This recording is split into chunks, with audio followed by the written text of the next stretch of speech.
boss I prefer to be called. This is my proper name, dear. That's not it. Oh, dear.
You've got a second.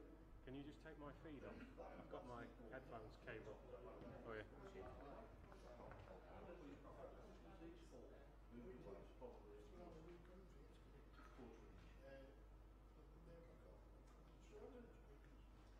That's the finished product. Well, just yeah, just modify it.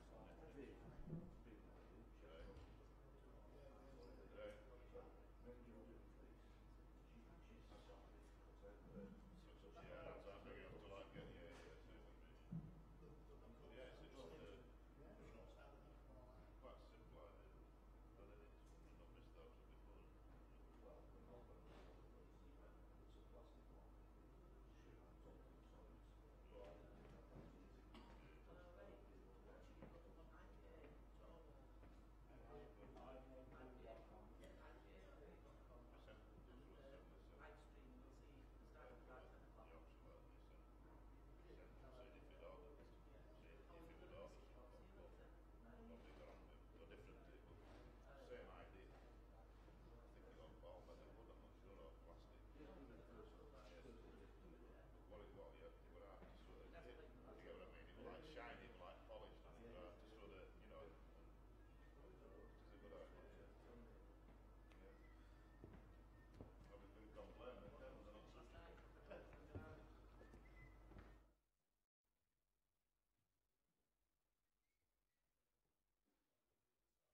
Good morning to all our viewers today.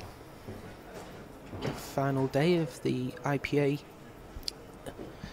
Kenny Cahill Super 3s weekend. We're at the quarterfinals stage in the singles event, and we've got two of the game's big characters playing each other at 10 o'clock on a Sunday morning. John Chambers from Derbyshire playing Steve Webster from Yorkshire.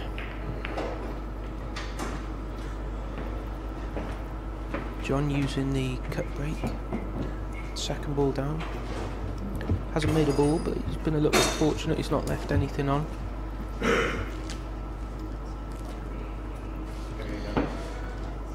doesn't look like there's any attacking option for Steve here, so we'll just be looking to try and contain John.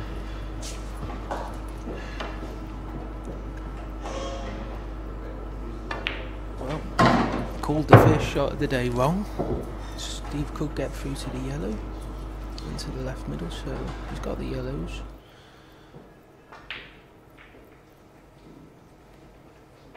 He was looking to just try and bump the reds further up the cushion and tighten the game up a bit, but didn't play it how he wanted.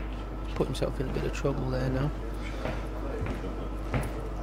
Messy first frame, not quite what we were hoping for, but I'm sure there'll be plenty of clearances in this match too. Both flair players that like to go for the finishes.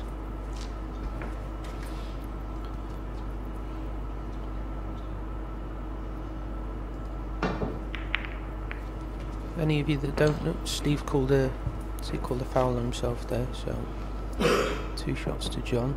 Steve hasn't hit a cushion after he's made contact with his ball. So for any of you that don't know, I'm Andy MacDonald, and I expect I'll be with you for the entirety of today, hopefully joined by different people in the commentary booth.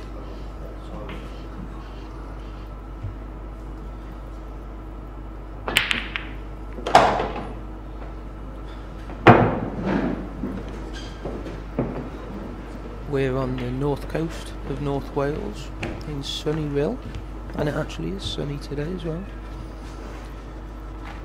And we're playing in a new event, the Kenny Cahill Super 3s. It's a 3-man team event and also a singles event on the same weekend.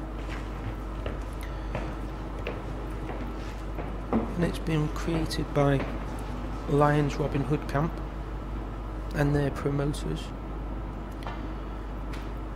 in memory of a friend of theirs, Kenny Cahill.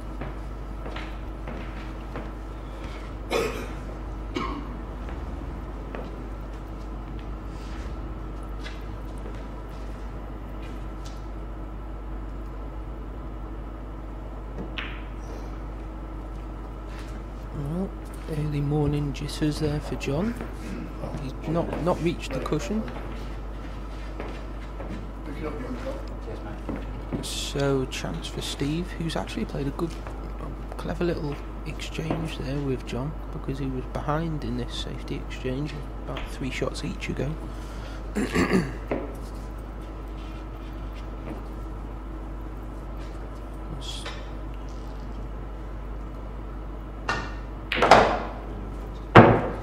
Clever shot from Steve, potting John's red and developing his yellow. He's still going to keep control, looking for another snooker there.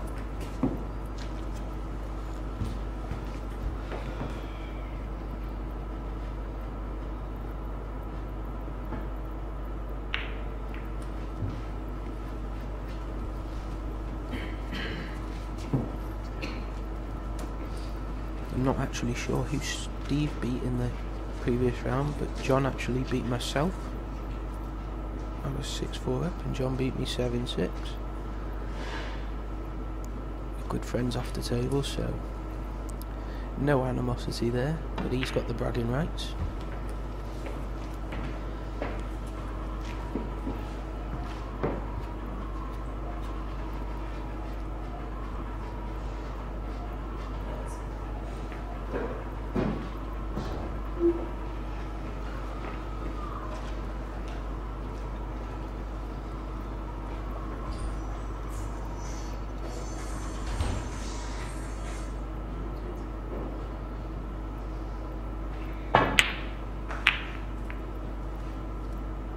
Well, John will be happy with that. Is a good shot. Good cue ball, screwed the white back to the bottom cushion. But to get the red right over the pocket with that shot, he'd be delighted with that.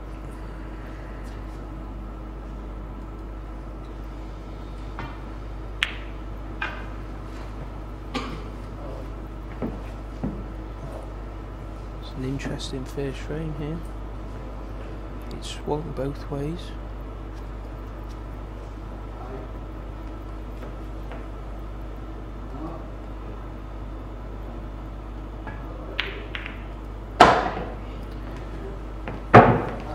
Took a chance there, he won't be happy with that though. To be fair, if he'd have got that shot right, it would have been a frame winner. But he had to be very accurate playing that plant to leave the red that he was hitting on, and it hasn't. So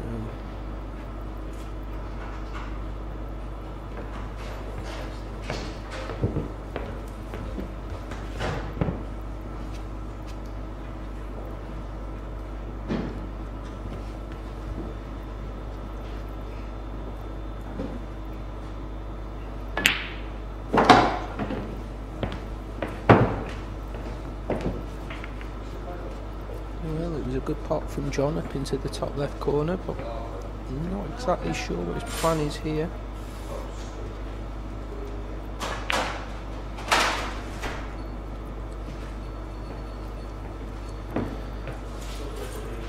Another good shot from John.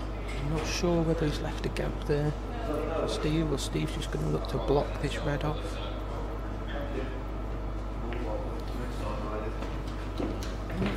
Blocked it off and looks like it's a total snooker.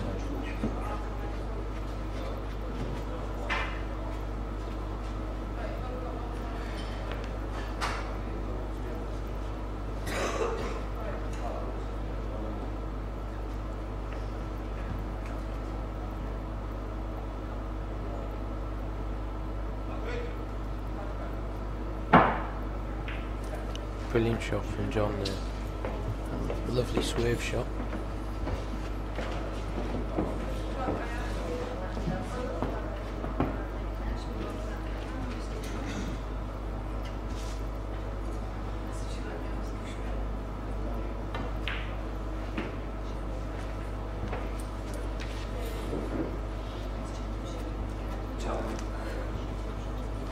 And John's called a total snooker. I think he can come off the cushion.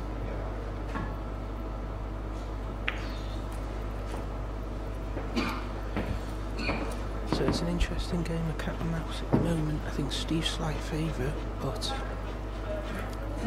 John, I say Steve's slight favourite, I mean John's got bottom right and bottom left pockets covered, but Steve knows that he's the one that's able to control the frame at this minute.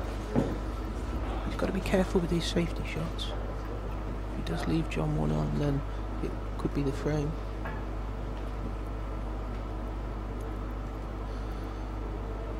But that was well short from John. Decision time for Steve. Take the white. I think he's going to play the yellow down onto the red. If he can hold the yellow over the pocket, then he'll be delighted. We'll make sure he pots the red. It was hard to keep the yellow over the pocket as well, but there's no great dramas for Steve there. He's well in control in this frame now.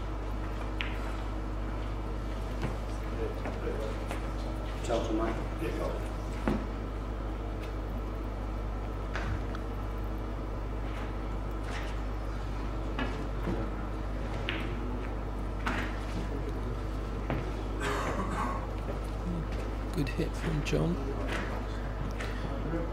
We said Steve's in control still.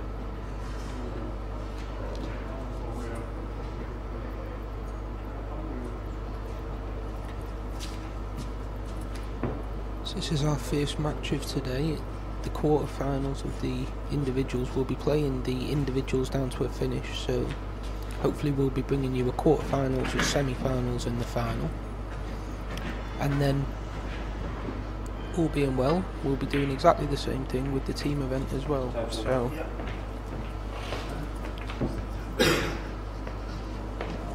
plenty of pool for the enthusiasts to tune into today.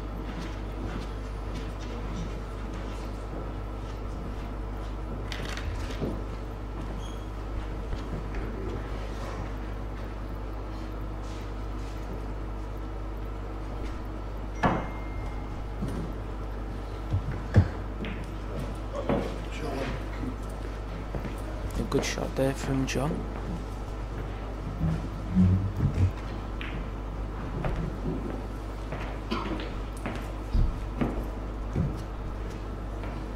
I'm pleased to say that I've got my first guest in the commentary box for today. Colin Roberts is joining me. Colin, who's helped put this event together with Alan Marshall, working with the Lyons Robin Hood camp. Colin, good morning. Good morning, Andy. It's been an interesting first frame here. Colin, it was a bit of a messy break from John, but the frame's gone, it's swung both ways. I think Webby will be kicking himself if he loses his first frame. He had complete control there.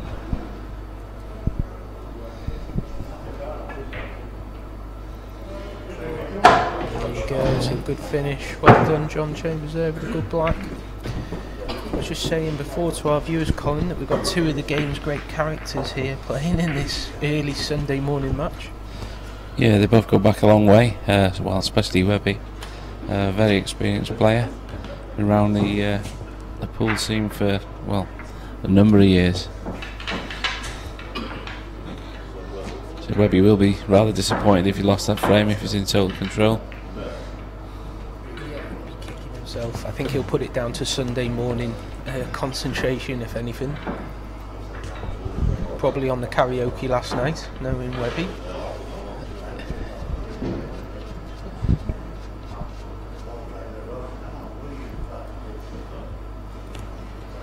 John used a second ball break there, the cut break. It didn't really work. It'd be interesting to see how Steve's breaking.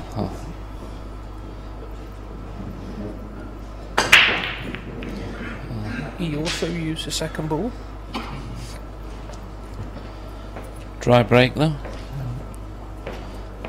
Yeah, not quite as messy as John's was, but still nothing appealing for John when he walks to the table there. He's looking at the yellow into the left middle.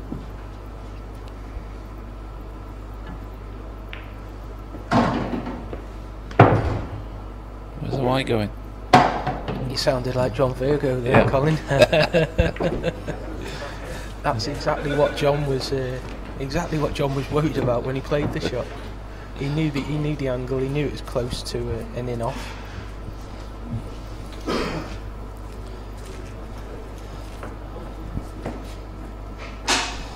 So Steve will just be looking for that one shot that opens the frame up now. A little cluster in the middle of the table there, possibly red onto the yellow. There's two yellows tight next to each other, and if he plays a red onto the yellow, probably with a bit of pace, the chances are he'll open the frame up. Yeah. It's still an open table because John went in off on his first pot, so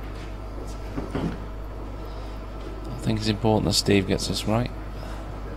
Doesn't want to go 2-0 down, so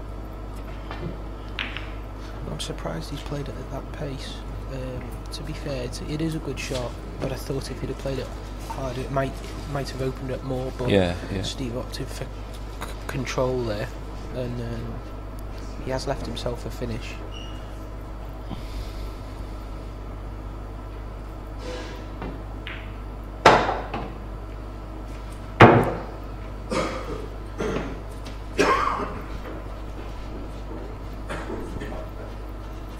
He's in a decent position now. I think he's looking to play yellow into the bottom left. He's just gonna, I'm not sure if he's just gonna hold it. Yeah, just gonna hold for the yellow into the bottom right, and then get rid of the yellow into the right middle. I think that's his plan if he can. It looks tight as the middle, but it must sneak past that red because he didn't do much with it. Yeah, I'm pretty sure that the yellow does pot into the right middle column. He's left himself a bit of angle, so he's going to have to pot it into the middle with a bit of pace, and these middles don't particularly like balls with pace. And then he's got to swing the cue ball around off 2, possibly 3 cushions.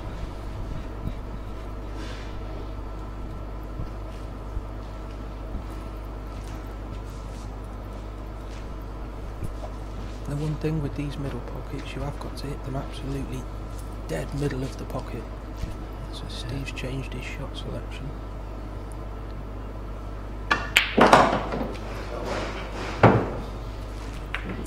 It's a good pot, but he'd like that cue ball to have bounced another inch. He's left it cutting the yellow back into the left middle here, quite thin. It's going to be very delicate shot to hold for the. Well, that is a really good shot. A really good shot. It wasn't as easy as he made it look. So now we can look at the yellow into the right middle. We can get a look at that. It's it definitely goes. It's a delicate little screw back. Yeah. Long block up to the top. Yep, Steve happy to back himself with his cueing.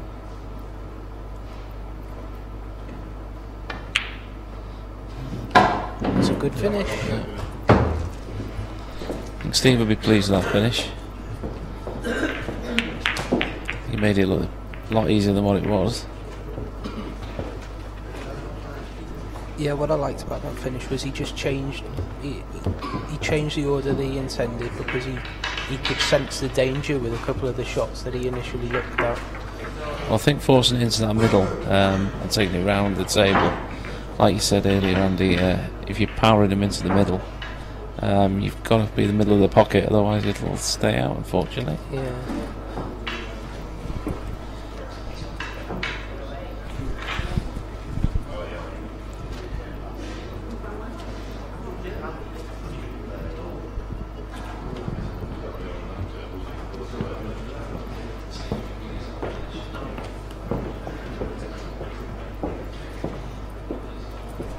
So it's John to break off in the 3rd frame.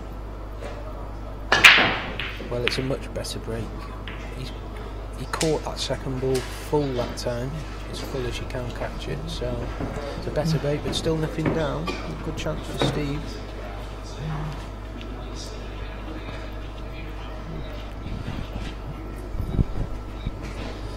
The reds are his obvious balls. One over the bottom bag. Let's play the plant.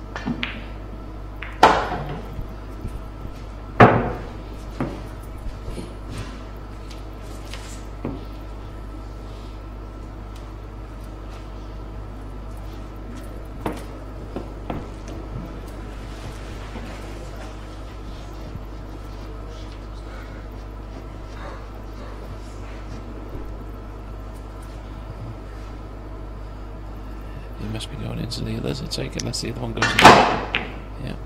Cracking shot. Yeah. Cracking shot. Just opened them up. Well, attacking shot like that, he must think he can finish the frame from here. And where they come out, I think he probably will.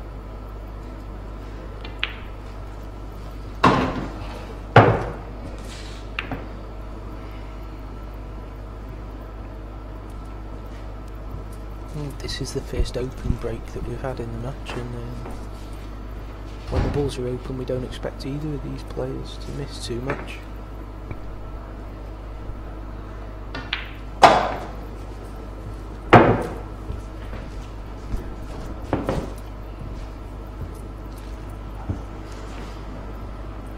Important that he gets the right angle after this shot here. Looking at screwing the white back for the red into the middle. Oh, it's come back further. He's left himself a more difficult shot, but I think he's made sure that he had some sort of an angle, so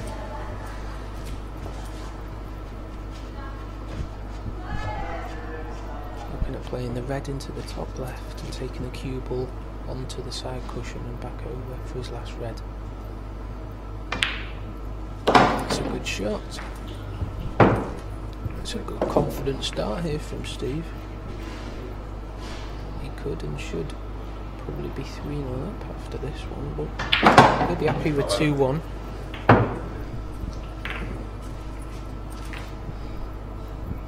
Easy block into the middle.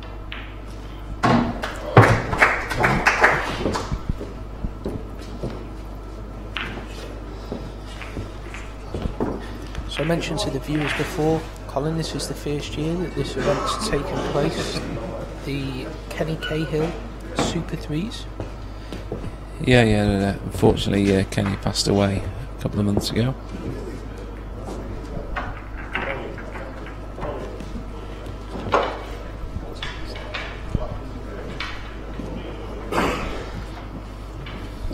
Kenny was a friend of yours, was he, Colin? He was, yeah. Involved in a lot of the setup behind the scenes. A lot of people knew him on the circuit, the Blackball circuit. Did a lot of the behind the scenes work, a lot of the setting up of the tables. Sadly missed. He was a character. I say we've you see on the surrounding walls we had a couple of big posters made of him.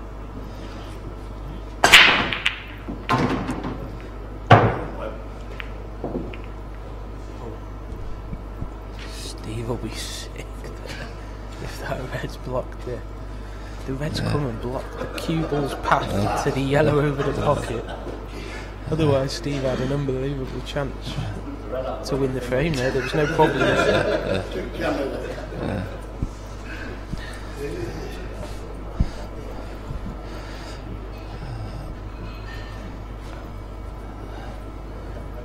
Steve's making a joke out of it, which he always does.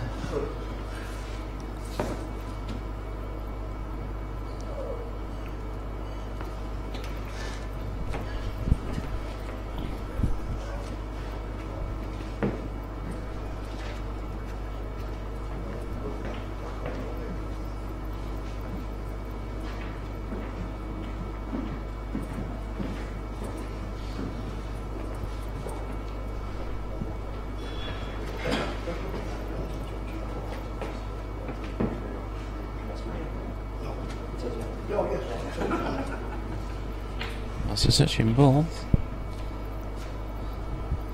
Yes, both players are hoping to get an opportunity to be able to take the yellows, so they're not wanting to leave their opponent the shot on the yellow over the top left pocket there. I don't want he's left him a tempter down to the bottom bag. Well, I think he'll only play it if the safety is that difficult. It looks like playing the cue ball now off the red that's closest to that top right corner. The white would go in the pocket, so he may be forced into taking that on. Lovely cueing, great shot.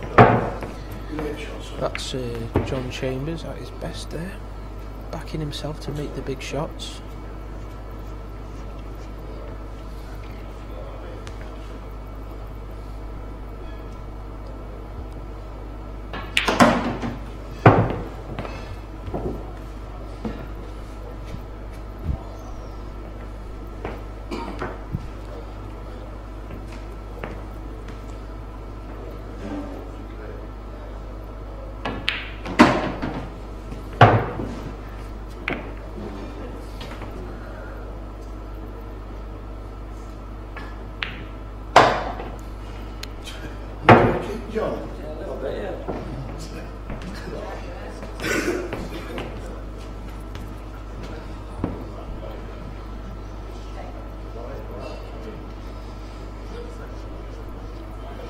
He tried to get position on the bottom ball there, so if he leaves that to the last, oh, he's still gonna. He's got to play it now to get the finish. You can get these on these tables. You just float them in nice and soft. Well, he's overcut it. And he's put it down. He won't be happy with that. That's for sure. That's an opportunity missed. It's not that easy for Steve here, though. He's got a couple of problems. Obviously he's got a free ball with his first shot. So I expect he's probably going to pop the yellow, or put a red onto the yellow that's over the top left corner. There's still quite a bit of work to do, not least the black that's not that easy to get to. And that red on the bottom rail. Yeah, that's right, yeah. I think he may choose to play red onto yellow that's in the top left corner and come down for that red straight away. Yeah. If he can do that, then he gives himself half a chance. Well, if he does play that ball, he will be covering the pocket that the black goes down into.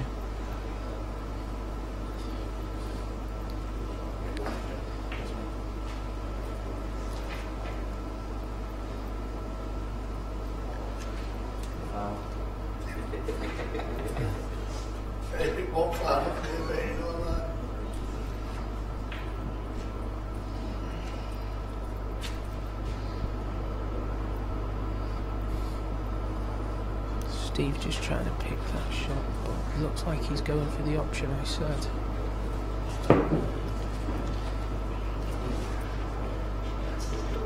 He'd like the red to stay over the pocket as well, yeah, so that if he does get down onto this red at the bottom of the table, he's underdone it a bit. It's okay, but don't want the cue ball on the cushion. Tricky cueing.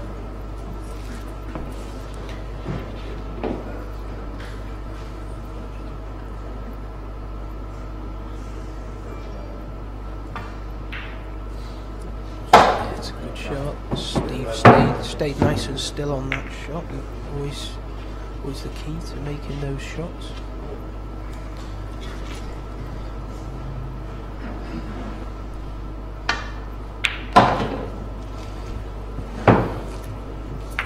So it looks like it's pretty much all down to the black ball now.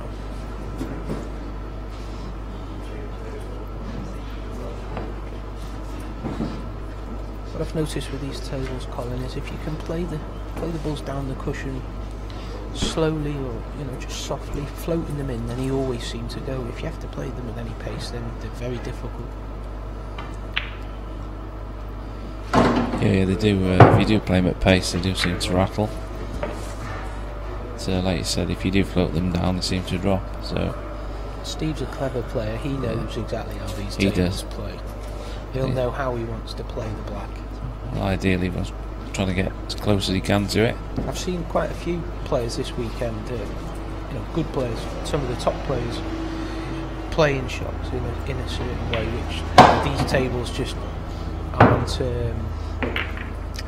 aren't suited to, and they haven't adapted quick enough really. Whereas someone like Steve, he's able to change his game. Well, I think he's had a bit of fortune there, to be honest with you.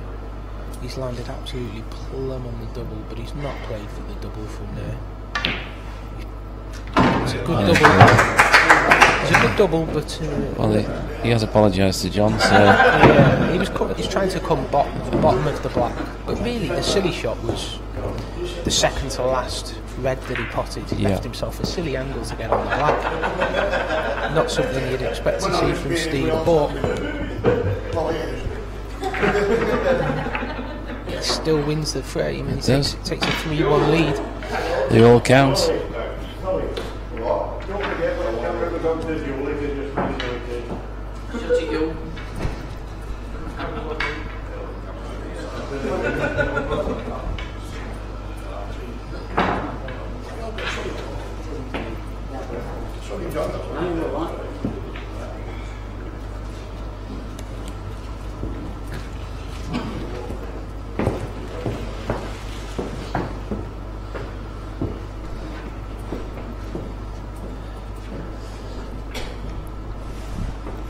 This event means quite a lot to Steve Webster. He was very friendly with Kenny for a number of years. I'm sure he'd like to put his name on the trophy.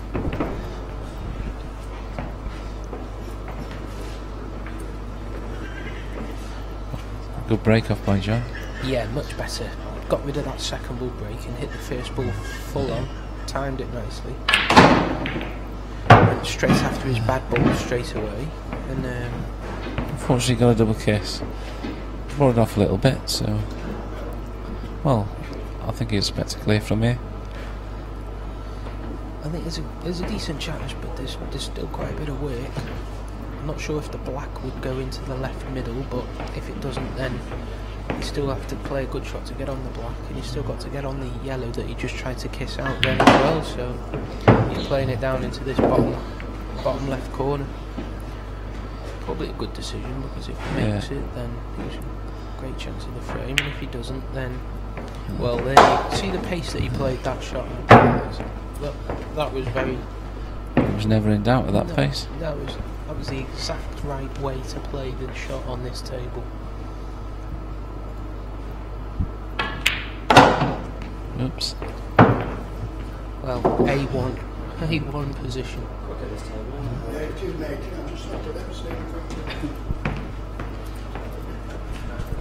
Just about stopped in time.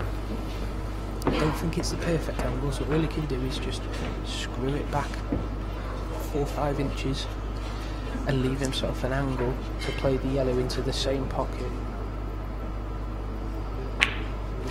That black flies in the middle.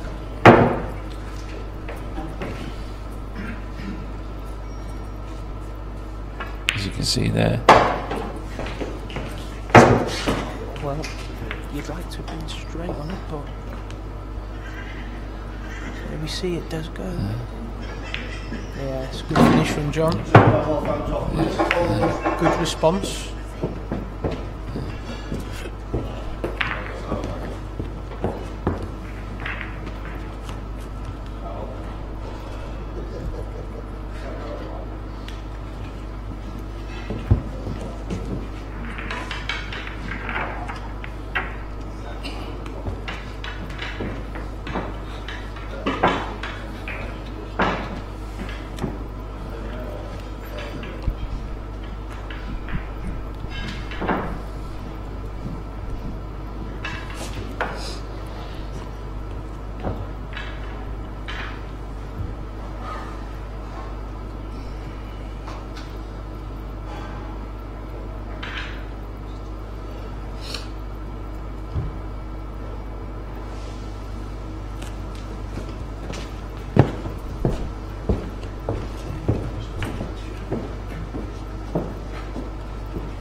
Steve's changed his break.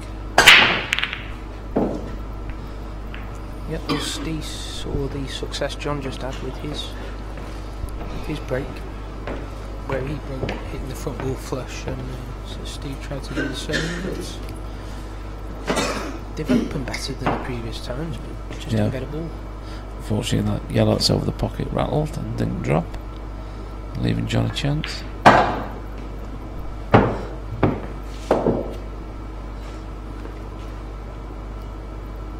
John just got married last month, actually, so if his good lady Sophie's watching, good morning, Sophie.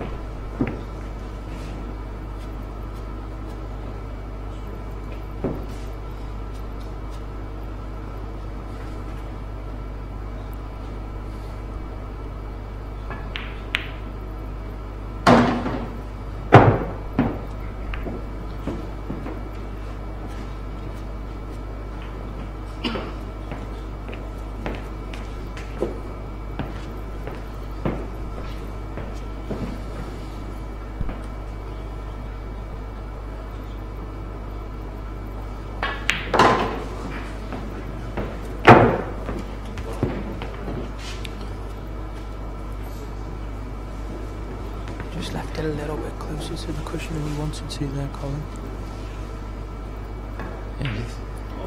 So it meant to come on and off the cushion, and it's not worked out. Not sure if he can get to the button angle, but even if he can, it's incredibly difficult to get onto his last yellow anyway. He'd be disappointed. He wanted to just be straight on that yellow. The previous one that he just played wanted to be straight onto it, into the top corner. Well, they must be able to pull this one, yeah. It was tough. It was tough to get on. Raybone.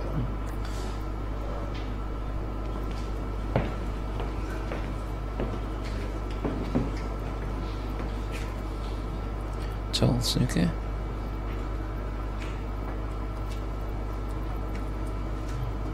Oh, he's come short. It's not reached.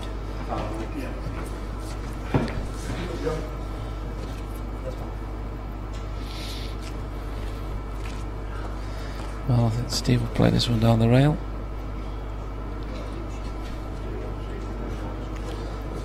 Just get rid of his hard ball. And then he'd fancy Steve from there.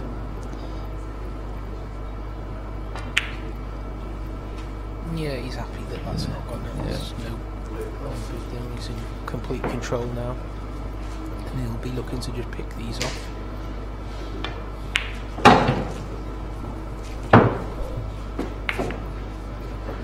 Yeah, the shot that cost John the frame was when he potted the ball in the bottom right corner and he screwed back. And he was looking to play his next ball into the top left. He didn't quite come back far enough and landed close to the cushion. So he decided he had to cut the ball into the middle instead, which made the position difficult. Once you lose position, it's hard to get it back again.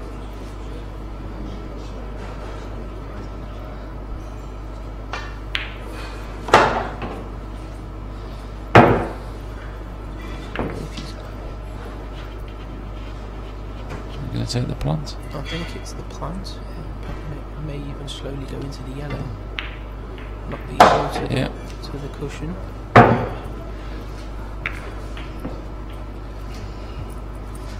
He hasn't landed ideally. No, I think he's going to play the red over the bottom pocket now. But he can play it in a way where he gives himself a choice of either one of the two balls for his next shot. So.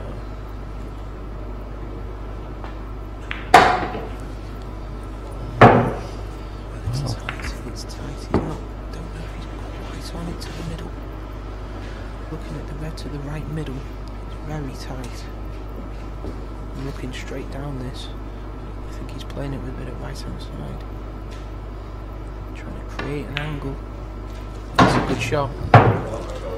Good shot. Just straightened out. He was only on it by a smidgen.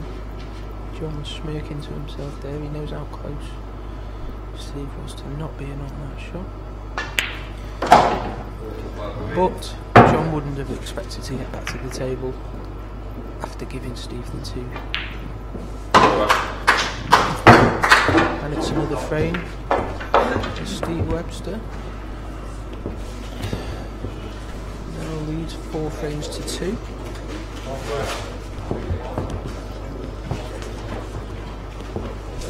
It's easier with a triangle.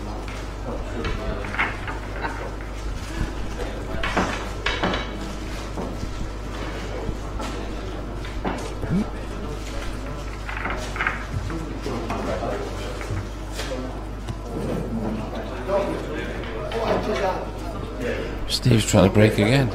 It's not his break, it's John's break. Steve's just apologising.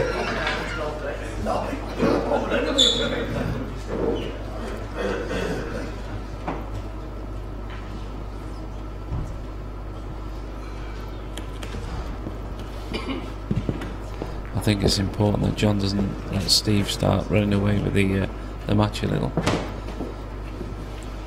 think this frame's important.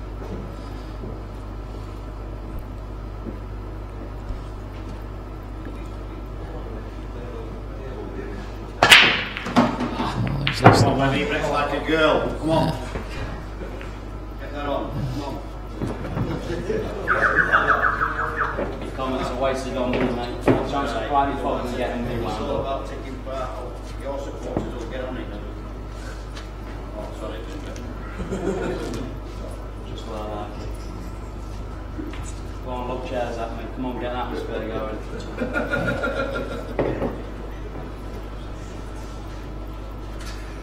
John just having a bit of banter there with Webby's fans.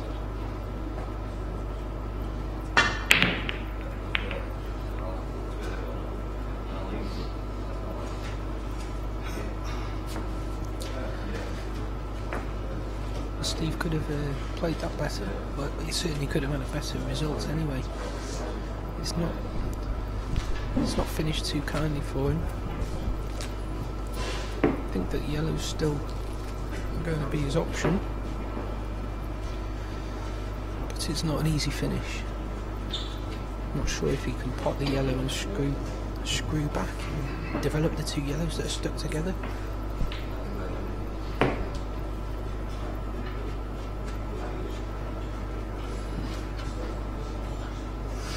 I think that's what he's looking at.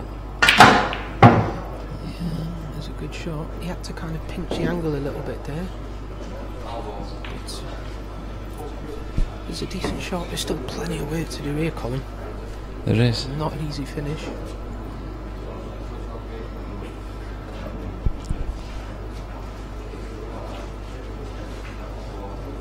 He's picked his shot. He's got a yellow into the bottom right corner and he's looking to develop the two yellows that are stuck together.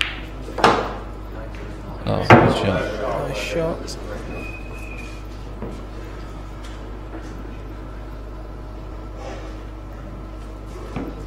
Still got a yellow that's stuck by the black, so it'll be interesting to see how he goes about trying to get on that. I don't know what that goes into the top pocket near where the yellow is. Yeah, possibly top left, yeah. Yeah.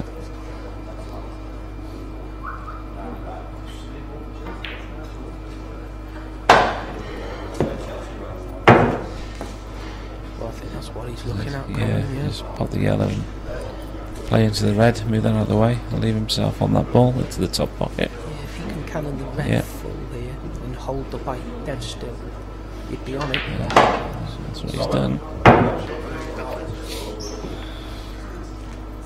This is 3 shots away from turning into a Webby special. It's been a good finish if he gets it.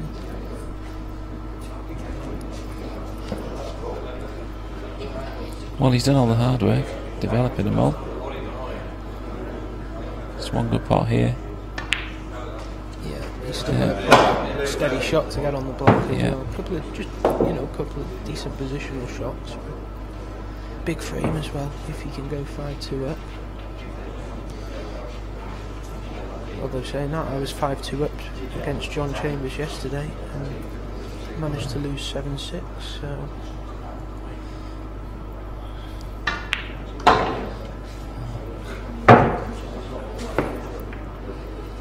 Well, he's about 8 inches short of where he wanted to be there. Still fancying for the pot, but it just makes that position a bit more difficult.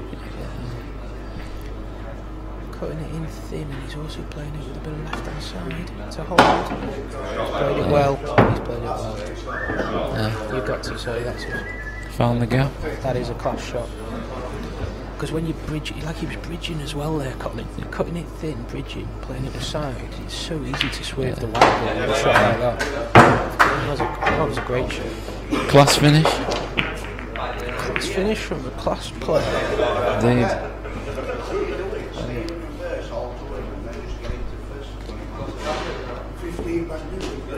So Steve Webster takes a 5-2 lead. We've got lots of viewers online, so welcome to you all. We're here for a full day's action today. The Lyons Robin Hood camp in Rhyl.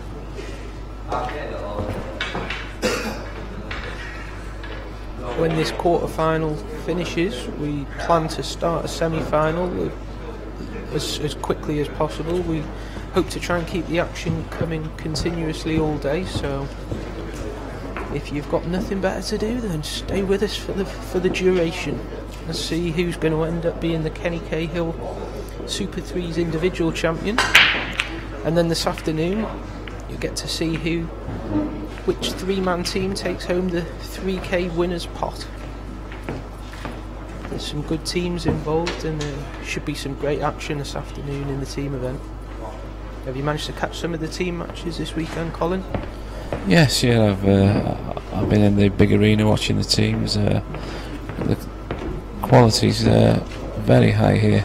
Like you say, there's a number of quality teams, number of quality players, and there's been some fantastic builds. So let's say if you're people who are watching, if you can stay online this afternoon, I'm sure you're in for a treat and some good pool. We said that this is the first year that we've had this event, but it would be nice if this became an annual event, and I'm sure it'll become popular with the players. Well, that's the idea. And we are going to make it into an annual event here, and hopefully it grows year on year.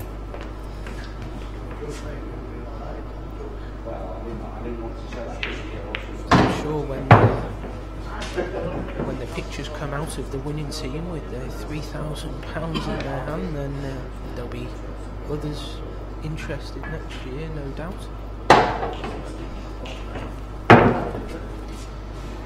So John's made short work of this finish. He's in A1 position. Just making sure now he gives himself the correct angles. But fully expect John to put this frame on the board. Reduce his deficit back to 2.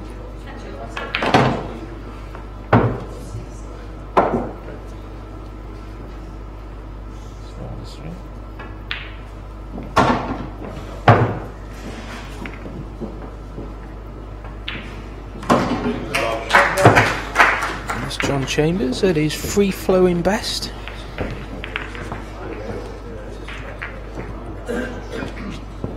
He's a rhythm player, John. When he gets going, he can be unstoppable.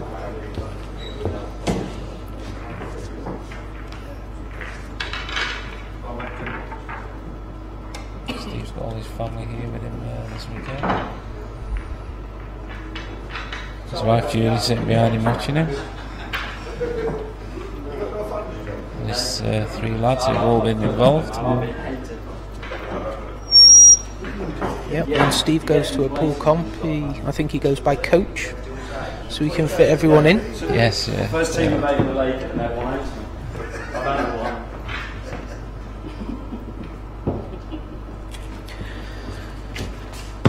So John back to 5-3, and now this break. That's better. Made sure he didn't go in off that time, but nothing down. Not like a girl again.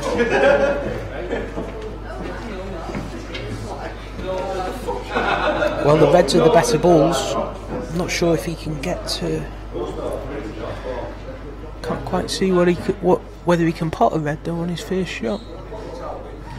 So it looks like he might be forced to take the yellows. He's got an easy opener on yellows. Yeah, he'd be reluctant to take the yellows because he knows the reds are all sitting there. If he doesn't get them, if he takes the first yellow, he's kind of forced into going for a very tough finish, knowing the reds are sat there. So he's got one difficult yellow.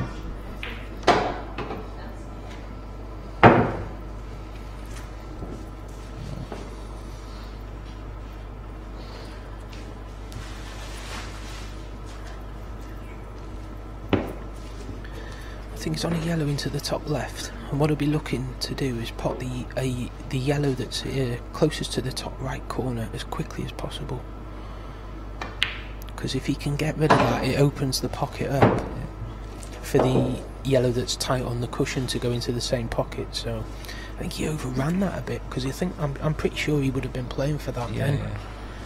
So he's got the ball into the middle.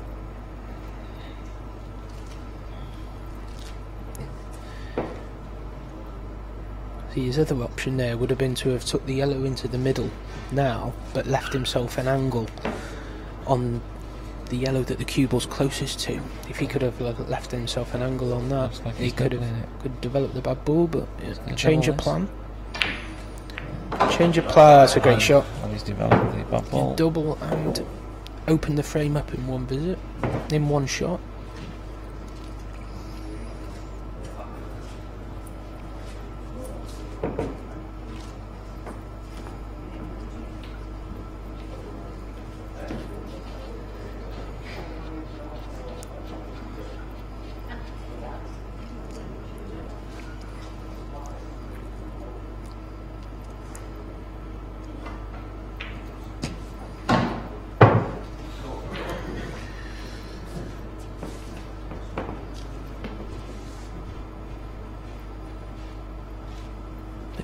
it's very likely that he's going to cannon into a red here with this shot.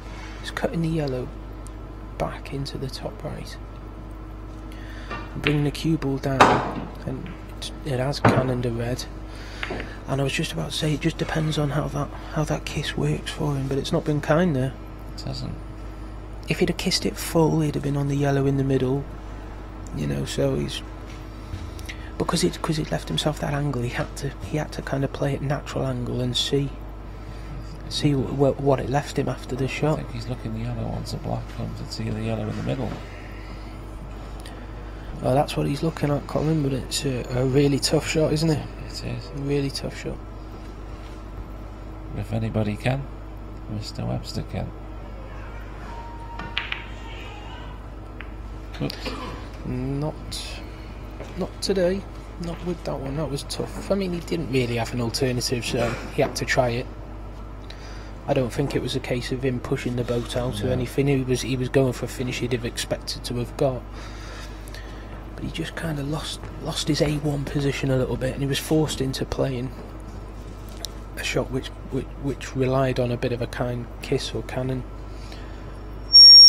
and it's ended up possibly costing him the frame. Big chance for John, but he's still got work here, because when Webby did kiss that ball, he actually kissed it onto the side cushion. So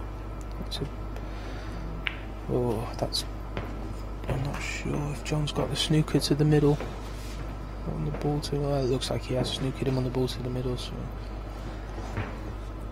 he's left. I think he played to hide behind the other one. Yeah, he played to hide it, but he's left Webby horrible cueing on this ball, on the yellow at the bottom here as well. So he's not even playing it. So I don't think it's a total. No.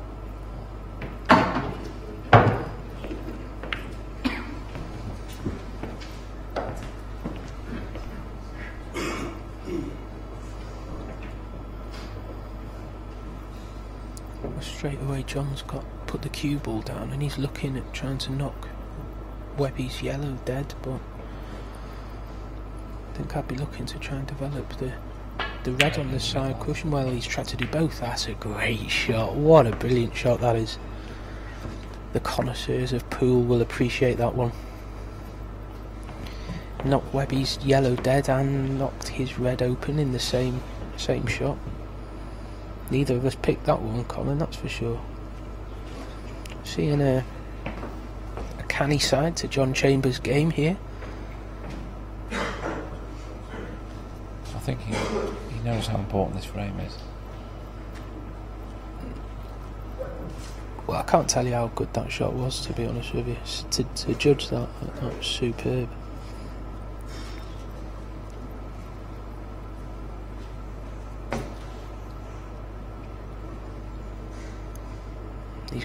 He's got Steve in all kinds of trouble. Doesn't look to be any root off. I can't see a root off two cushions even, so it's horrible. Trying a masse shot, trying a big swerve.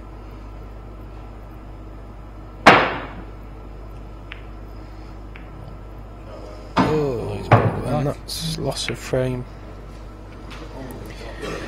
It was, to be fair, it was John's frame anyway. Yes, John was going to win that frame regardless, so it doesn't make too much difference. Horrible when you see a black potted mid-frame and it wins a frame out of nowhere. On that occasion, it merely just avoided the formalities of John potting his reds then. So he clawed another one back anyway, and he's 5-4 now.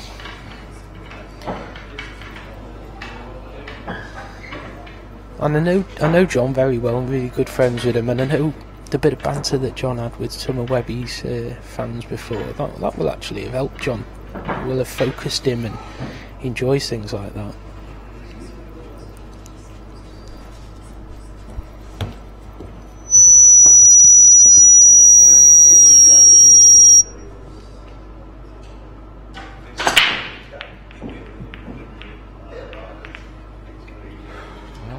Dry again. Well, it is dry.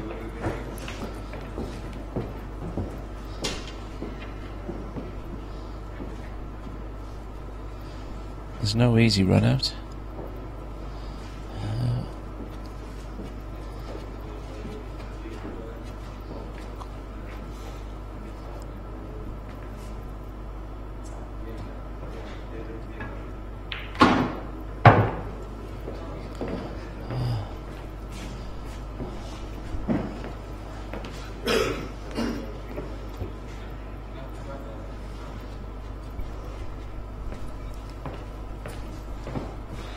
Steve's wife Julie.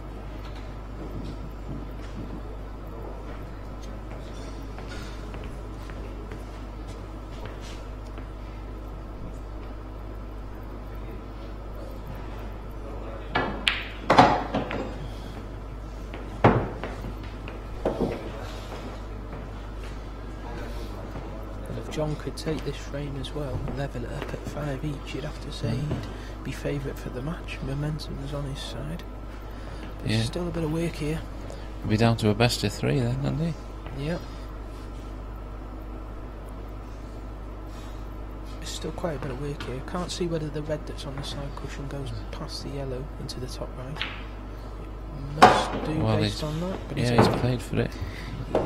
He won't be happy with that though, because he wanted to be straight on this. Then he could have held for the other red that's on the side cushion, so it's tricky now. I think he's going to have to, when he plays it, he's going to have to bring the cue ball back into the yellow that the cue ball's closest to now. So again, we're relying on a kiss. We're relying on, you know, things not going wrong.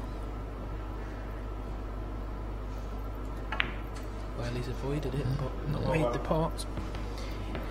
It was a good way to play it. If he was able to avoid carrying that yellow, then that was the best way to play it. But unfortunately for him, it caught the yellow. So, Well, I think Steve might be able to cut the yellow in the middle.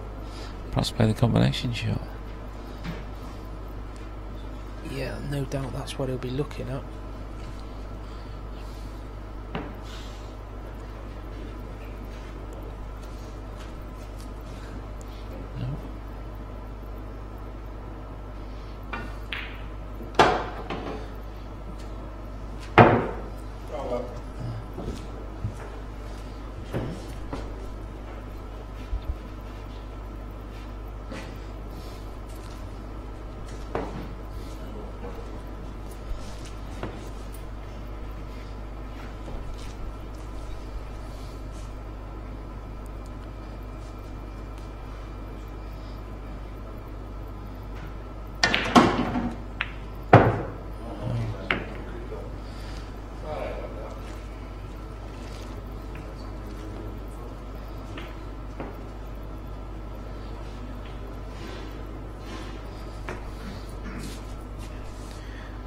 Steve's one of the best in the business at the combination shots.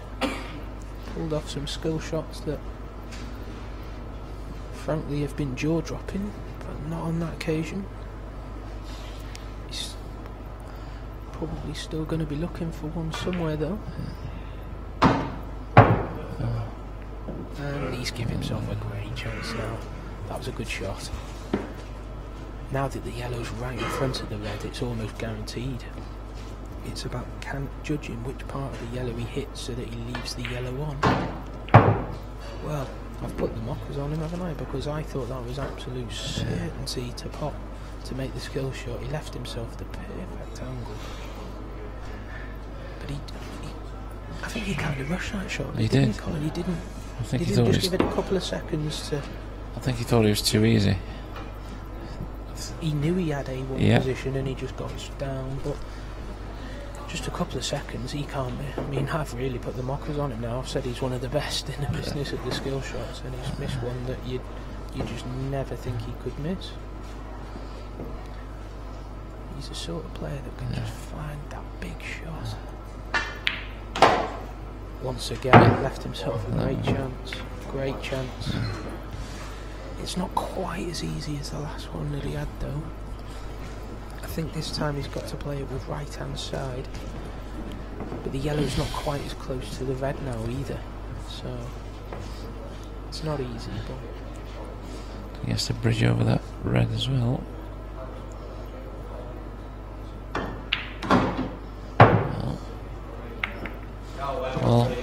going to play the skill shot?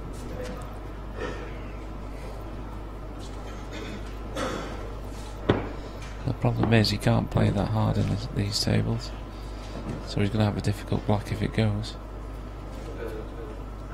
He's playing it.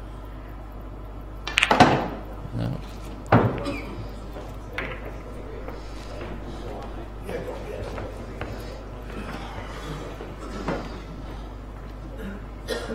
Well, the commentator's curse strikes again. I call him one of the best at skill shots, and then he misses 3 in a row.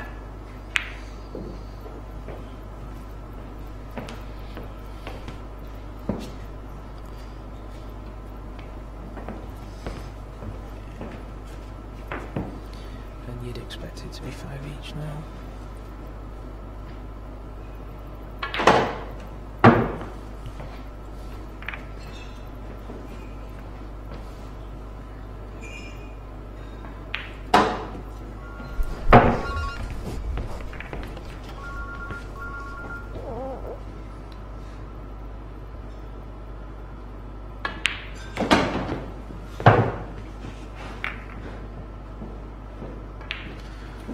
The block goes down and John levels it up at 5-all.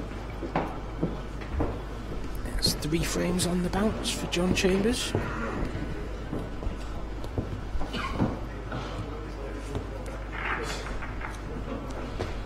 I think Steve will be disappointed there with those combination shots, Andy. I think he would expect to get one of them. That's definitely one that got away there. That one and the first frame were they were Steve's frames. So he should have won the match, and he knows that in his own mind. Yeah. He knows he should be on 7 now, but he's not. It's 5 each. Time to regroup, and it's a best of 3.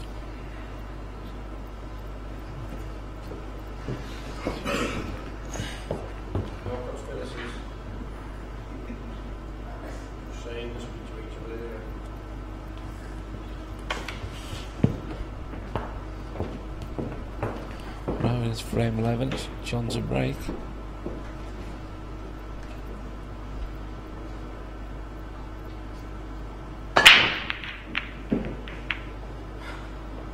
Well,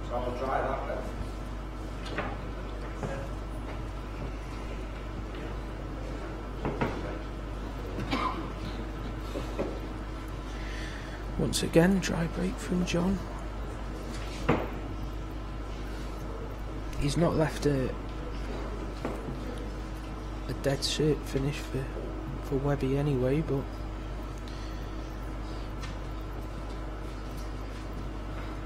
big shot, fair shot. If he makes this, he opens the frame up. Well, that's a great shot. It didn't get any applause from his fans, but I thought that was a cracking shot to start the frame off. He's given himself a chance now.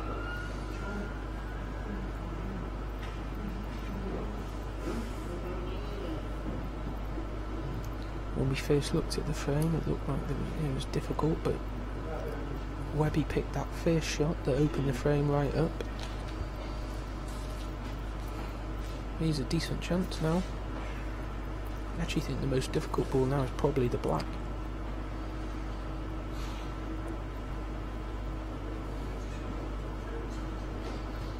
So he's taking a little bit more time over his shots now. I think he realised how important this frame is. So he's just taking a little bit more time, a little bit more care.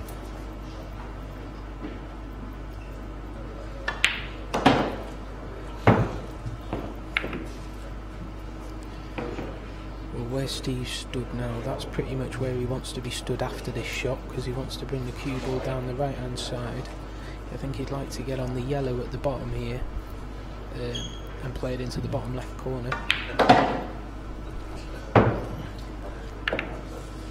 Well, I think he underhit that, to be honest with you. I'm pretty certain he wanted to come about 6-8 inches further down and play the yellow into the bottom corner. Cut this in the middle and perhaps not the yellow. Now it's all about me. It was a good shot because he's moved that red, which now means the black pots into that middle. So now he's just got to make sure he leaves himself the correct angle. He's potting the yellow down the cushion, leave himself the angle on the yellow into the right middle, so that he's able to drop onto his last ball. But I like the way Steve's played this finish now. Actually, that was a good shot, that last shot. Has he come back enough? I'm not sure. I think he wanted to come back another. How straight is he on the yellow into the right middle there? He's got a little bit of an angle, but let's say maybe the problem is you can't force him into the middle. Yeah, he'd have liked another half an inch for sure there.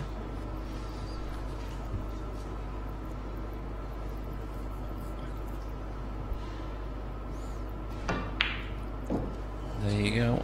Well, that was the problem. It was the problem. He didn't quite. He just wanted to come back half an inch further, and then he could have just floated that into the middle. Again, he'll be kicking himself though, Colin. He will. Good chance there. Good chance. And that shot that he played where he moved the red away from the middle, it really just opened up that finish for him then. He played two really good shots. The first one, and that one where he freed the middle up.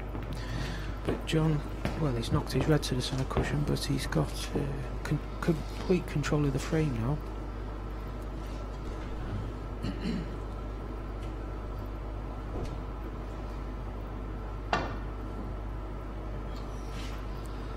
And he's got the foul out of Steve, so I think in this situation John will probably look to pot one of Steve's yellows. Probably pot that first yellow when he takes the cue ball back, and then he's got complete control. Well, no, he's decided he wants to develop the reds and go for them, so I think my shot would have been to have potted the yellow here, and you could have gone for the finish with a bit more safety in mind as well, you knowing that you're not leaving any chance. But John wants to go for the finish. He's good at that shot. He is. You've seen him play that a couple of times now. Well, we'll see whether it was the right decision or not. If John gets him, it was the right decision, but if he doesn't, he'll be absolutely kicking himself that he didn't pot Steve's yellow then. Because I think if you pot Steve's yellow, then you're pretty much in a situation where you shouldn't lose the frame from there, so...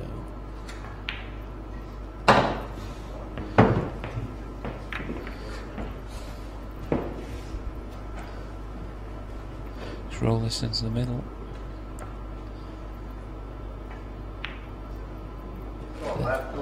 They're never easy into those middles. And you give Steve a chance. He's taken chances there that he didn't really need to take. You know, John, I mentioned before, John's a bit of a momentum player. Once he gets on a roll, he wants to keep going and going and going. But you know, he's got himself back into the game, 5 each, and then he's overcut that. Overcut that, trying to hold for the yellow into the middle. Well, yeah. I mean, obviously it was a difficult pot anyway, but made harder by having to play it slow.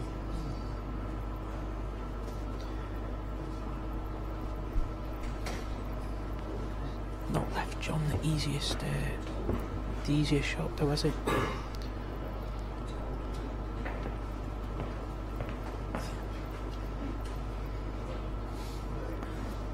He's looking to see whether that red will sneak past the yellow. The shot he's going to play. Playing it into the knuckle and into the yellow, I think. He knows if he misses this, it should be frame over. Oh, he's left it. Oh. He's left it.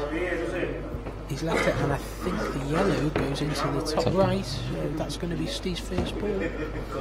It's a bit of a nervy frame, this one, isn't it, Colin? It is. Both players seem to want this now. And big frame. they've both played some decent stuff in parts in this game, in this match, but they've both missed some really, silly ones as well, which you wouldn't expect from them. I think, like you said, Andy, when John had the two shots, if he'd have potted Steve's ball and just left one on. Yeah. Pot the yellow, and then you're in complete control. You just start bringing your reds off the cushions. That's right. And make it easy for yourself. He left himself having to play a horrible shot into the middle and got himself into a bit of trouble. Well, he's come back a bit far with that. He has. It's not the easiest, especially on these middles. We've said it before. You want to be straight on them and you want to just drop them in, and because of the angle he's got, the white's coming into the bottom corner here, so he's got to screw the cue ball away from the bottom pocket as well, which means he's actually got to play it with a bit of pace. So this is tough. Oh, there you go. Well,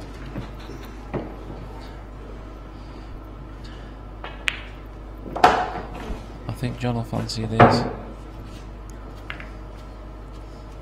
Yeah, he'd like to be able to get these two, the two that he's closest to now. If he can get these both now, then it should be his frame. Just depends on the angle he's got on the first one, so that's why he's not taking them, because he didn't like the angle that he had. So He's taking no chances in that middle bag. Just roll it in. yeah, that was more to do with just leaving himself the correct angle on this shot.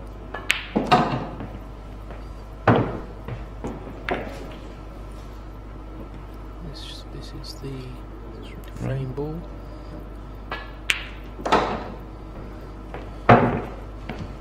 Well, We wanted to stop it dead, so we've got to go in and out of bulk here. He's played it.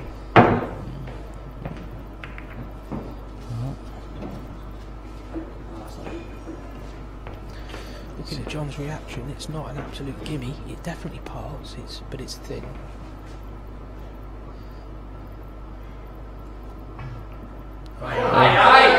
Tweaks for my tweaks, sugar for my honey. I wanna let you know. Some of Webby's fans singing up there.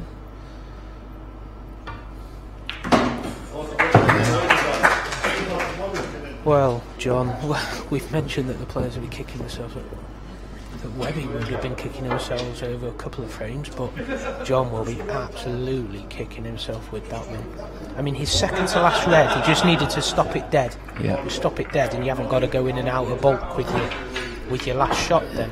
But he just ran through a couple of inches, and even then, you'd expect him to come further down the table anyway. He's white in and out of bulk. Yeah. To be honest, I mean, it's easy when we're here in the commentary box and what have you, but John will know if he watched this back, he'll know that some of his decision making in that frame was wrong. Even, everyone plays the game differently, but I'm sure he'll recognise that he could have killed that frame. There's no way he could have lost it then. Player of his quality. That's right.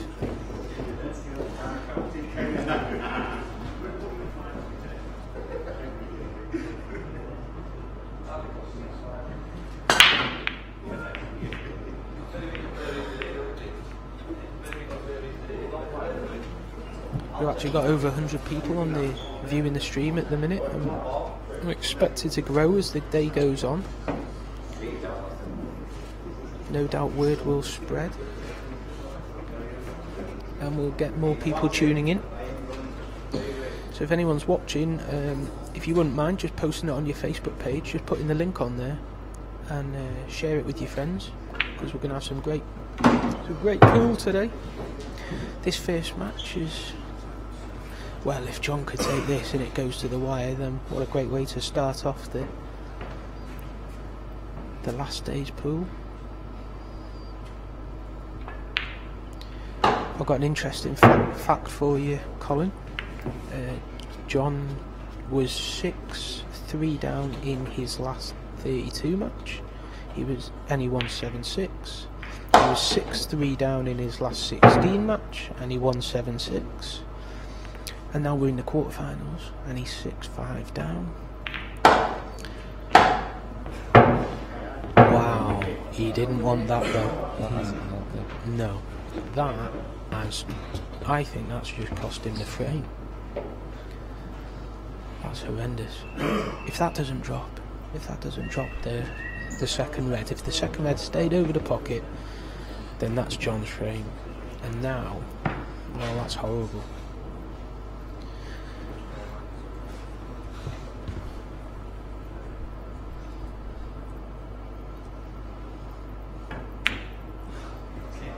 I'm gonna try and flit it back, John.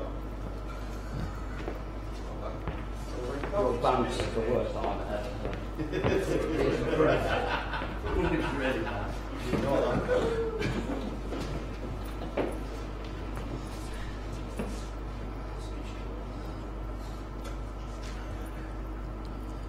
Chance for Steve, he's going for the finish straight away. Come on, Web.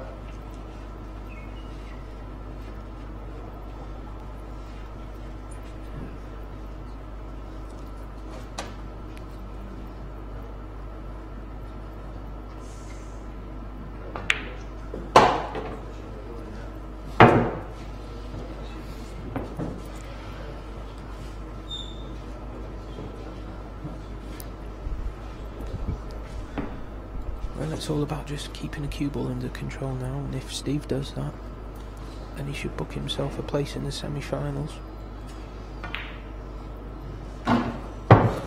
It looks like he's giving himself a good angle now to get onto his one awkward yellow.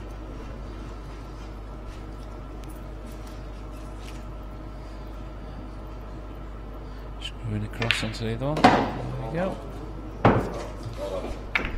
Well, it's just gone an inch too far, hasn't it?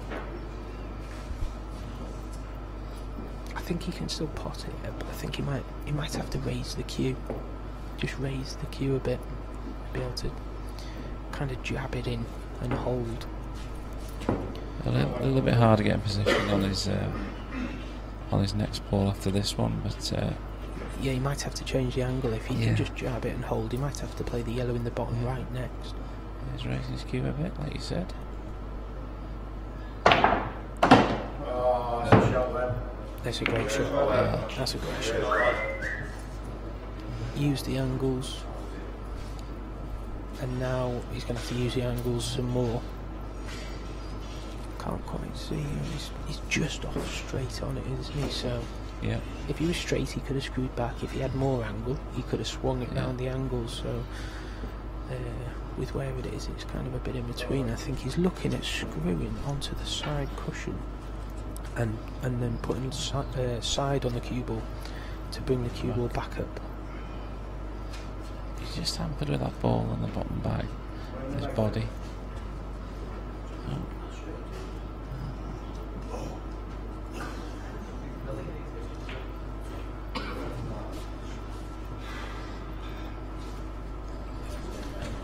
Just wondering how straight he is on this ball.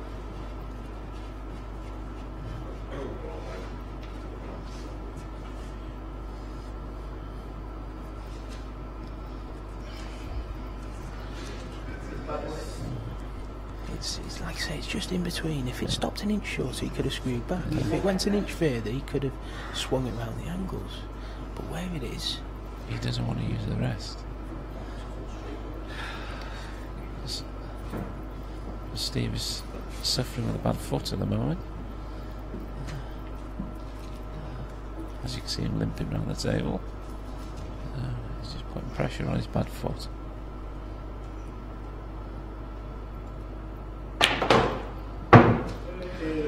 Aye.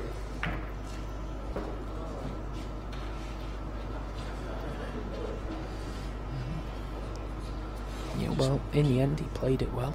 Just make sure Was the still yellow. able to use the angles. Can't do anything but just drop it in. Always. Well, I've got to say, he did move on that shot, Colin, didn't he? He did. If he'd have just stayed still on it, then it probably would have been game, set and match. But as it is, John's got a great chance. And that yellow has gone on the rail.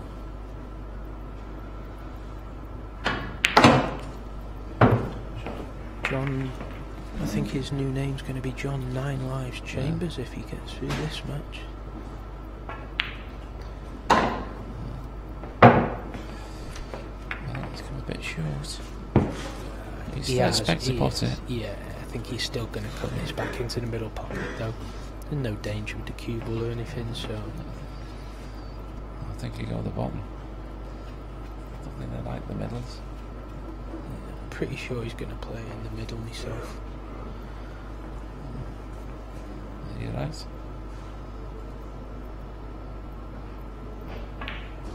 There you go. All the way. 6-all. So One frame our shootout. first match of the day has gone to a deciding frame. No great surprise to me. Like I said, John seems to be bulletproof this weekend. Some of the things I've seen happen in his previous matches, maybe his name's on the trophy. But like you said, it'd mean a lot to Webby if he could get his name on it, so it's hard to know who'll be kicking themselves more, really, at 6. So to be honest, I really think Steve should think he should have won this match 7-3. Yes, yes. So Well, just going to shake hands for the final frame. it's John's breaking the deciding frame. There's not been many, only a couple of breaking finishes, hasn't there? It has, most of the breaks have been dry. And he's going back to the second ball break for the deciders.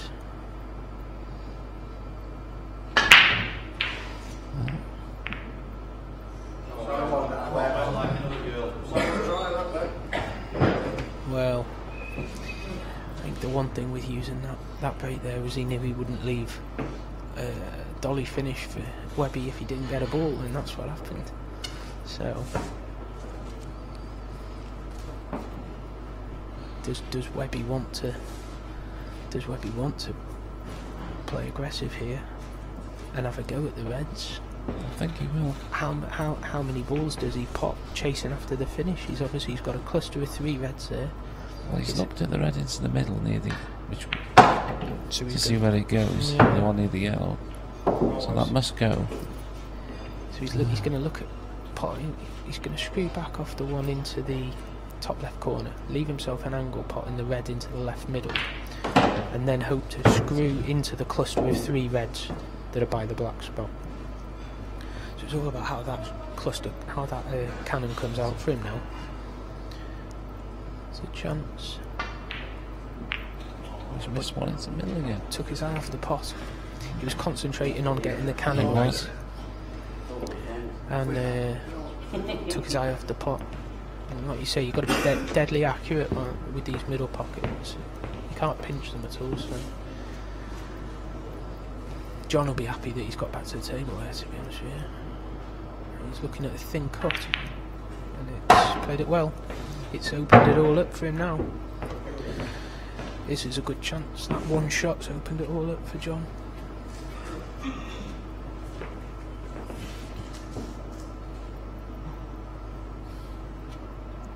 Well, I'm going to put you on the spot here, Colin.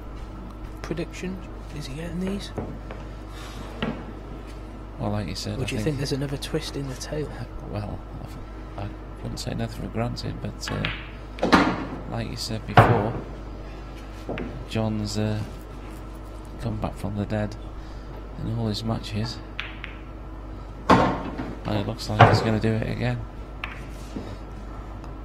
Well, I've played pool a long time, 15 years. I can't think of a time where somebody's managed to get through 3 rounds the way he's managed to get through his previous 3 games. That's right. If he can't get through it. Against quality players as well.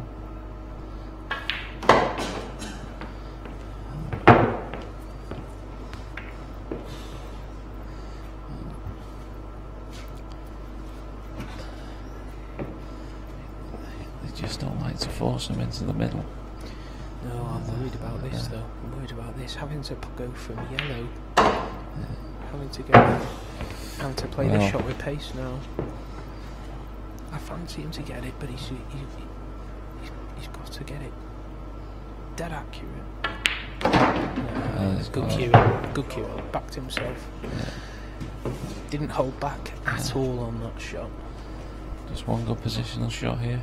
the yellow to the black. Yes, good finish, isn't it? It's been a good finish. And John 9 lives Chambers strikes again. It's a good match.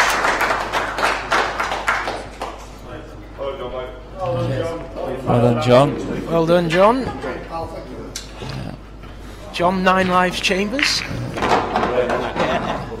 I think Steve will be a little upset by that.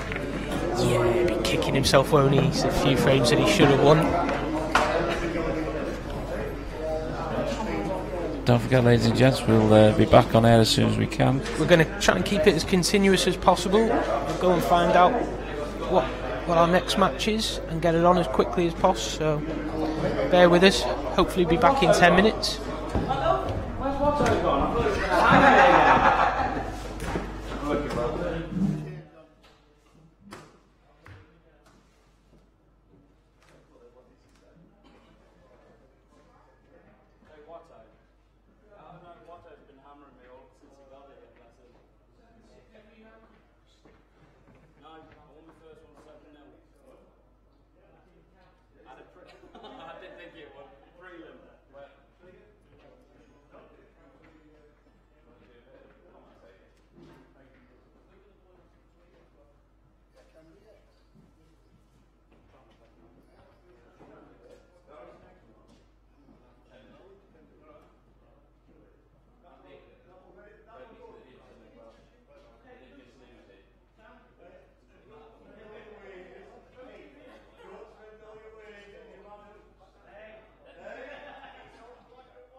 it's Steve Webster. This is semi-final. Yeah. This is the semi-final of the Open here in Rhyl, between two great players, Hibbott and Raybone. It should be very, very tight, this match. And it's gas to break.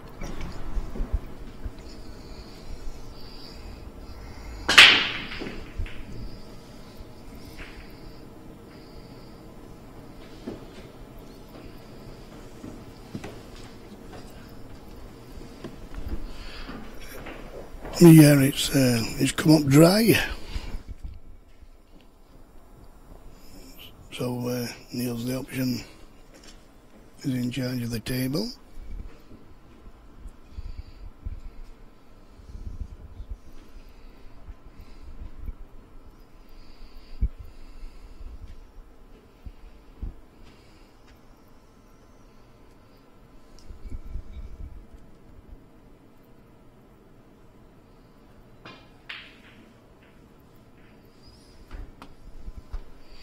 It's still open table. Neil's missed on the yellows.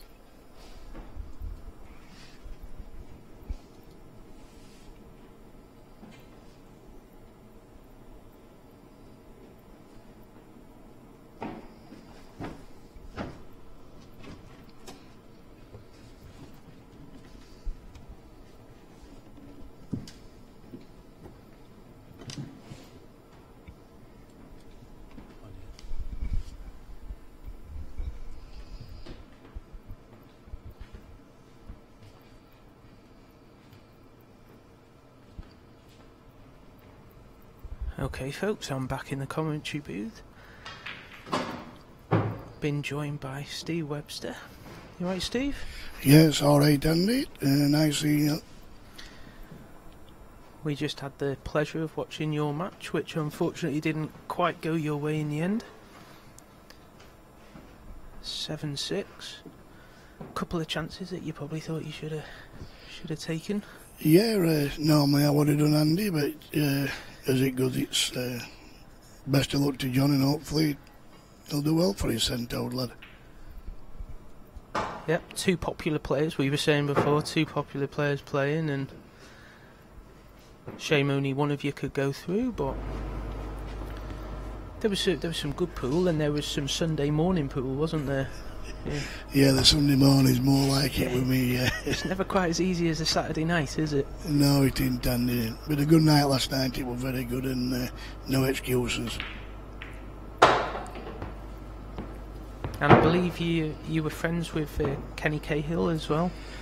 Oh, me and Kenny went back a long time. We used to do tables at Bridlington World Championships down here at Rhyl. And he become ill very quickly, really. A great man, Kenny Cahill. Yeah, that's very sad. I don't think I actually met him myself, Steve. I've not been involved in Blackball, obviously, anywhere near as long as yourself, but obviously it's really nice that they're doing this event up here in Lyons Robin Hood in Rhyl in memory of Kenny. Hopefully it'll kick on and become an annual event, and people will remember him through that, which is really nice, isn't it? Yes, it's very nice what they've got going. They've got a nice trophy for Kenny, and he used to love pool. He wasn't the best of players, but he used to play in local leagues. He loved it, and he'd do out for anybody and help them out. And his two sons and his daughters come down for the weekend. Oh, that's superb, isn't it? And we've got a good match on here as well. So we've got Gareth Hibbott, who is he's currently #1 in the IPA professional rankings, and Neil Raybone, who he's a top 8 player. So it should be a good match. And yes, I'm very tight under this match. It could go all the way, I think, like the other quarter-final. This is obviously semi-final, this.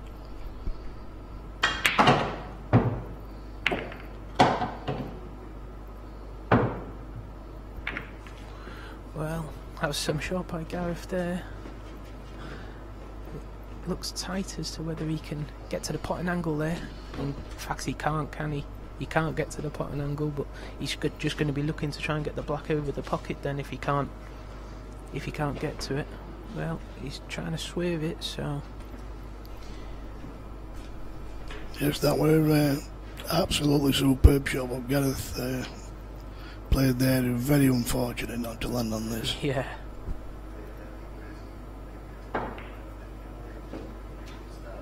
Yeah, it was. He was very unlucky to not be on that, but he's at least managed to get the black right over the pocket, so it's not easy for Neil. Would you be looking to try and take the finish out from here, or would you be looking to try and find a safety somewhere? Well, as it goes, I think, and I think he's got to try and maybe finish the game, because I don't think whoever leaves a white, I think I would fancy Gareth getting the black. Yeah. It's very hard clearance. These tables are unforgiving. This one's playing absolutely beautiful though, this table. It's superb, to tell the truth, this. Yeah, I just wanted to ask you about the tables as well, because we did notice in the previous game that you played in, you know, there was a few shots that, into middles in particular, that you know, both players struggled with, but you kind of have to play differently on these tables than you do on some other tables, don't you? Yeah, what it is on these, I think, Andy, you'll find a majority of people playing for corner bags, and it's like the 9-ball tables, yeah, with the Americans, and they try to not go for the middle bags, and it's same on these tables, yeah. I think. Test a cue in here for Neil. Well, he won't be happy with that. Yeah, it's that shot there. You know, he wanted a great shot from there on these tables to roll that in. Yeah, the problem for him was that he was so straight on the first shot, he couldn't get any closer to it, could he? Yes, that's right, and yeah, he couldn't get no better. If he'd tried to force that, he wouldn't have gone in. Mel?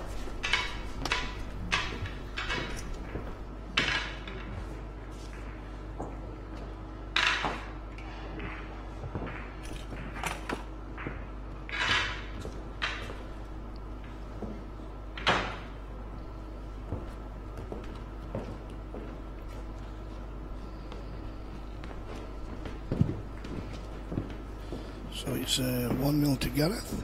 A bit of a cagey start, but... Wait, he set the balls up wrong here. Yes, he has. Eagle eye, Andy. Yes, yes, well done, Andy.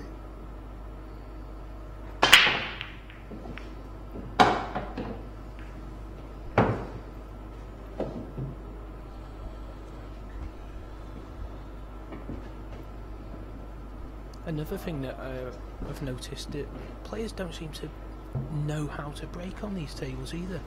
Try and second ball, try and cut break, try and medium pace, hard, and there doesn't seem to be any formula that's working consistently. Well, to be truthful, when these tables first come out, I went to Coventry when the very first sand tables were getting made for pubs, clubs, snooker halls, and they were exactly like they are now, obviously very, very tight, and they've all been very expensive tables, these. Yeah. I mean, I have had a few conversations with players, and I actually really like them. One of the things I like about them is that they are different, so I think that the player that's better at adapting, it suits them, and so I don't mind that. I see players they keep leaving themselves the same problem angle, and then they keep shaking their heads afterwards, instead of just learning that they have to play differently and adapting to it. Yeah, it's a good point, Andy. I do think with these tables, when you do go for game and you do miss, like obviously on the Supremes and all them different tables, when you miss, really you've lost. But if you've got one ball on a side cushion on these tables, you still think you're in the frame. Yeah. You know you can float them down the cushions, don't you? Yeah. You float them, and if they're inside the jaws at a medium pace, then they go every time. But if it's hard, if you land straight and have to play it hard, it's not going to go, is it? No, you might as well not even bother trying to play them hard. And well, that's my point. Yeah, you actually shouldn't even try and play the shot because you know you're not going to get it. Yeah, but it's still in your mind, and you've still got to play the shot to advance further on the frame. But you know you're not going to get it. Yeah, exactly. So when you get to that situation again, you actually need to avoid leaving yourself that straight shot at all. Yeah, like you mentioned with American pool, they always play to leave themselves an angle. We're used to trying to be straight on balls in English pool, but in American pool they always leave an angle so that they can create, maneuver the cue ball exactly where they want it. Yeah, that's right. Like you said, we always try to get straight and things on here, and like us English pool players, but it's like you're better off leaving and angles. It's the middle bags. It's very, very hard work. And we've got the team event this afternoon as well, Steve, and you're still in the team event, aren't you? Yeah, we're still in. We're playing Gareth's team. They're a very good team, but we've got a good team, me and my lads and Jason Taggart, and hopefully it'll be a good match and we'll play well. Yeah, I'll look forward to that one. And the team events, they're going down to Blackball Shootout if it goes all the way, so there might be a bit of drama this afternoon as well. Well, I'll tell you something. It's last year we did that here, the Bapto finals. Semi-final, it come down to a Blackball Shootout, and it's very good for the crowd, but it's very horrible for the players to try. It is. I said the same thing. It's not nice to play in. It's great to watch. People love watching them, but you feel under the cosh a bit when you're playing them. We introduced them on the IPA tour, and we had a season where we played the pro events using them as well. So we did a sets format, and then if it was one set each in the deciding set, they had 2 frames, and if it went one each in that set, then we went to a shootout. And we had one shootout that went 24-22. Yeah, very nice. Yeah, with the, like I said, with the shootout last year, it's what happened. The first shootout, you put your white anywhere you want in the D, and obviously I put it to the left-hand side, and I missed the black. I missed the black by 2 or 3 inch. Yeah. Then obviously they missed, we got them in. Then it comes to the next time, which you have to place the white ball on the black spot. You have to put the white in the middle of the D, and I put it as clean as a whistle that time. And that's much harder. Much harder shot, isn't it? Yeah. Well, the only one I've been involved with on a singles match was I played Christophe Lambert, and we both missed our first one. And then we both potted our next 4. And then when we moved the white to the middle of the table, I missed mine, so that was that. It's a horrible way to lose a match as well, because you don't feel like you've actually lost a match, you know? No, it's like you say, it's great for the crowd when it happens, but to lose like that when you've played a good few frames and you've played well, then it just comes down to that one thing. Yeah. But I think it might be something that might be good for the TV, though, you know, and get people interested and get people glued to the sport. It's actually brilliant for the TV, and it's really, really good.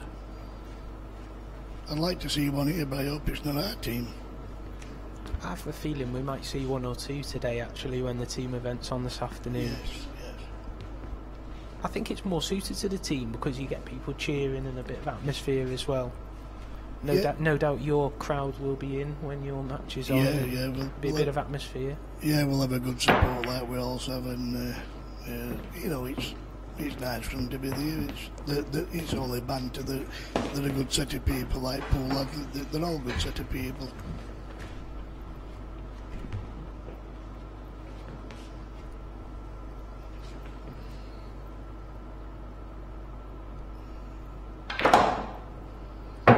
Good chance for Neil here to level it up at 1 each. Doesn't look to be any problems. Neil's in control, and he's just kept controlling the frame. Imagine it'll be the yellow that's over the top right that'll be his last ball to come down the side for the black. Yes, it looks alright, and this table, like I said earlier, is playing absolutely gorgeous. It's come from the other arena, but it's I don't know what it is, if it's these TV lights and that what's making it seems so much different and better. I just can't understand the table. Just a bit quicker, isn't it, as well? Yeah. It's absolutely lovely. It's quick, and you know, you play all these shots, and it's absolutely bang level. It's beautiful. Yeah.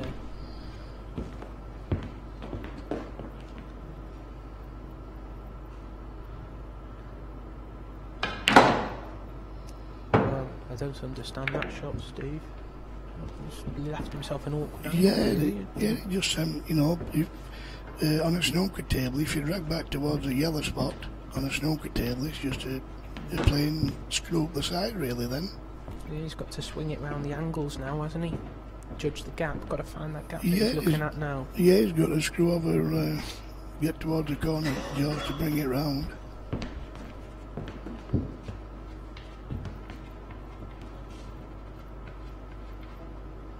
Just a bit of trivia for you, Steve. I don't know if you know, John Chambers actually was 6-3 down in his last 32 and 6-4 down in his last 16.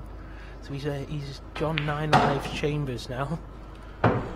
Yes, you're right. He's played a nice shot there, Neil. Yeah, he's... Judge that well.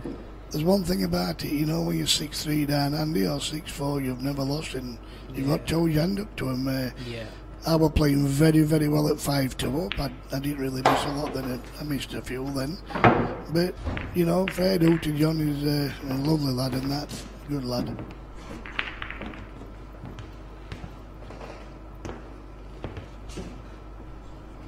That's one frame each, Andy.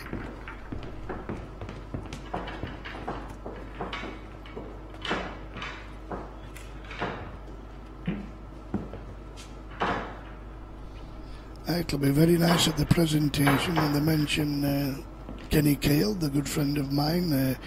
I visited him I went to see him in a home when he wasn't very well, and the nurses says he'd not recognised anybody for the last 3 days. But as soon as I walked in with a trophy where I put on the side of his thing, he booked up and he was looking and he knew me. Yeah, well, that's a touching story, Steve. Yeah. Oh, that's a horrible kiss. Costly for Gareth. Neil now's got that free shot and he'll be looking for that one shot to just give himself the easiest finish possible.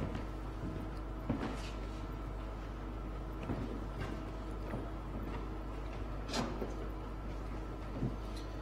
think maybe yellow onto the red that's on the top cushion, Steve, and just develop that red. Leave the yellow tough.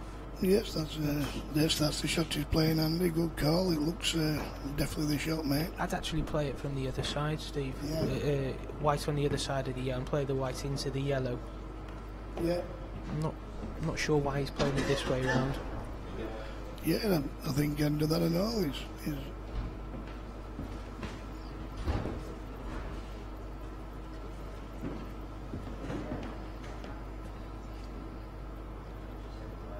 maybe he's playing to leave it the angle on the red that's in the top.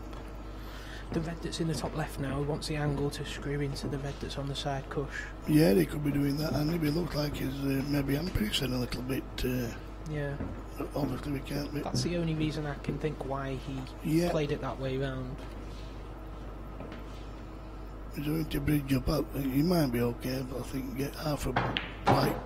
No, you're right. He left it a little bit too much angle, didn't he? Yeah, he left it too narrow to do the shot what we're on about. But when he had ball in hand there, that was a bit careless to leave so much angle. He should have left it exactly how he wanted it, shouldn't he? Yeah. He's the last frame when he wouldn't. He seemed to go like usually. He's absolutely solid, and he plays all the right shots.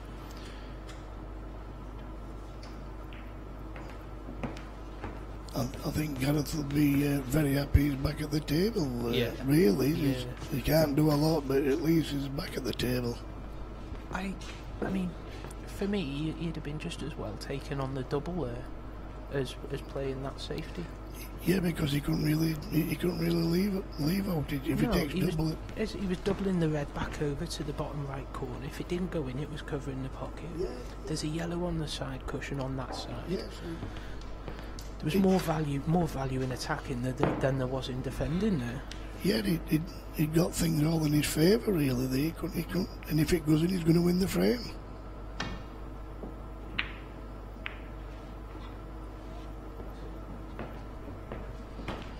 Didn't see, was that a foul? Yeah. Did he hit a cushion after he hit it? I don't think he did. Yeah, what correct, was Andy. it? Good call.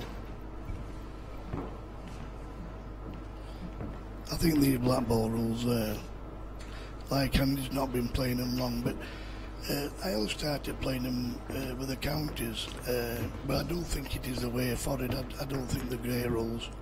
Yeah, I've got to agree with you there, Steve.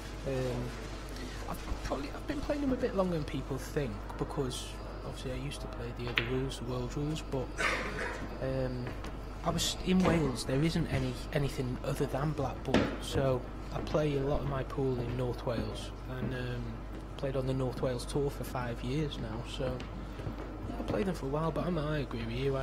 To be honest with you, the best way to sum up how I feel about Blackball rules is I hate playing anything else. I really do.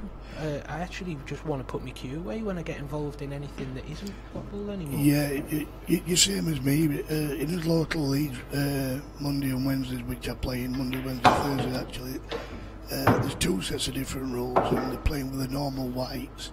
And every time we go into league matches, we just don't really like going to them now because it's different rules. And these balls, I don't think the balls are absolutely superb what we're using, and it's totally different when you go to these other places. I think as players we just want consistency as well, don't we? And you don't want to be using different sets of balls and playing different rules. And if you're talking about a universal set of rules, a set that anybody can play at any level, Blackball are the ones, because they are very simple. And anyone can learn. They can learn them very quickly, and it can be. They don't have to be a top player to be playing the Blackball rules. Yeah, there's all the skill shots in that. You can also improve your game a lot by learning little things like that. And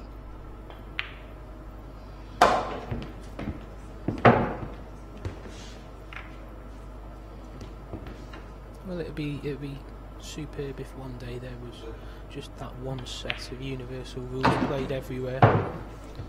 I know that the World Championships is on at the end of the year up in Perth, and I'm told there's 20 different countries already guaranteed to be attending. I went to the qualifiers at Nottingham, and I qualified, and I'm booked in for Perth, so it's going to be good. It's 2-1 to Neil Raybone, yeah, 2-1. So you're not playing in the seniors team event, Steve? Just a singles? Oh, no, I'm also in the seniors team event. Yeah. But there's 2 different categories, so I don't know which to put me in. So right. It's. You're that good, you could go in any of them.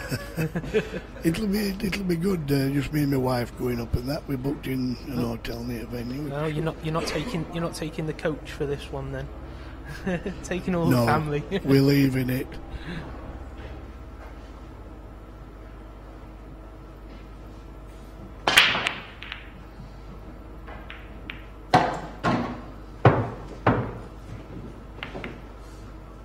It's a nice break from Neil.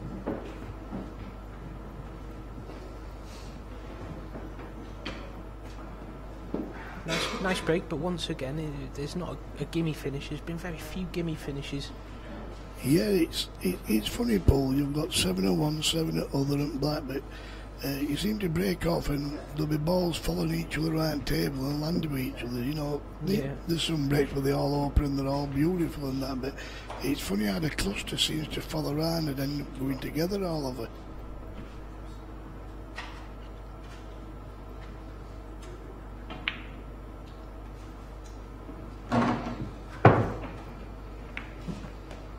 It's a decent opening pot, but it's difficult from here, isn't it? I don't know if he's looking at a double. Yeah. Or he's maybe just looking at what if he just bumps that yellow over the middle, what he leaves, what he's going to leave for Gareth. Yeah, with that red being on the side cush, I think he could maybe play the cross double here, Andy, and release his yellow. Is a couple of save balls. You could do, yeah. He could give Sid a chance with that shot. I don't think it's Neil Raybone's type of shot, though. To be honest, he's very meticulous and he doesn't like to take too many chances. Yes, I've got to agree with that, Andy. And he's gone for a treble. But saying that, saying that he's played a totally different shot, what would you think he would? Yeah.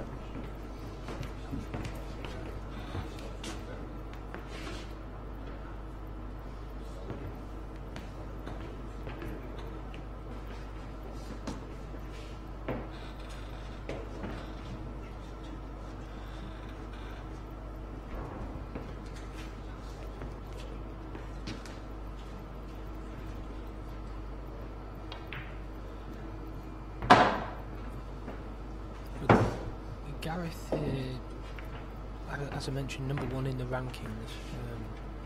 His cue ball control is usually, is sublime. He's very aggressive. He likes to go for his finishes, but he's also a very complete player. There's no scenario that he doesn't know how to deal with. Yeah. If Neil kind of drags him into a tactical match, he can certainly hold his own with it. But he's, some of the finishes he takes out are unbelievable. Yeah, he's like you said, he's got it's a great game actually. He's like got the Steve Davis type of game, at Paul. Yeah. Steve, even at his top of the tree, got everything. Steve Davis and Gareth. What I like about Gareth is it doesn't seem to matter what match he's playing, what scenario or what score it is. He always plays the same way. He doesn't change his pace around the table, or it's always exactly the same. It's consistent, and that was a good shot, wasn't it? A really good shot. Superb shot. If that red doesn't pass the other red, then he can consider himself a bit unfortunate there, can't he? Yes, he deserved a bit better.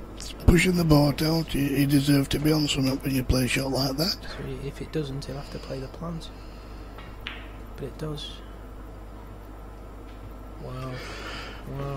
Once again, on your normal Supreme, that could have rattled and dropped in.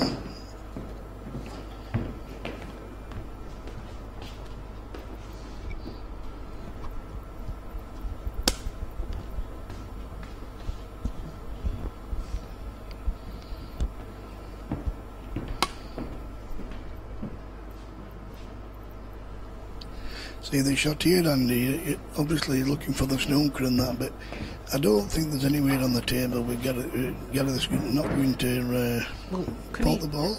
I'm just looking, Steve, he's won a long yellow straight to the top right, and if he can take it on, and if he doesn't get it, he does actually get the snooker. Yeah, that's right. If it goes, he's got the frame, so I think that's probably worth taking on there. Yes, I think that it's a good call. Like I said, go for it with confidence. He's not going to leave out. And to be truthful, from that side of the table down there, it's not as easy as it would if White were straight up and down shot. He'd have to. Yeah, but it's the shot he's playing. He's got to cue it straight.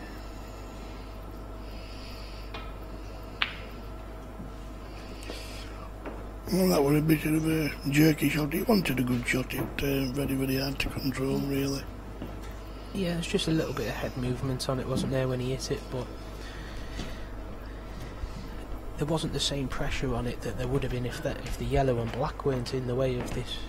Yeah, that's right. The two reds was there, so in a way that should have relaxed him a bit more on the shot, shouldn't it? Helped him to stay still. Like here, obviously, it's a total. Gareth could get. Is it a total? I don't know. There is a gap. Oh, it could be a gap. Yeah, he just clipped it, I think, Andy. Yeah, clipped the yellow. I mean, I think what he was trying to do was come through the gap and hit the red on the side, the red to the right on the side, and pop the red that was over the left corner. Get a false throw. I thought the red moved. The red moved. What just then, you mean? Oh, the yellow moved, you mean? No, when Gareth was going through the gap, I'm sure he touched the red. No, yeah, when he came through the gap, he touched the yellow. Oh, did you? Oh, no, it's not a red, it's Gareth's on reds, he touched Neil's yellow. Oh, did he? Oh, right. When he came through the gap. So he gave Neil 2. Right.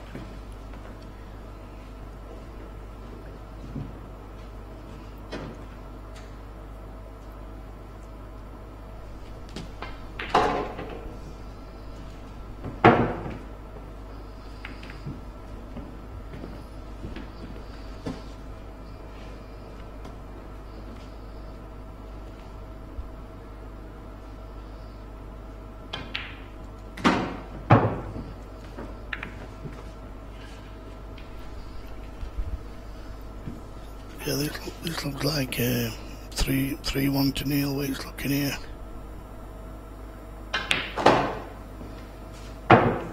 Yeah, it is. Gareth was unlucky, wasn't he? He played a really good aggressive shot, and all it left him was playing a slow roll into half a pocket at best. Can consider himself a bit unfortunate.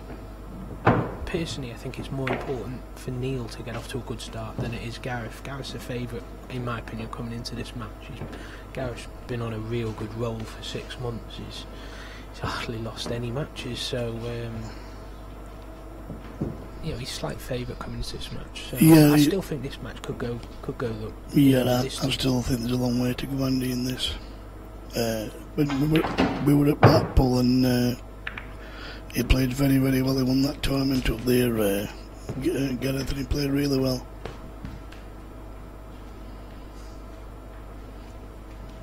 That could have been a bit better, I think, from Neil. He's also won 2 IPA tours this year, and one of the Pro Tours as well.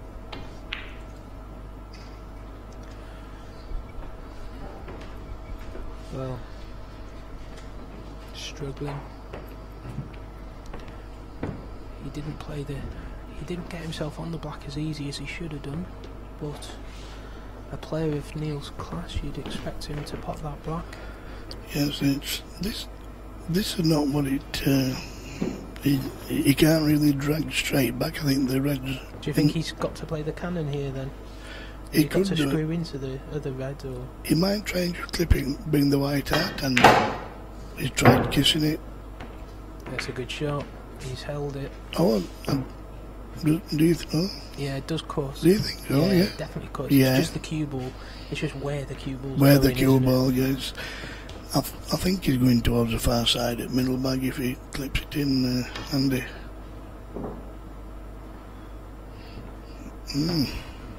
Wow. Well, you were right. It went far side of the middle bag. He's overcut that a lot, hasn't he? Yeah, and if you look at the white ball, this one's good cue in this because I've just missed a few shots on the cush, really. There's not a lot of white ball to aim for in these SAM tables. The cushions are a bit higher, aren't they? Yeah. I noticed that myself. Yeah, the cushions are very high, and a lot of these pool cues we've got, Andy, they're very, very thin, and it's easy to just slide over. Yeah, I know. I struggle with those shots on these tables. Yes. And it's the same with the Simply Pool. They're also high as well. The ones that they use in Bridlington and Selsey.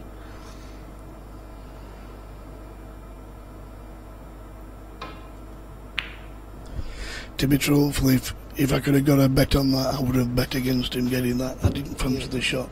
Not with what we've seen so no, far. What we've seen. Yeah.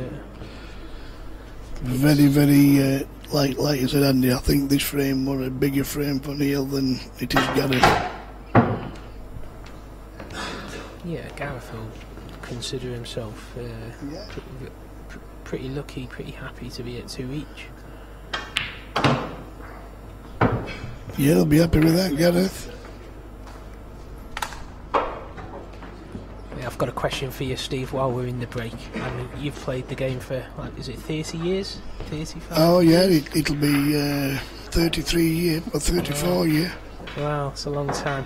Have you ever, on the pool table, where the players rack the balls, on the front ball, sometimes you get a bit of a worn bit of cloth, don't you? Yeah, I don't know what you might call that. We call it a divot. Yeah, that's right. Yeah, front ball will drop off because it's... Right, and every once in a while you might see a ball land in the divot, or you may even see it fall back into the divot when it stops. Yeah, that's right, Andy. Have you ever seen that happen and it's changed a frame or won a frame? Oh, yeah, I've seen it happen in...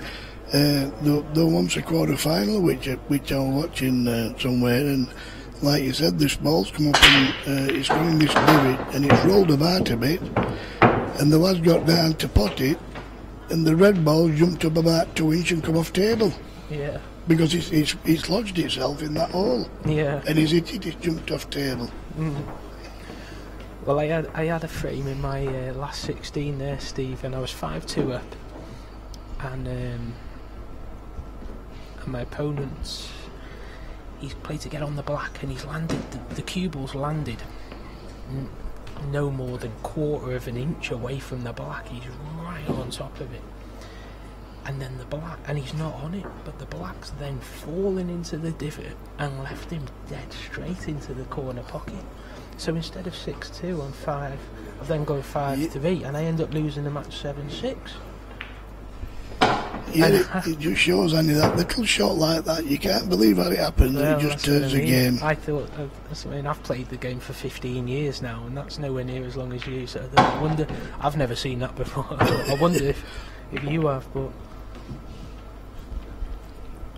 yeah, it's funny at this game. Like just one shot, you just turn match, and then you end up losing it.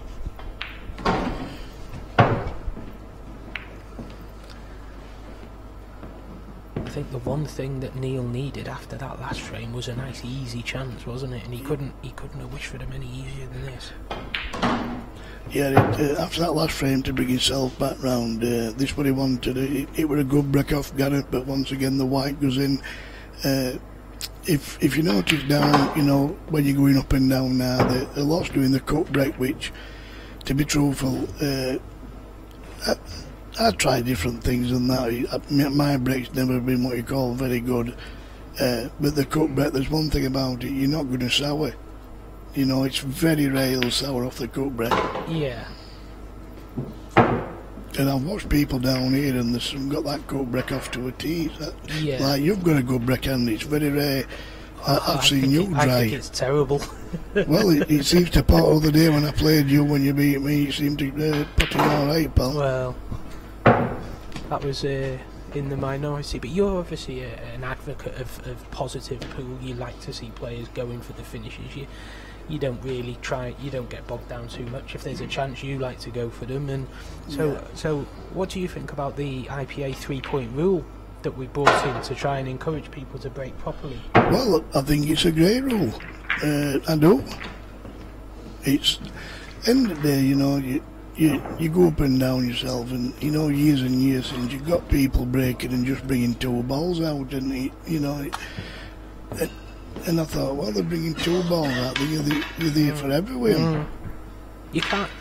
I mean, from our point of view, we can't sell that. We can't sell people just bringing 2 balls out and then frames lasting forever. People want to see, want to see showcase people's abilities and skills, and you know, when we brought that rule out, I'll be honest with you, probably 95% of people were made up. This is a brilliant rule. We're delighted that this season but then there was, 5% or whatever. They're like, well, we want to be able to break like that and what have you. And so you can't please everyone. But no, you can't. Thought but it was, 95 out of 100, and it's you know where it's going. It's the positive side, but like you say, you're also going to have them few percent.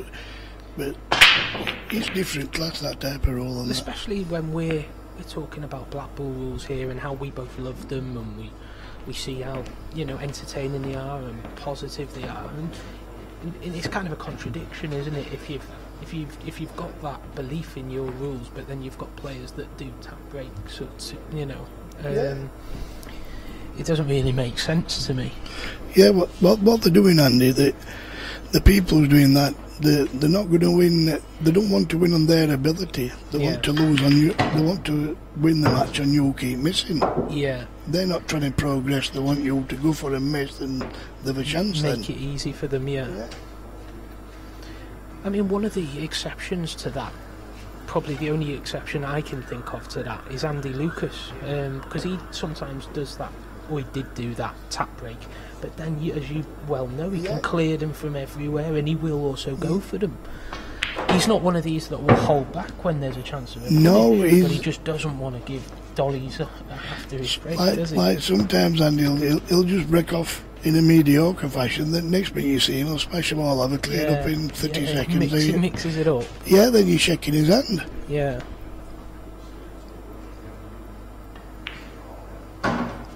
There's some absolutely great potters, but they've just got it into the head that they will not go for anything. Yeah, there's a young lad from Scotland, Liam Dunster. Don't know if do you know him? I don't know. Right. Well, he's the under-23s European champion. He's probably the best young player in Scotland and terrific player. But he's also been breaking breaking tactically But I was watching him the other day playing in an event up in Scotland that Ross McInnes was running, that UK Open, and he wasn't breaking tactically anymore. He just decided he's going to play properly and he's going to go for his thing, and he was playing awesome, and he lost. I think he lost deciding frame in the final, so he picked up a good check there as well. But he was playing, and I just thought to myself, well, surely he can see how much better he plays and what an opponent he is when he's playing like that. You see, well, I'll be honest with you, when people tap break against me, I think, well, great. He showed you that they're showing you that they're scared. When they think, I'm going to tap break against him, then you think, like you're saying, Andy, a young lad like that, he don't want to be tapping break. A young lad wants to be going down and getting him in. Yeah, exactly. Like you said, he's a great potter, so why does he want to mess about?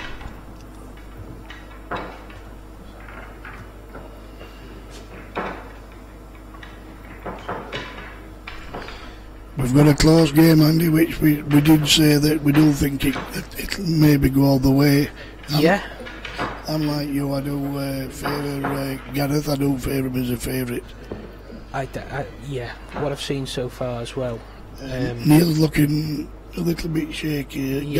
Gareth will be happy at 3 apiece because he knows for a chance he's missing a few, Neil. Well, if you look at what the frames that Gareth's lost, he hasn't had a chance at. The frames that Neil's lost, he's had big chances.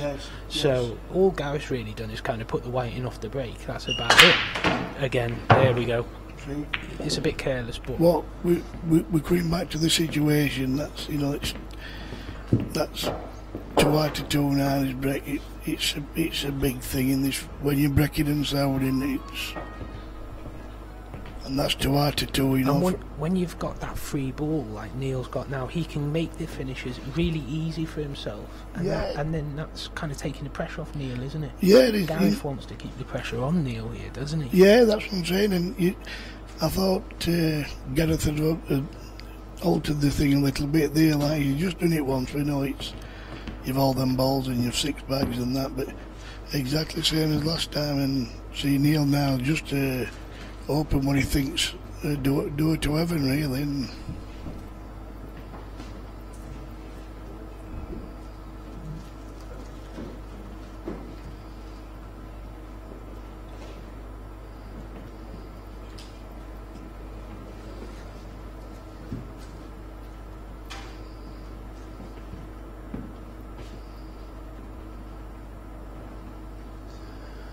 I don't think the yellow that's closest to the black, I don't think that passes into this bottom corner, so I think he may just be looking at trying to develop that yellow there. Yes, that's right. Yes, I don't think it will pass, actually. And then once he's moved that one, he should be able to have a pretty good route to a finish there.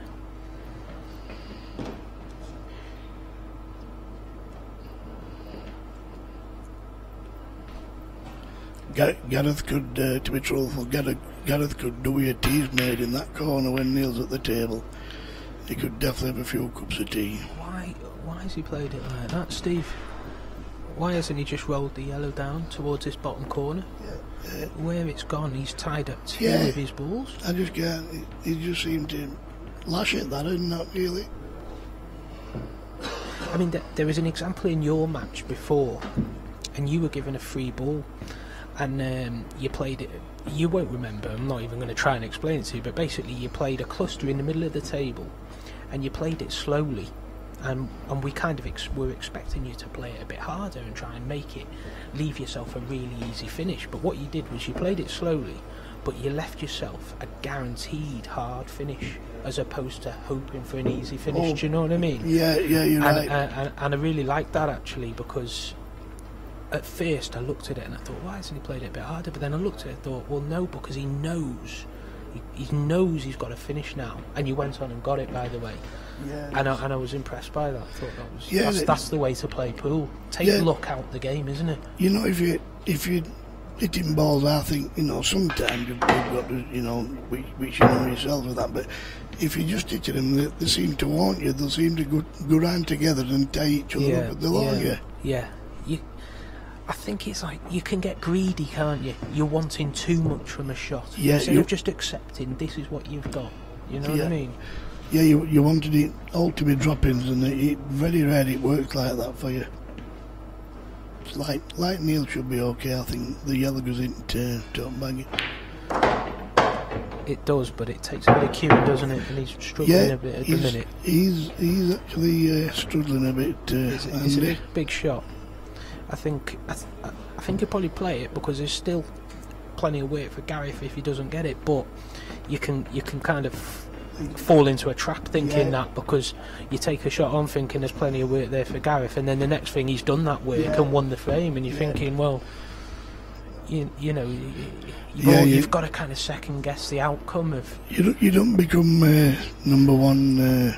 Andy, without being, you know, knowing his way around the table, and obviously if Neil did miss this, you'd have your money on Gareth to get him. Yeah, it's a pressure ball if he takes it on. He knows he should take it on, doesn't he? It's just he doesn't want to. No, he doesn't fancy it. No, he's. I think he's looking at other shots to try and kiss them to make it a lot easier than it is. We go back to that first shot when he had ball in hand, though. I mean, these yellows should have been a pretty easy finish if he'd have just played it sensible instead of the way he did, which he tied the balls up. If he'd have just floated it down towards his bottom corner, he wouldn't have had any problem. And you wouldn't be looking to try and kiss balls out and that now. And I don't think he's got to get back on that ball again now. Yeah.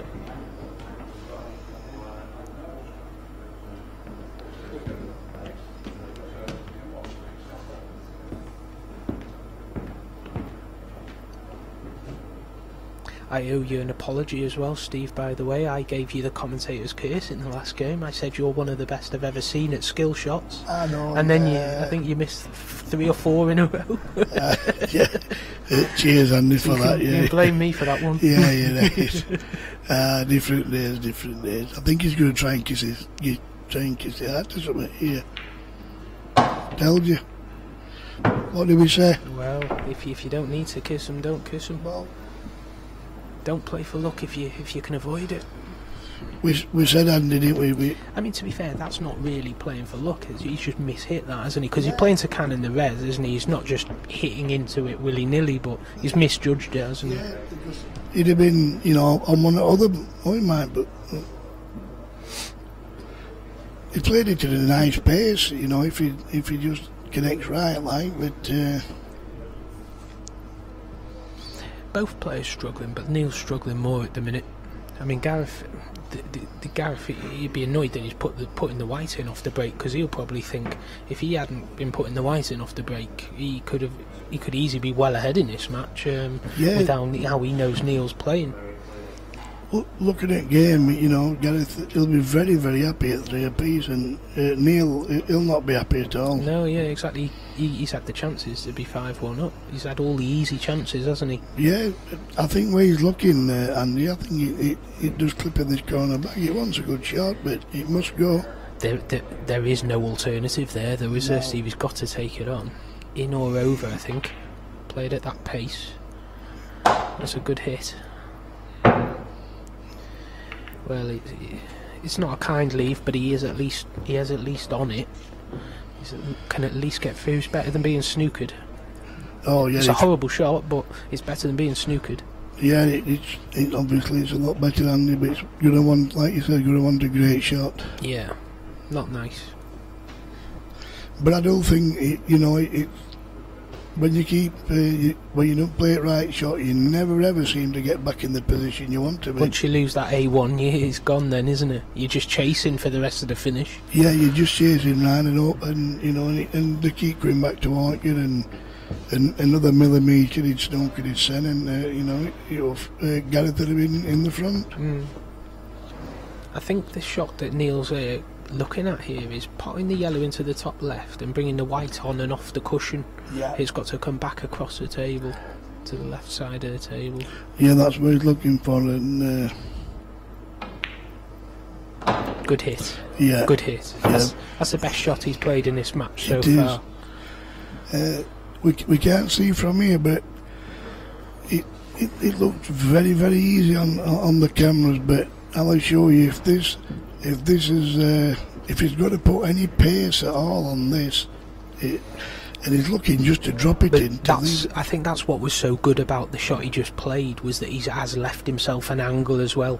If he'd left himself straight on this ball now, he'd be almost doomed, wouldn't he? Yeah. But because he has left himself an angle, he can just float this into the middle, and cue ball just come out for the black into this bottom left corner.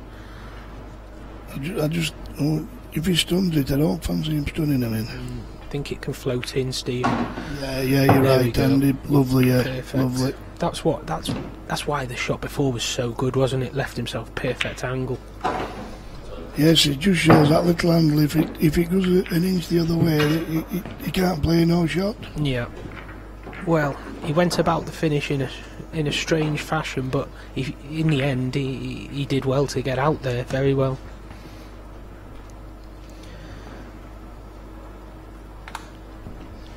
Yes, once again, it's the Kenny Kale three-man team this weekend in Rhyl. Lyons Robin Hood Holiday Camp, who sponsored the event. Kenny was a popular figure, used to like his ladies, used to also have a little lady somewhere knocking about. You're not getting him in trouble, are you, Steve? No, his lads, his two sons are over there. I'm nearly sure the daughter will have something this channel on, she'll be listening to me. They enjoy all what the dad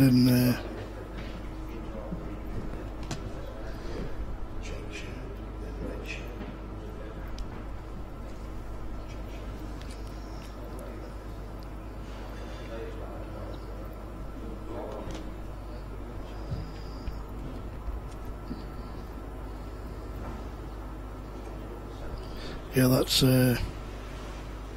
Mark's the one with check shirt, and Martin's the other lad with the long hair.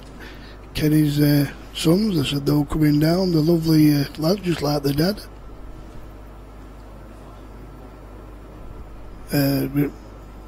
On the funeral day, they had the reception at my pub, which is the Butcher's Arms, and I actually picked two of the songs for Kenny, because we used to go karaoke in. I used to do a bit of Journey and Penny Arcade.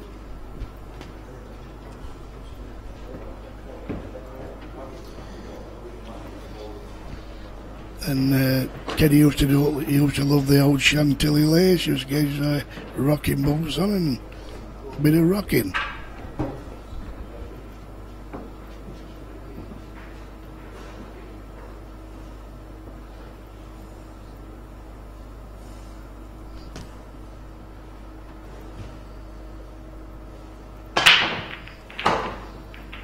Well, best break in the match. That's the best break in the match. I like it. I think Neil's he's breaking quite well, Neil. I don't know if next time he breaks, Steve, just watch, but he seems to rise when he's coming through. So he doesn't get too low, like he doesn't play it like a normal shot. He starts low, but then he comes up higher on it. Seems to be working for him. Yeah.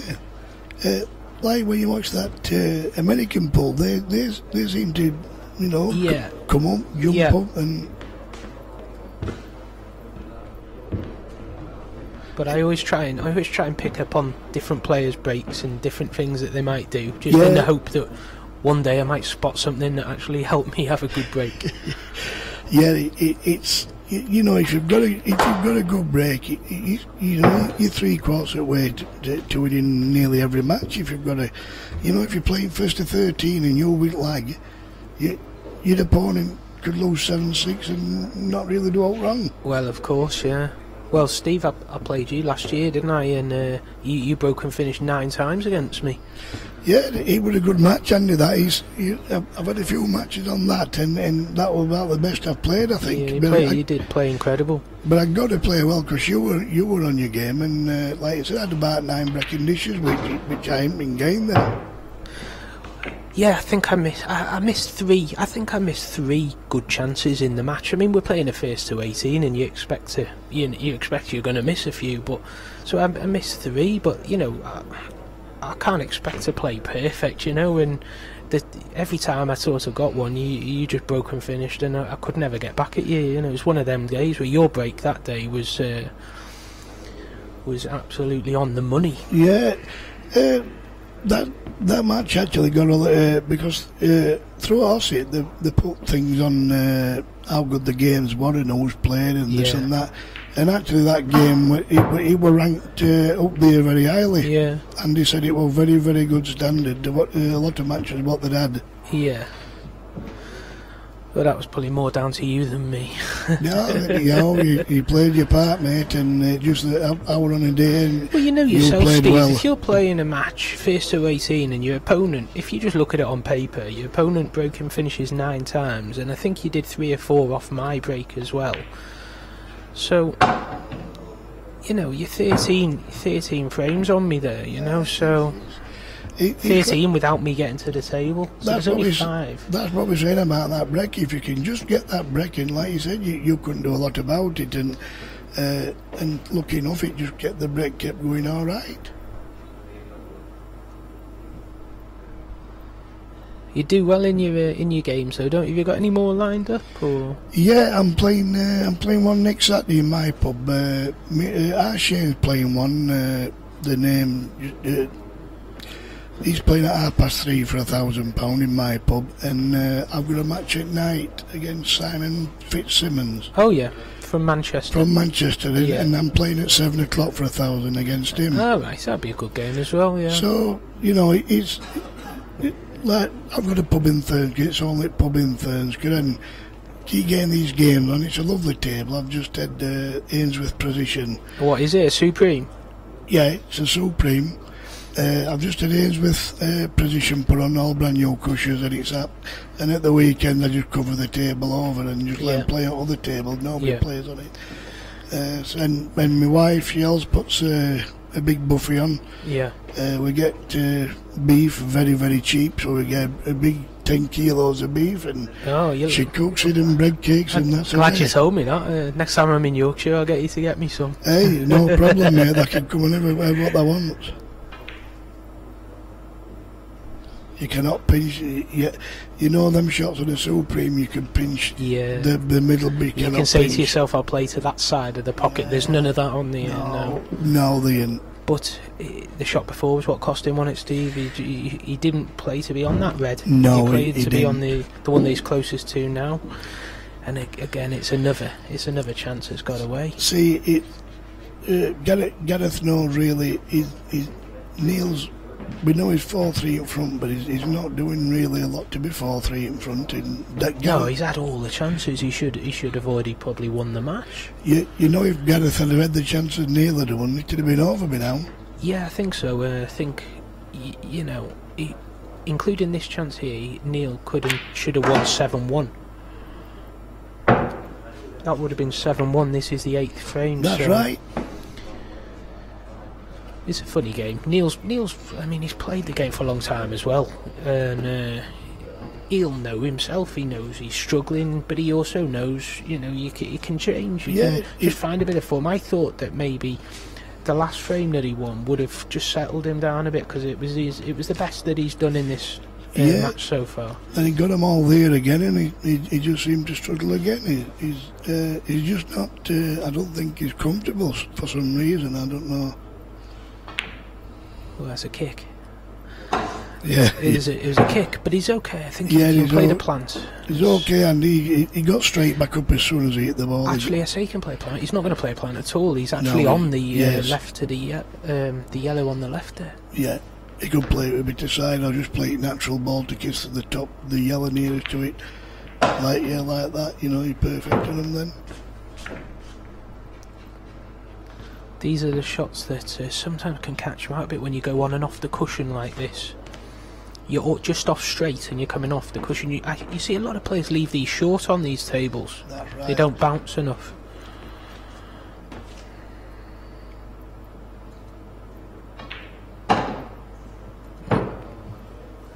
But I do think this is playing a lot better than the tables. Yeah. And this is responding really well. Yeah, that's what I mentioned before about how good Gareth's cue ball is as well. Once he's got himself his hand on the table, he puts the white where he wants it, you know, and that makes the game easy for himself, and that's what Neil's not doing at the minute. He's not making it easy for himself. Yeah, and it's like out-hand, you know these shots, if you keep putting the ball close to him, your normal pub players can pot these, but the thing is they can't get the ball there to pot them. Exactly. That's the beauty of the game, is manoeuvring the cue ball around, isn't it? Picking the right orders as well. To take the finishes out in. Well, I think Gareth, in my opinion, has got to alter something here with his break. If he goes down there, because you know that break can haunt you. When you start souring, it'll stay with you. Yeah, he's put the white in, hasn't he, his last couple of breaks, and I'm not sure, I think 3 times he's gone enough. So for me, his priority here should be making sure he doesn't go in off. If you don't get a ball, you don't get a ball, but just make sure you don't go in off here. Correct, just because he knows that Neil's struggling. Exactly, so just don't give him that free shot that gives him that easy finish. That's right, because to be truthful, I think if Neil's got to pot one and develop, say, 2 balls, I think he'll be struggling with his playing. There we go. See, that's a lovely break. Yeah, straight down the middle. He's dragged straight. He did exactly what we thought he should do. I mean, he's not made a ball, he's been unlucky, but he's at least screwed it straight back in a straight line, didn't he? Yeah, and without balls kissing into it, you're not going to sound it's going straight back at you. The interesting thing is that he's left. There's kind of a problem ball on each suit, so Neil's at least got 1 bad ball. Now if he had a free shot now, he'd be bringing that 1 bad ball off and then have an easy finish. Then an easy finish. Whereas now he's at least, Neil's got to take them out and get rid of that bad ball. Yeah, I do think looking at the table, he's like you said, a bad ball, but he could bring maybe one off here. Just drag into it, Andy, if he's got the angle. Well, I don't know. I think the Reds will go, you know. Oh. I think the Reds will go, Steve. Oh, right, yeah. It's just he's got the red that's on the left-hand side. But again, why hasn't he left himself straight on the red into the left middle now? Because if he was straight on the red in the left middle, he could get on these bad balls straight away, couldn't he? Straight away, yeah. And obviously get your bad ball out, then all your other balls are up towards bags then. Exactly, and you know yourself on these, if you get on it, you just float it down the cushion and it's going to go. Yeah. So we're talking about it being a bad ball, but actually, if you get on it, it isn't a bad ball at all. No, it'll float down. If you float them on here, like you said, Andy, they'll go in. Whereas now, we may have to play for a double if he can't get back on it.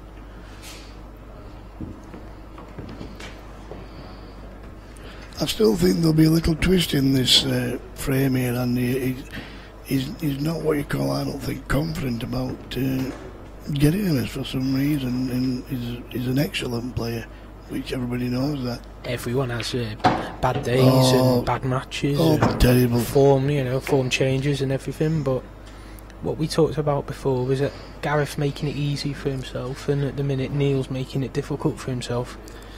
Yeah, but you know when there's 4 or 5 balls on, when Gareth goes to the table, you know that he's going to get them. Yeah. And you're thinking if there's one half and half ball with Neil, he's going to struggle to get that ball. Yeah.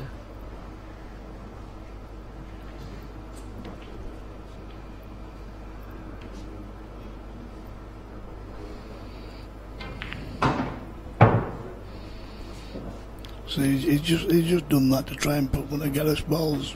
Yellow's safe again there. Yeah, he has. I mean, that's not a bad. It's not a bad idea. But he's still going to want that ball up there. That's right. Yeah, that should have been his. That should have been his priority right at the beginning. Beginning to get out of the way. Getting on that. Because if you leave it while last and do rattle it, you're going to be struggling. If you take it early and rattle it, you're still a few balls. You still could be all right.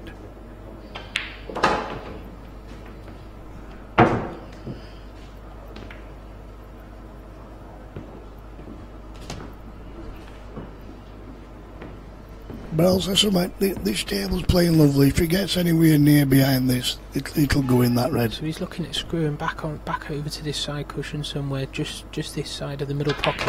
Yeah. Good shot. Yeah, that looked perfect. Good shot. The only worry now for me is just queuing the black in.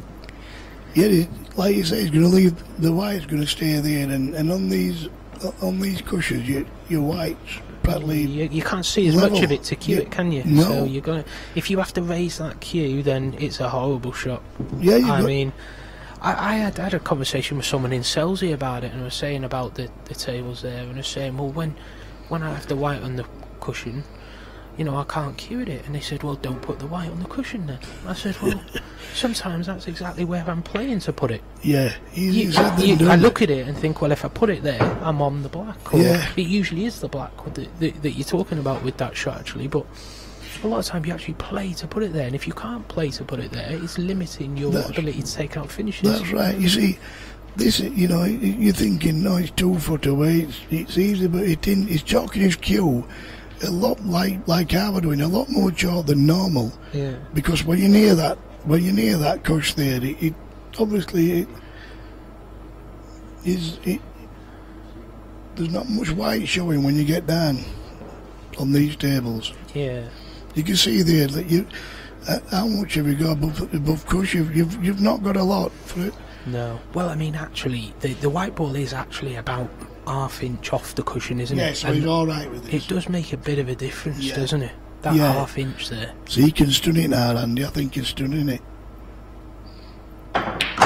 Yeah, that was the difference. It was. That ½ inch was massive there. Yeah. Otherwise, he's got to stay Just low and low. cue it. Yeah. Yeah. So it's, That ½ inch, he just could bang it like he did, and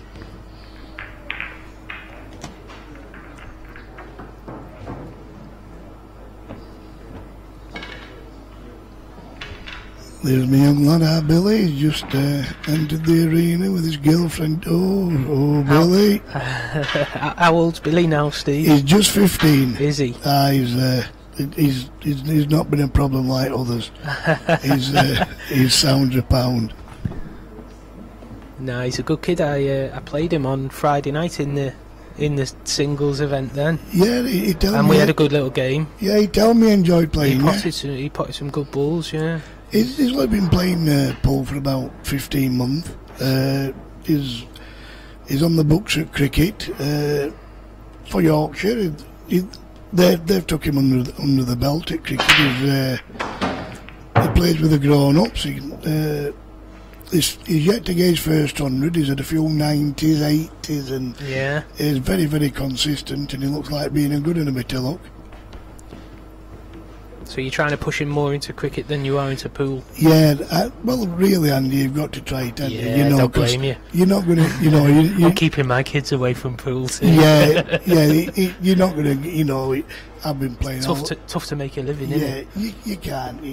It's enjoyment more than out. Anybody who thinks they can make a living out of this, they've a long way to go, you know. Yeah, don't get me wrong, yeah. It's absolutely a great game. Yeah. And there's people, snooker players think it's easy, it ain't easy. No. A good friend of mine, Barry West, from Doncaster, he got to about number 11 in the world rankings at snooker. And I got in 3 pool matches with an old gentleman from Pontefract who used to borrow a QRT rack, and he beat Barry West 3 times for £500 a time. Yeah. Barry used to pot 6 and Snooker said on 7th. Yeah. And he says, it's not as easy as it looks, this pool, is it? I says, no, it didn't. Yeah, different game altogether, isn't it? Yes. I don't like to hear people, you know, I used to be a professional snooker player and that. Then I took this game up and I've loved it. I don't play snooker anymore. And I love this game. I think it's brilliant. Yeah, I've never really played snooker, to be honest. I've obviously had the odd game, but never played it properly. Just the odd frame with a friend or whatever. But I'm one of the few people that does try and earn a living from pool. I do quite a bit of corporate work, and I work for a pub chain called the Shootout Sports Bars. So I go to their bars and do Beat the Pro evenings regularly and things like that. So I love it. It's not a great living, but it's what I enjoy doing. It's nice to have a job what you enjoy doing. Exactly, and there's very few people that can make a living out of pool, isn't there? So. No, it's very. But there's people out there who's got a job and they don't really like. They hate the job they're going, but they've got to go. Exactly. Yeah. Like you've got something you like, you play it, and it's great. You can't knock it. Yeah, exactly. But I just wish there was somebody who'd put a load of money into it and just let it get going. Yeah. Do you think it's a sleeping giant then? It could be bigger than. It deserves to be. It deserves to be a lot bigger than it is, because it is absolutely super. And there's talented people, and there's young lads coming through. Yeah. We've got women good players, and they're trying. It's with the IPA tour switching to Blackball rules as well. The standards really, really good on that tour, and I think that's a great move. It will help. In my opinion, it will help. It helps. Blackball helps everything out. I just wish that the like snooker just all sit down and just say, right, whatever the meeting, it's all Blackball rules. Well, unfortunately, you're not going to get that, because you've got, private individuals with private individual interests, and they're going to put them ahead of the sport, aren't they? Yeah, that's right. Unfortunately, they're always going to want their piece of the pie, and they'd rather have their own pie than share it. Then share it, correct? Yeah. So. We love to play it. We won't play it if we didn't. And it's nice to see everybody, and at pool they come for a drink, they enjoy it. There's everybody and mates, and that's what it's all about.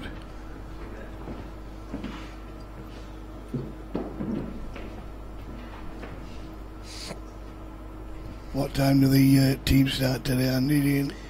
Well, it's on the stream table. It just depends how the matches are progressing, Steve. But the team is actually, the quarterfinals of the team is actually due to start at 1:45.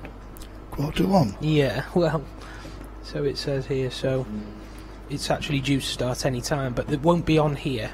And I think you're involved in the next stream match that's on here. Actually, the quarterfinals. I don't know whether the singles final will be played first, and then the team. I'm not sure, so I'll have to leave that to the top table to work out what. But they're both matches that should be on the stream table, really, because you've got a good match next, haven't you? Yeah, it'll be superb. But Gareth's obviously still involved in this as well, so. Yeah, it'll be superb. Hopefully we'll all have a good match, and win or lose, it'll be good. Total contrast with this singles to the team, isn't it? You see some funny things in one frame too, especially. Yeah. I've watched a few Gareth, frames in the teams, and you won't believe it was the same man who plays in the singles. Yeah. Because when you've got 2 lads or 3 lads, depending how many teams, and they're going, go on, it's a totally different game. Yeah. You're not bothered if you get beat for your sin. Yeah, I know. You're bothered, but if you lose team and you go, oh no. You put yourself under more pressure, don't you? Oh dear, he's left himself a bit straight on that. I think he wanted to keep a bit of an angle. Yeah, I think he did. with these white balls, that's another thing for Paul. That that you can see if they're putting drag on, TV. You can see all white ball what they're doing, and yeah.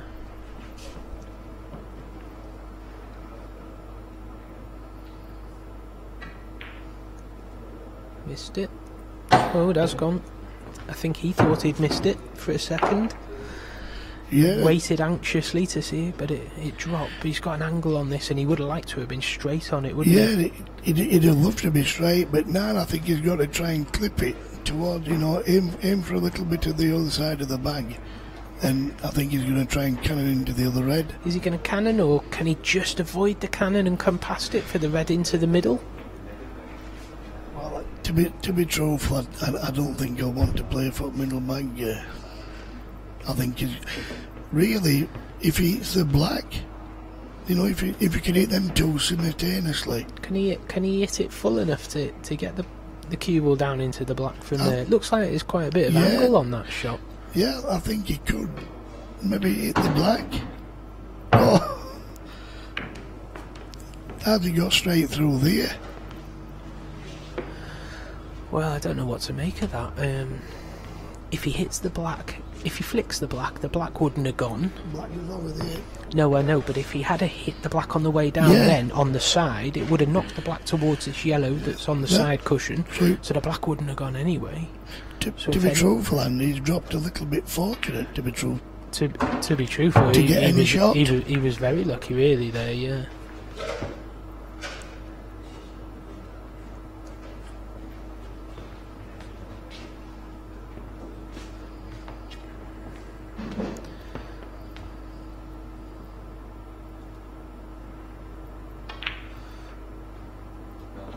Yeah, that's a good black. Yeah, very good shot. He dropped a bit fortunate there, which me and Andy thought he dropped a bit fortunate.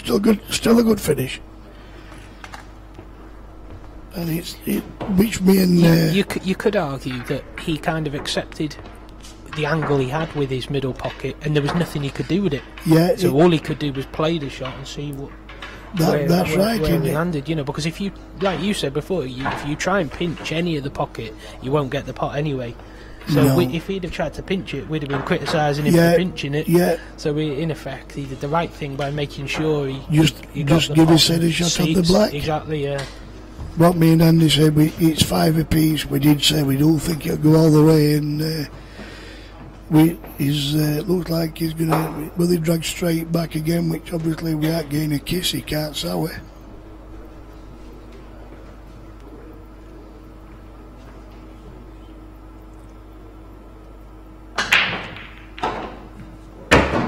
What we said again, Andy? Well, he changed the break though, didn't he? Yeah. He went for the second ball break there. Yeah. So he tried something different, but same result. So, once again, Neil can play the first shot, up in the game, up, and he should clear it up.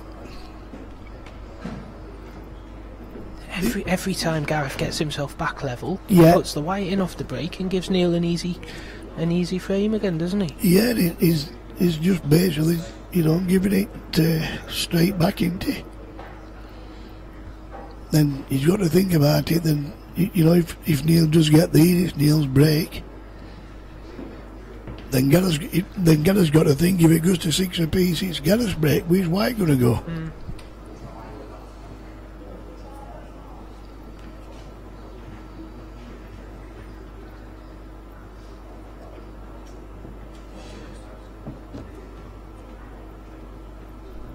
Yeah, I think if Neil gets through and just develops this red,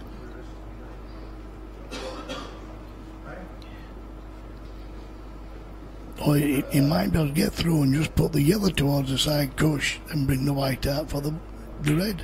Yeah, good call, Steve. That's the shot, innit? That's absolutely beautiful. Yes, like we said, it's opened him up and give Neil another easy chance, and it's these chances that have kept Neil really, in the match, or certainly kept him able to be ahead. Yeah, if he hadn't have kept having that free shots, then it would have been an easy finish. And I don't think he'd have been getting him on defend if he had these first shot free table. And see now, a player is calibre. You think, well, he'll get these, and And Gareth just sat there thinking, I've soured again. Yeah, I'll put my neck on the line here. Neil will get these. Yeah, He will get these. Yeah, he's too consistent. I think these are a very natural order as well. I can't see any.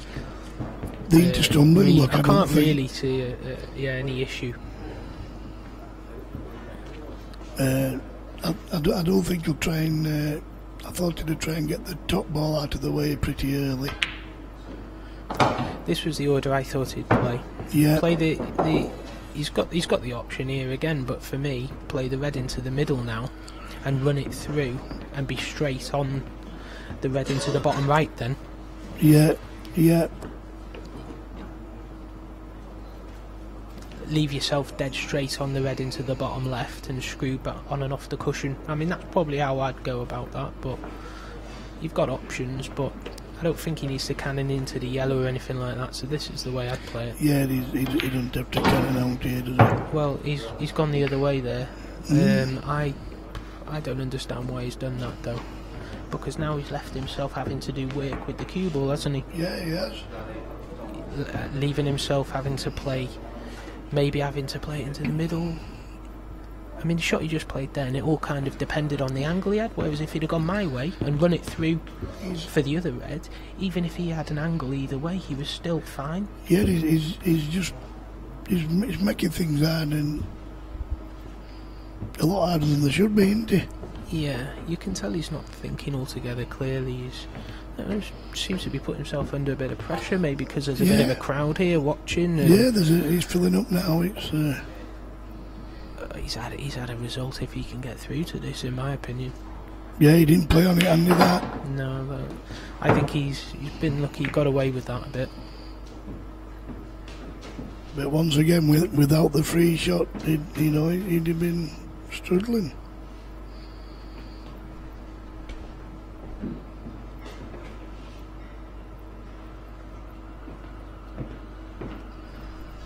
He just looks like he'll just stun that from, just stun it and just keep the white wheat readies, and it's perfect on the other. Yeah, I mean, for me, keep it where it is or just bring it back an inch. Yeah. So he doesn't need to do any cannoning, or if he could just bring it back an inch and be dead straight on the other one, then...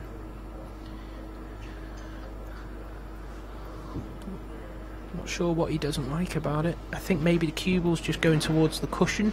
Yeah. It's just off straight, and he just doesn't want the cue ball to finish on the cushion. Well, Neil's one of them players who like, he does like to... He might walk around again, that is down. Probably he'll just stun it all, like I said, drag back an inch and...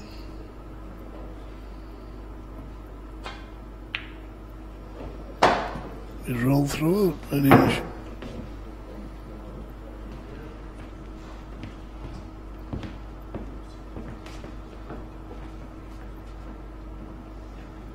I think it means that he'll be playing a cannon of some sort, and for me, he didn't need to be playing cannons here.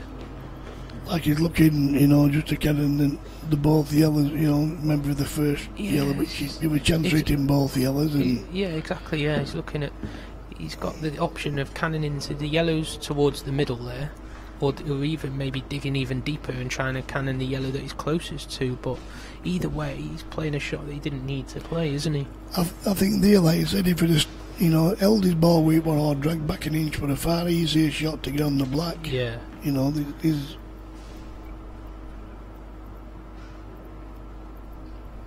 They could always go wrong, these little kisses.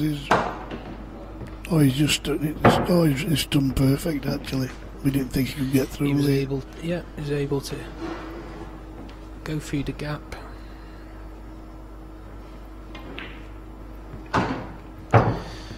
So there we have it.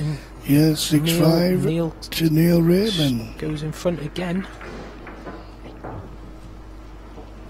We did say it'll go all the way, and I still think it'll go all the way. Maybe every match on this TV table is going to go all the way today, Steve. So it might be a long day. He might have told all the job up, Andy.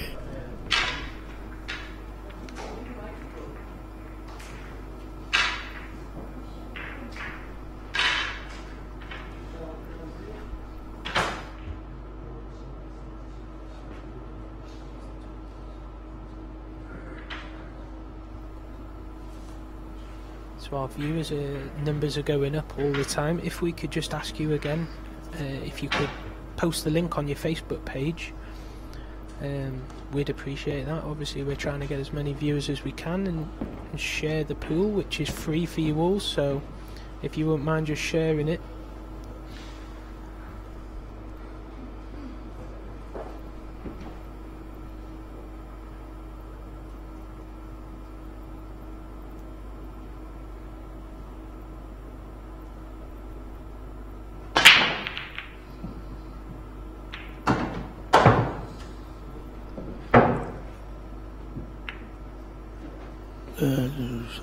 There's 2 yellows off the break, and he's in charge of the table. It doesn't look very easy from there, to be truthful.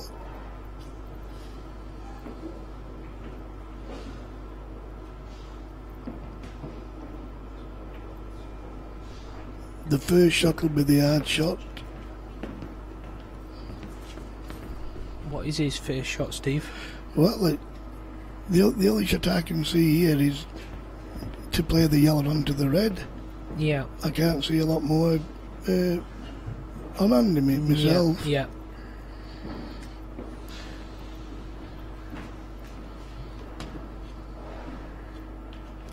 Yeah, that's the only shot, yellow onto red.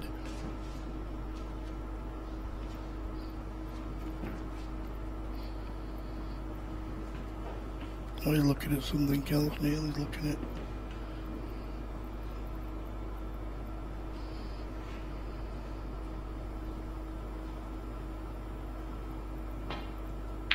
Could get through to the one to the corner, Steve. Yes, he's played it well. Well, it's a really good chance now. I think he'll be thinking the red over the middle pocket's his last ball. If he can take the rest out and leave that one till last, then he knows he's there. It's a real good chance this now, actually. Yeah, you fancy Neil. You fancy Neil for these. Neil will look at this and think, well, I can't really play any worse than that, and I've just beat the best player, currently the best player in the world. That's right, isn't he? If he takes these, makes you wonder. It's a funny game, isn't it? He'll think it's one of the worst matches I've played, and he'll have played a lot better than this and lost. Yeah, for sure. A lot better. For sure.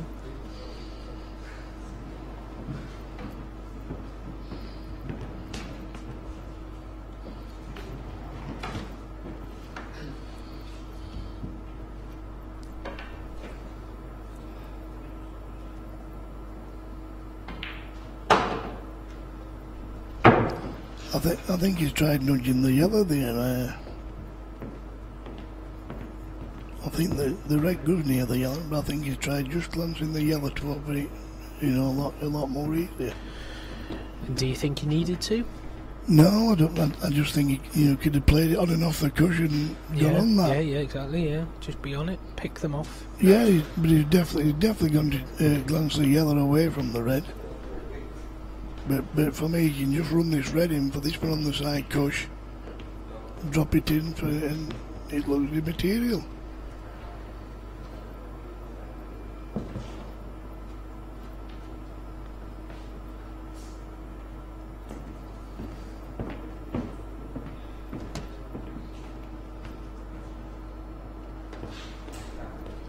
Yes, my teammates, my lads have come in. Mr. Taggart on the right, our Shane, and our Paul's on the left.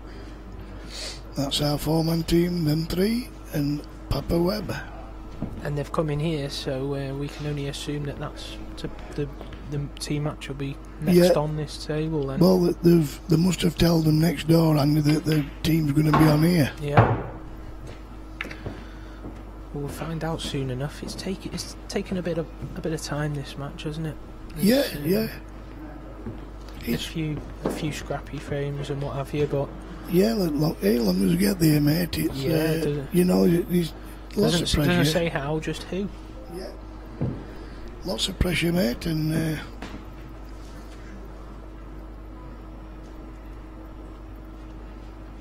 So it's the red down the cushion, down the right cushion, and then he's going to be playing the red into the bottom left corner, isn't he?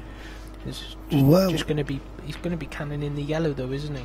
So it just depends. Yeah, that's where canning a little bit. Yeah, that's where he's going to go for it. Just drop this in and hopefully drop that in over there, Andy.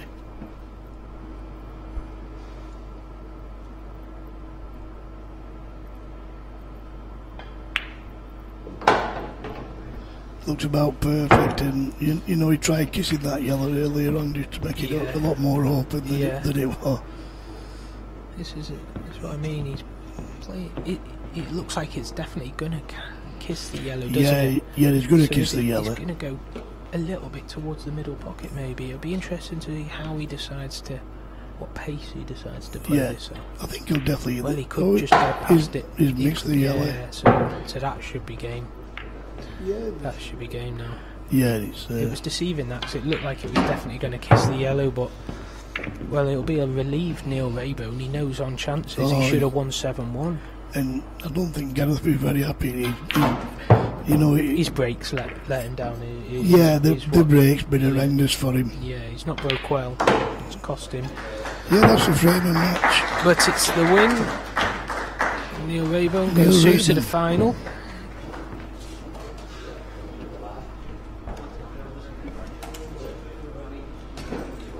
Thank you, Steve, for joining me in the commentary box. It's been a pleasure. Good luck in your team match. So if you just give us 5-10 minutes, and we'll try and find out what the next match on the stream table is.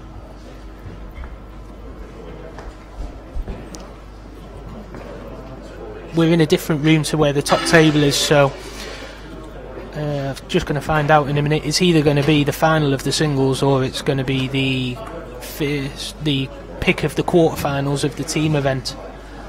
So we'll find out who they've sent through in a minute.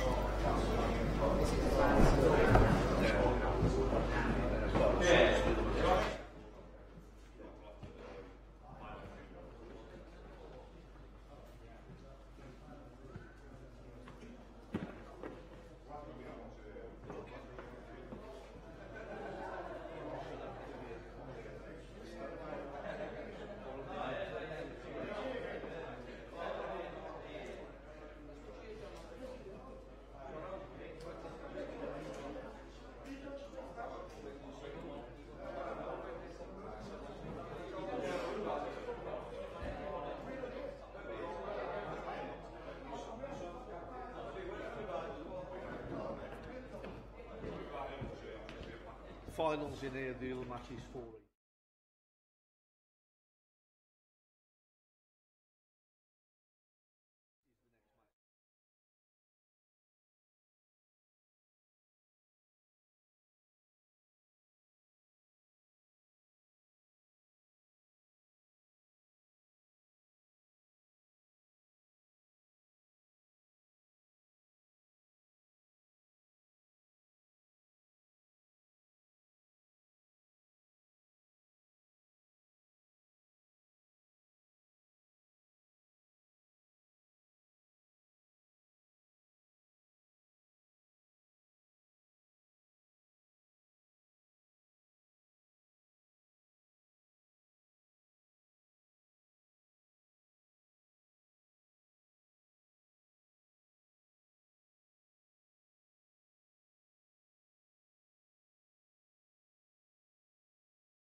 Hi all, and welcome once again. We're now playing our choice of quarterfinals in the Kenny Cahill 3-man Super 3s event up in Rhyl. So in our choice for the quarterfinals here, we've got the Invincibles from Preston and District, and we've got Butchers from West Yorkshire. So two very good teams, no weak links. It should be an interesting match.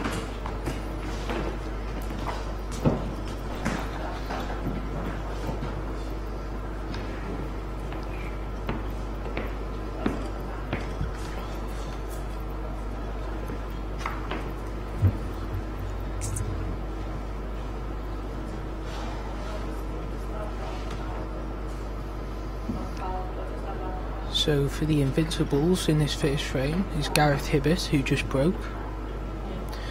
Those of you that were with us 15 minutes ago or so, you'll have seen Gareth just get beaten in the semi-final of the individuals event. And as we mentioned then, Gareth is the current #1 on the IPA tour, and he's up against Shane Webster.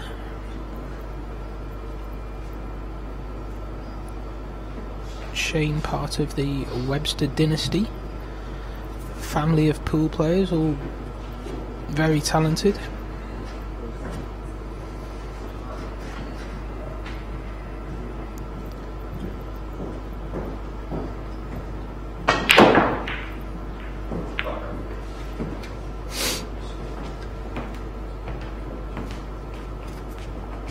A bit of a rash first shot from Shane.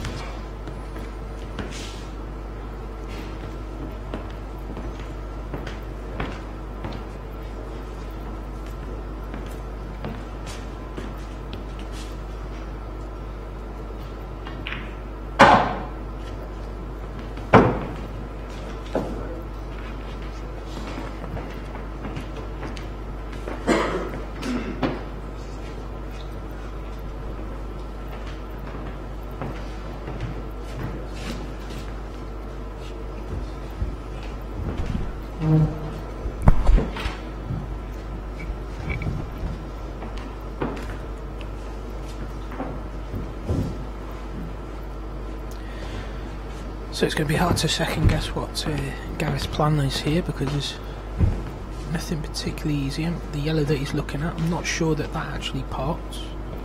The one that's next to the red on the top there, so plenty of work to do. Well, he obviously thinks it does.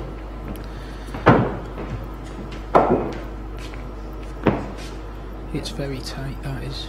I'd like to have a referee on this shot.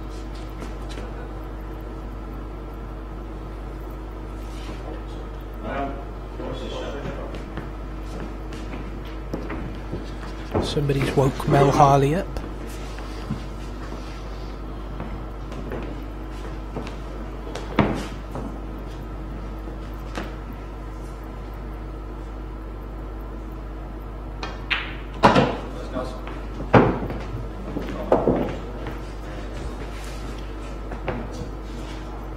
Played it well.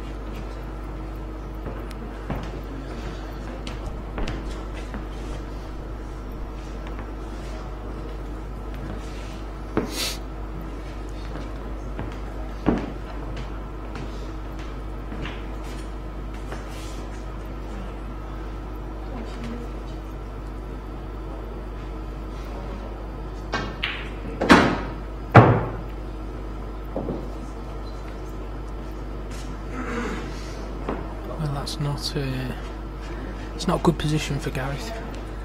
It's difficult. He's got awkward bridging where the cue ball's landed, so I'm not sure whether he can continue to go for the finish here or not.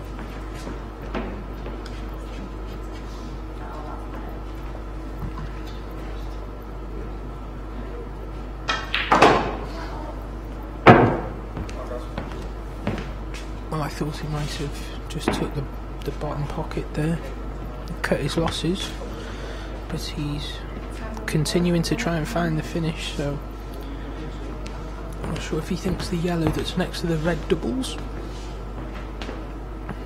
if he thinks he can get through to the potting angle on the first one. Well, it was very tight, but he almost did it, but it didn't go in.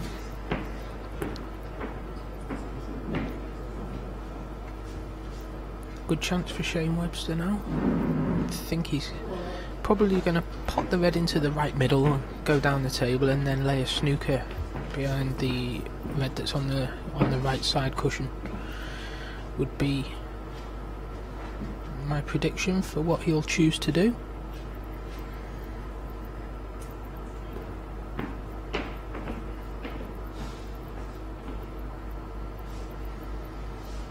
You can see there where he's looking at where he will be able to leave the cue ball for when Gareth next returns to the table. He's not actually potting the first ball. I thought he would have potted the red into the right middle, then gone down the table and played the snooker behind that ball that he just hit, but Shane deciding to let Gareth see this yellow, knowing that he can't really do anything with it, and there's every chance that Shane will have a good opportunity after this shot from Gareth. It's very hard to see what Gareth can try and find here. I think he's just going to try and play the yellow down. I thought he was going to try and bump it where he's trying to make sure he's not Lee Shane anything, but I thought he was maybe try and bump the red that the yellow's finished closest to, try and bump that onto the left side cushion, but Gareth content with just leaving Shane in an awkward place, but it looks like he can cut this red into the middle and develop his cluster of 3 bad balls. It's one shot and open the frame up for him.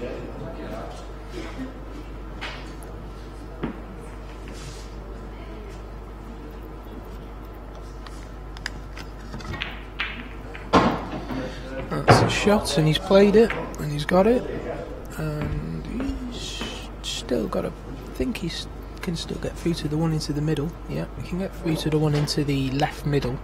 I expect that will be his shot.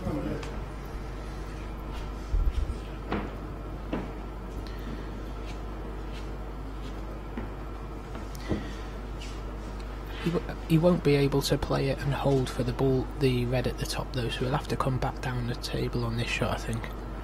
Well, he has played it slow. He has. That's brave, that is. That's brave, because it makes it harder when you play the shot slow, but to be fair to him, he played it really well.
So you'll see with the format at the bottom of the screen there that it's a best of 12.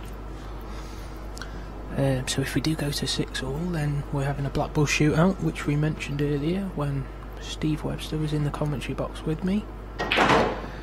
So certainly be interesting if it goes that way. If it goes the distance, that was a bit of a poor effort from Shane. Really, he'd be annoyed with himself there. He knows he's got a golden chance to take out the Preston team's main man in this first frame. It would be a good frame for the Yorkshire team to win, get off to a good start.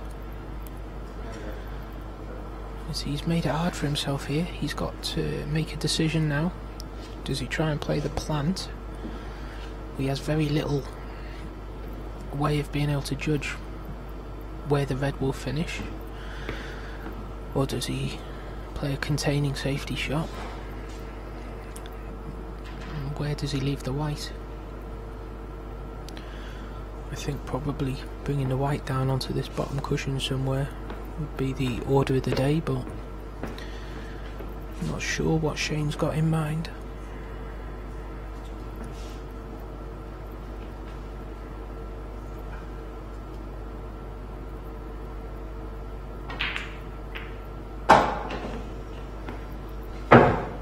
Well, he played the attacking option, but he's left with a horrible shot into the middle.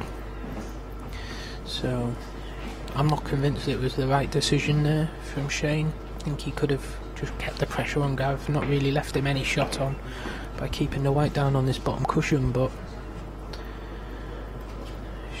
Shane has kept chasing after the finish here, and now got to find a good shot.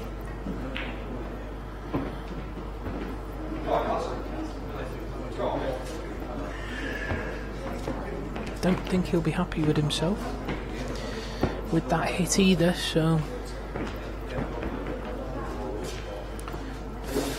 fairly easy safety shot for Gareth. If he gets the cue ball over to the right hand side of the table, then oh wow,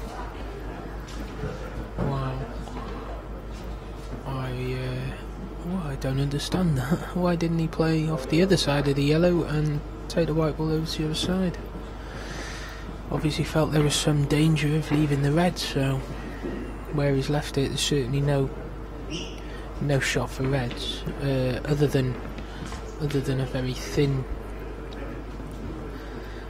shot trying to leave the cue ball down the top end of the table. Oh, he's put the yellow on side cush. It's a good hit. It's a good shot. Unfortunately for him, his red's still tied up next to the black though.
Well, Shane looking to see if he's left it.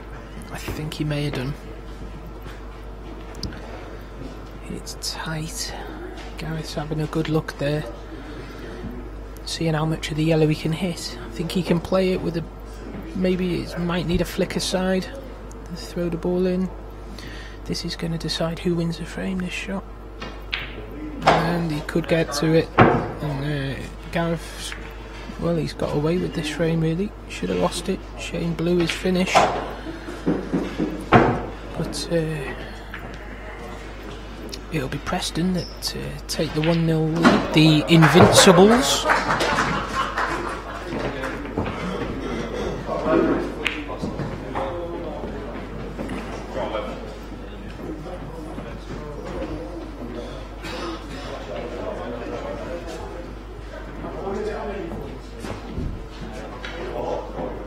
So next up for the Invincibles is Craig Day, and next up for Butchers is Steve Webster.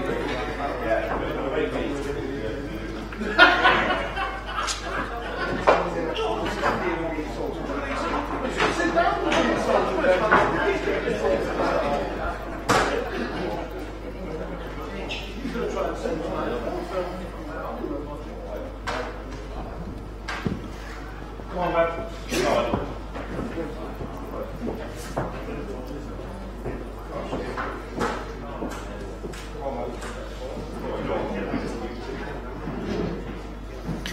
Steve Webster to break.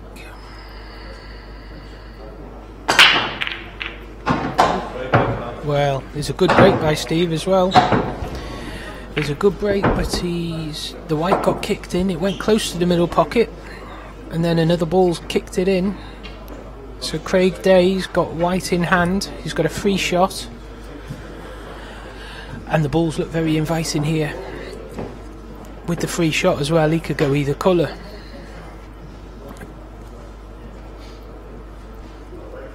I think that reds look to be the order of the day. The red that's by the left middle pocket, that will be his last red. So I'll just be looking to take these other three out, and with the red over the left middle, that'll just leave him nicely onto the black. So it should be a 2-frame lead for the Invincibles.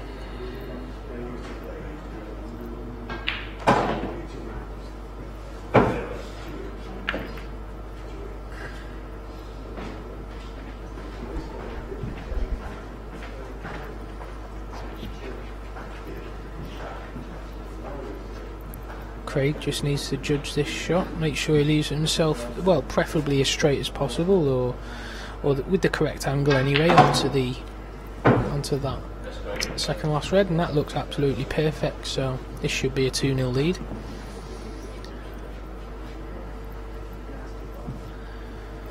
So in the first frame we saw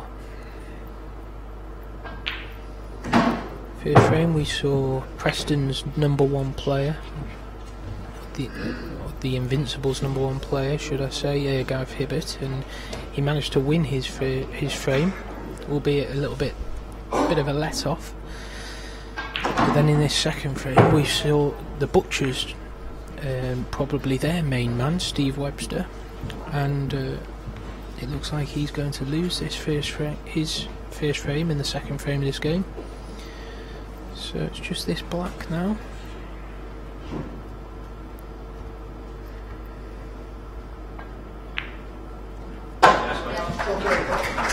And there it is, and the Invincibles take a 2-0 lead.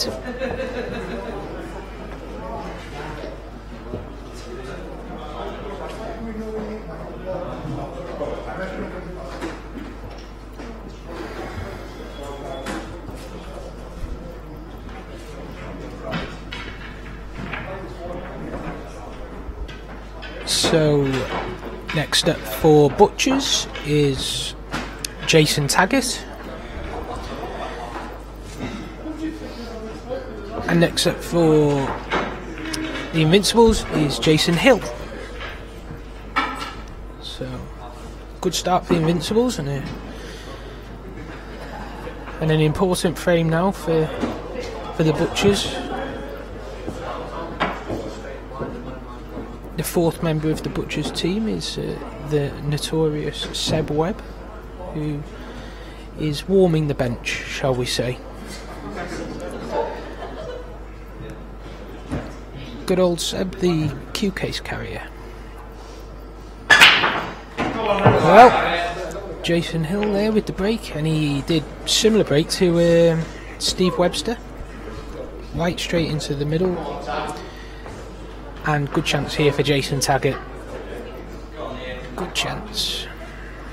Yeah, he's looking at the reds, and he's just looking at the area to leave the cue ball in to be able to come through the gap and pop the red that's closest to the black. And I think once that red's out the way, the rest of the finish looks pretty elementary.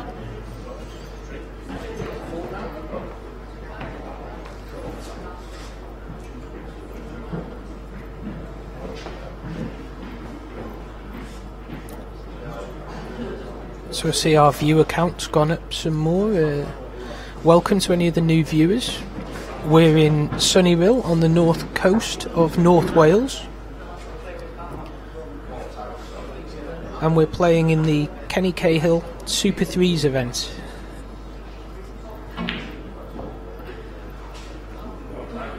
This is a quarterfinal match, and the winners of this event win £3,000.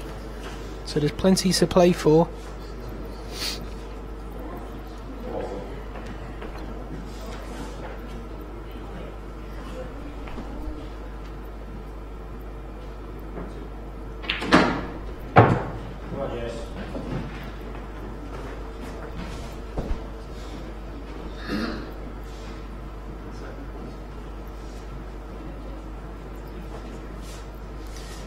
There's Jason Taggart, he's coming through the gap and playing this red now.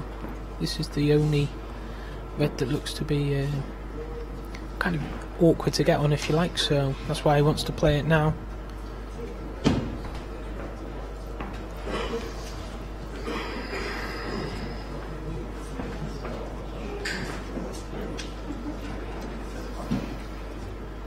It's an important frame for the Butchers, important opportunity.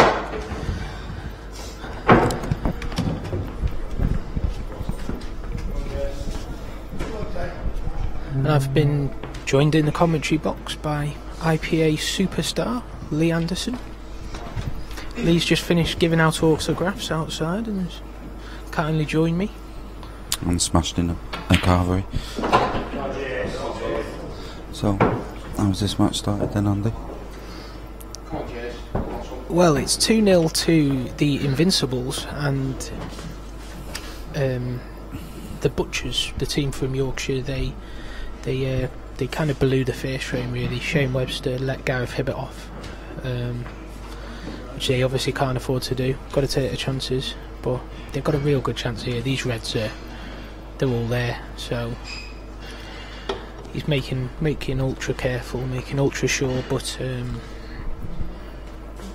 yeah, he just needs to find a good angle on the red on the right hand side really. It's his only sort of little stumbling block, and could be a stumbling block. He'll probably be looking to take that long, I imagine, into one of the corner pockets if he don't land nicely on it.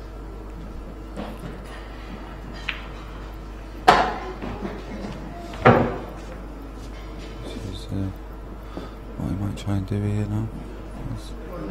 He's got this to the middle pocket, so he's got options he can take. I think what he was intending to do, but he maybe just ran an inch too far, was he was maybe planning to just be able to drop that red into the left middle and play the red into the bottom right corner. I'm not sure, but now he's got to go on and off the top cushion. He's got a lot of angle on him.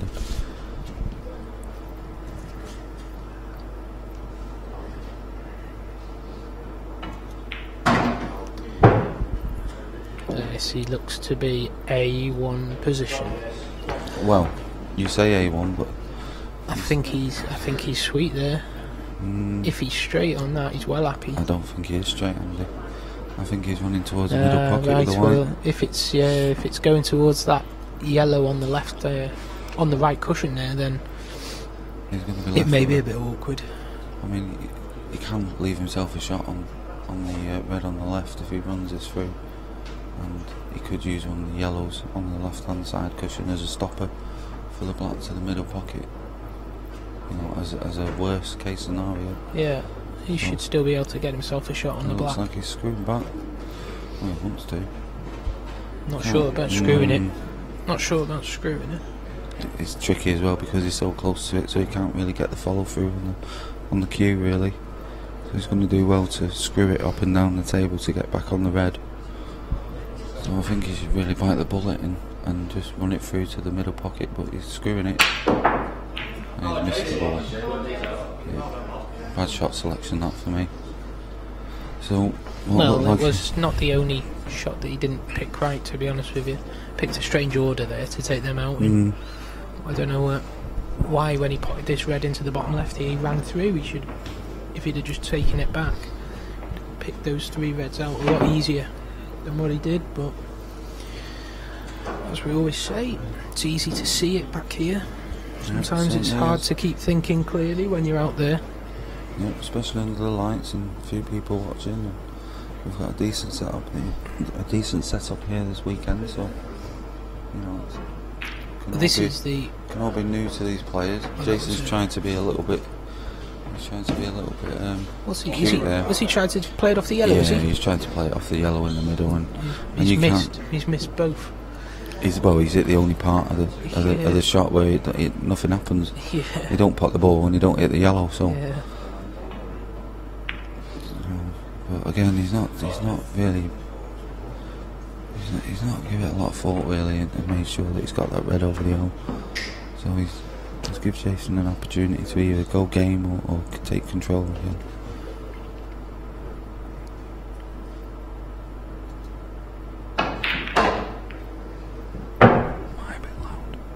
Am I a bit loud? No. Not so. The opposite. Talk louder.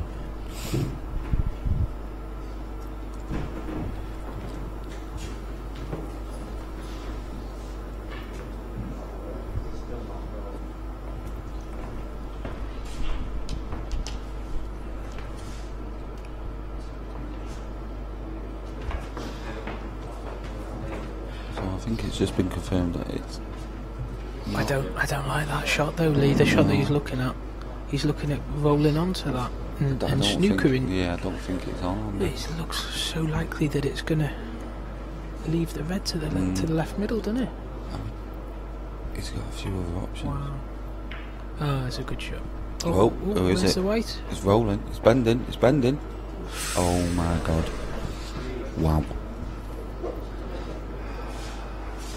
Right inside the jaws. We've got Mel Harley that's looking at this board. He's been known to have the odd roll, Jason Hill. He had a little touch there. Well, he had a little less than a roll, didn't he? He had a little touch there, didn't he? Certainly did. He'll tell us that he's just got the pace of the tables spot on, no doubt. But we know different. He's got, as tough as this looks, he's got half a chance to keep himself in this frame here.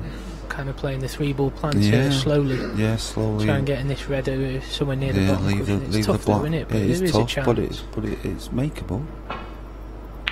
Good and shot. he's played it, and he's a bit unlucky there. Does it go? Yeah, it goes past the red. Do you think the black goes past there? It's definitely. Yeah, it does look like it does. Yeah, It's quite close. I mean, you'd want the white to be close to the black, but it should go comfortably enough. Yeah. All these yellows Just go another now. half a roll, and he'd gone favourite for the frame. Yeah, definitely.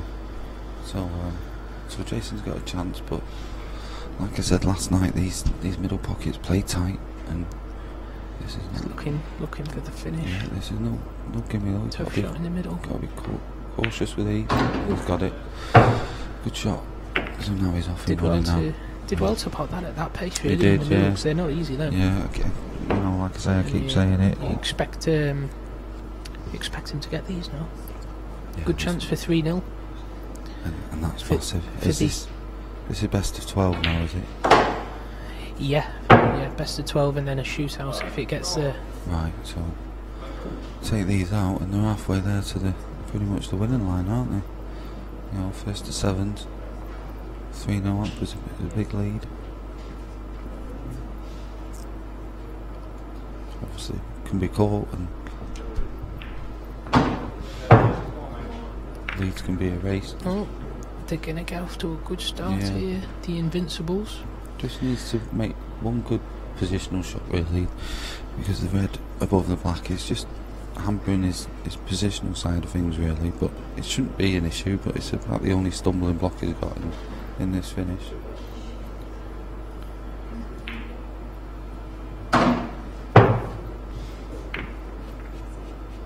So it's going to be the yellow to the top left, and he's going to screw back for the yellow to the top right.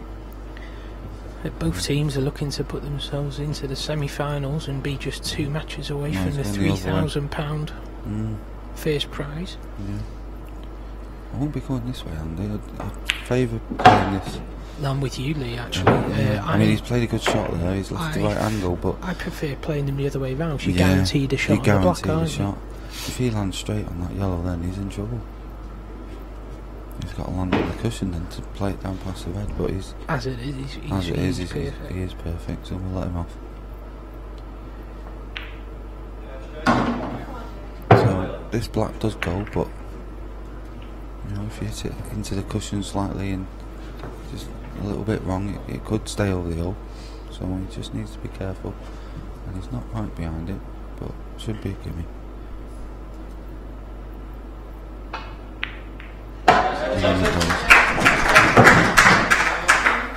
So that's 3-0. Yeah, it's 3-0, but it should be 2-1 to the Butchers, to be honest with you.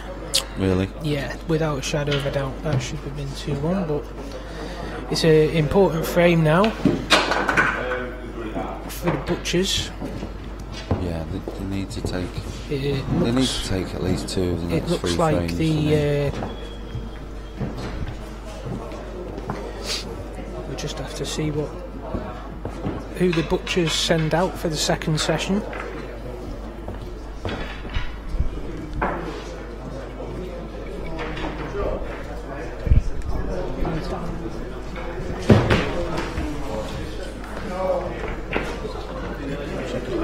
So it looks like Jason Hill's staying out there for the Invincibles.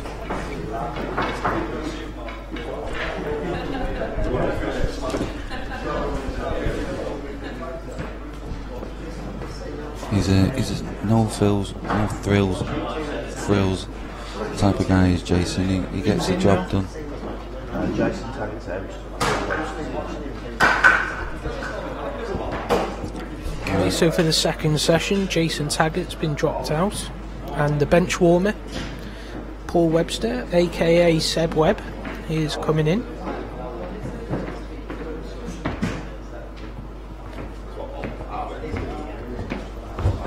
But he'll be third in the session anyway, so it's Shane Webster again.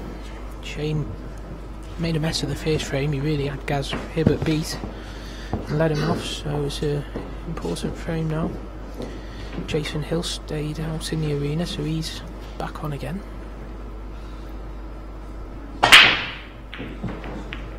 He's hitting well enough there, but it's a decent break. Yeah. But nothing down. No.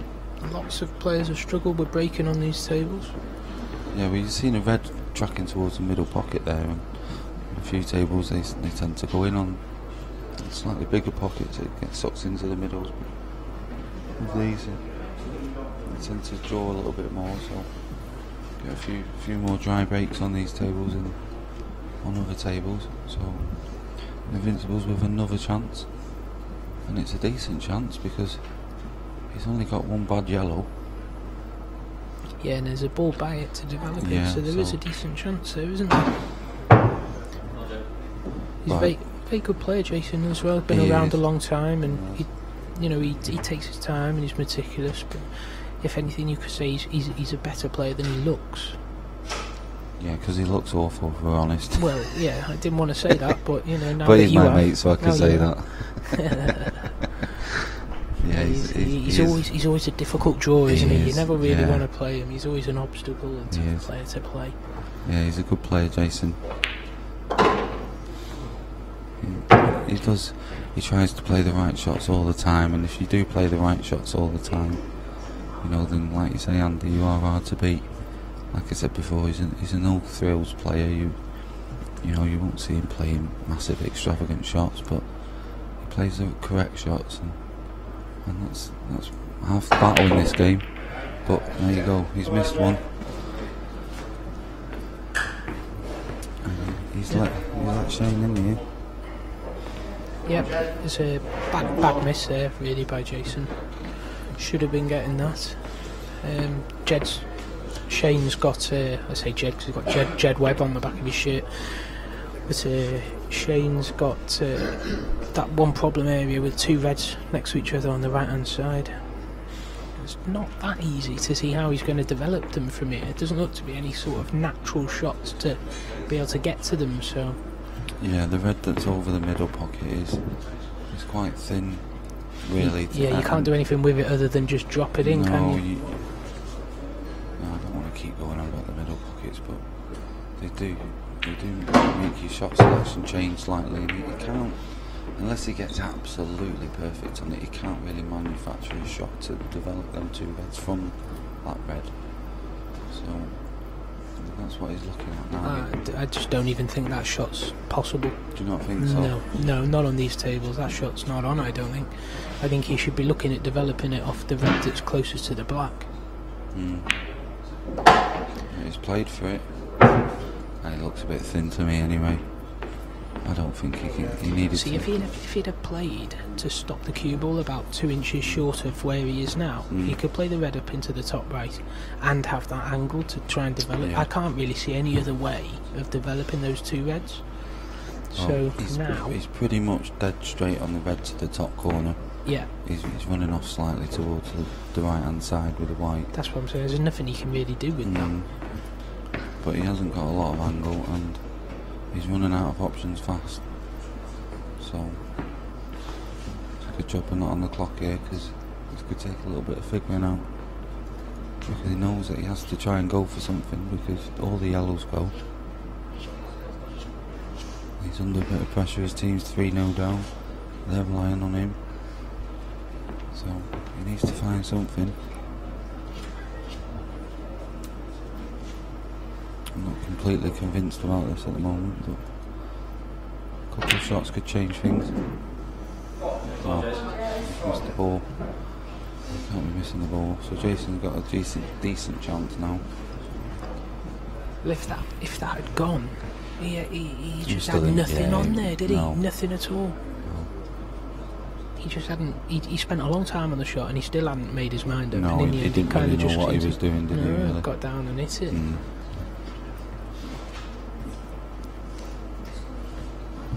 So it looks like Jason is not taking the attacking option. Actually, he can picking a safety shot out. Yeah, he can be a little bit cautious sometimes, which is not a bad thing. So he's played the safety, he's opened the 2 yellows up, and yeah, it's a good shot. Yeah, What I shot. like about that safety as well is that even if Shane can get out this snooker, he can't do anything of any benefit to him anyway. Well, he probably can only really play for the probably only play for the red that's closest to the white now. As we look at the table, he can't. I don't think he can get to the 2 reds that are stuck together, which would help him if he could open them. So I think even if he hits that red that he's closest to, Jason's then got a great chance of the finish anyway. So yeah, he's got a lot of work here. I mean, he's looking at coming off the top cushion now and playing a plant. Red in the middle of the table onto the red over the middle pocket, which is, he's not the sign in a of good it. position, is No, he? But the that's one the thing he sign of it. can't do is he can't give 2 shots away, can he? Oh. Well, as it happened, he actually managed to open out that. No, he's just run on a bit here. I thought he got away with it slightly. He managed to open those 2 reds out, so that's a bonus for him there. Yeah. I think he was playing to hit the other red myself, so... Yeah. So these aren't dot to dot really. I mean, he should be getting them, but his first shot's a little bit. He's got a bit of that angle. looks to be the one problem yellow for Jason. Yeah. Is the awkward one, if you like, the one that's closest to the right hand middle pocket. Yeah. I mean, if he can land straight on this, the middle of the 3 yellows down the right hand side, if he lands straight on that. Oh wow. Well then. There we go. He did land straight-ish on it to the middle, but to the top, but he forgot to pot the ball. So here's a chance, and this needs to be taken.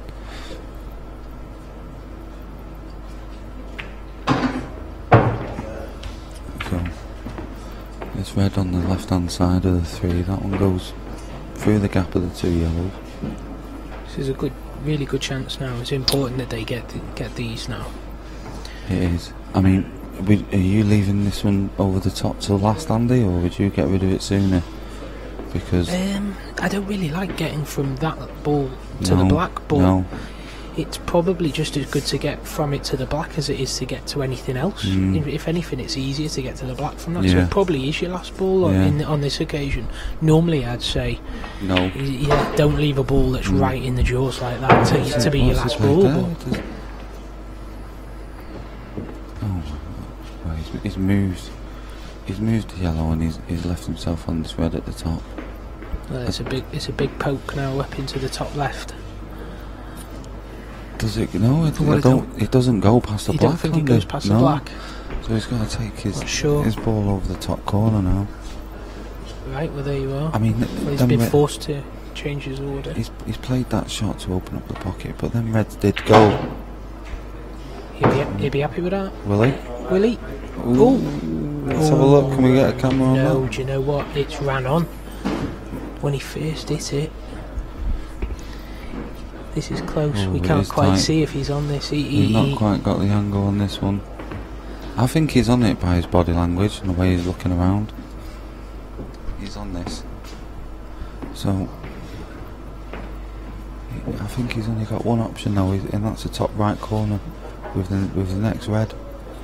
So I think he might have to just bend it slightly around the black, just a little bit aside, which is played. Oh, he's had a little flicker dreams, I think they call that. Well, we'll give him benefit of the doubt there, mate, and say that was a good shot. Yep. To be fair. Any thicker though, and he wouldn't have been on this red, but he's on it and just needs to screw out now. Oh, just could have done with a little bit more there, but he's got a shot. So yeah, he's playing to screw that over a lot further. Yeah, he wanted the black in the middle. Yeah, but he'll settle for this. Just needs to cue it in. And it scrapes in off the near knuckle. Well, it's an important frame for the Butchers. And that might breed a bit of confidence for him now. Team from West Yorkshire, they had to start this second session well. That's what they've done.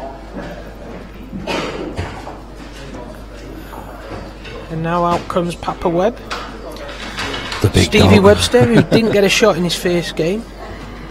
Got dished, did he, Andy? He lost to Craig Day. He put the white went in off the break and he didn't get back to the table. So,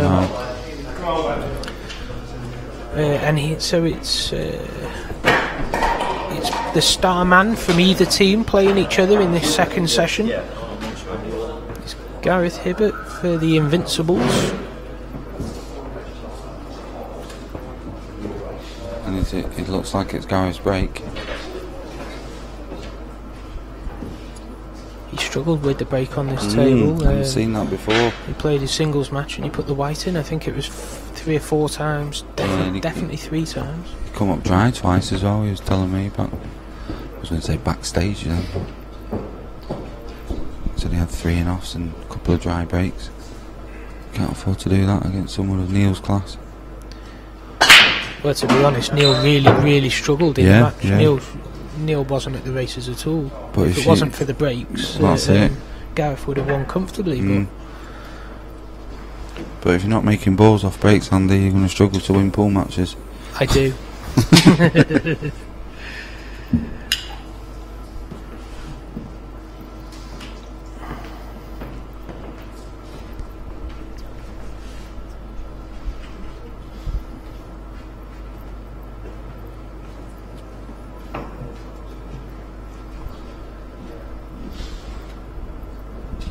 So it looks like it's going to be yellows for me. There's not much in it. They're both quite an open set of colours, but I think yellow's just about favourite. He's just looking at this yellow into the middle pocket, and he just wants to clear that one out of the way because the yellow behind it, below the red. Go on, I'll put you on the spot here then, Lee. Is Gaz getting these? Yes.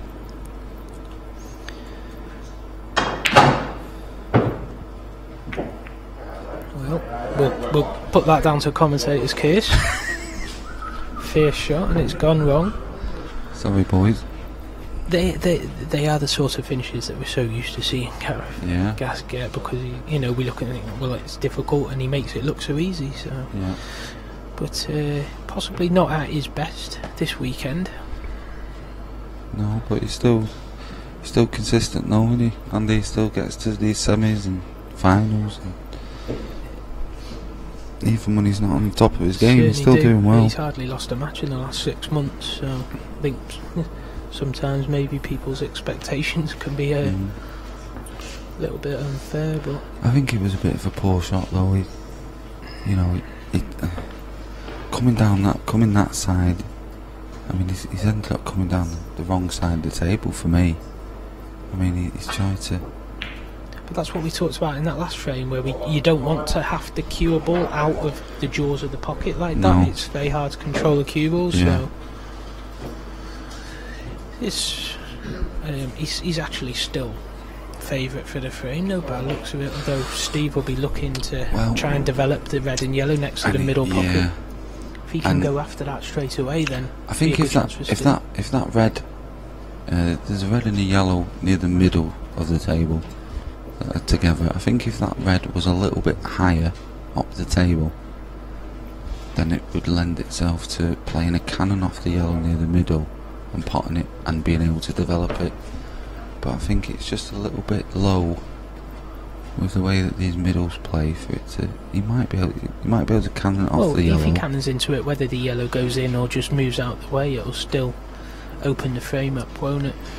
Yeah, but he's got too much angle to play it on this first shot, hasn't he? Yeah. But he can get to that point, but it all depends how hard he can play it, Andy. Because if he can't... Stop.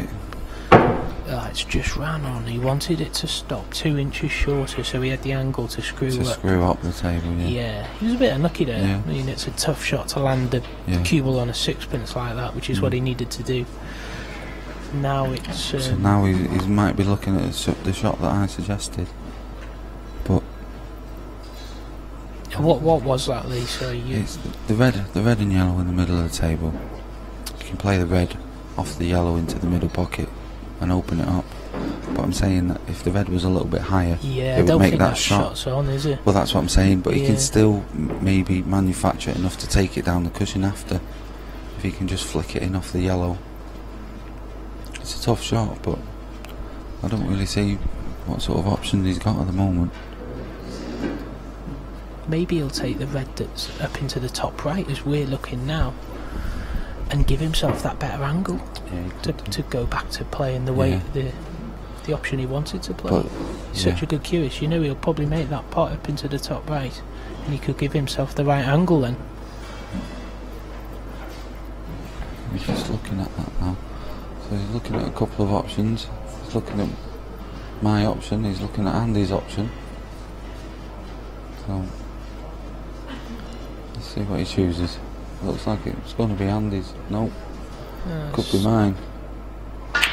He's coming back for it. Well, I like that shot. Yeah, that's a good shot. He's a bit unlucky actually. He's just just ran on that extra 4 or 5 inches. So I suggested he needed that red near the yellow a little bit higher. So he's trying to use this red, which is higher, to play off this yellow into the middle pocket and bring his bad red out. So here we go, and he's hit it thick.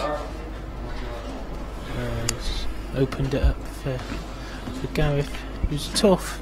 If it had stopped 4 inches shorter, then it would have been easy. But I think he seemed to rush that a bit for me then, Andy. He spent a lot of time deliberating what was the right shot. I think he played the shot and he got it right to an extent, but he left himself a bit too much angle, and I think the shot deserved a little bit more. The thing about Steve though is that if he's got different options, then he will take his time if he's not convinced himself as to what the right option is. So like the previous shot, he did take his time on it, but then on that shot he actually knew straight away, even though he wasn't perfect on it, he knew he still had to play that shot. He knew it was the right shot. So he's not one for taking time for no reason, if you like. You see some players, they need 45 seconds to compose themselves before playing a shot. Steve's not really in that bracket at all. Yeah, I know. Well, I'm a similar player. I mean, but I think there's certain shots in a frame where they just need a little bit. Yeah, that was the key shot to winning the frame there, and just it's not going to cost you. It's not going to cost you anything if you take a little bit more time just studying it and making sure you get it right, because you just seem to rush it slightly. But this is not an easy shot. This is not easy. It's no gimme, this, mate. No, it is not. No gimme into these middles. and the red is further away from the pocket than you think. It won't go in off the red, I don't think. So this needs to go in clean for me. And it's a tough shot. It's not easy by any stretch. So it's going to take good cueing, and he's just off the cushion with a white. It's nowhere near. It's nowhere near, so he's back in the frame. It's not the worst outcome there. There was No. a knocked. He played it in a way where it was knocking Webby's red down dead onto the cushions. So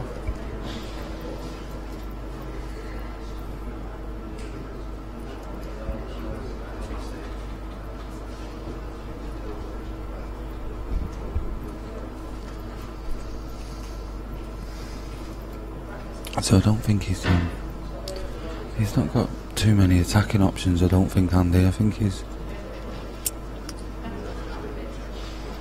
struggling to find an angle. If he wants to try and play a developing shot, he might be able to run round the back of this red, just flick this in and come round the back of it like that. And if he comes high enough, that's a great shot. That's a great shot, isn't it? That is a great shot. He's left himself a chance. He has given himself a chance. It was a very good shot, that. I was just about to suggest it, and he's beat me to it, so he's played a good shot there. So it's important now. He's studying it a little bit more now. The key to that shot that he played there as well, he was not only judging the path but getting the weight perfect, Yeah, so that he left himself this angle. Yeah. He's played it. He's a tad. He could. Do you know what though? I think he might be able to play a good safety here. If he can, if he can play red onto the yellow and move the yellow away from that middle pocket, and leave a snooker, then he. I don't think he can get the yellow away from the pocket because he needs to hit a cushion. So the yellow's gonna. The yellow will go to the far jaw. Yeah, and so he off can. the far jaw. That's it. Well, he's left it, but yeah, he couldn't really get it super safe, but he's done enough to. I mean, they've both got 3 balls left each now, so yeah, you know, there's not much in it now. no, it's in the balance. I mean, always in these situations, if a finish breaks down, then you'd obviously want more balls on the table. You know, it's not like when you play in the pub and my daughter says to me, "Dad, who's winning?" and I'll only have 2 balls left, and she'll have 5 balls left. You know, if you're in a safety battle, you want as many balls as you can on the table. Have you learned safety? Have you, Lee? Well, I've been trying, Andy. Have you? Nice. Been known to play a couple of safety shots recently.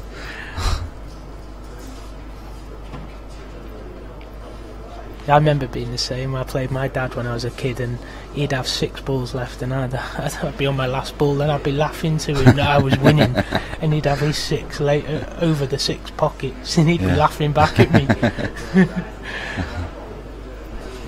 Yep, we've got to start somewhere, mate.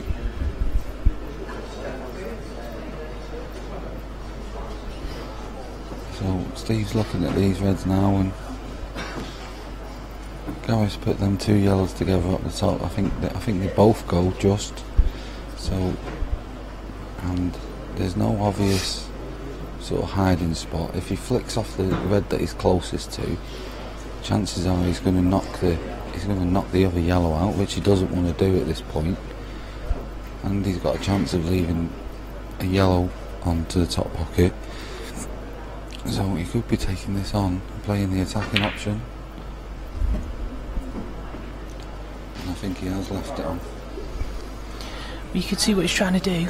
Yeah, he's done well not to bring the other yellow out and keep it as tied up as possible, but it does go. He'd just be a bit disappointed with where his 2 reds have gone. Yeah. If the reds were in the open, then it puts the pressure on. So Gareth's got a chance here, but he needs to play well, I say a good positional shot. The yellow next to the red will go in 2 pockets. It will go in the bottom left pocket, but you want to be landing on that in such a way, because it's a little bit tricky.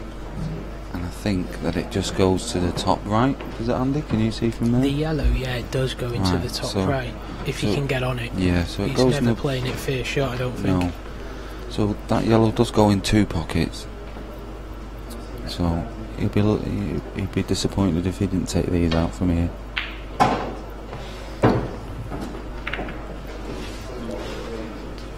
He's not left himself a natural angle No, by the looks of it. No.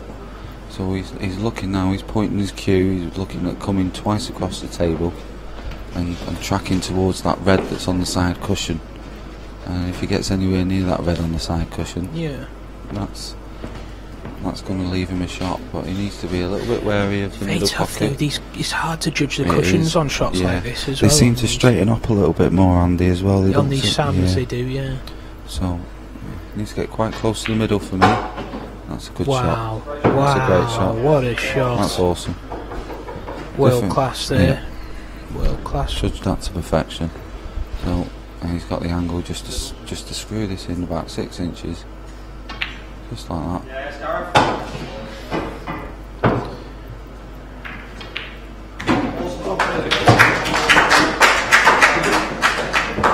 Well, And that's the Stevie difference, Webster Andy. be disappointed there, but Gareth pulled out the shot of the match so far. And it's a big shot at a big time, really.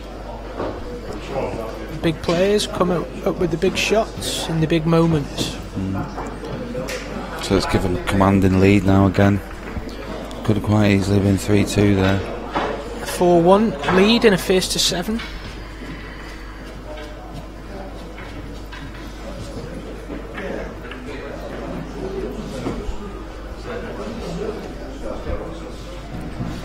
So next up for the Invincibles is Craig Vegas Day.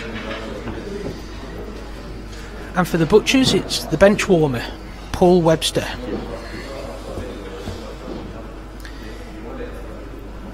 Can the substitute pull something out the bag? Get his team back in the game? It's certainly a big frame for the Butchers. It's not a nice time to come Is in it? as well, Andy, is it? It's No.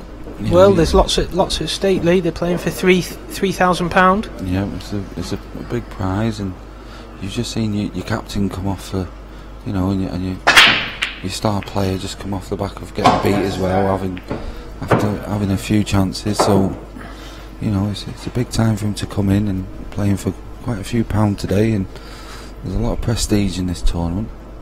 You know, we've got a decent setup here today. It's been really well run, and we've got brilliant streaming guys here today that are doing a fantastic job for us all. So, you know, it's a big moment in this match for these now. If they don't win this frame, I can't see them winning the match, to be honest with you. They need to stay in contention. I mean, I know one frame pool can change things, but it's a big lead. And The event as well, it's the first year that it's been run. It's actually been started in memory of Kenny Cahill. So the event's been named after him. And I'm sure both teams would love to get their names on the trophy.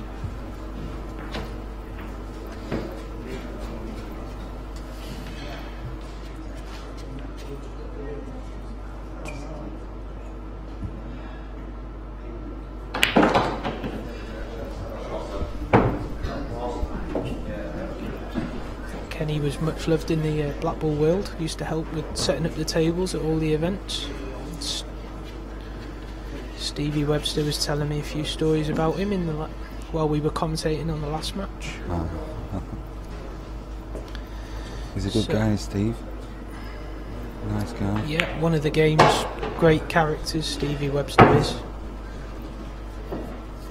So It makes events having players like him around, to be honest. yeah, I've just started speaking to him recently, a couple of events, and he seems a really nice guy. He's someone that just seems to be... Oh, Oh my word. Wow. He's someone that just seems to enjoy life. Does Steve. Whatever you see him, he's laughing and happy. But the Butcher's substitute's making a right mess of this one, Lee. well, he's butchered it. He has butchered it, literally. I don't really know what shot he was No. planning on there. No. I don't think he did. He's just sort of played a shot, and It's not billiards. I think he was trying to follow the white in there. I don't think he sort of expected the yellow to go in. His dad's shaking his head in in disbelief. He can't believe that he's raised his son to play a shot like that.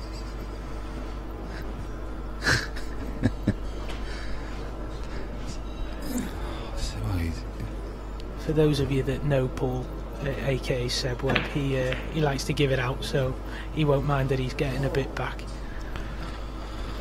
So he's looking at the Evans now. He knows that he's. Can't believe how unlucky he was where he landed.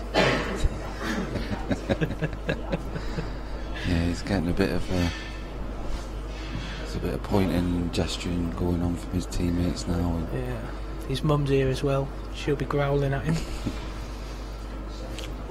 So I think Craig just keeps this tight now.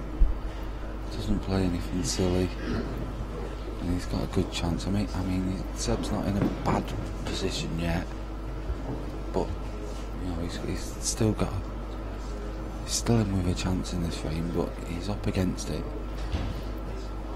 But you know, anything can happen. So just while we get a chance, we just ask you all if you wouldn't mind sharing the link on your Facebook page, so that we can share the free pool today with as many people as possible. Yeah, just copy and paste. I the know I've link. asked a couple of times, but I'm sure that you just ignore me, so I'll just keep asking until you actually do it.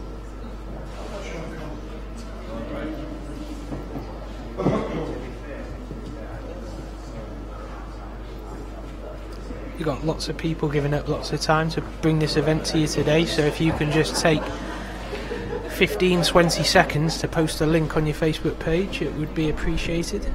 We can try and spread it far and wide. This is what we're all about. In IPA, we want to. I'll be honest with you, Lee, I really think that I'd like to see the shot clock on these matches here. I think. Well, to be honest with you, Andy, I don't understand why it's not. I don't either. We've got Mel Harley's been here all here. morning. He's stood over in the corner of the room at the moment, and I don't know why he's not involved in reffing the matches, because you know it's a long schedule today for. Exactly, and we need to get through the matches, and I don't understand it either, to be honest, but.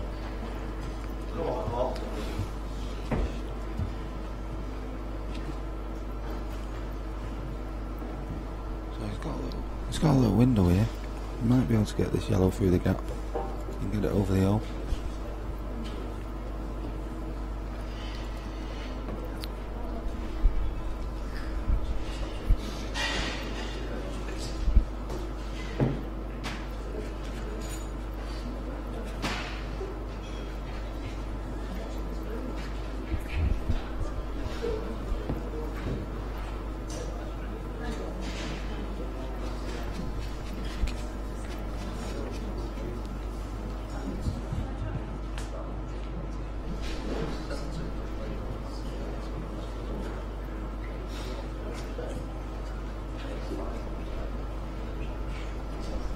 So I think he's got to try and get this yellow through the gap here, Andy.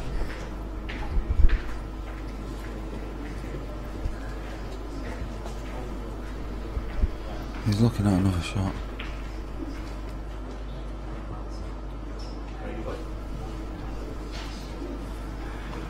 So he's brought his bad yellow out, and he's played a decent shot, but he's not really put Craig under any sort of pressure. But, I mean, Craig's looking at this cut to the middle pocket, but I think the white's going to be tracking close to the corner pocket, so I don't think that's an option. So I think he's looking to attack here. He's going to try and put this in the middle, which he hasn't done, and he's given him a great opportunity. So, like I said to you before, he wasn't completely out of the frame, and he's bought himself another chance. No, he's been let back into it, hasn't he? I mean, I'll be honest with you now, Lee. Safety play isn't Craig Day's strength. I played with Craig a few times, had a few sessions, and he can possible and take his finish, but he doesn't really do the safety play at all, and it's let him down. It showed up there because he was well ahead against Paul here, and he's let Paul back in with another chance. Yeah, it's poor shot selection. I mean, if you're going to take a pot on like that, which is more than missable, then you've got to have a contingency plan if you're going to miss it. You know, and you've got to leave that white ball safe. You've got to think, well, I can take this on and leave it safe, and if you don't manage to leave it safe, then there's no point in taking it on. You know, such a difficult shot. So, you know, by rights, he deserves to lose the frame now for playing such a bad shot selection in my eyes. But that's gone wrong. I can't believe he's played that shot like that. We've got a bit of head shaking going on around the arena at the moment. It's a poor shot.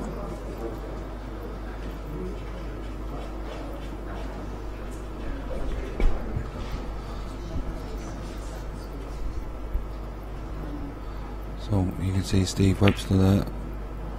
He's played a good shot there. Oh, wow. And that's just hung over the pocket. That is literally inside the pocket. I can't believe that's not gone in. He was so close. You could see. No reason for it, though, was there? There was no reason to play it like dead weight or like that. You could just make sure of the pot. Yeah. And it's another frame that they should have won and probably won't do now. Yeah, so this leaves Craig in his comfort zone as it was. This is what he enjoys doing, he's just potting balls, so you can't see anything going wrong from here. And all of a sudden, the old commentator's curse. I'll just keep doing this all day and we can watch some terrible pool. So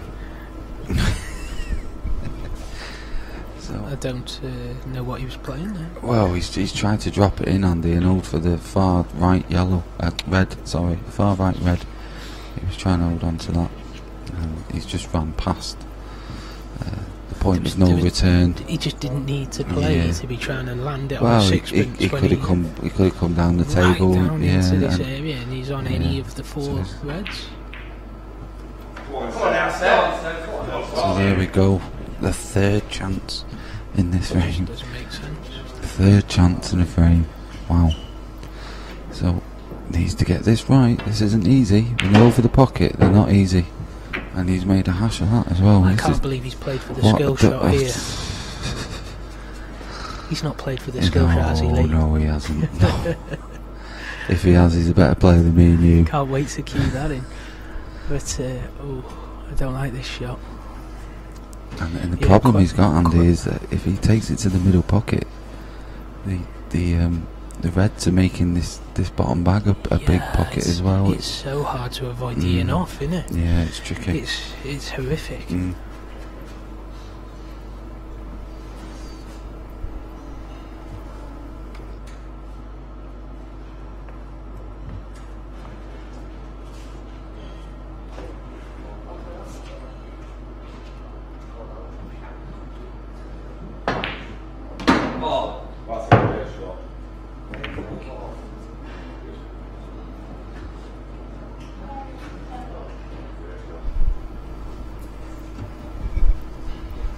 Well, he did well there. He did as well as he could do, to be fair, Lee. He pulled out a very good shot, but he's still left in a... I mean, can he get it over all the hole? All he could do was jack it up and screw away and avoid those reds, and that's what he did, so... You're looking down the line of it's this really... shot. It's tight, isn't it? It's really tight. I mean, he might be able to slide in off the jaw if he can get it. Well, he looks like he's hit it well. Yeah, he's hit it well.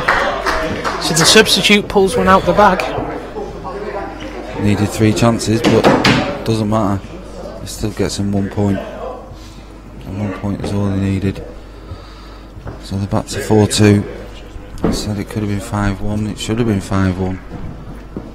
But it's 4-2 in the back, innit? So they'll be over the moon with that. They don't care how they win these frames at the moment. It's all about winning.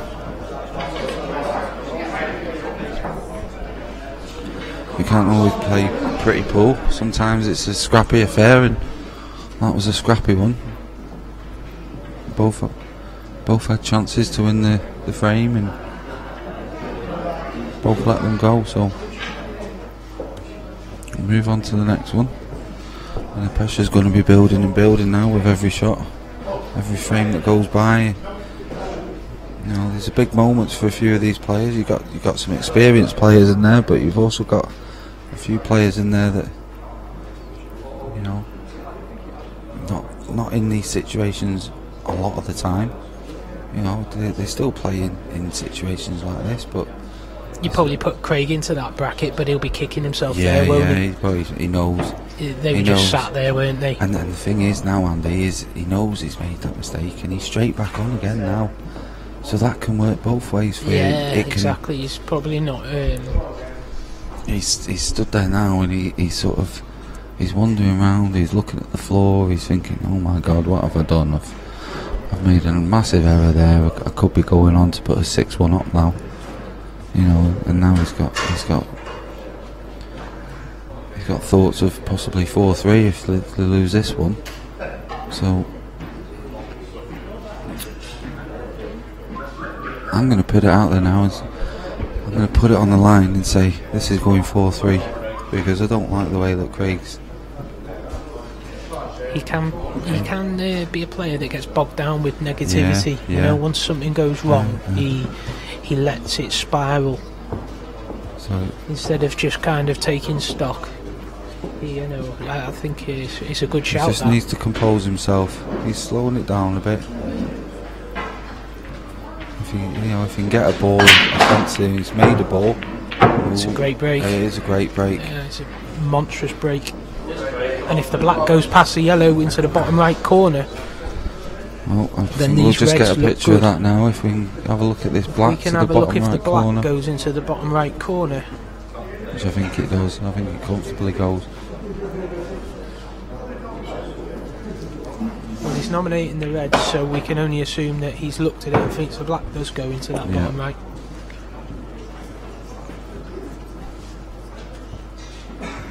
So. Yeah, we see it. If you look at that camera angle there, it goes comfortably. We see the black flies in, so this is a good chance for Craig. Again, he'll be delighted with this. He'll be delighted with that. Yeah. Get rid of this red now that's on the black spot. And the frame's at his mercy. Yeah. It's just about picking the right order from now, isn't it, Andy? I think it's but once you get rid of this, I think it's kind of pretty natural, isn't it?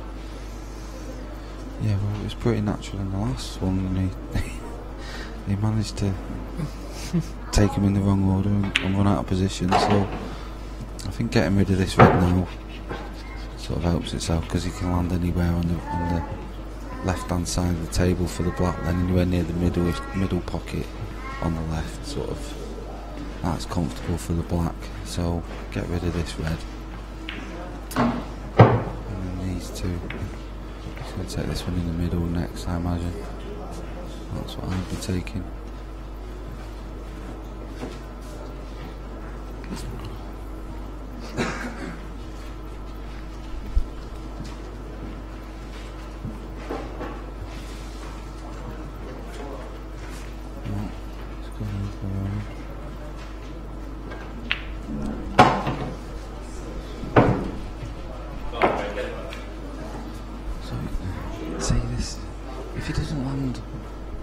Straightish on this to one of the middle pockets, then it can become a little bit tricky.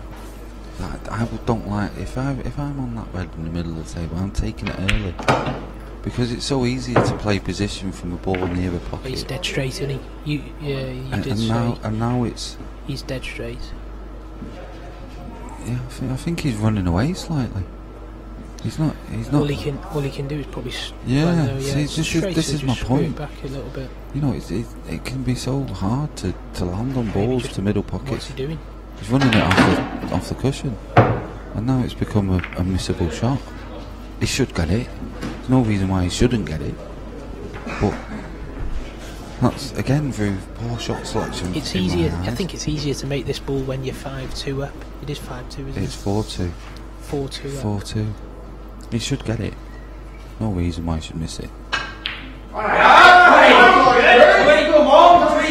that's the pressure building on there. And it's the pressure through playing bad shots, poor selection in shots.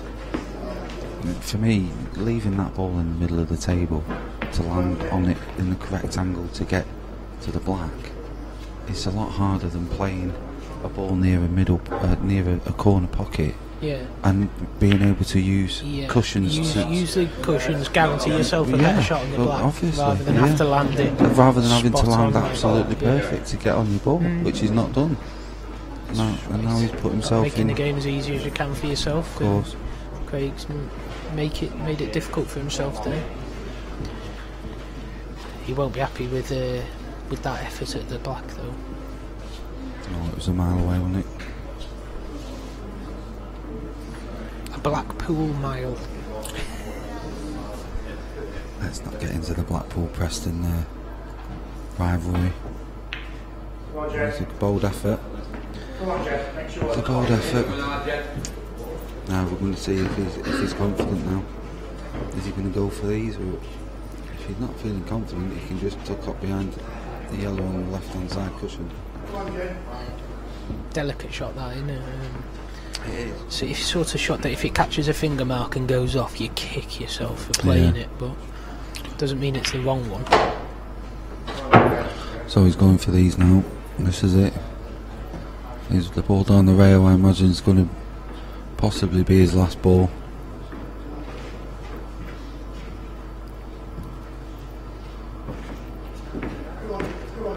I mean, in an ideal world, you'd want to get rid of the yellow at the top end, the yellow at the bottom end, and then get on the yellow on the side cushion so you can just drop that in and leave the yellow over the middle. But he needs correct angles to get to there. I don't think he's quite right, so I think you're going to see him. Yeah, I think that's what he's tried to do, and I think that's what he had in his mind, but he wasn't quite right on it to do that, Andy, was he? I don't know. I just at a bit of a loss here. Why? He should have. His priority should have been going after this yellow on the cushion straight away. Yeah. If he wasn't going to do that, play your shot. Well, that's it. Play that little snooker. It was either. Don't pot the 3 yellows that are your safety net if you need it. He needed to do it early, or it needs to be his last ball on the black, really. And I think that's what it's got to be now. It's got to be. He's good on it. He's good on it. It's not bad. It's not bad. Yeah, on these tables, this is a nice shot. Yeah, he'd like to be straight on it though when he's just rolling it down the cushion. But you just make sure. Because it's a little bit twitchy. He's got it. He's got it. Oh, we're going 4-3 now. Barring a minor miracle.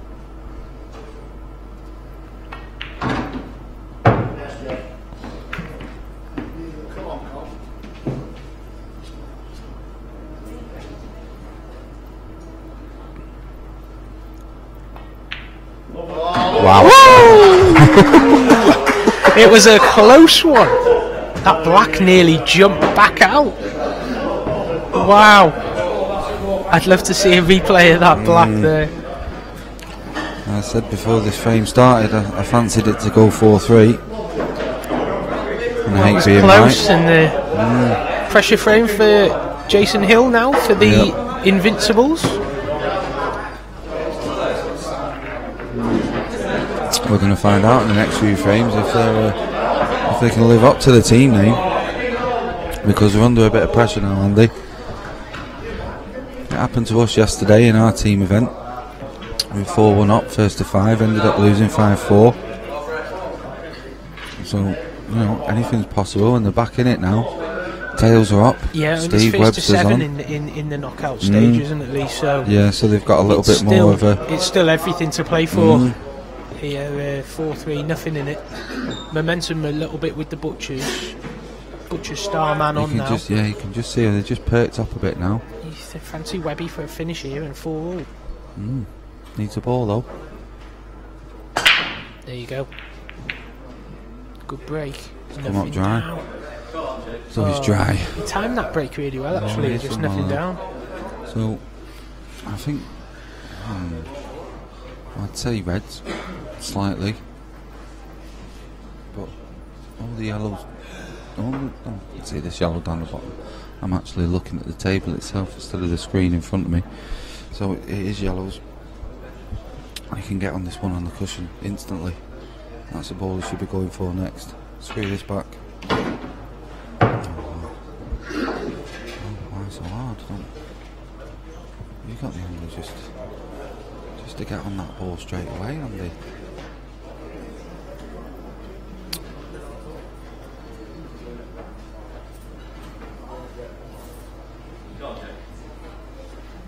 So Jason's going. I think that's what he's played. He's just overscrewed it, hasn't he? If anything, he wanted to be on the outside one of the two yellows down the cushion, and then possibly the one on the cushion. Yeah, it's still a good chance here, though, isn't it? Oh yeah, it is. Yeah. But he just needs to. He's made a hash of a pretty simple positional shot on me, hasn't he? Yeah. He's just overscrewed it. The middle pocket's the danger with this shot, isn't it? Mm. Coming I close think he's going to take the one over the top after it, is he? Oh my God, what is going on? Come on, Web. And it's all falling to pieces at the moment. From looking so comfortable after Gareth. It's catching. It's catching though, isn't it? The pressure of team pool. Yeah. You're seeing balls missed by a country mile. If you'd have tripled the size of the pocket, that's still missed. He needed a dustbin lid there, Andy, didn't he? And it is crazy, isn't it? What the pressures of this team. I've seen it all at one frame pool, mate. Believe me, I've seen it all. It's crazy. It's absolutely crazy. So Webby comes to the table. He must be absolutely over the moon. Yeah. So he's just their shots. Yeah, if he could pot and screw back, he'd love to be able to play. Yeah, it's a bit straight though, isn't he? But that's the problem. On these tables, you can't do that. You can't do it, can you? No. So he's had to go a different way. Now, I reckon this shot's tight into that top left corner now, and he's probably thinking, well, it's going to have to be in or over. In or over will do me. He'd like this in, but it's good. I think he's going to flick the yellow next to the red as well. Yeah. And if he hits that like that. Great shot. Oh. Yeah. That's not bad. He judged the cannon nicely, but I had a feeling that red was really tight though. Jason's got an opportunity here because this red isn't over the hole, and if you play this, I don't think he can get a yellow inside that red. I think he can, Andy. I think there's enough room there to get a yellow inside there. Definitely. Well, it looks like Jason agrees with you, because that's definitely what he's playing for. And sometimes these camera angles can be deceiving, can't they? So it didn't look like there's any room there, but there's definitely a chance Jason now. Looks like he's pretty convinced that there is. Yeah, he's got a chance here now, Jason. It's all about. I mean, the only problem is he needs to land on a ball after he's potted the one up the rail, which he can do because he can land on the one to the bottom right pocket. So if he runs this one into the middle, and the other issue is once he's played this yellow to the middle, he's going to have the yellow up the cushion, but he needs to make sure that he hits it with enough pace to push the red out of the way, because if he dollies it in, the red's going to still block the pocket for the yellow at the top end of the table. So he needs to push this in with a little bit of pace to open the pocket up. But he can't afford to hit it with too much pace because he could miss the pot then. So this needs to be played right. Medium weight. Yeah, I knew it never went. Never any doubt. To be fair, he's still in a decent position there now. Yeah. You know, it didn't go, but he's got full control there. The red that he's bumped away from the pocket, I'm almost certain that won't go back inside the yellow Jason's put there, so it'll take something special from Webby here. It wouldn't surprise me if he tried a skill shot, because he is really good at them. Have we seen many of them this weekend, Andy? Well, actually, I put the mockers on Stevie in his singles this morning against John Chambers. I said that Steve's one of the best at the skill shots, and he is one of the best for sure. And he missed 4 in a row. So, but that was Sunday morning. Sunday morning bleary eyes, shall we call it? Now he's probably woken up a bit. Sunday afternoon, come back round. But maybe that's not his plan. I don't know what his plan is here. Well, I think he might just be covering the pocket here. Yeah, maybe just a bit of a safety shot. Good shot. It's a good shot there from Steve. So Jason can only see one yellow. He's acting that. He's kind of reacted there like he actually wanted to pot that ball there, but I mean, this what yellow. was his plan if he had potted? I don't really know, but it was the right shot for me. They're saying he got. I think it's the right shot. When you're that straight, there's nothing you can do. You've got to just accept. You can't do anything with a cue ball. Yeah. On these Sam Leisures, you can't punnel them in with screw back or pinch a pocket or anything like that. The thing is here, Andy, is that the yellow over the top left-hand pocket isn't over the pocket, as you can see there. It's not, but the red that is actually on the bottom cushion, I don't think that would go past it. No, but the thing is, he can only hit the yellow at the top end of the table on the right-hand side. Yeah. And if he doesn't hit it right, yeah, if he goes for it, he's going to free the red up. He's going to free the red, and if he doesn't hit it right, he could open the pocket up as well. So he's got to play it very positive, hasn't he? Yeah. If he does play it, he's got to really play it. He's got to fully commit. Like that. And he's played a great shot. That's a great shot. It's a real good shot, wasn't it? Yeah, Real it good was. shot. So he's given himself a chance now. He has. He's going to be down. He's going to be trying to come down for the yellow into the left middle after this shot, isn't definitely. he? So his last ball's going to be the yellow that's on the left side of the table. Near the red. So he wants to come down. He wants to be anywhere near the... He's not hit it. He's well short. But it's not too bad. It's not too bad. I think there's a natural angle here, Andy, to come round the back of the red and come back up towards it. I'm not sure. That's definitely not natural. I mean, you could do it, but it's tough. I think more likely he'll just go into the red. It's natural for me, Andy. It's more likely he'll just go into the red and hold, isn't it? Yeah, he could do, but you're leaving yourself a harder shot. I backed myself to make these harder shots. Yeah, no, but if he screws that in with a trace of right hand side, he can screw past that red off 2 cushions and come up behind it and leave an easier shot. It was an easier shot to play what he's just to play the shot I've just suggested. Yeah, than this shot right now. Yeah, but he did the shot he played. He didn't play it how he wanted. He wanted to be better than this. Well, yeah, but he misjudged it. But it was an easier shot. Now he's got a harder shot. I don't.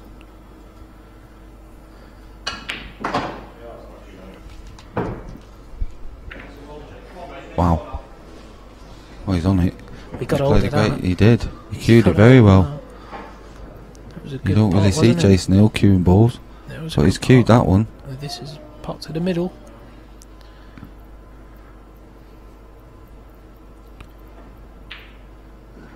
Oh, good shot. Good shot. Well, he did do well there. He did. Done very well. Well done, Jason. We fancied it was going to go all square then, but yeah, he's pulled done out well a good there. one. Yeah, he's steadied the ship from there, hasn't he, Andy? There's a little bit more. And now it's the dependable Mr. Hibbott. So that was an important frame for massive, big Preston frame. Invincibles. There's a good shot into the middle pocket. Yeah, not easy then. No, on these tables. No, not at all. I don't want to keep banging on about the middle pockets, but they are. They're the only reason why I kind of mention them is just so that the people that are watching at home that haven't played on them understand that shots that they normally see, that they think are gimme shots, they're actually, they are actually difficult. I mean, shots. if you look at this, if you can just look at that middle pocket now when Mel's racking the balls up, it's tiny, isn't it? It looks daunting. It's the cut, it's the slate as well. Is cut. If you look at other tables like it's cut Supremes, for example, so far into the pocket. Yeah, there's just you can't see any of the pocket. It's ridiculous. And to play them shots into the middle is just the white terrific. stayed out. He's put the white in so many times today, it's unbelievable, but the white stayed out there. However, Chance on reds. chance for Paul Webster now. Well, I say reds. He had I think no, I'm going to say yellows here and play the plant first shot. Do you think he can? Yeah, if he can, that's then, the shot. If he can, then it's a frame winner, probably. Yeah, that's the shot, and that's the shot he's taking. He's going to plant the red onto the yellow. Just needs to miss the black. That's a great shot. Right. There's a good chance. Yeah, now. it is a very good chance. I think he's going to have to play one more decent positional shot. He's got a little bit too much angle on this yellow to the top right pocket. He's looking at the plant. Oh, I don't like this. I don't like this shot. He's got it. He's got it. Well, I suppose if we all played the game the same way, it'd be a bit boring. So it's the one awkward yellow, isn't there? It's up the top end, the one that's kind of in the middle of the table, at the top end of the table. Yeah, I think he's going to screw into this red now, is he? Yep, that's a shot. And this has just gone a little bit awkward now. To be fair, he's unlucky there. Yeah. He is unlucky there. But I don't know if he can get through to the yellow at the bottom. Doesn't look like he can, so he's going to have to play the thin cut. Yeah. The yellow he's closest I mean, to. it's not too bad, is it? I mean, he should get it. It's missable, but he should be getting it. I think it'll go in or over. Yeah. It's going to be over the hole. Be over the bag, but if he gets a the bad cue flick, ball he won't be goes on as well, he won't be on a ball. There you go.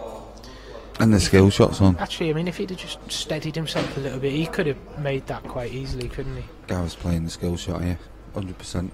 Yeah, he's plumb on it, isn't he? So straight away, you'd back him to make the skill shot, and you'd back him to take them out from here. Actually. Yeah. So, just needs to hit this red flush onto the yellow, a little bit of screw, but he's just queuing over the red. And with these shots, if you just slightly out, then the more the missable. Yeah, you've got to hit it dead middle, haven't you? Yeah, you've got to push that red through. And Gareth's just queuing over the red slightly, which is making this shot a little bit harder. He still should get it, but he hasn't, and that's the reason. That's the reason he's missed that, because he's queuing over the yellow, over the red. If he could get his hand on the table then and get his eye line closer to the slate of the bed, he would have made that. But because he's queuing over and his head's a little bit higher, he's because he didn't get it though. I mean, he got back up off the shot, so he obviously had it in his mind. It wasn't a dead cert, but a very easy chance now for Seb Webb. Yeah.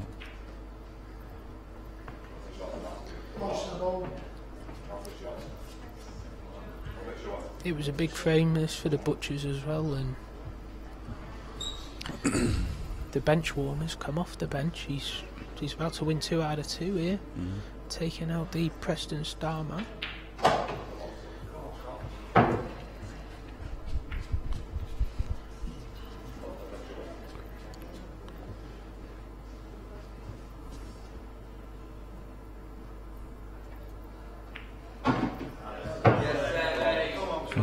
There's nothing to go wrong now, just a couple of stun shots, and that'll bring it to 5-4.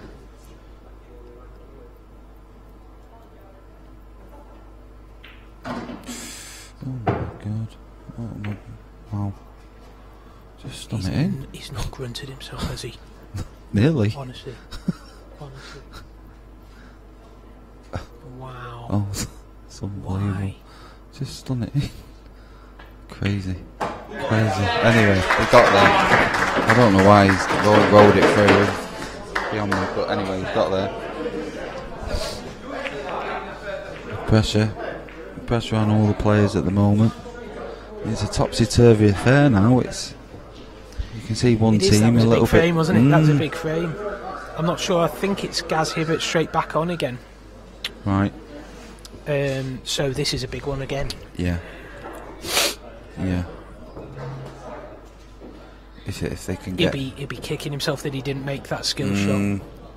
The thing is, he's that good that he could have still got the finish, not going for the skill shot. Well, he didn't have to go for it that shot. He could have played another shot and come back to it. He could have actually still got down behind them as well. Yeah, he could have. So I'd have backed him either way. You know what I mean? But it was in the pocket, wasn't it? It wasn't like it was a hard one. No, it was only the fact that he was queuing over the ball that made it harder. It does make it a lot harder. Yeah. So Gareth will be back on, and then I think it'll be Gareth, Craig, and then Jason last, I imagine, for the Invincibles. I don't know what order the Butchers will be going in, but they're back in it now. So it's the first match. The first team to get to 7 frames wins the match. And it's best of 12. So if it goes 6 frames or, then we'll have a Blackball shootout. So we're 3 frames away from a Blackball shootout, as it were, at the moment. So if you want to see a Blackball shootout, then you've got to hope that it's 6 all. In a Blackball shootout, there'll be a best of 3. So each team will have 3 shots. White in hand behind the line, black on the spot, and it'll be best of 3. So if it goes to a draw after 3, then it'll be sudden death with the white on the brown spot, effectively, the black on the black spot, and then it's sudden death from there, and they have to continue until somebody misses or pots. So coming into the final quarter of this match now, we've got 3 frames effectively to go, unless the Invincibles win the next 2. So big break needed here. Wants the ball. He's made a ball. Made 2. And the Reds look good. I think it'll be Reds for me here. All because of the yellow on the side cushion. So he's looking to see if the red goes in the middle pocket, Andy. The red will go past the yellow to the bottom right corner, so that's not an issue really. They're not easy though. I mean, they're not gimmies. No, they're not gimmies, but there's a few tough balls, isn't there? There is a few tough balls. I mean, effectively, he could take yellows and play the yellow to the bottom right and try and flick that off the cushion now. But he's going for the first option that I said. He's going to go for reds. So, I mean, if that red does go past the yellow into the middle pocket, it makes this clearance a lot easier.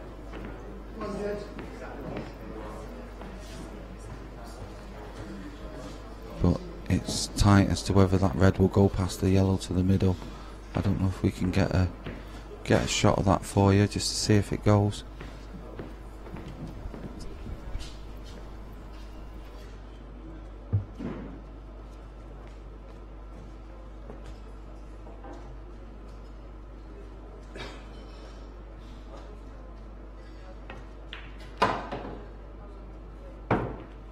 Lost the cue. He has lost it, but he might. He has actually been a bit lucky. He's got lucky, and there you see, Andy. It will just go. It will go. Yeah.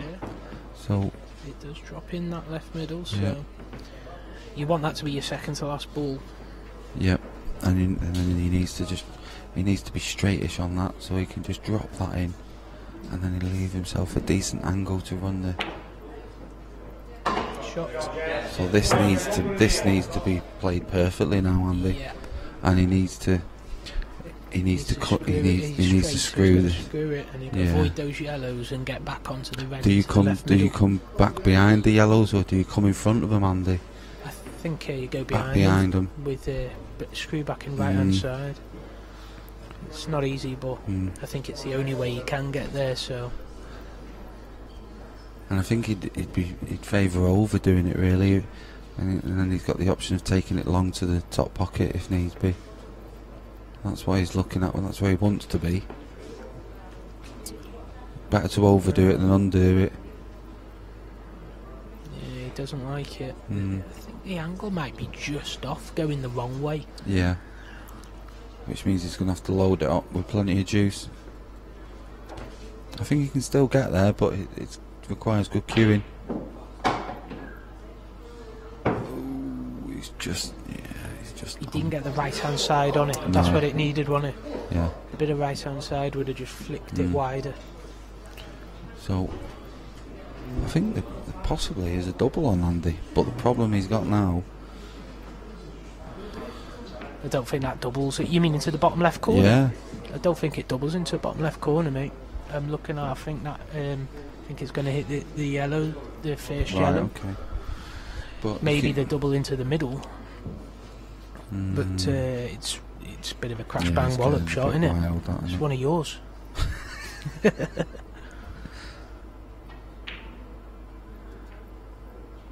Just play to get the pocket. Yeah. I'm not sure it's the right option really, because he's Gareth's just playing his Gareth's hands now, really, isn't he? But yeah. I mean, Gary's got the option now. He can pop this, cannon the red, and possibly cannon the yellow off the cushion. It's fraught with danger because he could actually snooker himself. He'd But just be looking to tie it up somehow, I think. Here. see, that's me, Andy. I just attack. That's my problem. Yeah. And we are talking a team game as well. The penny's dropped, I see. It's not doing me bad, Andy. I don't do bad. No, you did very well, mate. Very well.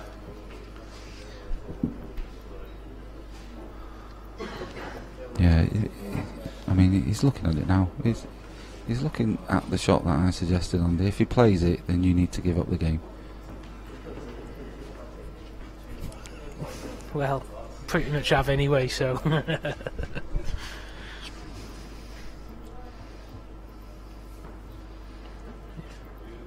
Looking to tie things up, I think. No. No, he's not.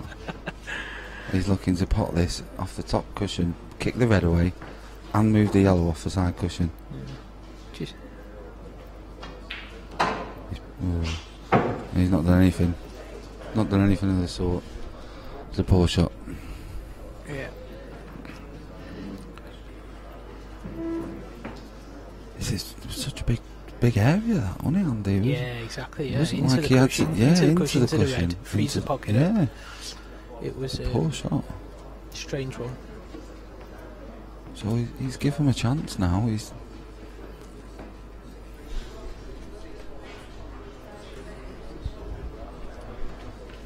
I mean, he's still in control. He's got 5 yellows to 2, so he's got a lot more options.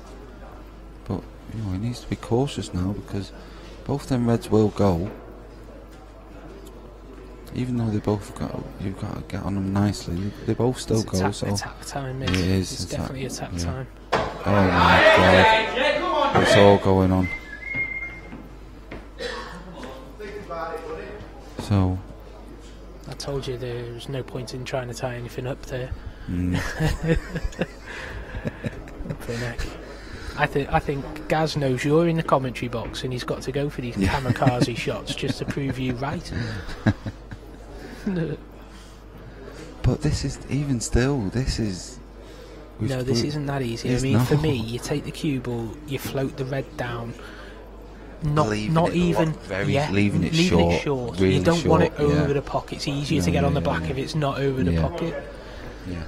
So you can just see a little chalk mark on the table. Anywhere just south of that would be good. So he's just bounced it on and off the cushion. Yeah. Just leave it higher than the black, which is what he's done. Just needs to slow. That's perfect. That's not bad. That's perfect, that mate. It's a very good shot. Yeah. I mean, ideally though, he'd want it a little bit higher, wouldn't he? Because No, I think that's Do you think absolutely so? spot on, mate. There you go. yeah, I thought the yellow was a bit closer than that, but he's okay.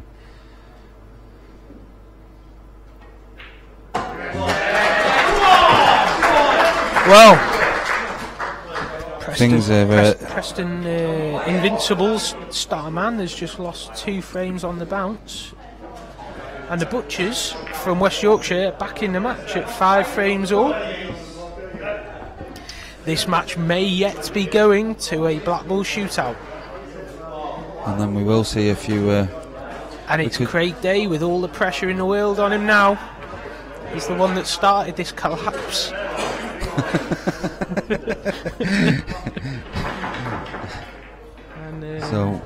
And it's Jason Taggart who's been tagged. Taggart has been tagged back in for the final session.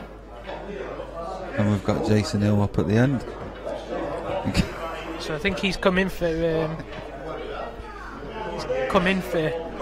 Steve Webster, I think, in the final session. Which is a bold move, really, I think. Yeah, but Seb Webb's come on and won his frames.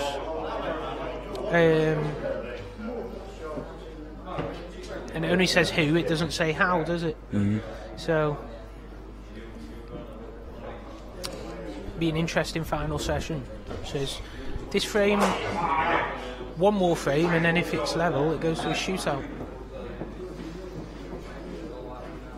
If you can post on your Facebook walls, please, and just let everyone know what's going on. Get them to tune in. If you're a fan of Blackball rules, then please spread the word, spread the gospel. So it's 5 frames or it's Craig Day to break. He is absolutely gagging to make a ball off this break, and he's going to come up dry. That is bone dry. And first look, yellows. I don't think he can get a red anyway, so I think it's got to be a yellow. But whether that yellow goes in off the reds into the middle, I think it does, Andy. I think he can make that first shot. But the problem with that is he's going to tie up a yellow at the bottom and near this. Yeah. If he plays that. If he plays it, you don't want to tie his other yellows up, does he? So he's got to try and be wary of that. But he's got to make sure of the pot as well. So yeah. I think probably make sure the pot's the priority. I mean, the thinner the better. If you can just flick off it like that, that's not a bad shot. That keeps everything open. That's not too bad, is it? No, I mean it's blocked it slightly, but you can, there's still paths through to make them yellows. Nothing's easy at this stage. No.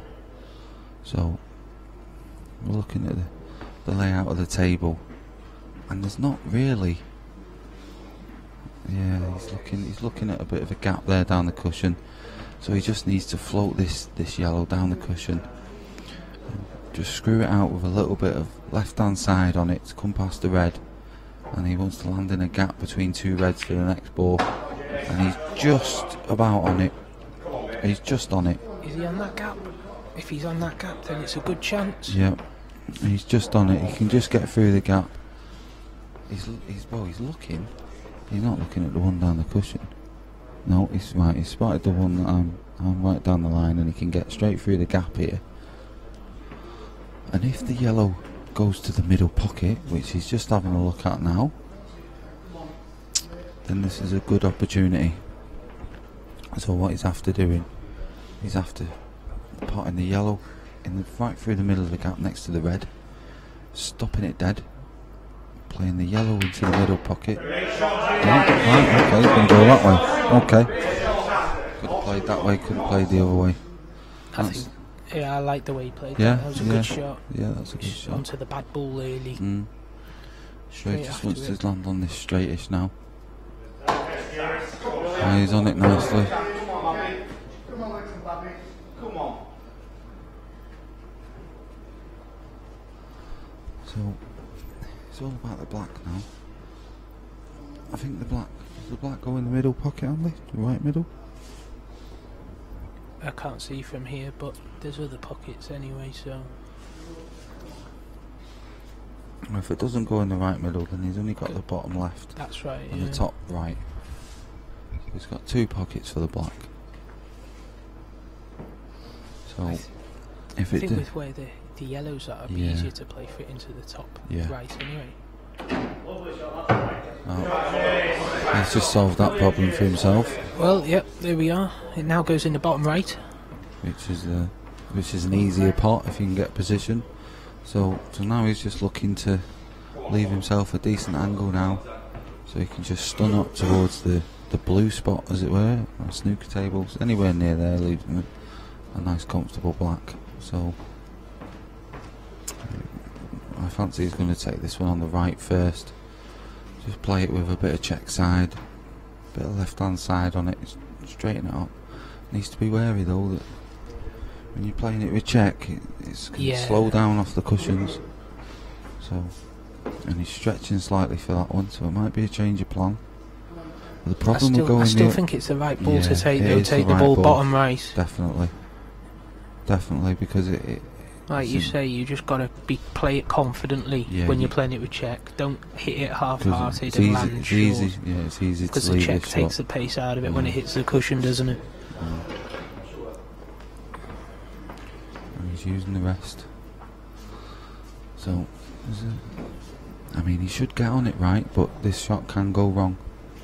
I've seen it happen plenty of times. Rather be high than low.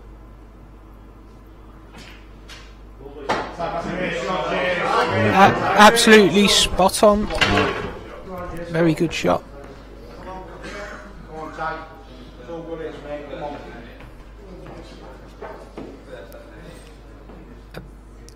Head towards the blue spot.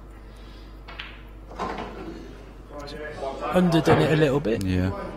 If he'd have hit the blue spot there, he would have been like perfect. But he's fine there, isn't he? Yeah. I fancy him to make this decent QS. Just needs to push through this. He's overdone it. Oh my god. Oh my god. Wow. Once again, Andy, it's One frame balmy look pool. at his face. Look at his face. You can't believe it, can he? One frame balmy pool. Oh, But he just rushed it, didn't he? He did rush it. He He knows just- he rushed it. Look yeah. at Steve. Look at Steve in the background. Wants to kill him, doesn't he? Wow, Once again, to it's get just back to 5-all. that was to go 6-5. I know, to get back to 5-all 5-all and and then do that. go and miss that black. Come on. And what's worse, he missed in the first session, he got tagged out. Dropped out, got tagged back in for the second session, for this last session. If he's come back in and misses that black, then and doesn't win the frame. Craig's played a safety. I think he can hit this black. I think he can hit it. He can just clip it. Well, he's looking at coming off the side cushion, off the bottom cushion with side. Which is, if he clips it thin, he could pot it. It's a dilemma with these shots as to what pace to play them at. Yeah. Do you go 100% for the pot, or Yeah, do you and play it trying to leave get it it over back the O. if it doesn't go? But the slower you hit it, the more you tend to hit it thick, don't you, and push it. Yeah, exactly. You're less. If you play it slow, you're less likely to get the pot, Yeah, aren't you? yeah. You know what I mean? Yeah. So you either got to decide, which you want more. But Seems a big shot though. I can't see how he can swerve enough. It seems he's looking at it, but I don't think it's on. well, he can get through the gap, I so think it so. hits the side push, I the know, side kicks but I in. don't. It's a big swerve, this, Andy. It's a big shot to take on. Yeah, that was. I mean, he's got into it too well, really. Yeah. He swerved it too much at the end of the day. Exactly, it didn't need all that, did it? It didn't need jacking no, up like that. No. It needed to hit the cushion and then the side kick in, not to have moved before it got there. Yeah. So, Craig's got a decent opportunity here. I imagine that he's gonna. He's got red on the side cushion. Just depends how he lands on this. He will probably land on that red on the side cushion and then take one of them reds either to the middle or the top pocket. But he wants to try and get on it as early as he can in an ideal world, but he's just not. I don't think he'll take the one to the middle because he's not going to leave him. He's going to take this one long for me. Yeah, he's taking this one long. First shot. He wants to get back for the one near the middle. Oh my god.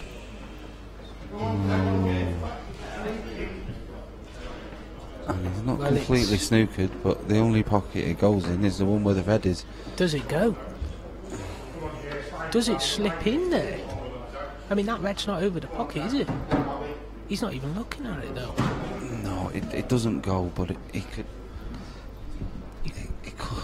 It's so hard from there, Andy. It's hard to tell, isn't it? Yeah. It looked like that red moved away from the pocket a bit more than maybe what it has done. Yeah, it's quite close to the pocket. You see that quite a bit with these, where they draw and they stay there. Yeah, they do. You think, they don't go anywhere, do they? That's what I mean. You think it'll draw. You think, oh, that'll go. Fuck. A little dance move from the taggers. But inside, he'll be in turmoil, kicking himself. He'd love to have that black again. Oh. Would he? Thing is, when he got the rest out and he took his time and he played that rest shot absolutely A1 perfect. And then the next shot. The next shot left it short for no reason. Short for no reason. And Craig's played a decent shot there. He's left him a look at this black. But the only issue is that he can't play it naturally up the cushion, because if he went for the pot up the cushion, the white's going straight in the middle pocket. So Craig's left him a look at this, and I think the only shot he's got is to hit it thick and play it in the opposite middle. Well, he's played off the jaw. He's played it off the jaw, and the banter's kicking in. Yeah. Did you hear that? Yeah, it was a little bit. Yeah, it's a little the bit West going on the now. West Yorkshire boys, the shutters to the bar came up an hour ago, and the banter's kicking in now. They love their pool and they love their banter. So Craig's got another decent opportunity now. He needs to settle himself down. He needs to take this. Neck. And the problem is now is that these two reds do go, but you need to be behind them for. Come on, for the neck on the line time. Yes or no? Just because of where the red is in the middle of the table, I'm going to say yes, because he's going to take this one in the middle, then he's going to go up the table, take the one over the corner, and then he'll have he should leave. He's just looking at it now. He needs the angle to pop that red to the bottom left pocket in the middle of the table, and then stun over to where his cue is now, because that the bottom red goes into the middle pocket and the top red goes into the corner Don't be pocket. straight on this. So you don't want to be Don't straight. It's gone wrong first shot, Lee. Yep. So now, even this red is so close to the corner pocket, it's just off the cushion. He's playing the snooker. He's playing the snooker. No, he can't play the snooker. I'm telling you. No. He can't. He can't. If he can stop him from He has getting to to go. the side cushion, No, if he can stop he's him going for getting this, to it. Andy. He could miss this. Oh, it's a great shot. That's a great shot. That is. I tell you what, that is one of the best shots I've seen. It was brilliant to play that shot at that pace. Was a top shot, because these pockets are playing very, very tight when you play them down the cushions at pace. They seem to fly in when you're just rolling them. It was There's a good no shot issues. it was a good shot when there was such an easy snooker there.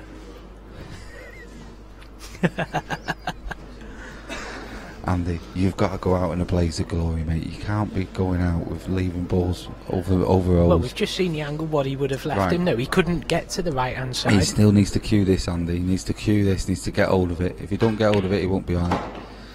He's on it just. He's on it just. He's on it just. He's left it a little bit more tricky than it should have been, because he needed to cue it in and get the white to bite, didn't he, Andy? He needed to do it slow and get it to really bite. And he tried to, but it's so easy to decelerate on them sort of shots. So now he's left himself a tricky shot to the corner, and it's again he's got to slow screw it because he needs to hold.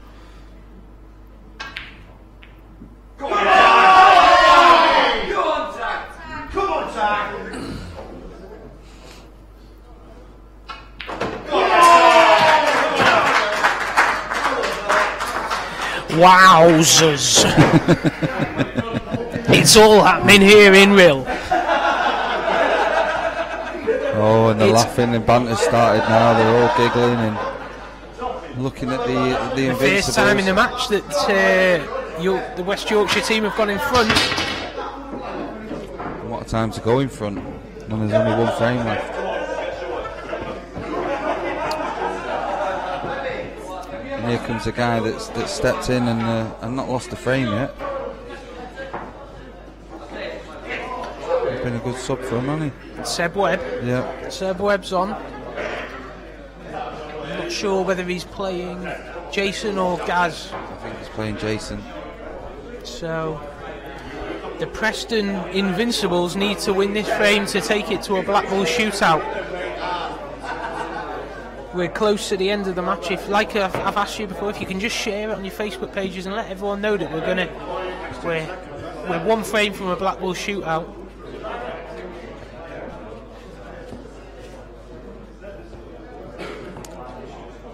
So if you want to see a Blackball shootout, then you've got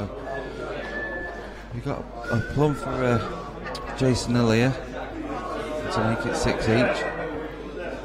So Jason's just come back into the arena, getting ready to start this final frame.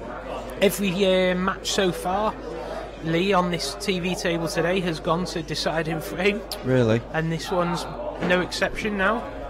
Right. Well, it would be fitting if it went to a shootout. I think we'd all like to see a Blackball shootout. yeah, because The viewers' numbers are going up all the time. Everyone's getting interested back home. So the Butchers have basically got a free shot at the semi-finals now. You know, they've got that little parachute. The Blackball shootouts are great to watch. They're horrible to play in. Yeah. Oh, what a horrible roll that is. He's not on it. No, you can't see it. You can't get to yellow. It's touching ball.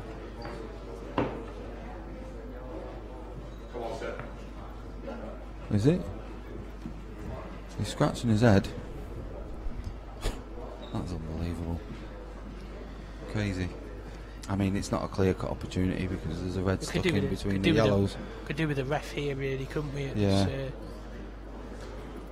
This situation. Someone wake Mel up. I don't think it is touching because no, it's not because he's playing away. Does he hit a cushion? He has hit a cushion.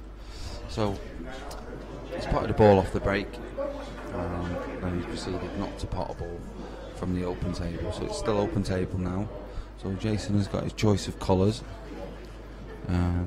This is Jason's type of frame. He enjoys this frame. You know, there's a little bit of work to be done on it on each set. You know, Jason's not afraid of playing tactical shots and getting involved in tactical frames.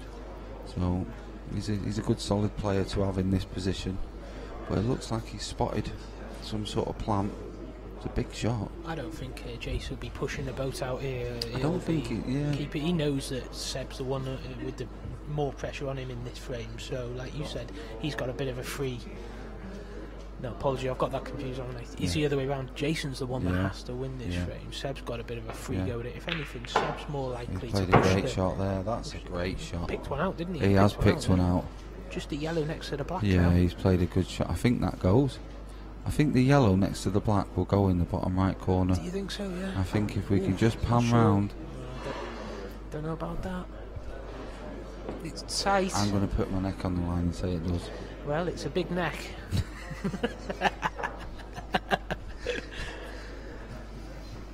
Giving me some abuse today, Andrew. It's okay. I'll take it on one of my chins. Good one. So we might flick this red out of the way now, Andy. Yeah, if you don't go. Yeah. A little bit aside. Just flick it out of the way.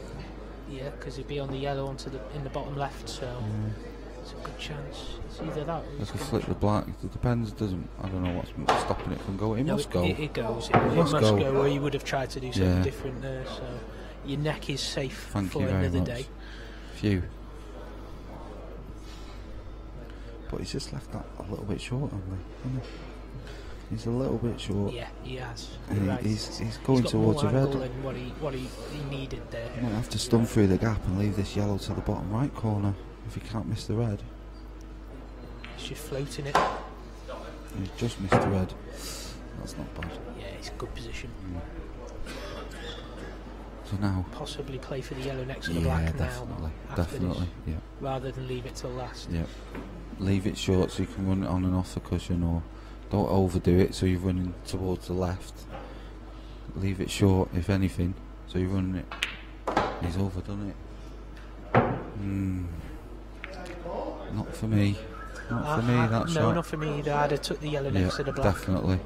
And left it short, Andy, and then you running it off the cushion and coming back out into the middle. Short or straight? Short or straight. And yeah, you don't want to be the wrong side. I just felt it. If it is tight, then I felt that was the ball to get on it. Yeah, to get close to it. Definitely. Make sure you're on it. And now he's awkward bridging. He's left-handed as well, which makes this harder shot. The fact that he's bridging does change this shot a lot. So he could overdo this. It's all going wrong. It is all going wrong for the Invincibles.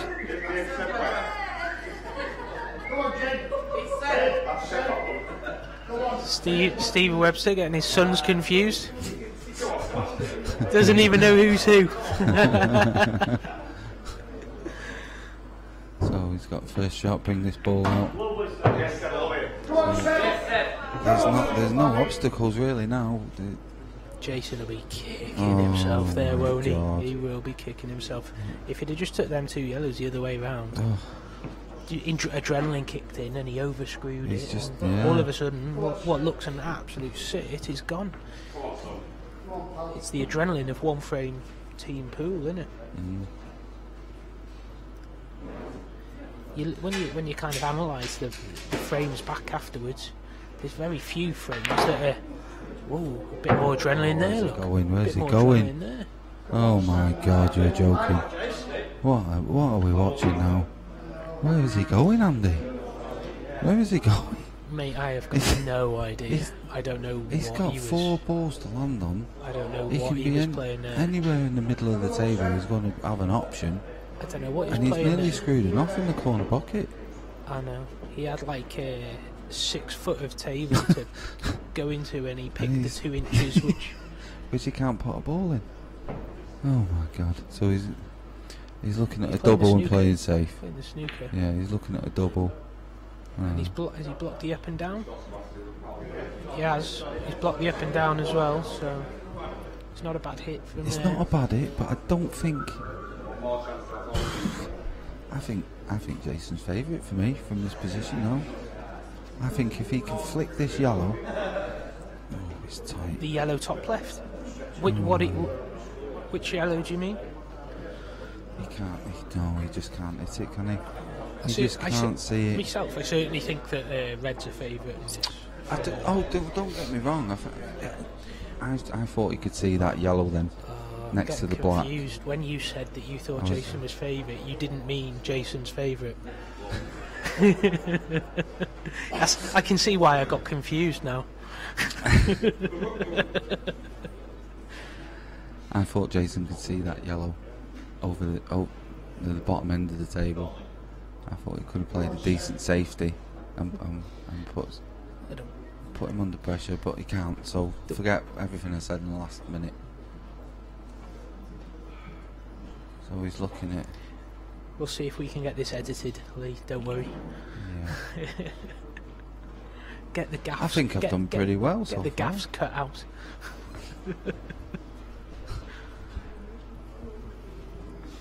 So this is a nice time for you not to be on the shot clock.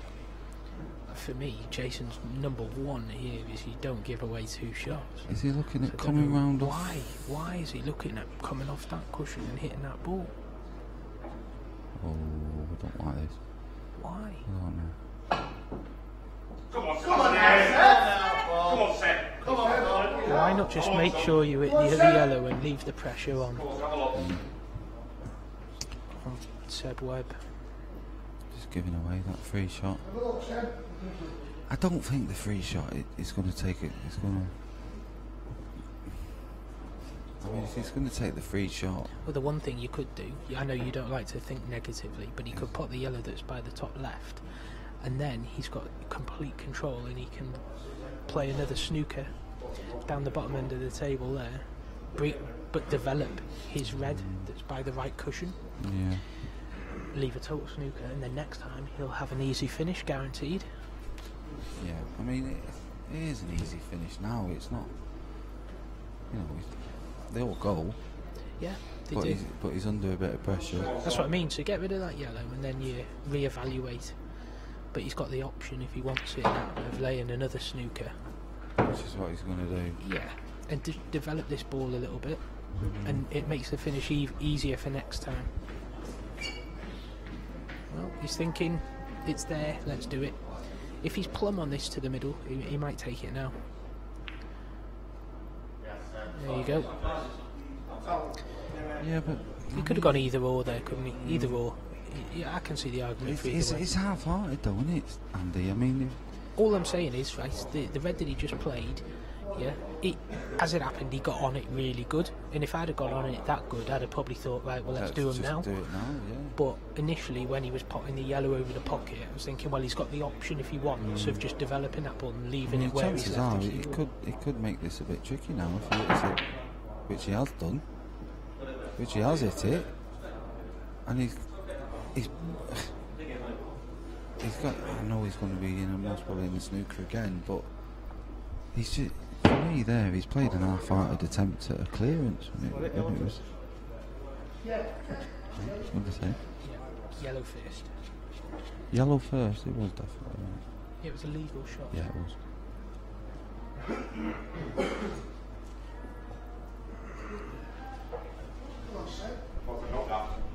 So, like I just say, I think he's just given away a golden opportunity to win the frame there, because there was no obstacles,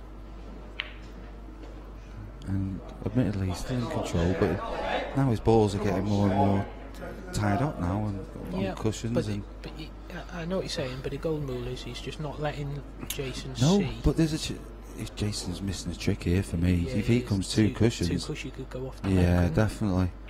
He's missed a trick there for me. Yeah, because it could have gone off the red. Yeah, if it goes off the red in the middle pocket, he's on the black. Yeah. But he's hit it well enough. He's left it near a pocket, so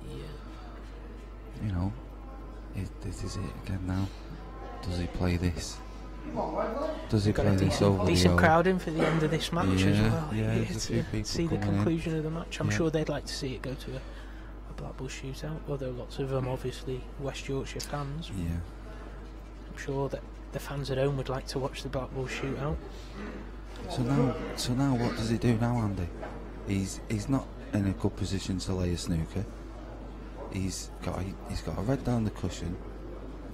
Does he want to hang it? Does he want to hang it and leave Jason a shot of the yellow? No. So now he's taken out a clearance that was harder than the one before. Yes, I completely agree. So I do agree, mate.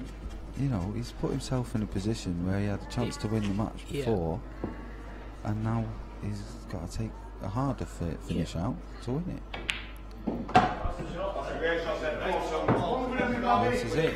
If this goes in, they win. Well, it couldn't be any better on it, could it? If this goes in, then that'll be the match. So we won't be going to a shootout. It couldn't be any better on this.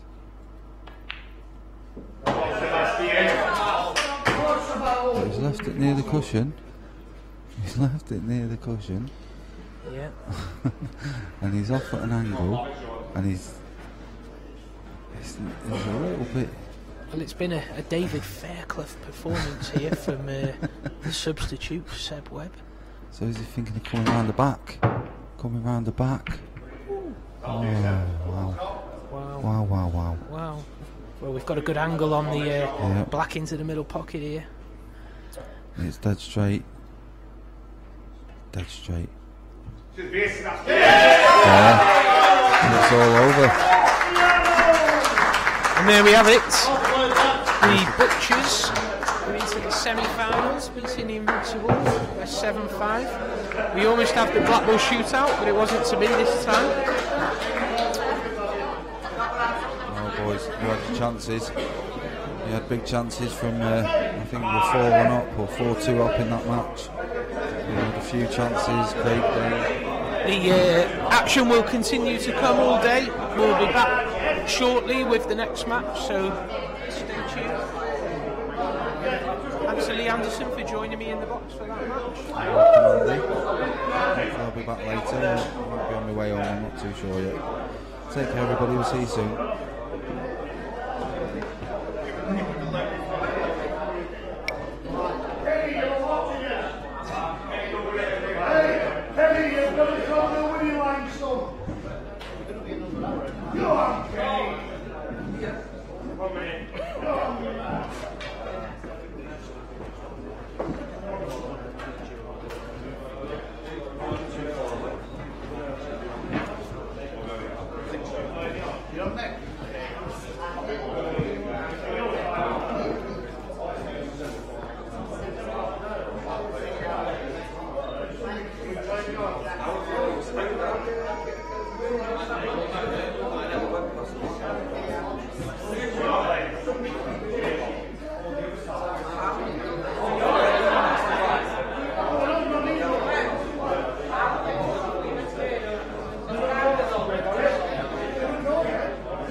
Jordan.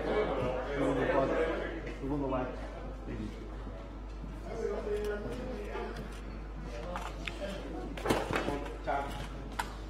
Bite his face off.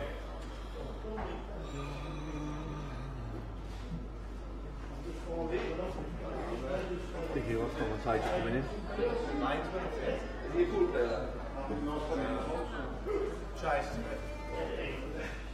No, but I can cook you bake if you want to go outside. Outside. Ready? Get him down. They'll be fetching an army.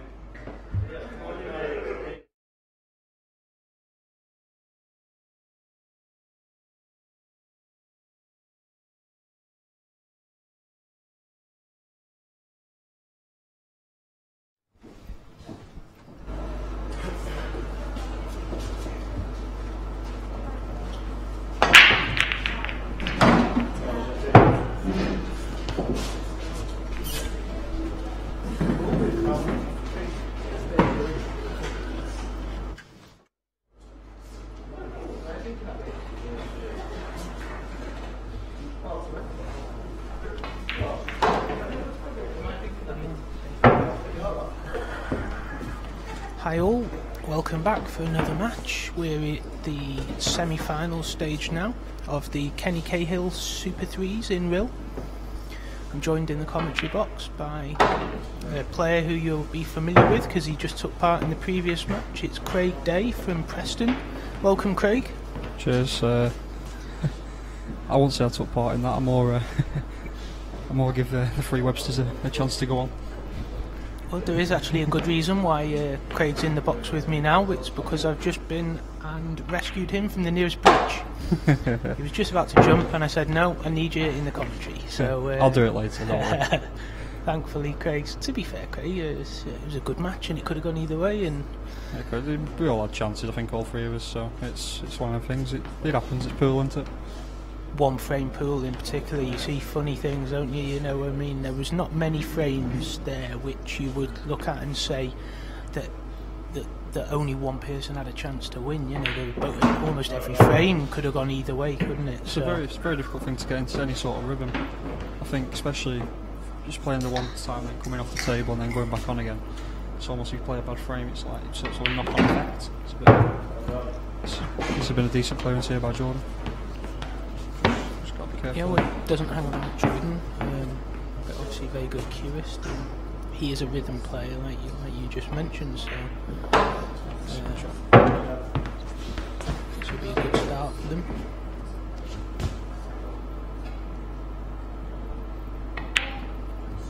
And it's still good start there from Sheppy. Yeah, so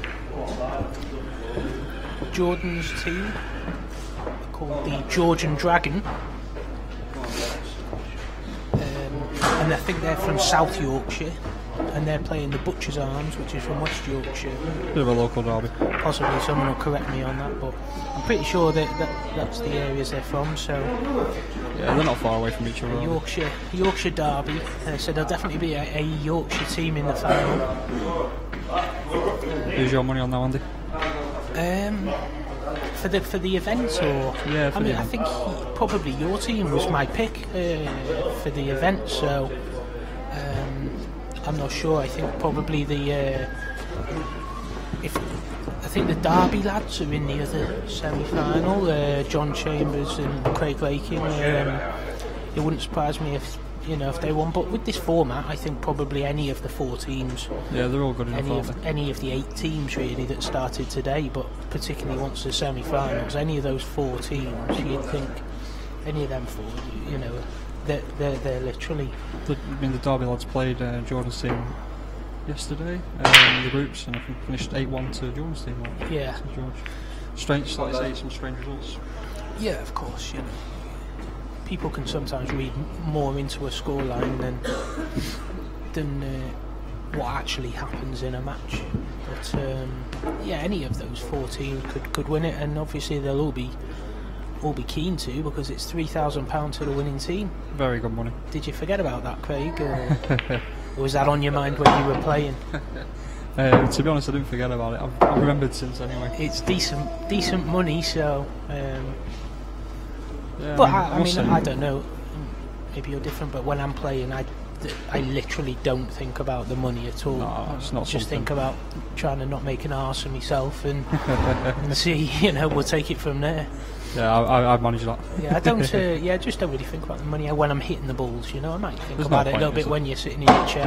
When you're at the table, you're there to pop balls and you see what you get. See what you get at the end of the End of the event. day, if you play then, well, the money comes with it, and it's about winning the matches. That's what I'm saying. Playing cash games and stuff like that. It's just if you think about the money and stuff, it can get to you, but you just got to think. This is a match. I've got to beat this guy, and the rewards come with that, don't they? Yeah, the less that you can clog your head up with, the better. There's not much to fill in my head anyway. There's a good chance here for Daz Cheatham. Yeah, it's kind of like one probably tricky positional shot. Just where the balls are set. Yeah, I think probably he will play the red that we're looking at now, which is straight into the bottom right corner. Just run it through an inch or two and leave a bit of an angle on the red in the bottom left to be able to just stun into the yellow that's above the other red. It's definitely the way forward, I think. It looks like that might be the route to success. There's a couple of different ways you could. Well, the interesting thing is, I was in the commentary with Lee Anderson in the previous match, and me and Lee kind of see the game a bit differently, and we pick different shots, and it's not necessarily a right or wrong, but I was right more than Lee was. Yeah, it's funny. I mean, some people read the game completely Hulu and you think you should never get them and take them the wrong way, and they still get them every time. And you go, Yeah. it's whatever you're comfortable with. Yeah, but don't beat yourself up about that, Craig. You just keep trying.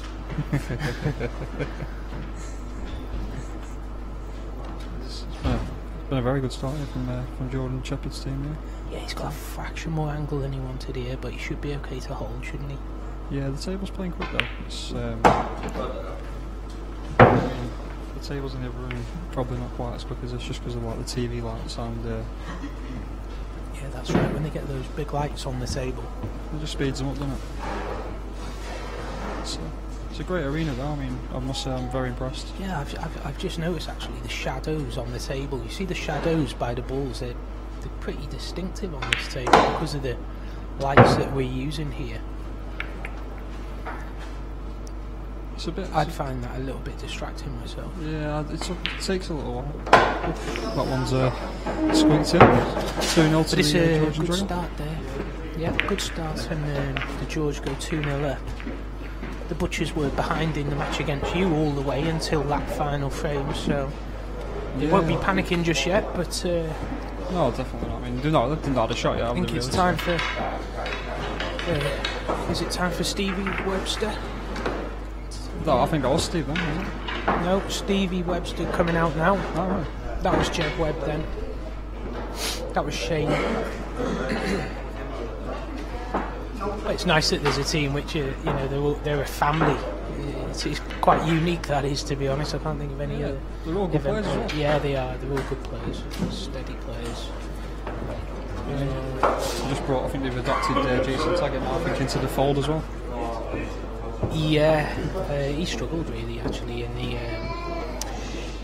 the last match. But, Yeah, I didn't expect him to miss that Mr. Black that he did against me, but then it can happen, can't it? It's like anything. That's a good break from Pat, but nothing down. These yellows look nice as well. Yes, player Steve's ability. It's a great opportunity, isn't it? It is, to be fair. Butchers to get a chance on the board. Just, it's like anything else. It's just sometimes you look at these and you go, you shouldn't miss them on for Sundays, but you still got to get everything right, you know. Yeah, that's why it's not just about being a good QS. You've got to pick the right order, give the right shots the right attention. Too many people don't do that. I think, you know, they get too easy of a finish and it can be just lapse in concentration. Well, the match that we just had on there, Jason was playing in the last frame. Obviously, people remember the last frame more than they remember the previous ones, but Jason had an unbelievable chance there and just made it difficult for himself by over-screwing and playing for the yellow up the top of the table when myself and Lee both agreed he should have played for the yellow next to the black. Yeah, it'd have been a lot easier. That was the just couldn't go wrong, just get on it, and that's right. So sometimes just still being able to think clearly when you're still under the cosh. Yeah, that's a fair point. I mean, I still thought the last shot that Jason had as well. I mean, he could have gone 2 rails to. He had like a big bag in the middle. If he'd have caught it right, he might have been able to. Yeah, he could have gone 2 cushions with it, but he was bridging, wasn't he? And that was the problem with it. He was bridging over one of the balls. If he wasn't bridging, it was still quite easy. So we see all kinds. Here we see Steve there played a shot, and he's potted the yellow over the bottom corner in the same shot. So it's just made this a bit tricky now. It's just he's going to have to force it to get out. I don't think he's. I think he's still okay, but all he can do is just float this in. You see, so just trying to run it through a little bit. Run it through as much as you dare, you know, without jeopardising the pot.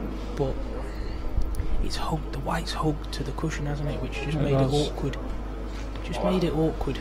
I must say the tables have been brutal for like going down the rails and stuff like that. Yeah, well, I mean, I've been discussing it with the other commentators that have been in the box with me today, but they do play totally different to Sam Leisures, so it's just about adapting, accepting certain shots aren't possible, and playing the game in a different way, different order, playing the shots in a different way. To be fair, I don't mind them. I mean, it's like when we first got here this weekend, people are going, "Oh, the balls don't go in the middles and stuff." But when you learn how to hit them right and how to play them into the middles, you know how to play them. So yeah, that's a good shot by Steve there. He had to cannon. Yeah, he had to cannon into the red, so he played it. It's pretty much perfect where now. He kind of played it confidently and took the danger of being snookered out of the equation as much as he could do there. So it's a good chance. Just got to pick a little bit of a gap here.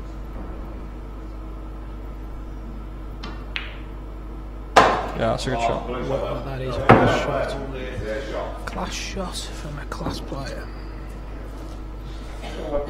Yeah, he's been around now as Steve, hasn't he? Yeah, well, like I say, he was in the box with me for the last game, and it was not last game before. He's been playing for 35 years, and he's actually good friends with Kenny Cahill, the fella that sadly passed away this year, and this event's been created in his memory. It's always a nice thing to do that for one of the legends of the game, you know. Just thinks that's like what most trophies should be named after. Some of the greats that have passed. Good finish there by Steve, and his team needed that as well. So they get one on the board. So it's 1-2. One thing I will say is a character. Yeah, he certainly is a character. The sport's a lot better with him in it, that's for sure. Yeah, definitely. I mean, you need people out. If you're going to try and sell the game and make it watchable, you need people that you want to follow and want to do well. And yeah, that's half the problem snooker's having now. There's not really many characters left in the game. And it's Steve back again in the second session. Could bring him right back into it now. Steve against Jordan. It's been a good start to the match from both sides, really. There's not really been a ball missed. And I'd be interested to know the statistics on who's won, what the percentages of frames won by the player that's broke on this TV table, because most of the breaks seem to have been dry. So yeah, it's a funny one. I think the tables are difficult to break on as well. Well, they are difficult to break on, yeah, that's what I mean. So normally you'd expect the statistics to be kind of 75%. The guy that breaks is more likely to win, but yeah, it's probably been a bit lower. It's dry. Lovely break, really good break. Just the one ball's gone safe, but even, I think if the yellow goes in the top right. Yeah, he's a bit disappointed there that red was the last ball moving as well. The red that's gone to the left side of the table. Without that, the reds were good. So I think I'd be tempted to take yellows now. I think if the yellow goes off the red and moves the red out the way, if it goes off the red by the bottom corner, the other one goes in the top right as well. So and it moves the red out the way, then yeah, that's what he's looking at, isn't it? Again, like it looks quite routine. It's one of them finishes again. It looks quite routine, but you still got to get the little niggly shots right. It's just got to take them the right way. Just played it. Oh, he's got a bit of stroke fortune there. I still think that'll he can play that and move the red. So I think yeah, even if he doesn't, even if he may decide to not actually be going for it, but he can get the pocket, can't he? Get that bottom pocket. Put him in control on it. Be in complete control of the frame, yeah. It's a weird one though I've found since adapting from world rules. I think sometimes you think you've got control of a situation, but you haven't. You've just got to remember that the skill shot's always on. Yeah. You sort of don't want to cover the whole pocket. It's like yeah.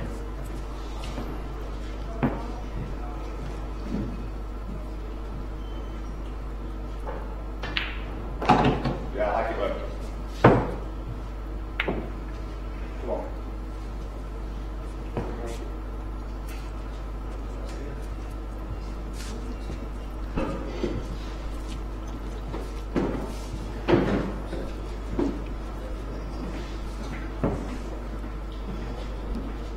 got a decent chance here now to make it to a piece.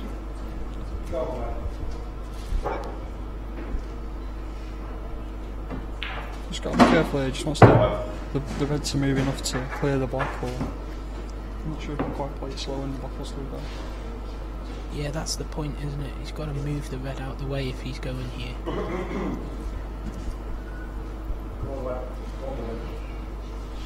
I don't think I want to become in the pocket now either. I think he's sort of committed himself to going for it. Oh, that's loose. Didn't really make a lot of sense the way he played that though. No, he had to play with a bit more pace.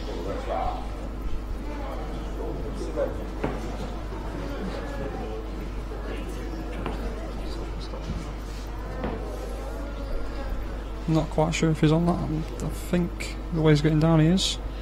So he might have a bit of a chance to go into it if he can just leave a nice enough angle. Nice, good shot. I'm not sure. Might actually be too much angle on it. Might be able to just drop this in and leave the thing cut. He's got the red that's going to like block the white from flying around the table. He's got to play a cannon. That's a great shot. A bit unlucky. It's unlucky, yeah. He had too much angle to go straight into it, so he had to come off the side cushion. And from here, well, it's a horrific shot. He couldn't really be any more in between the cut to the right middle or the pot to the left, top left, so both are horrific. Yeah, as before as well, I think I'd seen him playing this into the open pocket into the top, because I think the middles were a bit lethal. Oh, wow. It was a great effort there by Steve Webster. Yeah, he's in a world of pain now though. Especially where the black's landed, it's not going to be portable from where Jordan's going to leave him now. Just wants us to hold off the side rail, no. Oh. Chance to go up and down here and possibly just drop it in the middle. Well, slim chance, but you got to try something.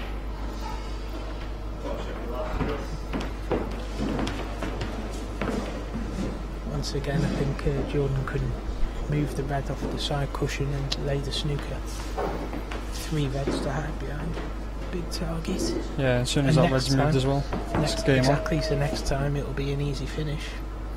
But Thanks, Steve. Jordan just wants to go for them now.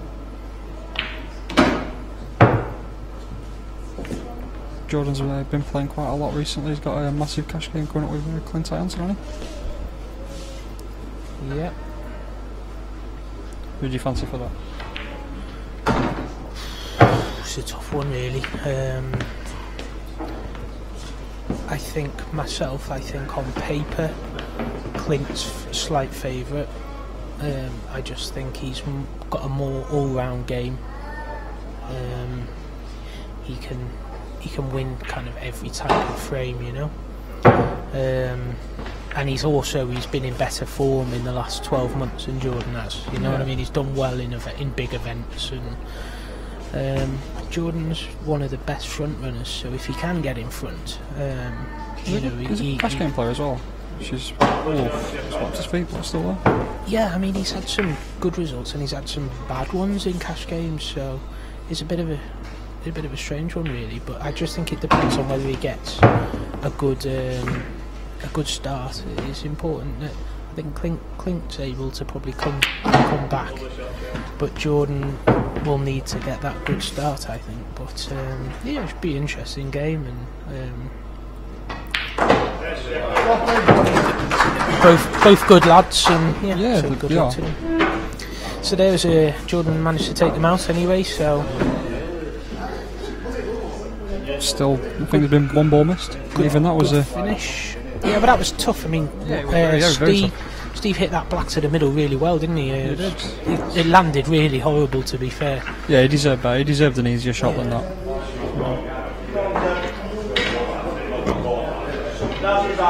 Come on. See Mel Harley's sporting his lovely pink t-shirt.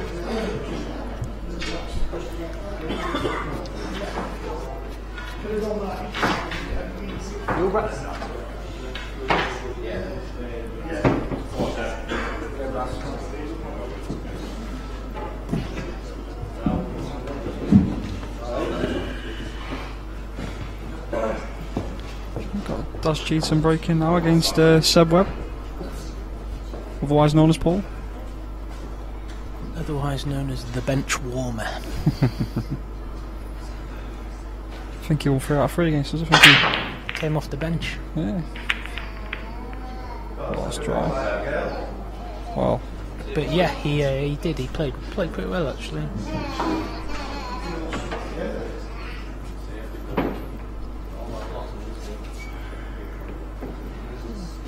Well, this is a pretty open table. I'd expect him to get these.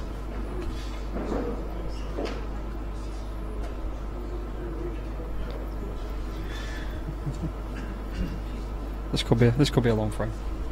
Right, so I was just wondering, was that sarcasm that kicked him there? Was it Craig? Yeah? Just a little bit. You just need to give me a bit of warning. Yeah, it wasn't a nice break, particularly. They've just all gone to like one side of the table and just look, it's just messy, aren't they? I think I'll be asking for it right now. I think I'll be giving you it.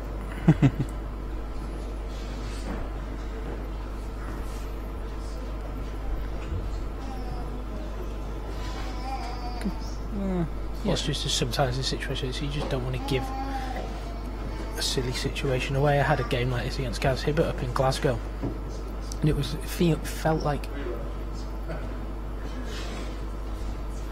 looked like a bit of a suspect shot to me. That looked like a double hit, but yeah, the cleanest of it.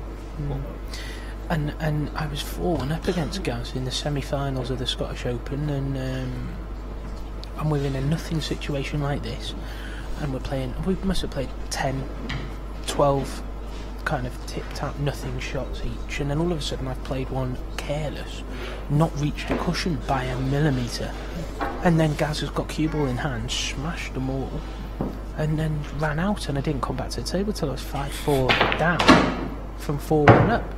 So you just even when you think it's a nothing shot as it were, it actually, it just shows that you can't take any situation or shot for granted. You can't give any player cue ball in hand, I don't think. Especially on the tour, any of the pros, like if you're giving fouls away, they'll turn it around in their advantage. I mean, I think that's the worst. A few frames of pool I've seen Gareth play in ages. Every time I look over, he always seems to be potting balls. He just never seems to miss. Yeah.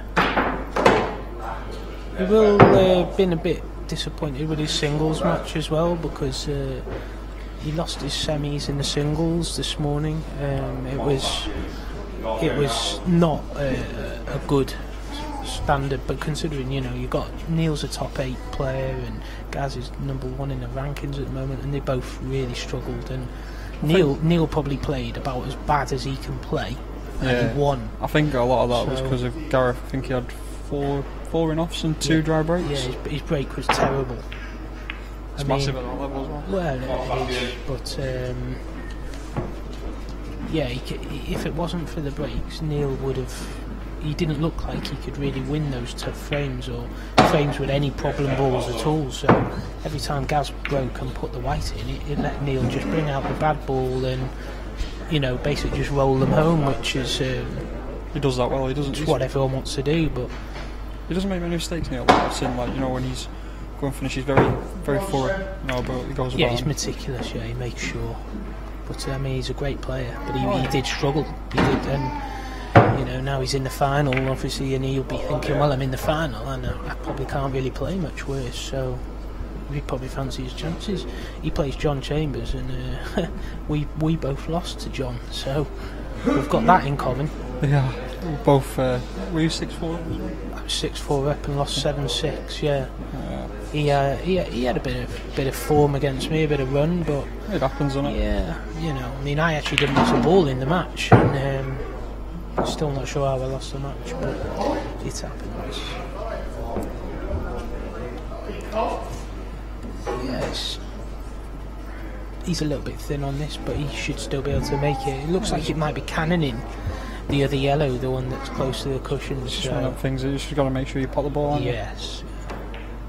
You made the pot. Should be okay. Yeah, that's fine. Yeah, he's looking nice and confident, isn't he? Yeah, Seb Webb. I think he likes the cameras, doesn't he? He's always been one for attention, that boy.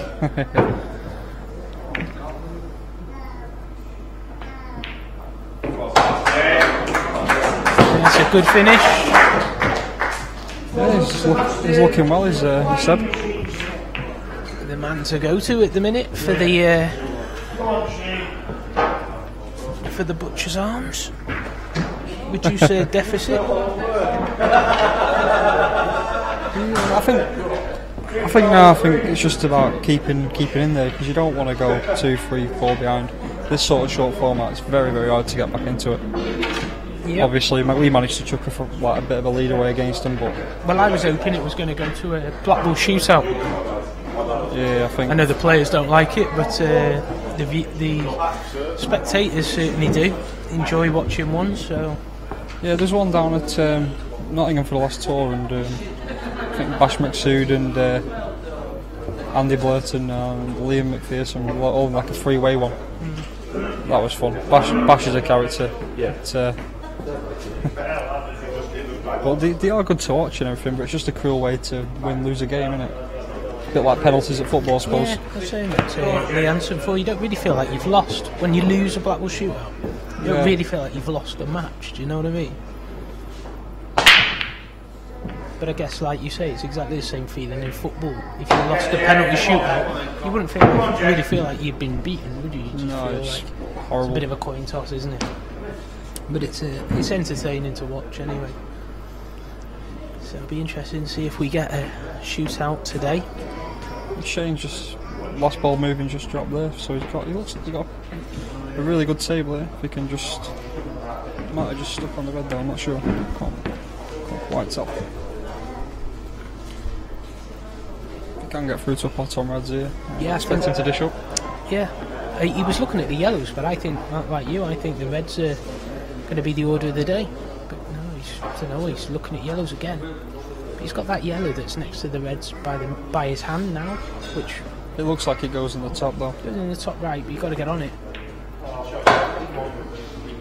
So he's a little bit awkward on this now. I just thought reds were just an easier. Yeah, they were. Reds were easier. Yeah.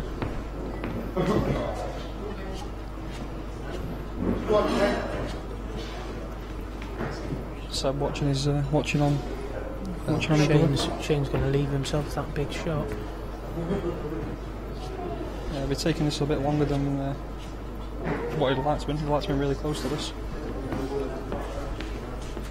30 seconds.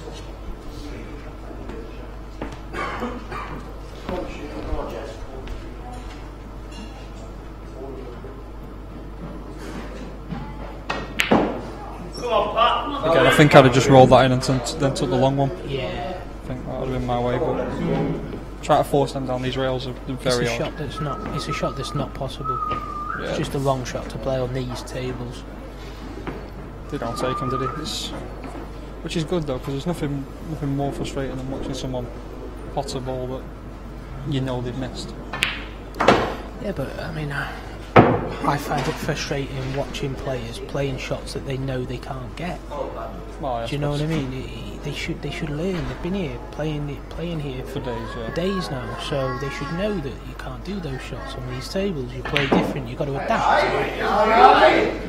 Again, if he plays that running there, he can't miss it, and he's still going to be on the ball over the pocket. exactly. If you float them in, then they go every time. So that's how you've got to approach them. To leave yourself the angles, to just float them in. Taking shots on that you know aren't possible is just foolish pool, really, isn't it? It is. I mean, you've got to learn. This is one thing about pool. You've got to learn quick.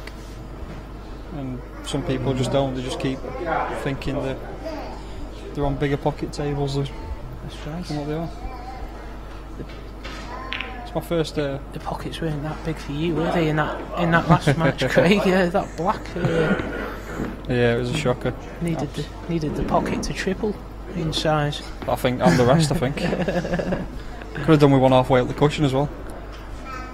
Just I don't know why I did it. I mean, I was saying yesterday, I think, and I keep wanting to stun them in when you can just roll them in. It just makes the shot so much more difficult, and you have to sort of to screw it anyway. You know, you sort of sometimes you can jab it on easier than if you're just rolling a ball. I think more prone to go through a ball if you just roll it. But yeah, I'm useless, so it's a good job the rest of my team were useless as well, otherwise I'd have been Well, you did better than lots of the field. You still got to the quarterfinals, so yeah, there's that about it. You know, can't be all bad. It's just frustrating, just when you know you're a bit of a runner like, and you used to have that one bad game and you get punished like.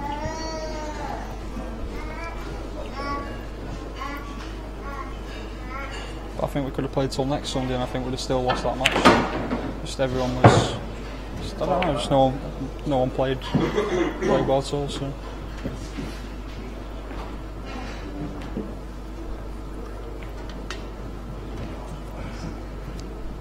I'll say as well, the holiday park's first class. The arena and the venue and everything else. Yeah, superb. Come on, Jet. Come on, Jet. Come on, Jet. Handed a great chance here to Shane. Yeah, Pat's usually a very, very steady player and just not settled at the moment in the TV arena. Come on, Jet. Next one.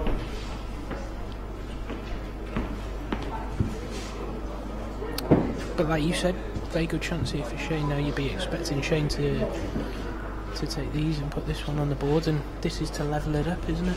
Yeah, it's a massive frame. I mean, if you're keeping two clear all the time, it's huge. But he's got to. You feel that the butcher's really got to take this, like, you know, because I think Jordan and Daz are probably their two stronger players.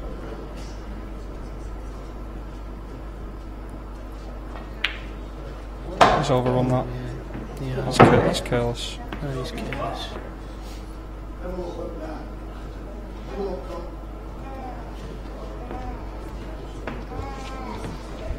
That was just a bit of adrenaline, wasn't it? It was, yeah. I mean, it's just, if anything, you want to be slightly high on the ball.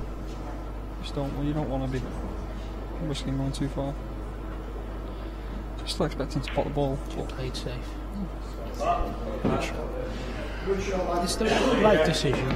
Right decision. He's just getting control on it. That's all you need. It's just yeah, he's got Pat in a sticky situation here, so I think I'll be tempted by the trouble. if he can get to this red on the bottom, he's going to play it on the left-hand side as we look at it, and just leave the white behind the yellow. Like that. Like that. Good shot. Well, Shane's got that finally with a decent shot now. Yeah, that was a good shot.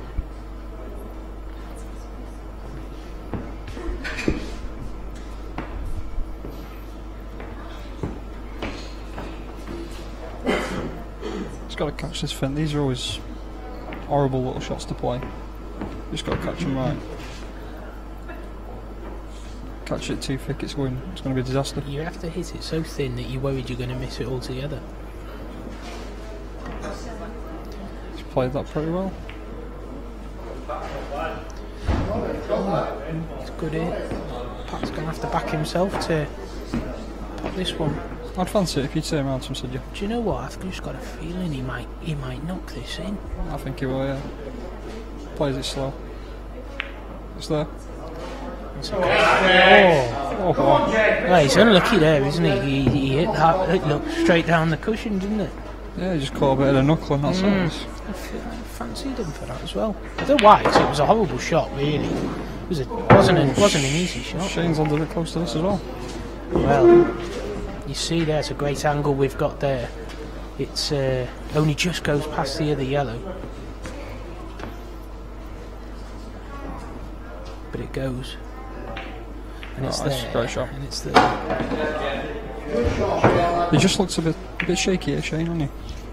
Yeah. He probably knows the importance of this frame, just being 3-2 behind. I think that they know, you know, that they're close to the final. They don't want. No one wants to blow the semi-final, do they? No, not really. It's a massive chance. I mean, there's a lot of money at stake here. A lot of money at stake, and there's a big trophy and the title. Just overrun that again. The Gary Cahill Super 3s champions for 2014. These are not nice on these middle pockets. Could probably see a little bit more than 40. Yeah, it's probably. Just always out of position there, wasn't he? But he just keep pulling that one shot out. I think Pat was unlucky there. His last shot, he hit it really well, didn't he? Yeah, I thought he potted the ball, to be honest. Yeah, he hit it well. He was unlucky. Ties the game up anyway, makes it a bit more interesting. Yeah, nice close game.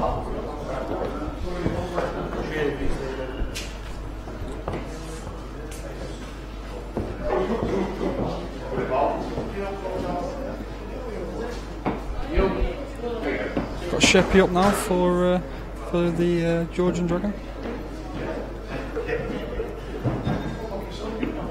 And we've got Shane up again as well. Nice to see that we've got lots more viewers tuned in. The numbers going up and up all the time. Thank you to all those that shared the link on your Facebook page, spreading the good word. I hope you're all enjoying the free stream here today. Be nice to see a few more, get a few more people down at these events as well. Bump the numbers up.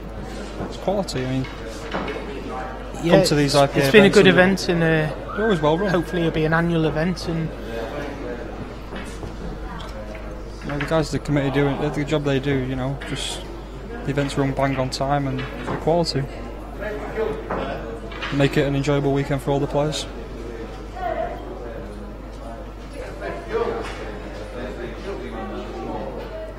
I think I will say as well about the IPA is that you get value for money. You get plenty of games against good players as well.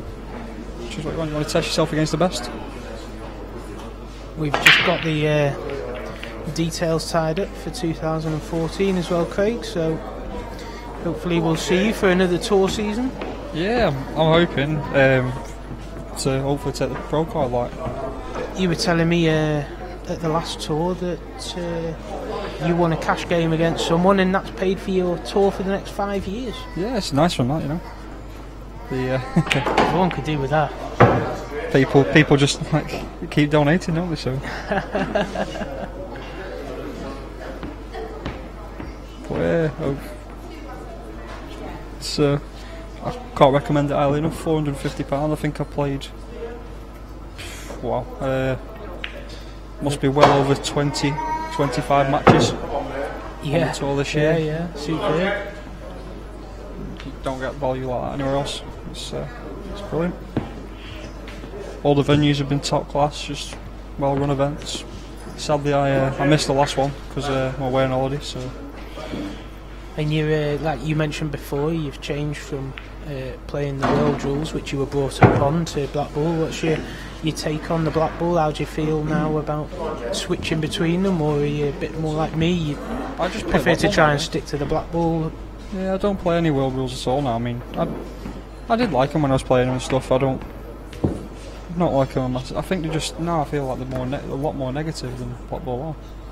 I don't know. I mean, at the time I used to think they were really attacking rules, but I think the more I play Blackball, the more I see certain ways to open up frames and stuff, whereas you just can't play them. But, yeah, they're a great set of rules.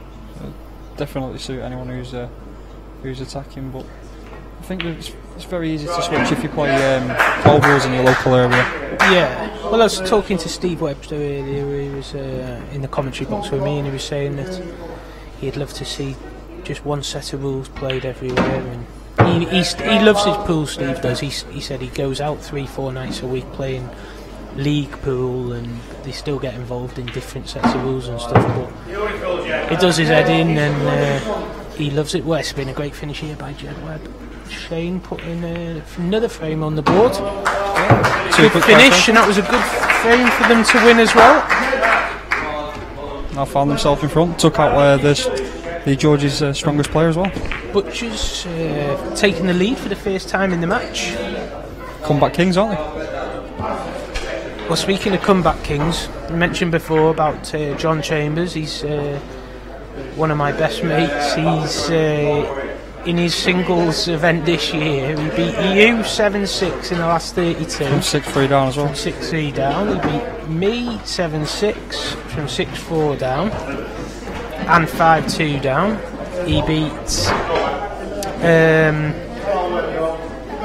He beat Steve Webster this morning on the first match today on the stream table, 7-6 from 6-5 down. And then in the semi-final, he's just won. Have a guess what score it was? I'll go for 7-6. 7-6 it was. From 6-5 down as well. From 6-5 down. Every single match he's been behind, and he's won 7-6. Yeah, I had two chances to put him out and didn't do it, and then he's 8-balled the last two frames. Unbelievable stuff. So I kind of just felt when he beat me, really, his name must be on it, because he'd probably admit himself I was probably the one playing the better pool in the match. I made less mistakes, but you know, the way the balls went, they went his way at the end of the match, and you know, and sometimes you just get a feeling, well, it's just meant to be, you know, his day or whatever, and it just seems to be meant to be his tournament. I think he's playing Neil Raybone in the final, but from what I've seen, Neil's struggled, so I think John's favourite for this. I think it's a testament to Neil. Like, if he's struggled and he still got to the final, I think this just shows how good of a player he is. He's a very, very gritty player, and like you said before, he's had a bit of help with Gaz Hibbott's breaks in the semis there. That's the thing as well. I mean, John's break didn't work against me at all until he really needed it at 6 apiece, and then the one frame I think he potted off the break, he just rolled up like Rollins. Yeah. Just when you want him, like. Yeah. Like I say, he just feels like his name's probably on it. So this match has been a great standard here. I'll predict a John Chambers 7-6 win in the final of the singles then. Yeah, he's diced with death a few times. John 9 Lives Chambers, I call him now. So here we have Webby at the table. The momentum is all with the Butchers at the minute. Yeah, they're flying, aren't they? Yep. Absolutely. I mean, to be fair, neither side's really missed anything. I think there's been 1-2 balls tops. I think if the Butchers had played like this against us, I think they'd destroyed us the way we played. Yeah, that's right. The Butchers butchered a couple of finishes to start with, but they Jason tagged it in and then tagged him out. But Webby making short work of these. It's a good finish. I mean, people forget as well what sort of pressure's on in that sort of arena, and like all the playing for your team as well. It's miles different. I can't stress it enough. It's so much more different to playing just on your own. Yeah, it is. I've seen like some of the best players in the world play as part of a team and be absolutely rubbish. Yeah, of course.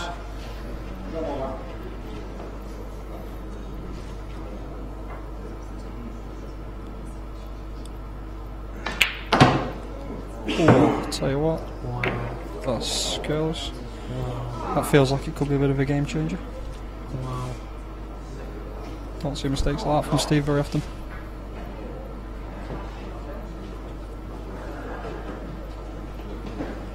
I think it's one of them as well now, he has to make this. Otherwise the table's just at that's James' mercy. Wow. I mean, it didn't get much of a bounce off that cushion, to be fair to him, but he had oceans of room there. I think. A little bit. He did have a lot of room to play into. Got to make it now. Oh, But he swerved it. oh my god. He's overdone it. Well, it must have been close because he didn't look like he jacked it up that high. He just put a flick aside on it then, didn't he? Yeah, just. Wow. I don't know if it was a decent effort or it was a bad shot. I can't quite tell. No, I don't think he could get to the potting angle, so you'd have to say it was a decent That's a effort. good shot there from Daz Cheatham. It was a decent effort because he couldn't get to the potting angle. Just slightly over, it's just a trace on it.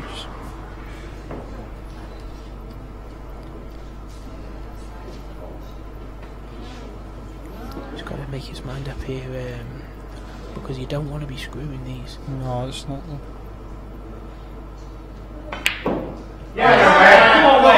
Just a silly way to play that shot, Craig. I mean, I'm sorry, but it's unforgivable. How many times have been seen to this be game? playing, to be pumping a ball down the cushion on these tables like that is unforgivable. The thing is, we've seen it 4 or 5 times in this match already that people have played them shots. I could give him that shot 100 times and he won't get it. Yeah, they're not He won't get it. So if you're not going to get the shot, why play it? As horrible as any alternative may be, any alternative is better than what he just chose. Anything. Even leaving himself a horrific long shot would have been better than going for pumping that down the cushion on these tables. You just got, sometimes, like you say, you've just got to realise. Change. You've got to adapt your game. You can't, it's just unforgivable to go for a shot that you know you cannot get. Yeah, they're gruesome down the rail. I mean, they're so tight. I think he probably cued that absolutely bob on. It looked like he hit it absolutely sweet as a nut, but it can't go at that pace. If he floated it in, it can't miss. That's the way these tables play. They play different, so players they've got to adapt.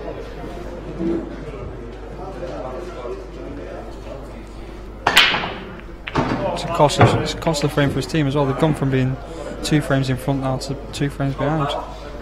This now is a massive frame. I think you called it. It was a potential game changer, wasn't it? It was. It was. And when you get them opportunities to change a match, or you've got to take them.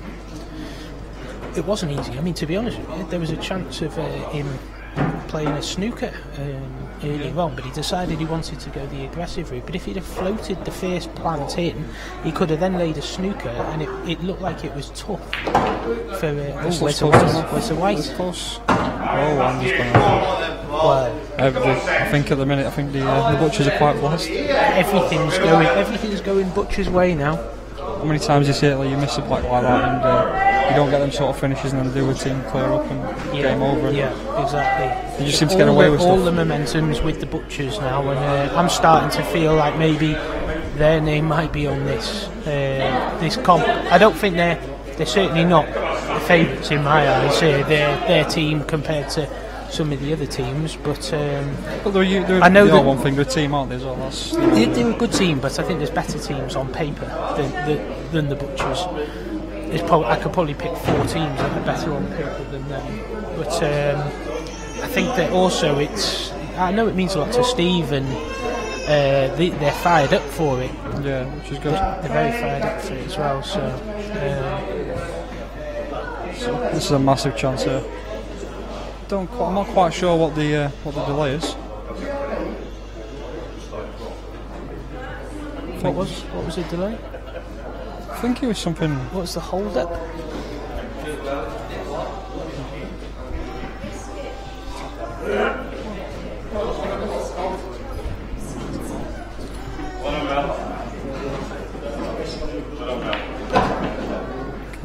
This is a gilt edge chance now for Seb. To be fair, the way he's been playing, I can't really see him mocking these up. Oh, he's on nothing. Well, again, that's just through rushing. He's probably got overconfident. He's got down and played that just instantly, not giving it any thought, no consideration. Got to give every ball some respect. Yeah, because that's just a baby finish, really, But to land locked there without even. Some people think this is what it's the annoying side of it. Some people go, oh, it's unlucky, but it's just you've got to give every ball respect. Otherwise, no luck involved in that shot at all. No. He's going to play the swerve. And he's got it as well. This is where you see where just everything is going from. On another day that sticks to it, and you're getting nothing. Yeah, exactly. He was able to get through. Now then, can he cue it in? No. I had a feeling he was going to miss that. Do you know? I had a feeling he was going to miss that. It's not the sort of shot that you get down and play quickly. No, you know what I mean? Again, you have to take your time. You almost have to feel the shot before you play it. Everything's like, I don't know, Seb just last frame he did the same towards the back end of it, but he had like drop-ins and he sort of rushed every... They are getting some at the minute.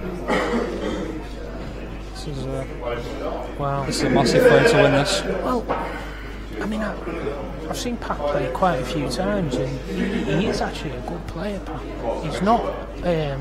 He's not settled in this TV arena at all in this match. It's completely different. I mean, just like the one table and all the focus on the... Of course, yeah. The table. The players just seem to be like rushing the shots quite a bit. Just 30 seconds. I mean, here now you think this is a 100 out of 100 to get these? Well, yeah. I mean, there's not really any pressure on it either, because they're ahead. They're ahead, and the yellows, got problems. So again, he's got into this really, really quickly.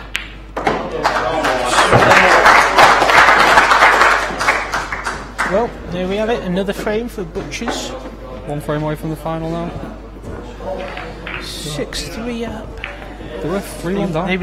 They were 3-1 down and 6-3 up. I think Jordan's on twice now for the Georgian Dragon.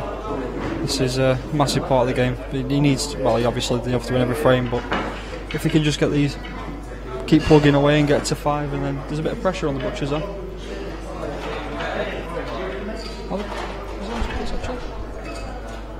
It'll be all 3 of them, won't it? Apologies, it won't be. It'll be Jordan. I think Jordan does, and then Pat again. They've just got to try and pressure him now.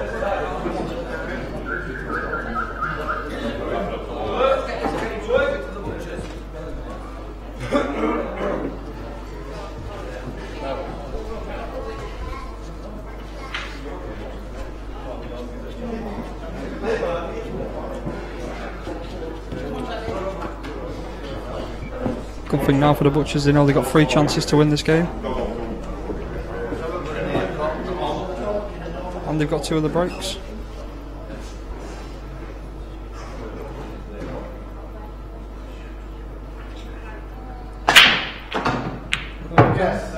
He's made a ball, I think he got kicked in.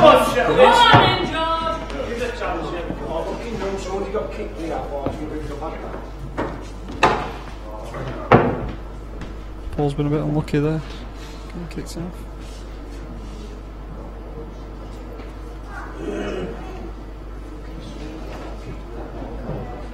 Good chance here for Jordan. He's just got to keep. Played a good shot there. Big chance this. Keep him in the game. Just hopefully just pressure the Butchers and keep plugging away, and you never know what can happen. It's in many a big lead blown.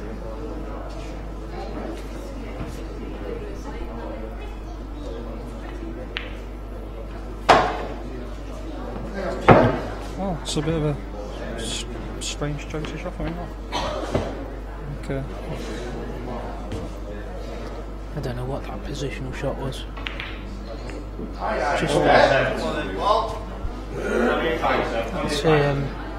That's just really careless, isn't it? Yeah, it's just reckless.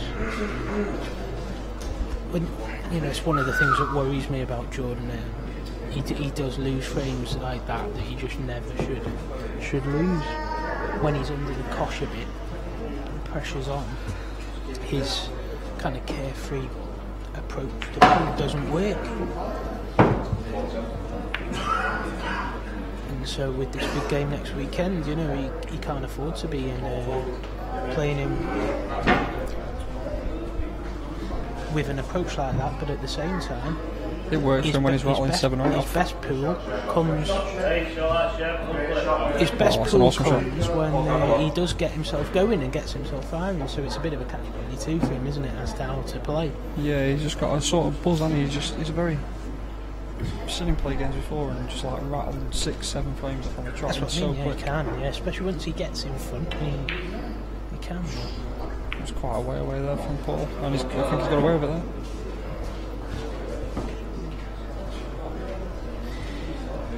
Jordan's just muttered a couple of rather unsavoury words to himself there. I think he thinks that Paul got a little bit fortunate with that shot. He's played a slow roll. That's a great shot. He's done well there. He's done well there, to be fair to him. And this is the thing, I've played Jordan. I mean, I've known him for years, and he can actually play a clever safety game. He just never chooses to, you know. But he can play. He has got good touch, and you know, he can play clever shots like he just played.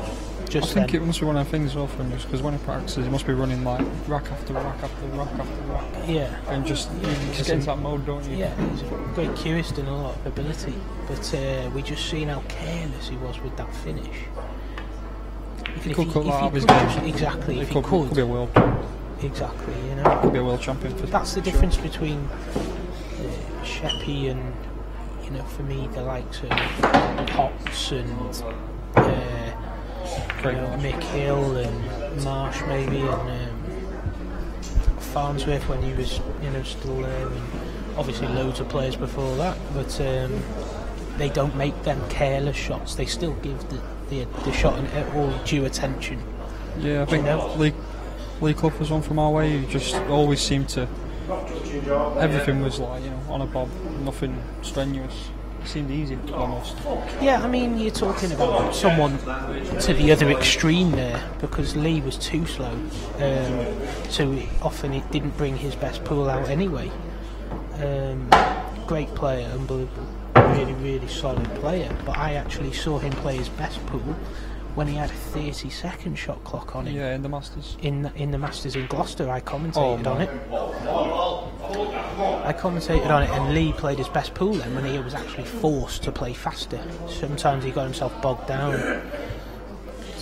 But yeah, I think Lee was really I remember him going into that event. He was like quite worried about playing under the shot clock and everything else. Yeah. He felt he really didn't really have much of a chance. He got drawn against Potts' first game, and well. Again, there he just got down. Such an important shot in the frame. He just got down and played it, and not give it any thought. He did, yeah.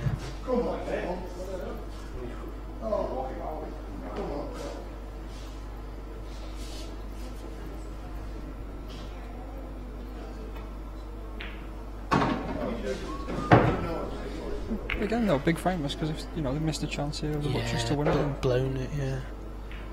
Jordan's made a right mess of it and still won it. So you know, you forget about the mistakes if you still get the win on the board. Yeah, definitely. It'll be the butchers that will be thinking, oh, that's one that got away. This now will sort of play in there.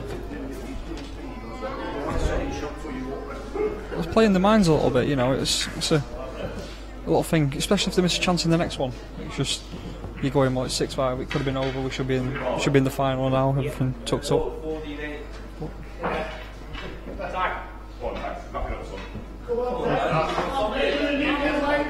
Well, we got Daz Cheatham and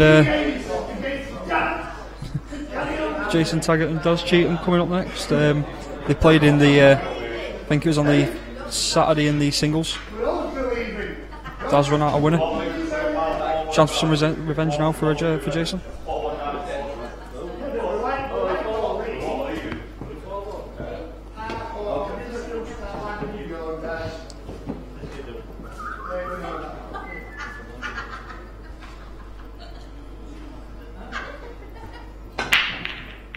Does there with a decent nothing down. Come on, Wow. it's in your pocket. the more I see it on these tables, the more I don't like the second ball break. No. It doesn't work on these tables. I've just thought I started the week and I was breaking from the centre, Yeah. not making anything, and then I've sort of switched across a little bit and but still try it with the head ball. Otherwise, you just can't get. I don't know. You can't get them moving. This is a massive chance here to close out the match. Just only reason he won't make this is just because of a bit of pressure. Just got one or two tricky little shots, including the first one.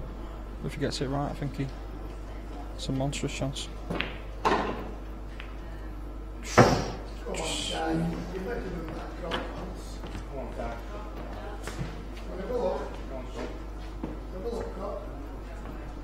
The words from Steve Webster just off the side. He's giving Jason a bit of advice.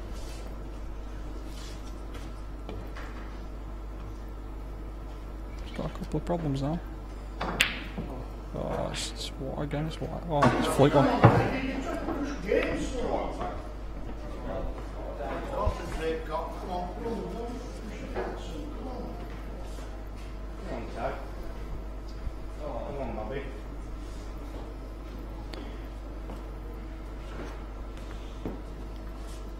I think I'd just be trying to play safe now. Just got to get a foothold in the frame, otherwise he's going to chase a rainbow and... Yeah, but for me what he should be doing is he should be playing off this red, the one that he knocked dead on his first shot. Yes. Play off this now. 30 seconds. Leave the white down in this bottom right corner somewhere and not really leave any shot on for yellows, and there's plenty of difficulty for yellows, so the cue ball's the key here. Make sure you leave it. He's gone for the pot. Missed it. That was silly though, he didn't need to go for the pot. Didn't need to go for the pot, he could have just left the white down in the bottom right corner and there's no shot on for yellows. It's almost and all the reds are on. It's like wanting to be some sort of hero. You don't have to get them on your first visit. Just getting that W, isn't it? Yeah, I've said it a few times today. It's not how, it's who. It's all about getting in the final. It's £3 to the winning team. You don't get any more if you pot them quickly or pot them off the lampshades. No, Dick. It's £3 regardless. And to be fair, come give it 3 or 4 months. No one will remember how you've won it. Or that's what I mean. Yeah. We don't plan to hold any of the money back if the winning team hasn't ran the finishers off their breaks or anything. Exactly. Just got to just drop this in now. That's perfect. This is a massive chance now. I mean, this has been reckless from Jason here. Yeah. It was just silly Poole to leave him in the balls in his yellows. I mean, if he put the white down in his bottom right corner, then he never had a shot on. I think he was just more trying to force something to happen, rather than just accepting that the finish wasn't there after the first couple of shots. He's a good steady player, this kid, though, isn't he? Yeah, he's a good player. I've not seen him much before, but steady player. I watched him play Gareth Hibbott in the singles, and he was 5-1 down. He ended up, I think, losing 7-5, but it was a high standard match. Oh yeah.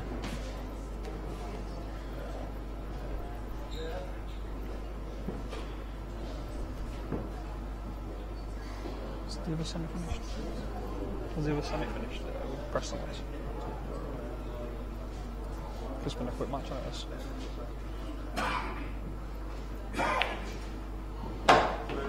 Well, it's a massive chance now to get back to 6-5 and then make it really a one frame shootout.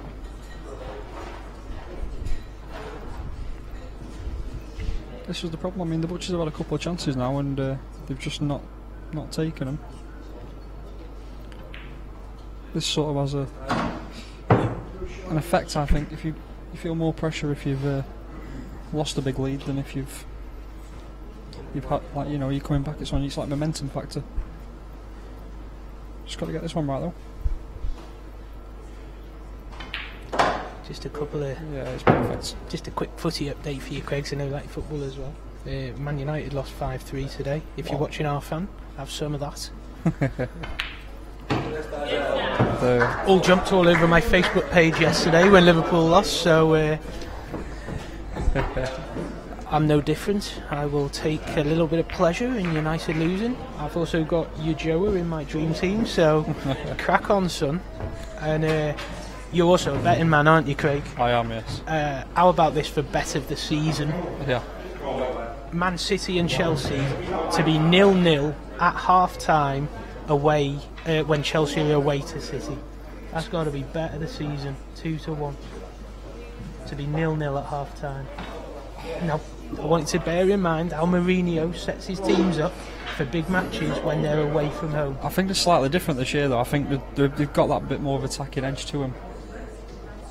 No, they have, I know, but this is Mourinho, and he'll think if he can get a draw at the Etihad. Well, anyway, just to let you know, it came in 0-0, 2-1, boom, back of the net. I thought that was a cracking bet, to be honest with you, mate. Yeah, I mean, I think I'm a bit of a closet. I don't know, I'm a bit of a closet City fan, to be honest. I don't know why. I've always sort of. You have a few things in the closet, don't you, pal? Yeah. It's about time you come out. No, we don't want to talk about that.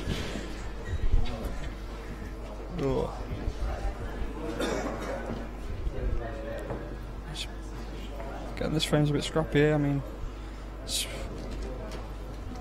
doesn't look like an easy run out, but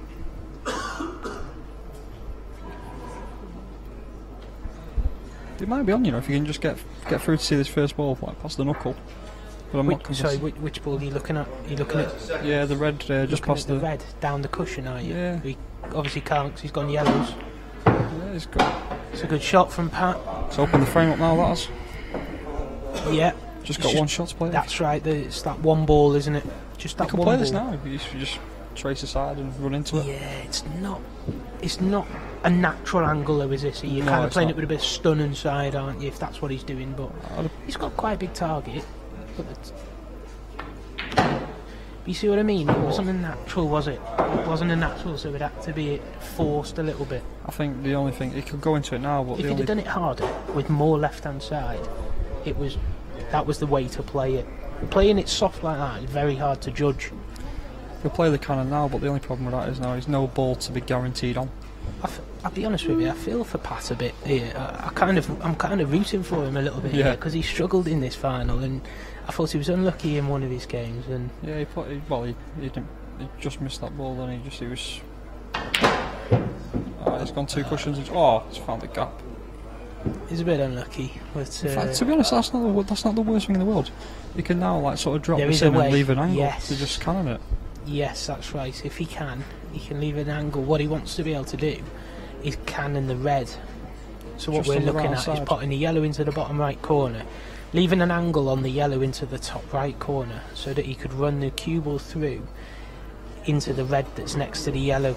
If he could do that, he could leave himself guaranteed on the yellow, and that would be a frame winner. So the key here is the angle that he gives himself off this. Just needs to get the shot right. It's the angle he's got off this shot. I think he's pretty much straight. No, he's too straight. But they may be able to stop it on a sixpence. He may be able to stop it on a sixpence and still be able to play that yellow into the middle. It's possible, yeah. I mean, if he can.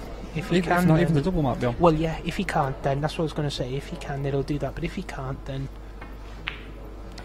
he's overrun that. Come on now, Eddie. It's still doubles. It's still doubles. It back doubles, doesn't it? It does, yeah. I mean, to be fair, it's just a tougher shot now because the white's going to run a little bit more. Steve Webster's gone for a walk around the arena. It just looks like he wants. You've got to put all your eggs in one basket and just go. If you get it, it's. Well, I definitely won't be screwing the white either. It's not there. Is it there? It is there. Wow. That's a great shot. That's a great shot. Well, I was kind of rooting for Pat there a bit. Just got to make sure he's deserved to get a frame in this semi-final. And we go to a Blackball shootout.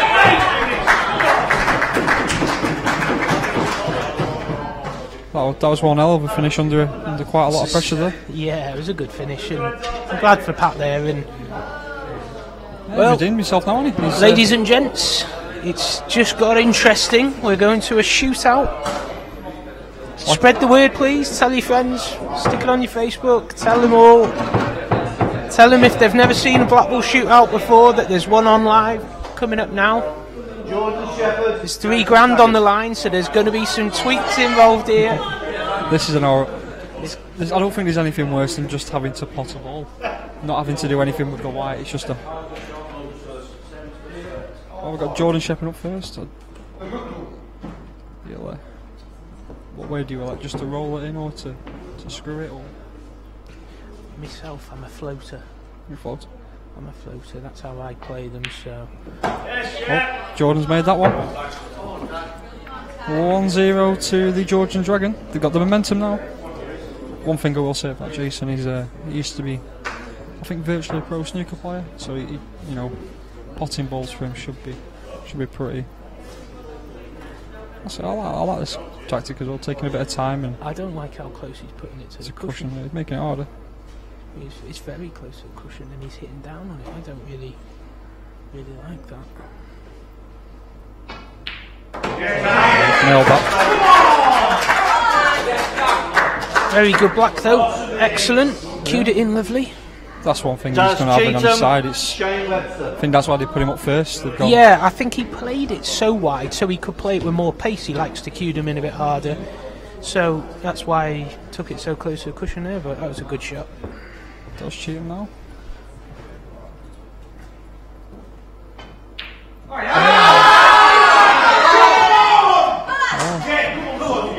Does cheat him, so overcompensated well, there. We told you it was going to be interesting. We knew there was going to be some fireworks, some excitement. Paul Webster there looks like he's having a fit. He's not enjoying this at all. It's squeaky bum time. There's another missing this. So.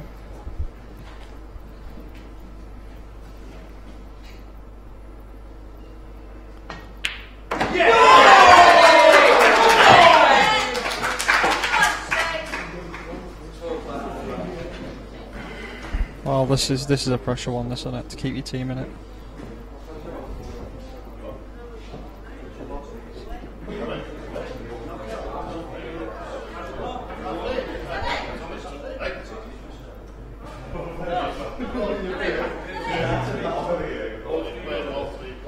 Yeah, all three do.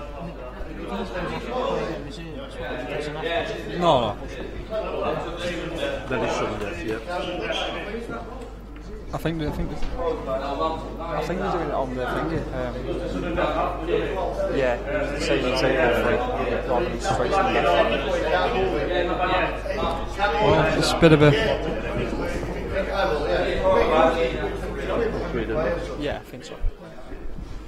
Well, this is a pressure on this. Knowing you just have to. I thought it was the best of 9 in the shootouts. No, it's changed just because of 3-man teams. Oh, there we go. Nerves a steal there from Pat. Lovely black there from and this Pat. is the man you want bringing on the bacon, isn't it? So this is for the match then, Craig? It is. It's the legend, Steve Webster. Papa Webb with this black. It'll mean a lot to him if he can sink it. What do you reckon the scenes will be like if he does get this? Oh, we'll give it one. He'll have a little dance, I think. Steve loves it. He'll be screwing this onto the side cush. Well, there you go. Well, the Websters through to the final. An exciting match, an exciting climax. Bit of an horrible way to lose that. It's a shame there has to be a loser, but it was a good match. Well, that wraps that one up. Just waiting for the other semi-finals finish, I think. And there we go. We see the Webbies fans. They enjoyed that one.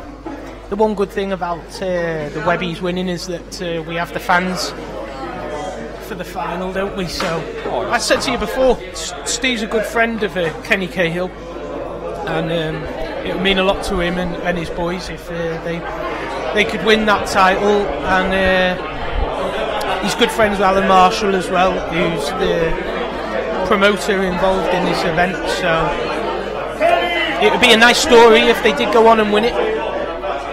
We'll be taking a short break and be back with the next match. It will either be the singles final or the team final. Pretty sure it's a singles final next, but we'll be back with you as soon as is possible. So stay tuned, folks.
Welcome back, everyone. I see we've still got plenty of viewers online. In fact, we've actually got more viewers now than we have had previously.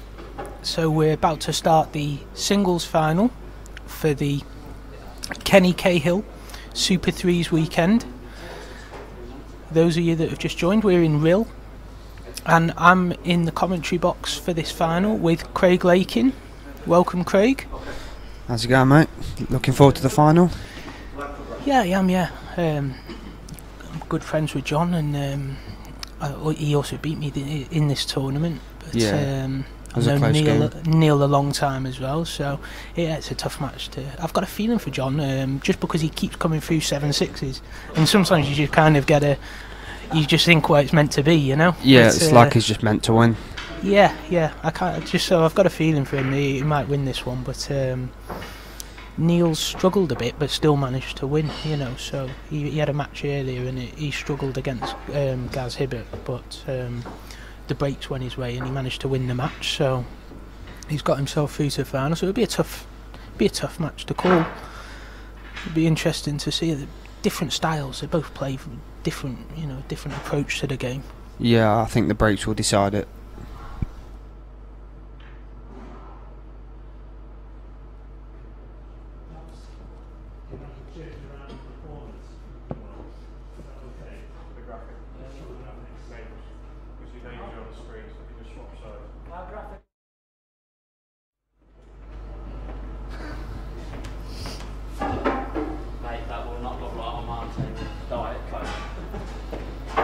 Yeah, I think the breaks will decide it. It's been a big thing all weekend. I've been discussing it with the different people that have come into the commentary booth. It's difficult to break on these tables. It's hard to get anything consistent. Yeah, I've struggled myself. I mean, John keeps jumping around with his decision, and he went second ball then. I've come to the conclusion that second ball's not the way to go on these tables, but it seems to be front ball, and if you just try and time it instead of sledge it, that seems to work as well as anything. But it seems to be when you do the second ball, there seems to be quite a few messy frames. So yeah, I'm hoping John doesn't stick with the second ball break, to be honest with you. Neil's got a good chance here, possibly reds. Just got the black to get out really.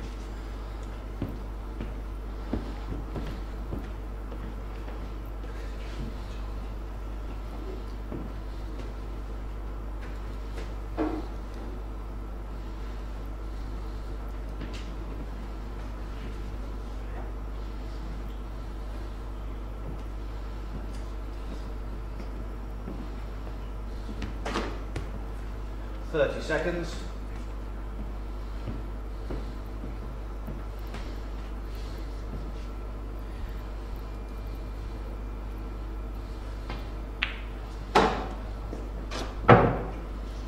Red ball's in play. So he's opted for the reds, and it looks like that red goes in off the yellow into the middle. That'll open the frame up. Yep, definitely. Possibly top into the yellow that's next to the black when he plays it. Well, if he could do that as well, then that would open the whole frame up for the finish, wouldn't it? So, how did you get on yourself in this event, Craig? I played Gaz a bit in the first round. Nice draw. Yeah, very good player. I struggled myself, and he punished me, to be fair. Paul, if it's not your day, then playing against the top players, you're just going to get punished every time. But I'll be back. I saw that you did well in Nottingham 2 weeks ago with the IPA Tour. Yeah, I had a good run. It was my first event in a few years now. I did enjoy the event. Very well organised. You come across as one of those players that you don't really get too daunted by who you're playing. You just play the balls. It's a good attribute to have, isn't it? Yeah, definitely. Yeah, I think if you worry about who you're playing, you're struggling straight away. You just got to kind of blank it out and just play the balls, really. That's not really something that you can learn either. It's you're blessed with that temperament, or you're not. Yeah, definitely. So the problem Neil's got, which you mentioned before, about if he could try and move the yellow that was next to the black, so he's still got that yellow there now, so that's going to be the problem, the obstacle to finishing this frame. Yes. He might try and skill shot it maybe off his last red, stun into the yellow, and pop the black possibly. Not sure if it's... It'd be a bit of an all eggs in one basket type of yeah, route definitely. to the finish, though, wouldn't it?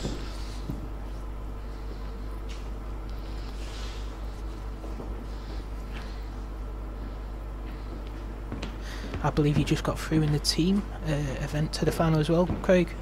Yep, luckily we got through against Neil Raybone's side on a shootout. It's a very good standard game. Right, so John and Neil have just played each other half an hour ago in the team event, and here they are in the back out in the singles. The singles, so yeah. Neil will want to get his revenge, I assume. Very good player, Neil. Very hard to beat. That's a good pot. I'm still not 100% sure what his plan is. I think he can just stun this back a couple of inches and then play the skill shot. And you think that's going to be his option if he can leave the angle on his last red, potting the red into the bottom left here, and leave the angle so the cue ball goes into the yellow? Yeah, I can't see what other shot he'd play, to be honest.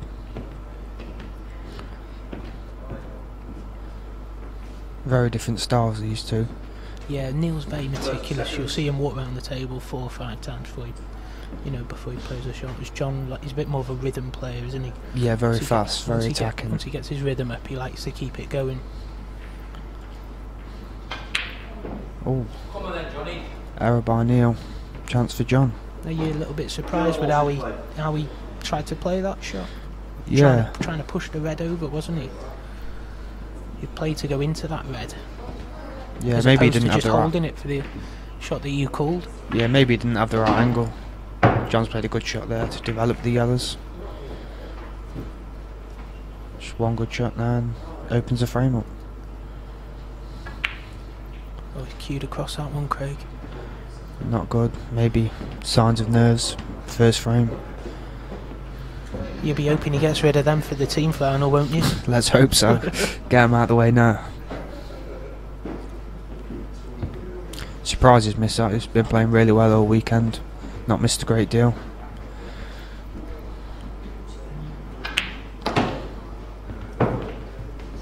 And a bit of a let off for Neil as well, isn't it? When he's missed his finish in his first frame. It only hurts if you lose the frame, doesn't it? Yeah, definitely. If you still win it, you forget all about that. Yeah, it's going to hurt John more. Poor finish that you did, so. Right. Websters are coming. Watch the final before their team final against my team. What I've noticed with all of John's matches in this event is he's been behind in every single one of them. Yeah, that's right, yeah. I think, apart from his prelim, he was 6-3 down. No. He was 6-3 down in the last 32 and 176. 6-4 down in the last 16, 176. 6-5 down in the quarters, 176. 6-5 down in the semis and 176. Yeah, so maybe going behind's That's not incredible. that much of a bad Yeah, thing. exactly. So, yeah. If anything, he should take a bit of confidence from that. Definitely. The finish he had to win his semi-finals was absolutely outrageous. Snooking himself on his last 2 balls. Was he? Yeah, managing to come out and pot them both and then cut a hard black in. It's a great finish. Was it?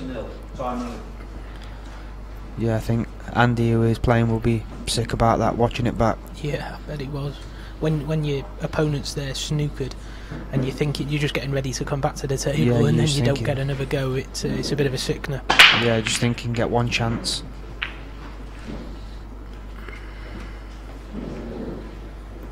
That's a try break from Neil. Only real problems, the reds in the corner. I'm not sure if I'm convinced that there's been more dry breaks than balls potted off breaks here of every frame I've seen this weekend. Yeah, I'd agree with that. I honestly don't think there's been that many breaking finishes, and it's quite strange because just before the team semi-finals I was practicing and I couldn't fail to pot off the break and then come to the team final and I didn't pot off a break myself. Yeah, just that's strange, isn't it? Just so hard. John's played a good shot there. Played the free ball plant there. John got married last month as well. I don't know if you know whether his wife Sophie's tuning in to watch today. I'm guessing she'll be watching, yeah. Someone's got to support him.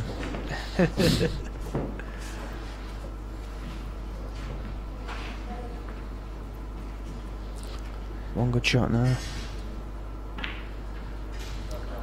Very good shot. Is it every chance now?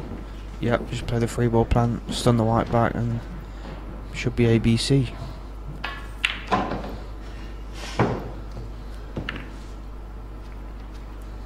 Take your time, John. Get it right.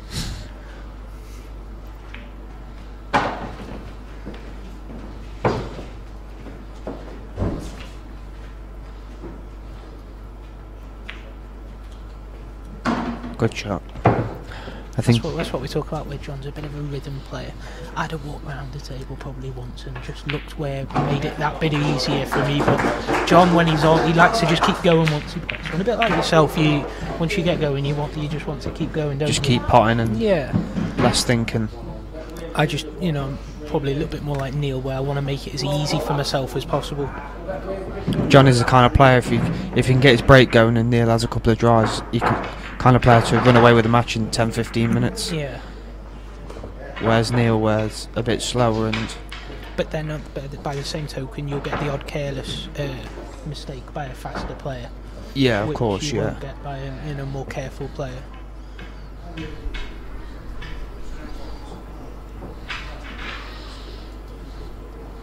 John stepping up to break. I wonder which way he'll go this time.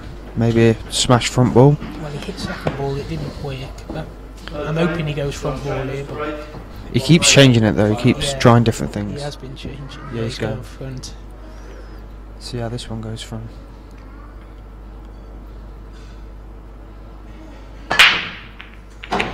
A lot better. Oh, not the white. Oh, the white was going in the middle, wasn't it? Yeah, he's had a little bit of luck kiss, there. And he's on the yellows, isn't he? Well, he may be even looking at the reds. Either or, if he goes yellows, then the black's a bit of a problem as well. So, it'd probably be better to go reds if he can. Yeah, I think. But it's a bit of a cut back on his first shot. Yeah, I'd take reds myself.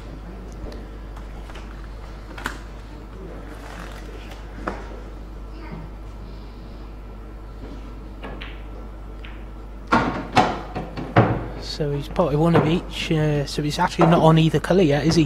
No, it's still open table. I actually know someone that played a frame and got to the black without being on the black. And he missed the black, left it over the pocket, and the other guy potted it. That's the only shot he had. I bet that haunts him to this day. Crazy. One good shot now down the rail.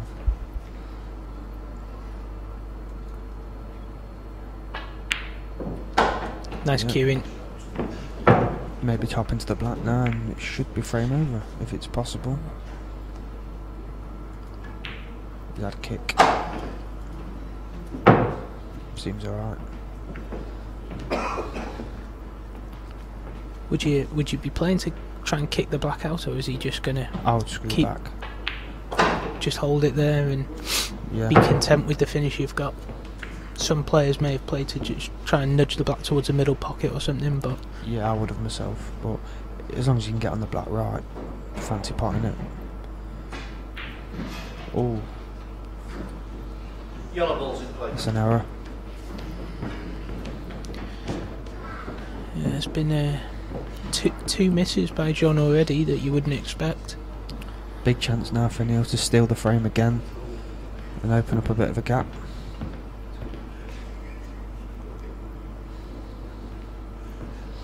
John laughing it off.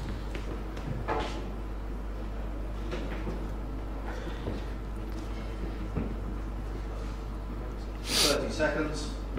Yeah, I mean that's where players are different, isn't it? I mean, if it was me, I'd be really angry right now, missing that silly chance. And I don't know. I guess you're probably a bit like that, where if you miss a chance, makes you angry. But then I kind of play better when I get angry in a way. But John tries to stop himself from getting like that, doesn't he? And he's always like joking, laughing with people around him and what have you. And yeah, it's a very good thing to have. A lot of players can, like you say, beat themselves up after mistakes, and it can cost them frames and matches.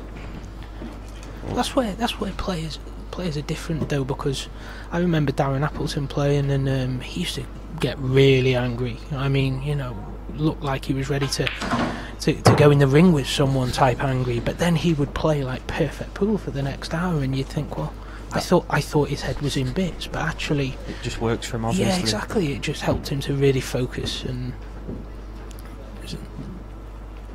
I think just kind of learning over the years what approach helps your game is what it's about. If you're someone that benefits from being jolly around the table, then keep doing what John does, really. And if you're someone, you know, who gets focused better when they, you know, get themselves really pumped up, then that's the way to go about it. Do you think he'll try and develop the black now, or just stun up behind?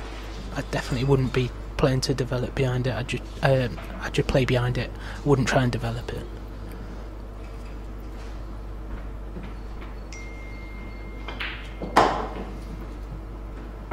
Where's the cue ball going? Well, it was close. Awkward black there. And a blind bag. Never easy shots.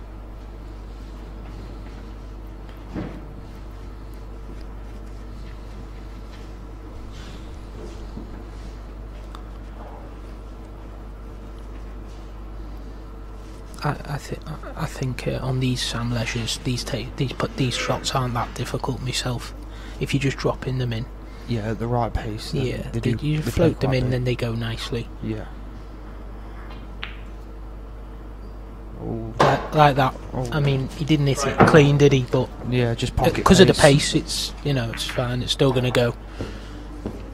I don't think it's going to stay up, to be honest. It's quite wide. But this is what I've been saying to a few people today. It's how you have to kind of change your game when you're playing on different tables. You know, your different way of playing shots. And you were talking about, would you try and develop the black on that shot? Well, I think on this table that's difficult, because you'd have to play it hard. Yeah. You risk rattling the pocket, and the pockets don't really take it. So.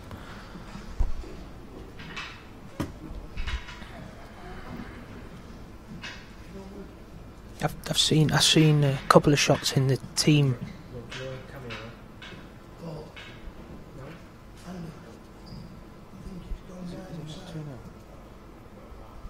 It's gone up.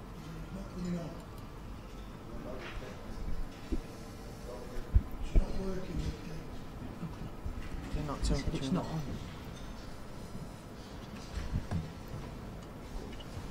Yeah, it is on. Yeah. It is still on. Fourth frame, Neil Raybone to break, leading 2 frames to 1. 2-1 to Neil, it is. I don't know what game I've been watching. I thought it was 2-0 for some reason. No, John won the second. He did that clearance, didn't he? Off Neil's break. Of course, yeah. Played a plant in the top left corner. Yeah. Sleep. Oh, kicked him off. Very nasty unlucky. kick. Nasty kick. Big chance for John to get back levels. 1-3 shots. We've seen it in the semi-final with Neil and Gareth Hibbott. Gaz put the white in, I think it was 4 times off his break. So every time Neil had one bad ball, just floated it out and then had a very easy finish each time. Yeah, that's the thing with these rules. If you get ball in hand with 2 shots, you've only really got to get your bad ball out, or then you're pretty much going to clear up a lot of the time at the start of the playing up. Yeah. Just got to play the one top left bag now, make the pot, and looks good for 2-all. Bar any mistakes. So John's not actually on reds at the minute though, so he's got to make this shot, hasn't he? Yeah, still open to. Because that was a free ball, so he's gone yellows. I suppose it's still pretty simple finish. Yeah, you'd have your money on him to get him, I think.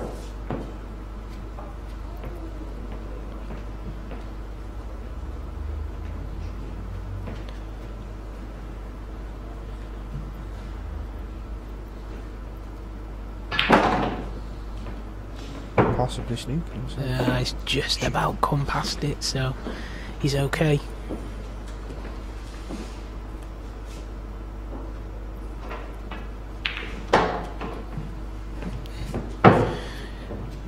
get the right positional shot now. He's looking good for 2-all. Yeah.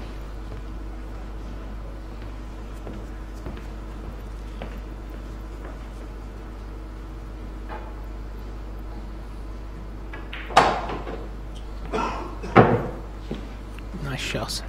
Yes. Even though his bridging's pretty much perfect as long as he gets the pot. Good shot. Drop the black in and drop the yellow in, sorry, and play the black in the middle bag. I'll do it that a little bit, but it is a big bag in the middle. Fancy John to make it.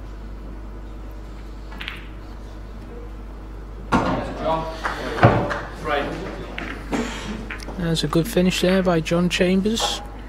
Levels it up at 2 each. I'm going to predict a decider, I think. Well, I did call this earlier actually, because every one of John's matches has gone to a decider, so it would only be right if this one did as well.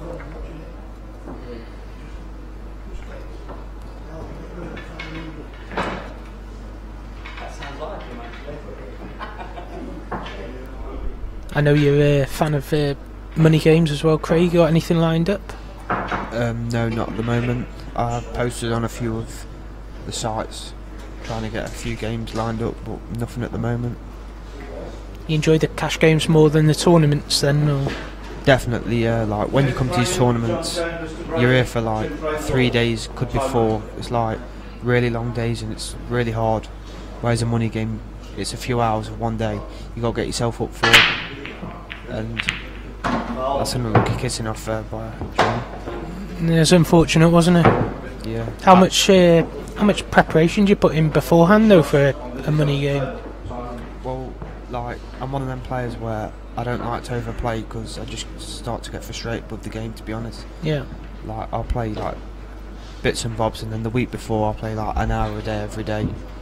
Some players can play like up to 8 hours a day, but personally myself, I don't like that. I know. For example, Neil's a big practice player. Neil puts a lot of hours in, you know, leading up to every event he plays, and he puts a lot of practice in and works hard. You know. I think he is more of a methodical player though, whereas you natural players, they don't have to practice as much. Yeah. I mean, on a personal level, I found that when I was kind of starting the game and, you know, trying to learn the game, the intricacies of the game, I practiced a lot. I used to practice, you know, a couple of hours a day. I felt I had, you know, a lot to learn, whereas now I feel it's more like about just getting my head right, and if my head's okay, I know how to play. Yeah. So I don't really practice much at all now from one event to the next, even though I've got a table at home. It never really gets touched. But like I say, I just feel it's more the mental side of it, if you can get your head right. Yeah.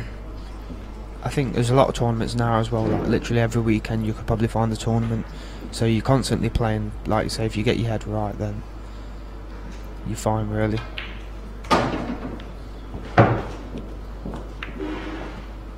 Neil's looking good here for the finish.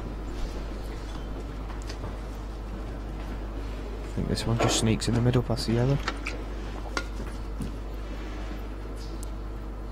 It looks tight, that. Very tight. Oh, it must not. I don't think. No, I think he's not. He's going to leave that one for the top left corner. Yeah. Better option, because these middles are very tough. Yeah, very hard to pot in if it's not precise. Exactly. Yeah. If you can't hit the back, the dead middle of the pocket, then it won't go in. So. Just drop this in there. Drop the ball in the middle, and like you say, the red in the top left bag. Where's he going to top over? I'm surprised at that. Yeah, he's in A1 position here. I'm not sure why he's looking at taking the white across. It looks like he can just drop that in and hold for the red into the left middle. But he's looking at coming over to play the red into the right middle, so 30 seconds. The more travelling the cue ball does there.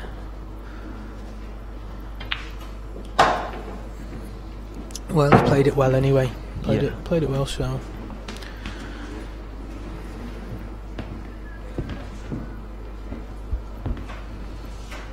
Looks like Neil will go back in front again.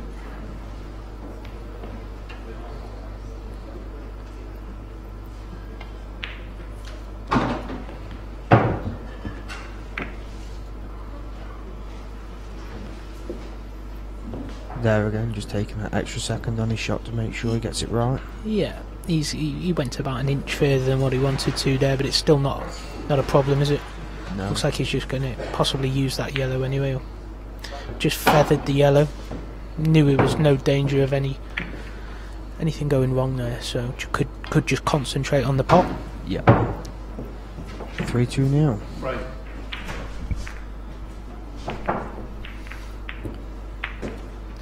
And your opponents in the team final, which will be on after this singles final, you're playing the Webbies. We've seen them on the stream table today twice. Yep. They're All very from good Yorkshire, players. and that's why I'm sure you guys all know each other very well. Yeah, we get on quite well. We're all friendly people. They've got a bit of an army with them as well for support, which is very good. Obviously ourselves, we only have 3 of us, but I think it'll be a close final. You played Steve as well recently in a game. You played a couple of times, haven't you? Yeah, he beat me the first time, 18-17. I played alright as well. I didn't really get much chance to win at the end, but he played well, deserved to win. Yeah. And then when he came down to Derby, I won 18-10, and I think he struggled a lot at the start, but I managed to run away with it really and get the win. So it's nice to get the money back.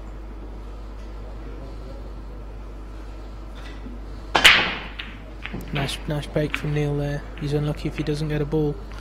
But even when you break well, like that was a good break in my opinion. He timed it really well, and Yeah. even when you time it, it's still a dry break, isn't it? It shows how difficult they are to break on here. I think John will be going for yellows here. Yeah, one good opening shot into this bottom left corner.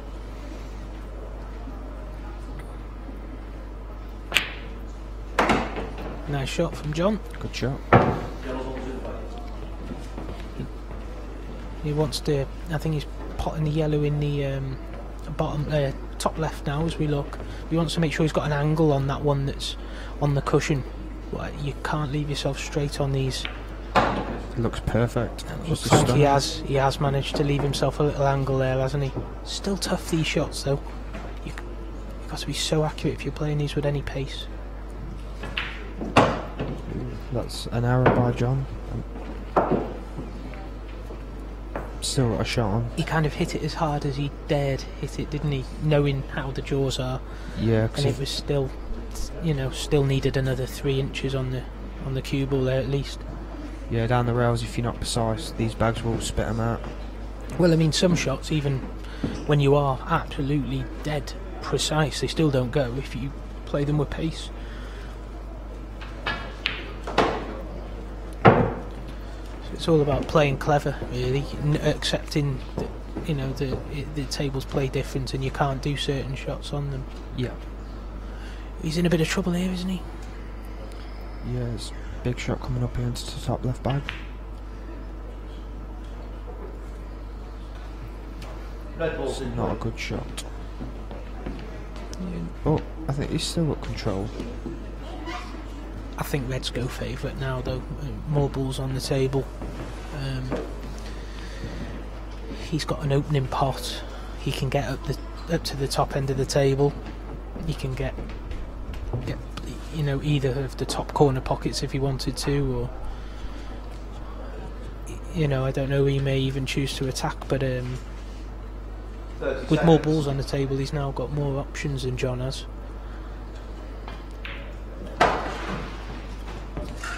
Relying on a bit of luck here, playing the split into his bad reds, I think. I'm not convinced if he may just cover the pocket, Craig. Possibly, yeah. He knows he's got John in a bit of trouble. If he does that though, John might be able to double his yellow back over to the opposite corner. Yeah. Maybe.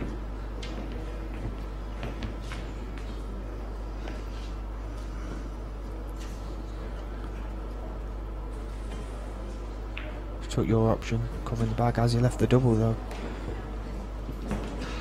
I think he has, personally. Do you think it actually doubles, or you can just get it over towards that pocket? I think it doubles. Do you? At the right pace. Good call. You were right, Craig. It definitely did double there, but John won't be too disappointed with that, will he? I think he preferred it over the bag, to be honest, than out. Yeah. There's still a lot of work to do if it went in. Yeah, it was. It was a tough shot to get onto his last ball, wasn't it? So he turned the frame around, got control. So I think Neil might play a skill shot here, possibly.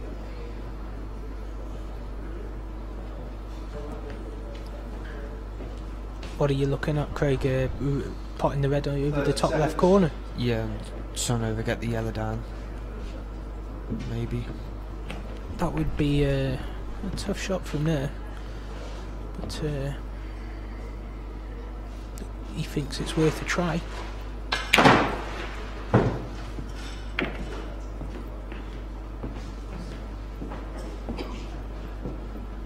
Not the best outcome, but not the worst either. Yeah, well, he's got a shot, you know, which, like you say, could have been worse. But it's not an easy one, is it? No. Particularly hard that he's got to play it slow and try and hold the cue ball, because he certainly can't come down the table and then have to go back up there. So if he's going to play this shot, he's got to try and play it and hold for the other ball in that area. Screw it in with left hand side to come off the rail back into the red. Yeah, it'd need a lot of left, wouldn't it, if he was going to try and cannon that out? It'd take some shot. It's going to be hard to hold, I think. He's digging down.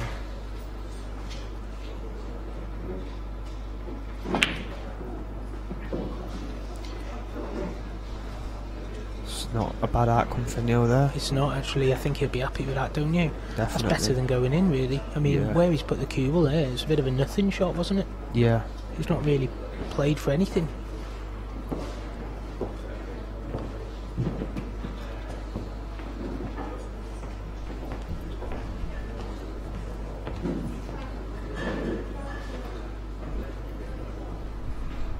It's a big frame, this, in the match. If Neil can get it, let's go too clear.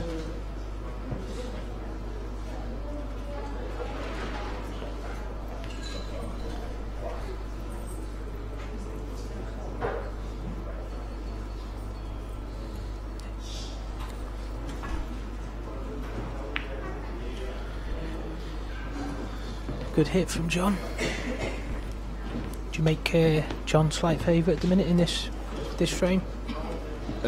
He is favourite, but I don't like the shot that he's played, to be honest.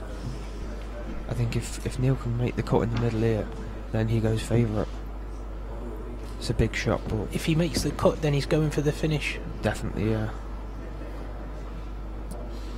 A lot depends on where the cue ball finishes after he pots it, though, doesn't it? If he can get onto that back ball that he's got in the top right corner of the table. It's going more into the cushion than cannon in the yellow. So it's coming down there. You think it'll cannon the yellow? It looks like it might kind of glide down that side of the table, and it might land on his bad ball.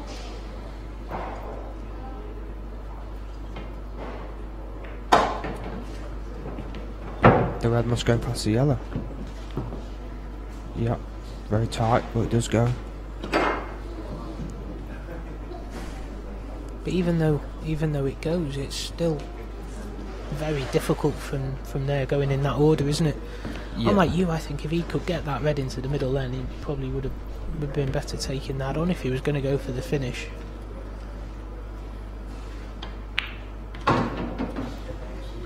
Well, this is going to need a good shot now.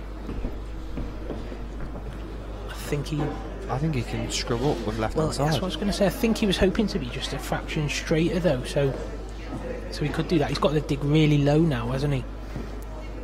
Yeah, I think he's looking at stunning off two cushions back over, but I personally think he can screw up with left hand side. It will like slide off the rail and go up. Looks like quite a bit of angle on that shot, though. If he certainly wanted to be just a bit straighter, and then he could screw down that side of the table. I don't like having to play this twice over. It's not nice. Yeah, you got to hit it very hard. And I'm not sure about the way the cushions respond on these for these type of shots.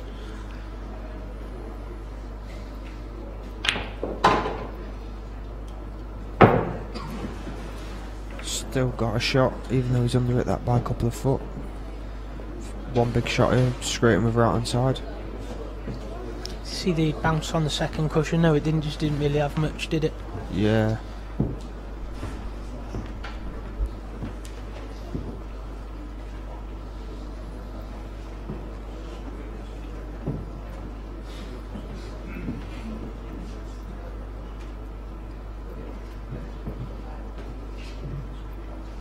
Seconds.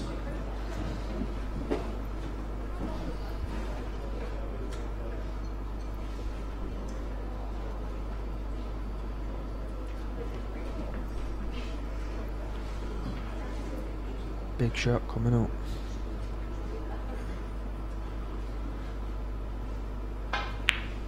Great hit. Good pot, It's a but great hit. not got the position. Yeah, very tough pot. He kind of made sure of the pot. Yeah. Just really what it needed was just that little bit more right hand side, didn't it? Yeah. Could have taken it back over, but on a faster cloth he would have been in a really good position there. So Yeah. fair play to him for the pot. Yeah, he's still got a shot and still got a chance.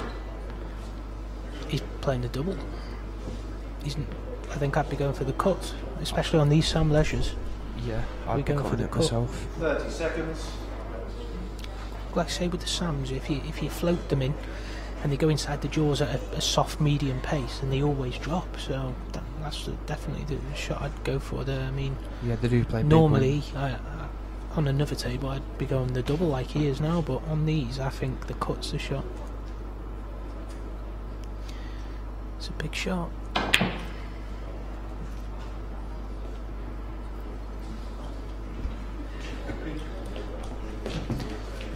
John's going to be happy with that.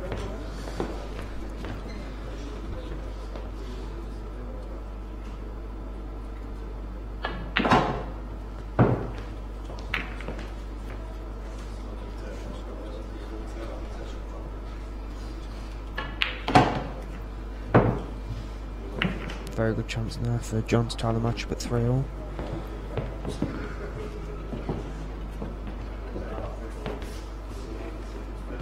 Maybe just drop this in, play the black in the corner where the red is.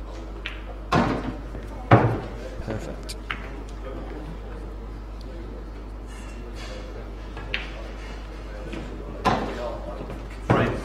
So as we expected, Craig, it's a close match, tight affair, 3 frames each. Yeah, we both did say it would be a decider. It's looking that way at the moment. It's got an air of inevitability about it.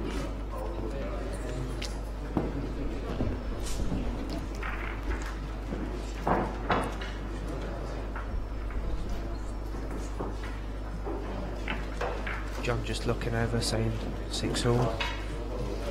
He wants 6-all, he said. He's won his last few deciders and he can't see how he loses if it goes 6-all. Always that confidence John has. With the form he's been getting this weekend, mind, I can't see how he loses at 6-all either. Yeah, looks like it's written in the stars for him. Good job, I love him. Did he tell you what happened in the match that we had yesterday, last 16? Was that when he was 6-4 down? I'm not sure what frame. I think he was 5-2 down when it happened actually. He landed like a quarter of an inch from the black, and then the black's fallen. He's not really on the black, but he's a quarter of an inch from it. The black's fallen then into the divot on the table and left him dead straight. I mean, 1 second he's not on it, and then the next second the black's fallen into the divot and he's dead straight on it into the pocket. Wow. We both just started laughing. But I was only laughing because I thought, it doesn't matter, I'm 5-3 up anyway. Yeah. And then the next thing I'll lose 7-6. I'm not laughing anymore. Yeah.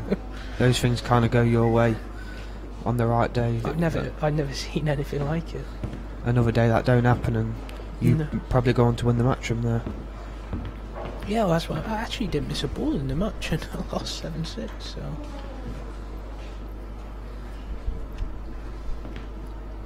That's what the level's at now though. The top players. It's only a couple of balls missed in a match now.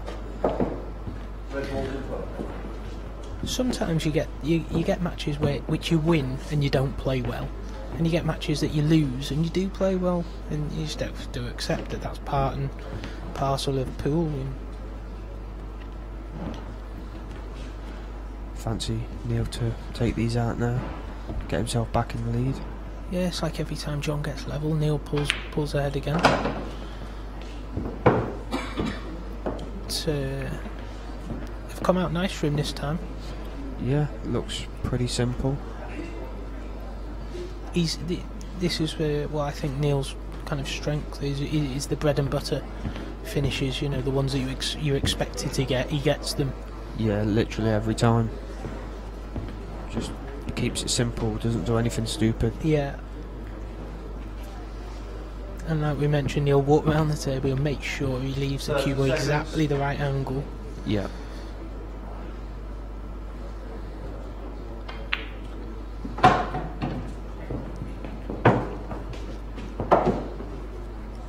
Looks fine, just to drop it in.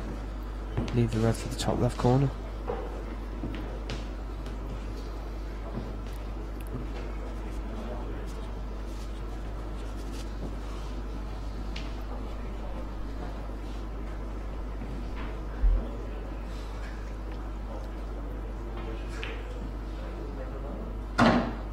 Ran down a little bit. Yeah, it's just ran on a little bit, which means he's not going to be as close as he wanted to this last red. I think he might play the red in the bottom corner now and scrub up. Play for an area for the ball in middle or the ball in top. That's what he's looking at now.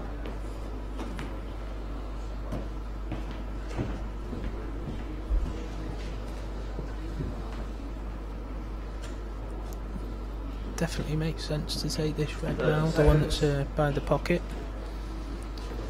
Like you say, anything near straight on the ball to the left middle, and it's perfect.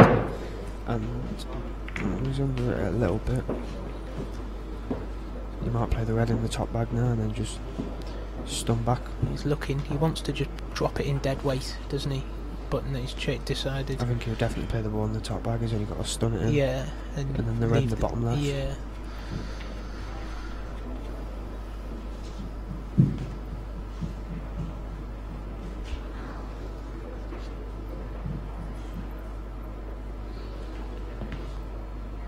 Really surprised at this shot choice. 30 seconds.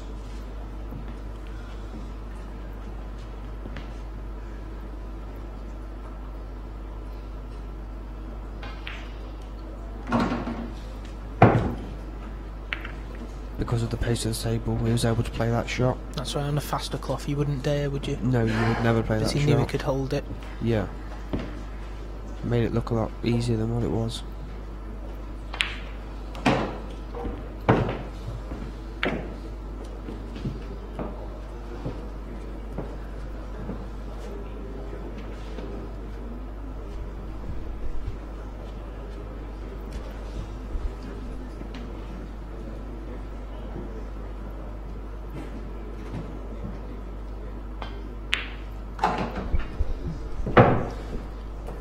Right. So Neil takes the lead again. Every time John draws level, Neil pulls one away, so... That one was actually off Neil's break as well, wasn't it? So I think that's the first break and finish of the match.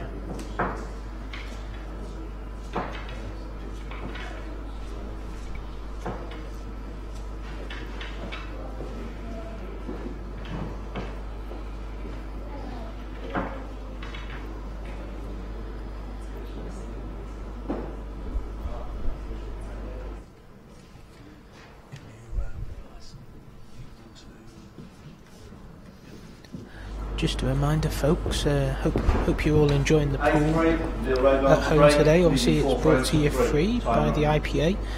If you wouldn't mind just doing the courtesy of sharing the link on your Facebook page, so that all your friends can see it and they can enjoy the final of this singles event, and also the Kenny Cahill Super 3s final coming up after this singles final. So if you can just post and share, please. Very lucky kiss there for Neil on the break. He was going straight in off, but it's not a very nice split. It's not, but I think he's got a chance of yellows here.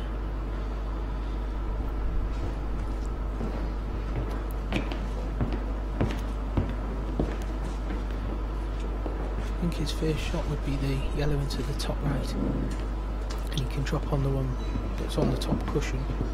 And if he can take those 3 out that are in the top half of the table, come down, there's a decent chance of being able to cannon the one bad ball out down the bottom here. So he's going reds. Red ball's in play. He's going reds. It's I don't like reds there, to be honest with you, Craig. I'd have gone yellows. Yeah, I completely agree. There's a lot more work to do with reds. Also, if you look at the 2 reds that are in this bottom half, obviously one of them's tied up. The other one goes, but it only goes if you drop it in the dead weight, so it's not a good ball to be cannoning another ball out on. Maybe on a different table, but again, you've got to change your game, and probably on a different table you might have gone reds. On these tables, I think yellows was definitely the better option there.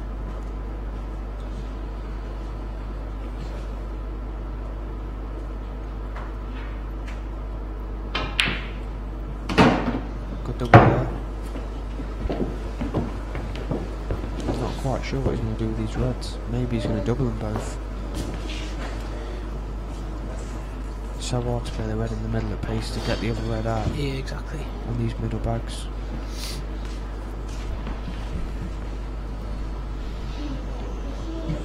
Yeah, if you've got any hope of getting the finish rate, you've got to play for the double on that, on the red that's on the cushion.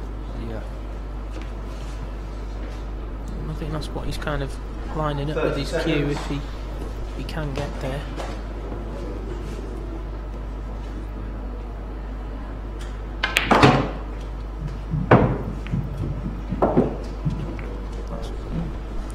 That's not ideal. I think his only hope is to try and leave an angle to get into him. After potting this one in the top bag. I think he was trying to come down for the double end, but it wasn't really on. He didn't really have the angle off the shot that he was playing, so it's not nice now, that's for sure. To make sure he leaves himself plenty of angle.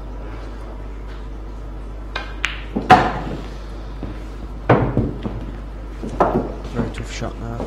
He's got to get this right. He's got to play it with a bit of pace because he's got to get the cue ball right the way down the table, hasn't he? I think he's looking to bring it somewhere close to where the 8 ball is.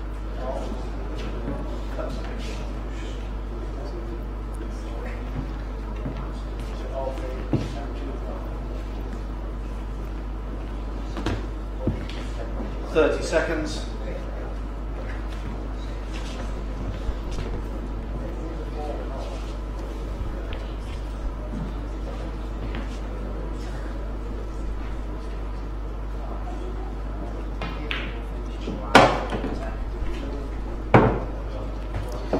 Well, he's on it, Craig. To be fair, it's a very good shot.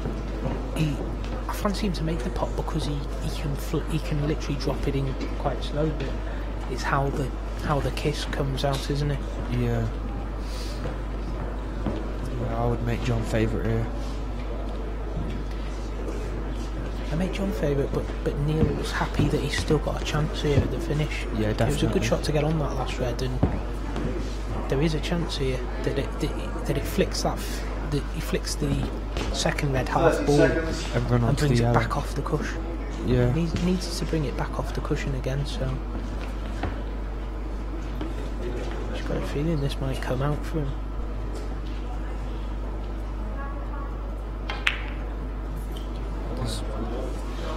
Bad shot by Yellow ball's in play. But very hard shot. It was a tough shot, but he won't be happy with how he's played it. Felt like he rushed it a little bit. Not something you say often about Neil, to be honest. Yeah.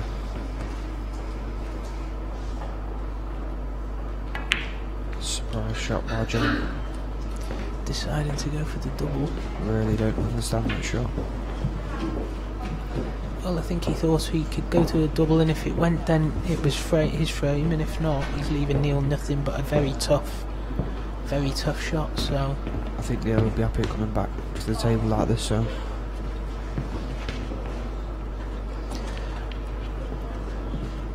He'll be happy because he's got another shot, I agree, but it's not an easy one. No, definitely not. 30 seconds. Are they allowed the timeouts on this? No. There's no timeouts? No timeouts. What about in the teamers? No, same, no timeouts.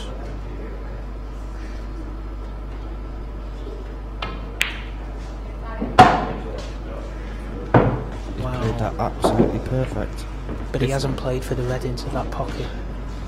He played for the red into the top left. He played for the red into the top left and he's landed on it in the top right, so... He's not apologised. Donald Neal's one of them players that does. It was a really good pot, so I guess he kind of deserves that Deserved. little bit of luck with the position, but every credit to him for making the pot.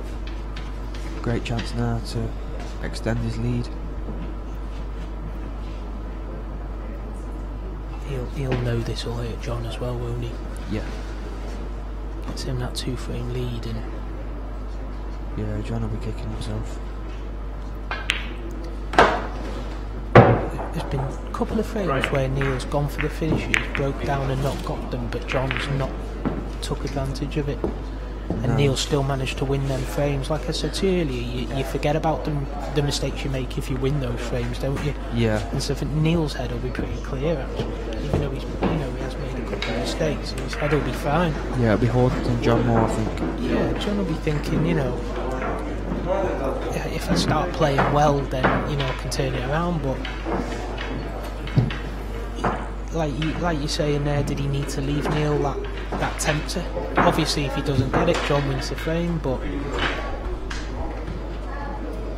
4-3 is a dangerous shot to play with. If he lost a frame like he has, and let Neil get a gap now. Getting late on in the match as well. And the other thing is that John didn't really look at any other options there, did he? No. He just kind of played the double pretty quickly. If he'd have looked at the other options and then decided, well, yeah, the double's still the shot, then you'd think, well, fair enough. But that's where it comes to John being a fast player and not looking around and seeing all the options he's got. Yeah.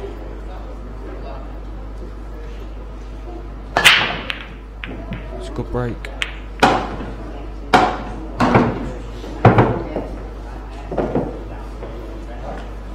Quite unfortunate, really.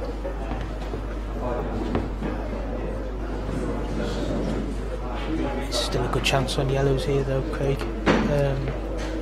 If he can pop the yellow over the top left, hit the very right hand side of it and hit it thin and come back into the red that's in front of the yellow as we look. Yeah, he's got to get the cannon right. Yeah. I don't know if he's looking at playing that shot. If that comes out, then he's got a good chance. No, but no, maybe he's not even looking at it. It might be a 3-ball plant, which you can leave till later. If he plays the ball in the middle and clears the balls at the bottom of the table. Yeah, he's looking at it now. He's going to get the cannon right here. He didn't hit it thin enough. Yeah, he's still got a shot. I think he's just about on it, isn't he? Yeah. I think the yellow still might go into the top corner as well. It's tight. Yeah. Well, he can. If it doesn't, he can screw this back now and play for it into the middle. That's what he's done. Good shot. Good shot. Now then, pop this in the middle and if he can get straight on this ball down the cushion. He's just got to get to the rail, hasn't he? Yeah, get as close to that cushion as so possible. hard in these middle bags at pace. Yeah, it is. But he is a good QS. He's been as good as anyone in these middle pockets this weekend. It looks like it's perfect. I mean, they're shots that a lot of people have struggled with this weekend. But Yeah. John just backs himself to get them. And yeah, very good I can't get the words out. Very good Qist. must be something in that Buxton water.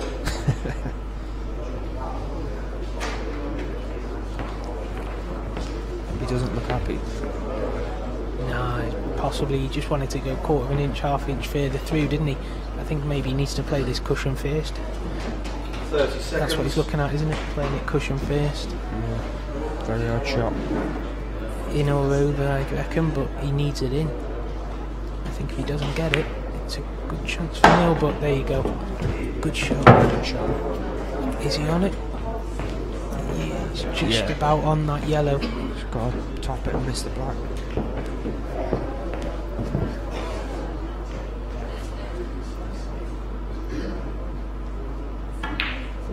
Oh no. Oh no. Well, he's got a shot on it. Got a fancy to make the cut. Just don't sneak yourself.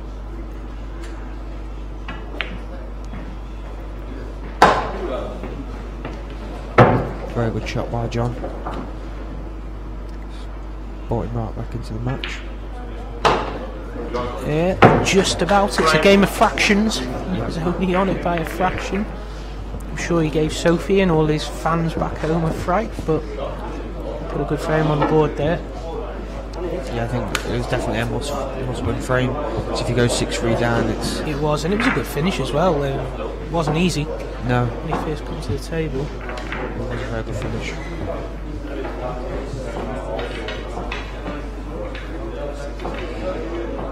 All John wants to do is go 6-all. That's what he told us, wasn't he? Yeah, laughing in the He told us 6-all, we called it. Let's hope it goes there. Everyone wants 6-all. What do you reckon to these new triangles that they've been using? Yeah, they're good, the rack rights. I'm a fan. You're still going to get problems on cloths that are worn.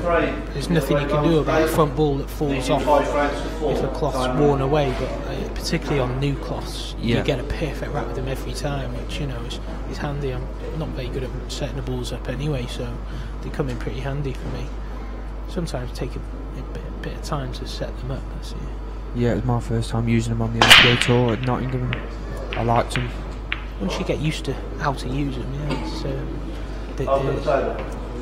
like I say, they give you a good split every time. So if you're someone that's not got a massive break like I haven't, then it's helpful to be able to just, you know, time them and know they'll open up. Very good chance now for John to tie the match at 5-all. Yellows or reds, Craig? I'll be going reds.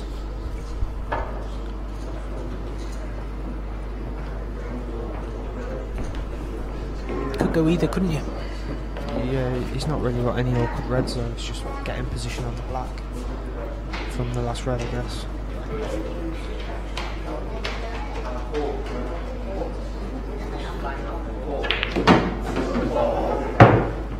Red ball's in. Played that quite well.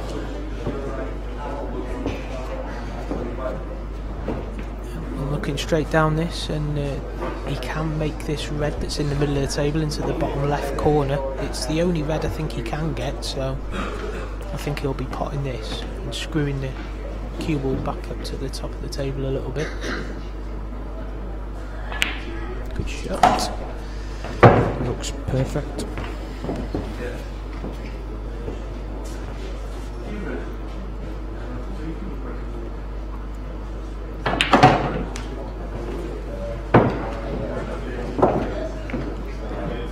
Just got to make sure he gets on the black, really. Not sure which way he's going to go around it. I think how he needs to play it, Craig, is obviously the two reds at the top of the table, and then he needs to leave there's like a window, a gap.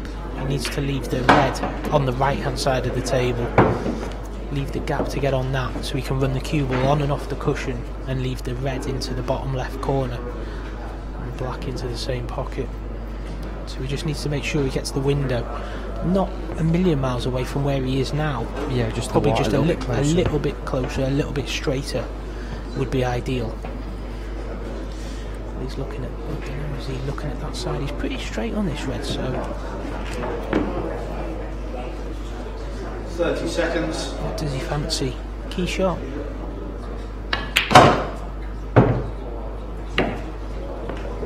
I think he's snooking himself. You can see the red, but I don't think he can pot it. I think for me it would have been better to have come the other side of these yellows and left that gap just because he could go on and off the cushion and still hold. So He did have a big area on the right side of the table there at the same time. but if he was on that with an angle, it was still a little bit difficult to hold. So whereas the other way, he could go on and off the cushion and hold. 30 seconds.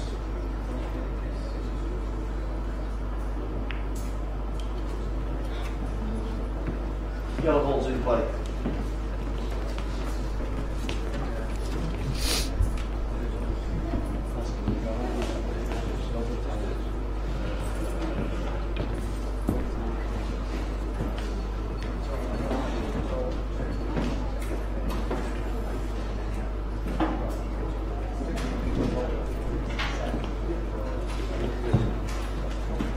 I think Neil's looking at getting with the snooker in the top right hand side of the table. He's got a big area to land in.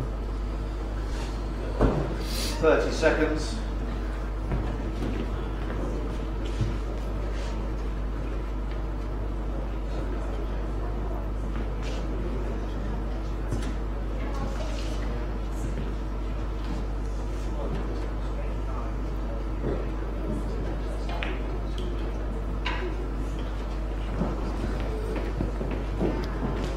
Looks perfect. Good shot from Neil. He had quite a big area to play the cue ball into. The danger was obviously if the cue ball went in the corner pocket there. Yeah. But he'd be happy with that. He's in complete control now. John would be really disappointed. He had a good chance there to level it up, didn't he? Yeah. Very big frame there. If Neil wins it, he goes on the hill. John's a fellow Liverpool fan. What about yourself, Craig? I don't really support anyone. I like to see Derby do well as I'm from there. I'm not a fan. That's not a bad answer. I can live with that. I might have had to have evicted you from the commentary booth if you'd have said you're a United fan or something. You must have been happy with the Liverpool result yesterday. No, no, not at all.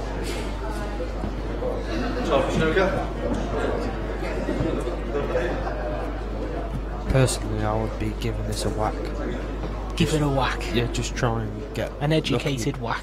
Whack. Just, I can't see anything else you can really do. No. You're just prolonging the inevitable, aren't you? Yeah.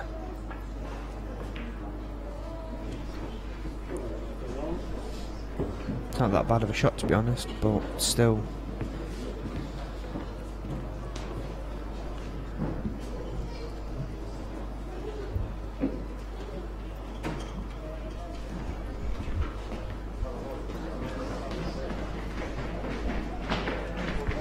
A few more people are coming in now. Yeah, the crowd's growing a little bit in anticipation of the Kenny Cahill Super 3's final, which is coming on after this. Singles final concludes.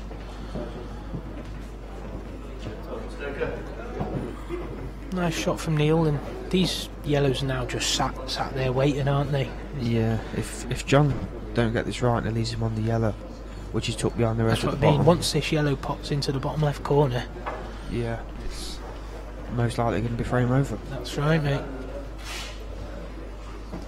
So if it's going to be frame over, you might as well do what you said and give it a whack. Yeah, definitely. Just try and get lucky. Right, you've pretty much written the frame off, haven't you, in your mind when you're playing the shot?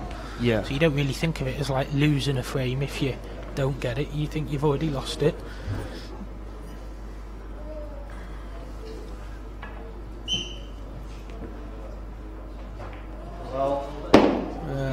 Well, he's very unlucky there.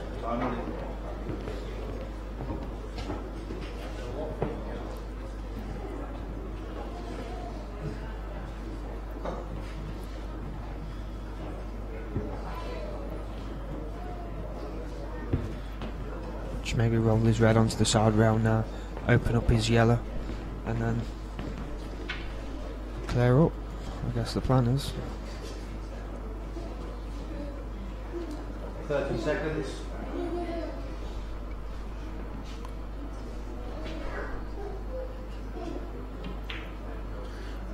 that's what he's done. Not to the cushion, but it's understandable. He didn't want to risk not reaching a cushion, did he? So he made sure. Yeah, it's a bad shot, really. Still, obviously fancy him to make the finish, but it just makes it that little bit harder with covering the corner bags.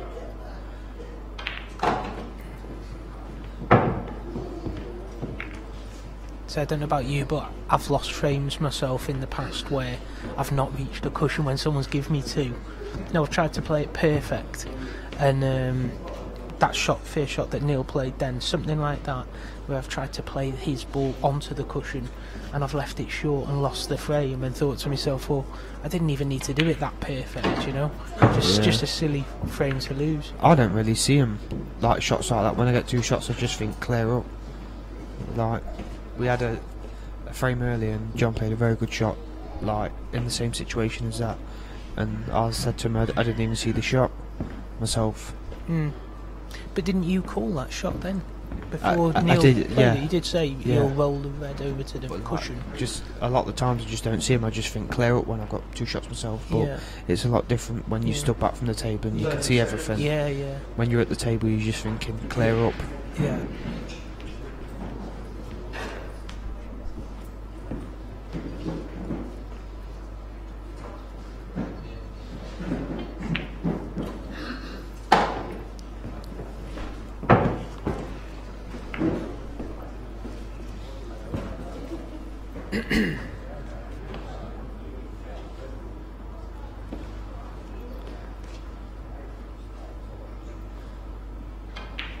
Got to fancy Neil to clear these now and then. You have, and makes him big favourite for the match. But if John can get the last two and he gets his wish at 6-0. Yeah, he's done it before, he's going to have to do it again.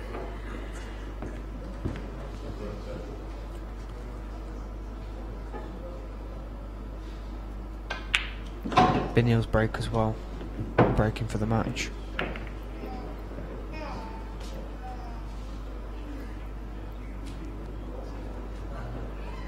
Oh no, will it be John's? 100% sure.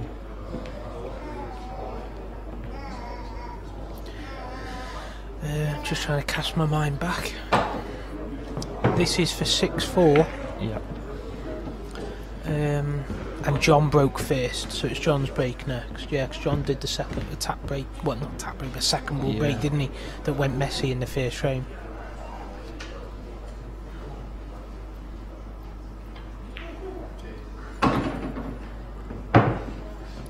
A1 position for Mr. Raybone. 6-4 lead.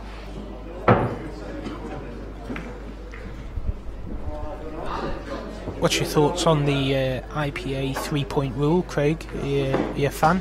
Yeah, personally I really like it. I think it stops people from tap breaking and trying to spoil the game, and that way it makes it more entertaining for people watching, be more attacking because you've got to open the balls up from the break. Yeah. I have to say there's been a lot of positive feedback.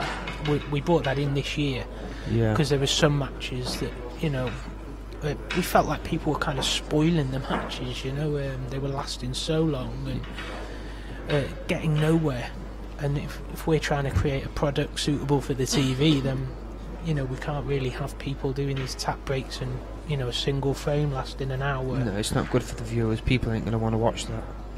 They want to see fast attacking pool without entertaining. Yeah. So there has been a lot of positive feedback. That, you know, there's one or two players that, you know, that particularly the ones that did the tap breaks, that, you know, didn't want to see it outlawed, so to speak. But I mean, you see developments like that all the time. You know, I mean, also in American pool, I know that they go from one tournament to the next, and they have different rules with the break. You know, where they can break in some tournaments they have a break box, and it stops them breaking from the side, so they can't do the cut break in American pool. And it's kind of, you know, it's kind of a similar thing. It's just a way of us trying to make sure that the game's played in a positive way, an entertaining way.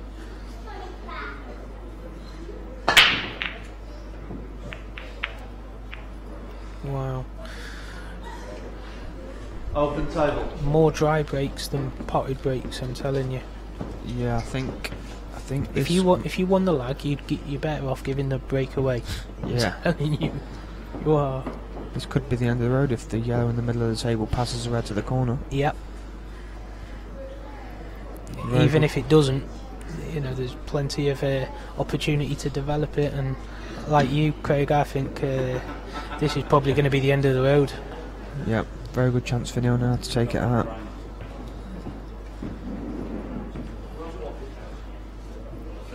John having a laugh with Melali the ref. It's good to see.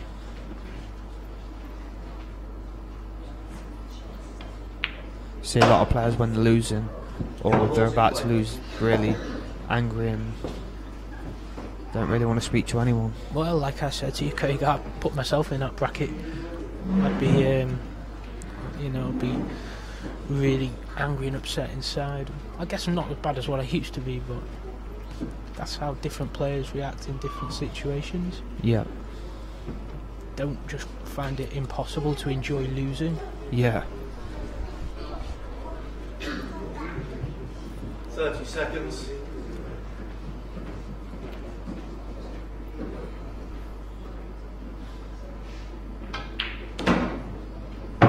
He's under it that a little bit.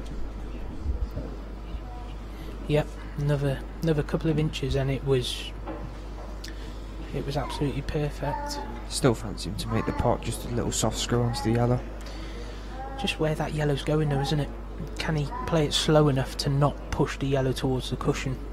Yeah, I think so.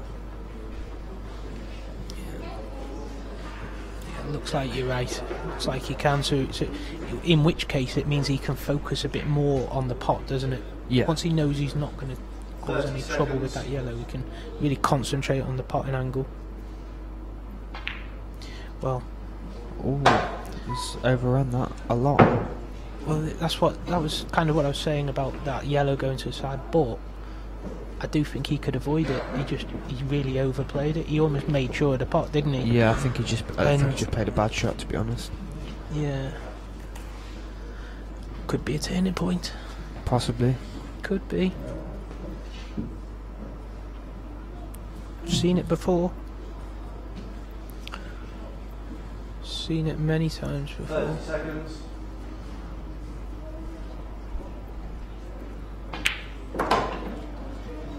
He doesn't want to be straight, and he is straight. Yeah. I think John's gone favourite now for the frame. Yeah, definitely. I think Neil is probably just going to have to cover this bottom corner and see what happens. If he can get the bottom corner, he's still in the frame, I think. Yeah. I can't see any alternatives. No. I think John will definitely be happy coming back to the table here after the chance that Neil's had.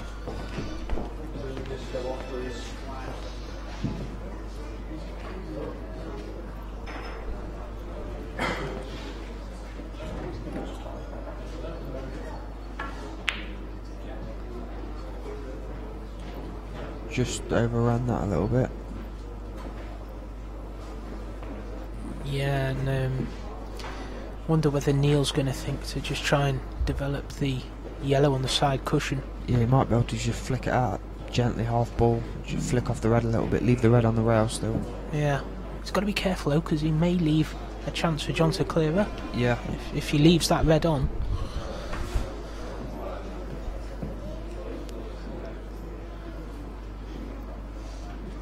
Seconds. Not taking that shot on. Playing a 4-ball plant here. Nudge the reds close. No. It's not a great shot. No, it was a bit of a negative safety, wasn't it? I'd have been trying to develop that one bad ball there. I think John's definitely going to be taking this in top bag. Topping up. Very good chance here. Can he find something big at this crucial stage?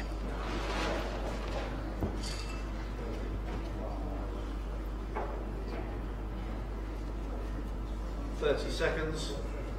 Sada's cut this in middle and go up and down. He's played a bad shot.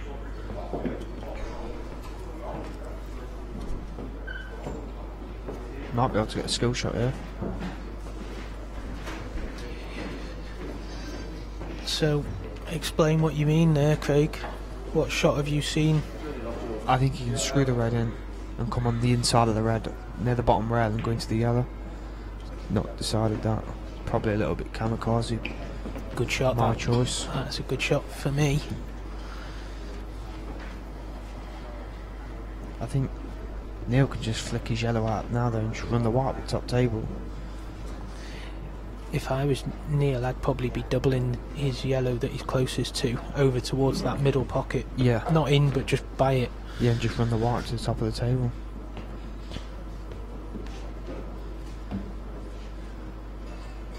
Seconds.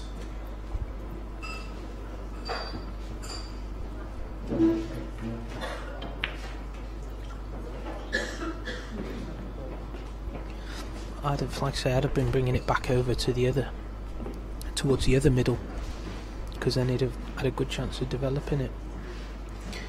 So is John looking at playing a skill shot into the bottom left corner here, Craig? I think he's got to pull something out.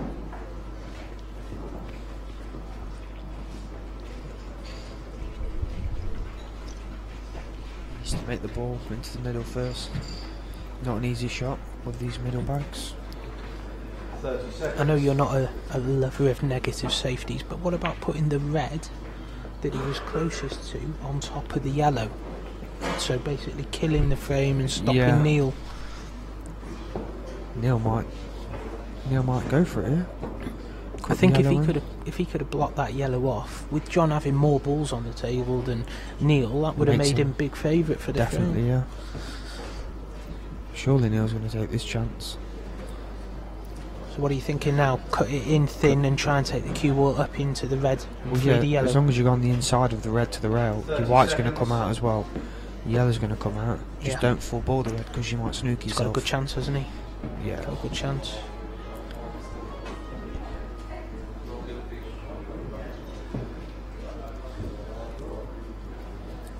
Could be a match winner if it goes right.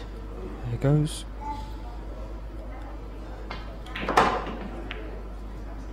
He's actually been very unlucky there. He has been a bit unlucky there, yeah. He played it in a controlled way.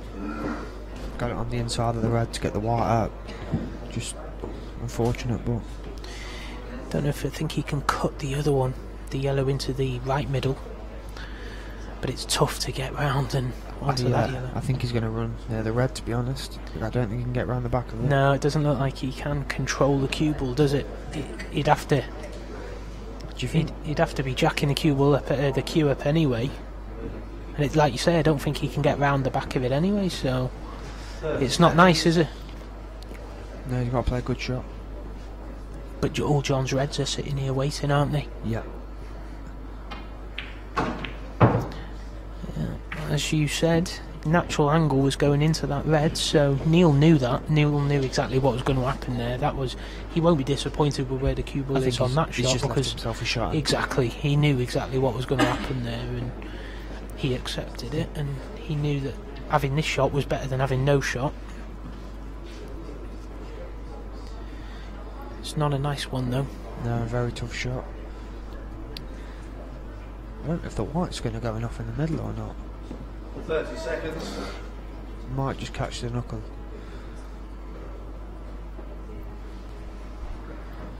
Yeah, I'm pretty sure that won't go in off from there. It's past the middle pocket.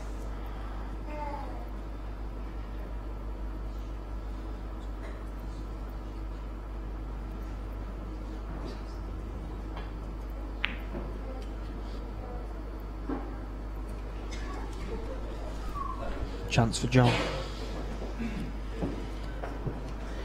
Yeah, we can't see whether there's a gap there for the red to go past that yellow. John's going to have a quick look now. Can't tell at all from his reaction, but yeah, he's getting down, so he probably thinks there is. Must pass. Yeah, so good chance. If that gap wasn't there, if Neil had completely got the pocket, then it would have been tough, but...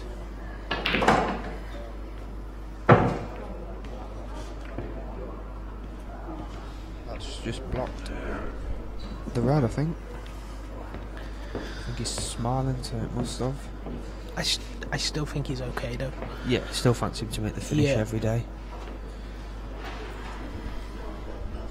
Maybe drop this in and leave an angle on the red to come behind it. Good shot.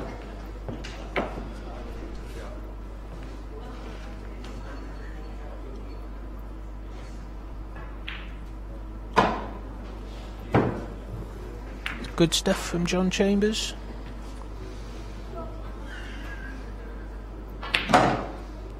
And again. Is he on the comeback again? He's done it time and time again. Time and time again this weekend, and here we are in the final.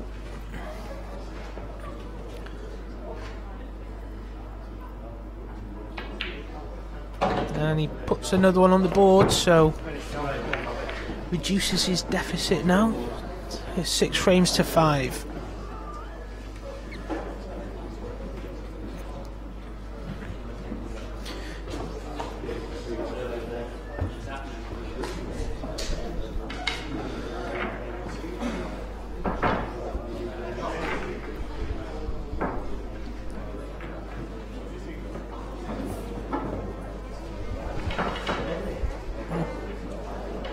Pleased to see that the hits have been going up on the website. More and more people tuning in to see the conclusion of this singles final, and no doubt waiting for the final of the Kenny Cahill's Super 3s.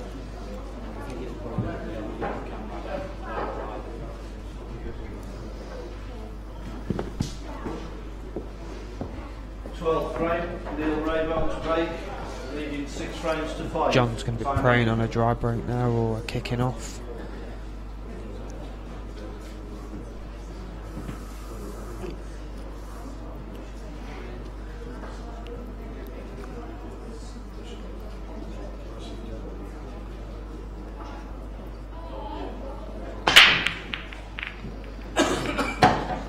Made a ball.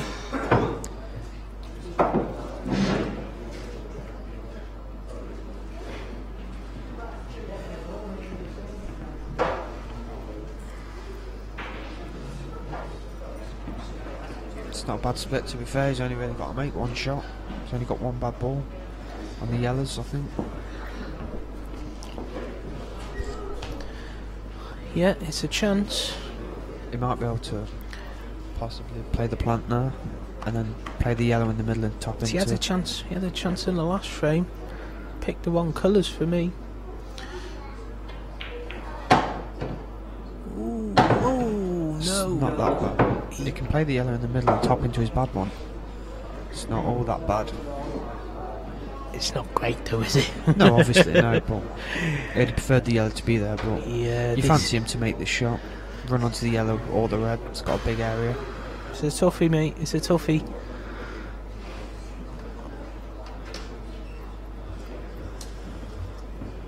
Not the most forgiving of middle pockets. It's not a gimme.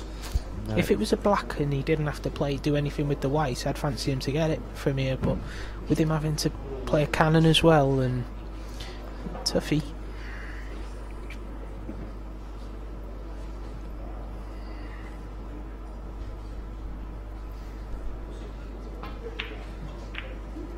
Good shot. Very good shot. I think he'll fancy the job now. Yep, and the splits come out perfect. Yep, they're all there. They all as long go. as the black goes.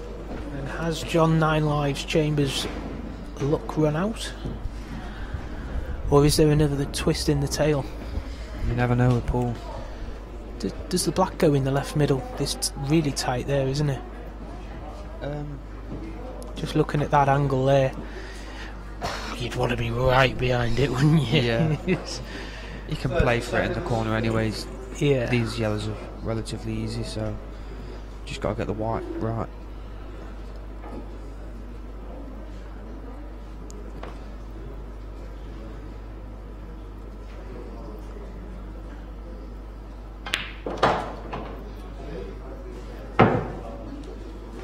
It's played. The bad shot there, he's overscrewed that by quite a lot.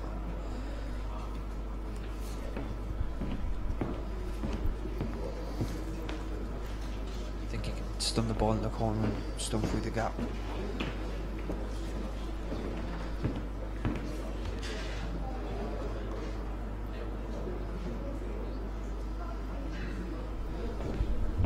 Might be bridging here as well, which will make the queuing a bit more awkward. 30 Yeah, he's seconds. alright.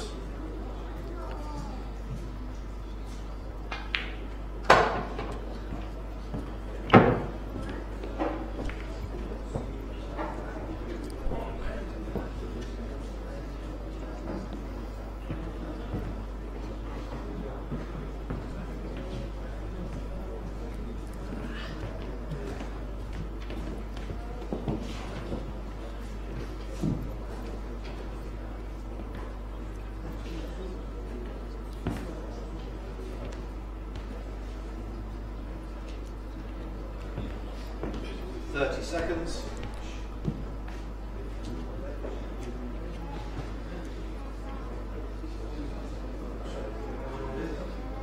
Making sure, taking his time with this one.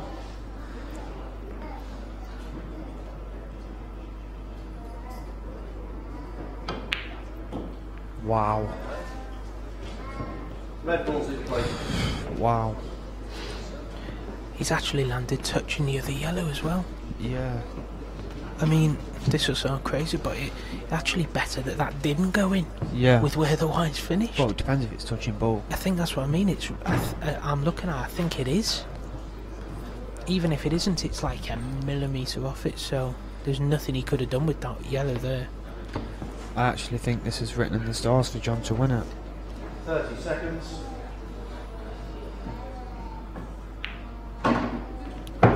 Good shot, John.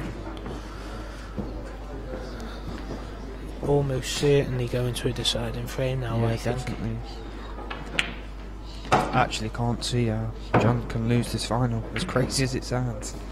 It's like he's just... Some crazy things have happened this weekend, like it meant to be. Had a bit of a break from the game, John, as well. He had an operation and a couple of months away from the game, and come back, and sometimes does you good. You come back fresh. Yeah, the breaks can do you well. You enjoy playing a lot more as well when you're coming back. Yeah. Just gotta get this shot right.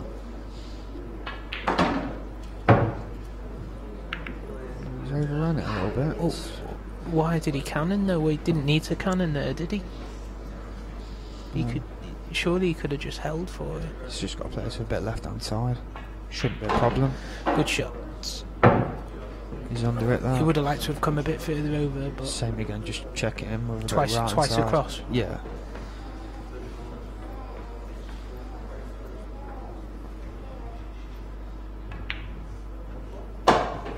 Just the once. It looks straight. It looks perfect. And there it is. Once again, Mr. Chambers comes back from behind. Once again, takes it to a deciding frame. I've never seen someone get to a deciding frame this many times in a row. It's he's got the break as well. It's an incredible thing. It's a testament to his temperament, actually. You know, that he can keep doing it. He's not broke that well either yet, so maybe this is the one. There's the handshake.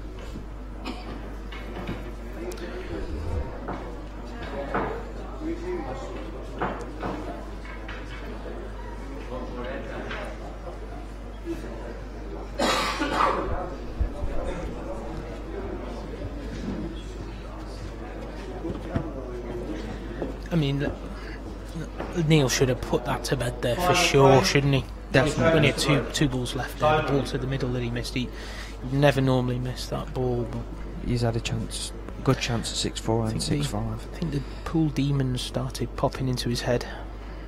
Going for the cut break. Got one. Got one.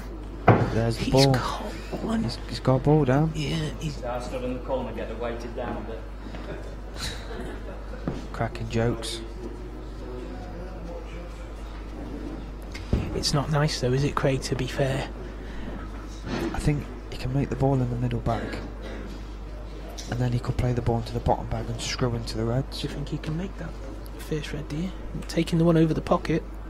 Yeah, he can make the shot, but he's not taking that on. He's in the same position now, he might as well have played it before. Yeah, exactly, yeah. Just make sure the pot, nothing stupid. Good pot. He can just like stun this in and play the bottom red. And maybe go into the red or screw into the yellow. Perfectly straight, just screw it back a couple of inches. Got a good chance here, John. Not easy, but no, it's going to need a cannon to be on that one red, the red that's closest to all the yellows. 30 seconds. So he's got to play this.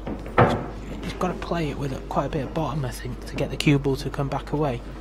yeah, he might actually screw off the red and back into the yellow. Yeah. Just relying on a little bit of luck.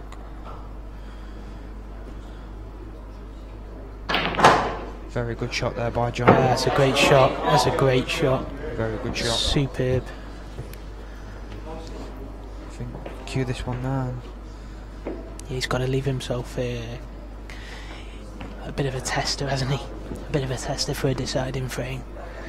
He's got a little bit of an angle. We fancy him to make this ball, obviously. It's the last ball. He can't get close to it. Can't get close to it, so he's got to stay really still on this shot, hasn't he, Craig? Yeah. Not got to do anything with the white. I don't think. He's just got to stay still on it. Roll it in. He's screwing it. Great shot.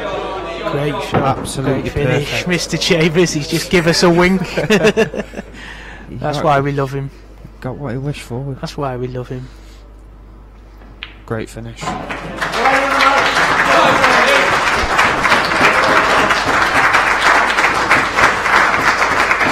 Very unlucky for Neil. Had his chances, but well done to John. Awesome finish there. Awesome finish by John, and I think he deserved to win that singles event. Brilliant stuff. You see John being congratulated there by the crowd. Well done to John, the individual champion, and thanks to Craig Lakin for joining me in the com box. And we'll be back very soon with the Kenny Cahill Super 3s team final.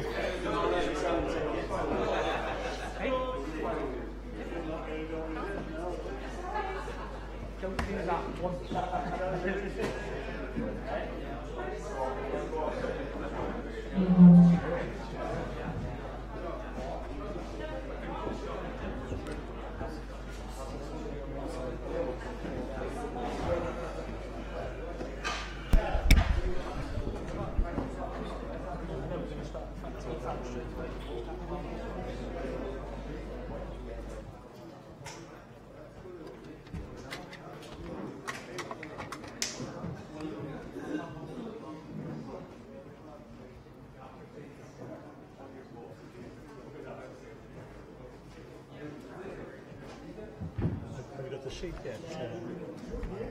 No, not yet. But I will have it in a moment.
Okay folks, welcome back, and we're ready to start the final of the Kenny Cahill Super 3s in Rhyl. I'm joined in the commentary box by IPA Professional and World Superstar Jordan Shepherd. Welcome, Jordan. Evening, Andy, you right? Not too bad, thanks. It's been a long but exciting day. I've enjoyed watching lots of the matches, particularly the team matches. Could easily have been yourselves in the final, but you pipped at the post, weren't you, with a Blackball shootout? Yeah, my man Pat, I think he was playing for the other team today. Well, to be fair, he's a little bit unlucky on a couple of shots, and I think maybe he got a little bit overawed with playing in the arena, but he did pot his ball in the shootout, and he did also win the frame to take it to a shootout, so, you know, it's a team game, isn't it? You win and you lose together, and wasn't meant to be for you guys, but there's lots of good teams in this event, wasn't there? Yeah, not many, but it's been a good standard. Yeah, exactly. Enjoyable weekend as well. I think once it was down to the semi-final stage, it was going to be hard to pick a winner, and we saw with both semi-finals they went to Blackball shootouts. Yeah, 4 very good teams in the last 4. Good money as well for the amount of teams where it was. That's right. Yeah, great standard value for money in this there. Final. There's $3,000 to the winning team, so there's a lot of money at stake here. And the man in form just won the individuals final. John Chambers just won. Yeah, what a comeback he had, by the way, as well. Well, don't know if you are aware, Jordan, but yeah, he 5 won matches, 7-6 5 times. So unbelievable. And he was 6-3 or 6-4 down in every one of them. So I'm surprised you're speaking so nice, and we're in one of them yours. He's one. Well, yeah, to be honest, he's one of my best mates. So it's just that's pool, isn't it? You know, yeah, we're all rivals, aren't we, when we're on the table? But yeah, nice to see him win because he's a nice guy as well. Yeah, he is. He's one of the funny game's, as well. Yeah, he's one of the game's big characters, and he's great for pool. And I love him to bits. On a finish again, you as well. Well, one good shot. Yeah, this is tough. No good. Well, we still might have plant, maybe, chance the plant and maybe develop it. Guess the bag even if he misses. Yeah, it's not a pocket he particularly needs though, is it? So he needs it to go in. Yeah, I suppose, yeah. He needs it to go in. Yeah, that's right.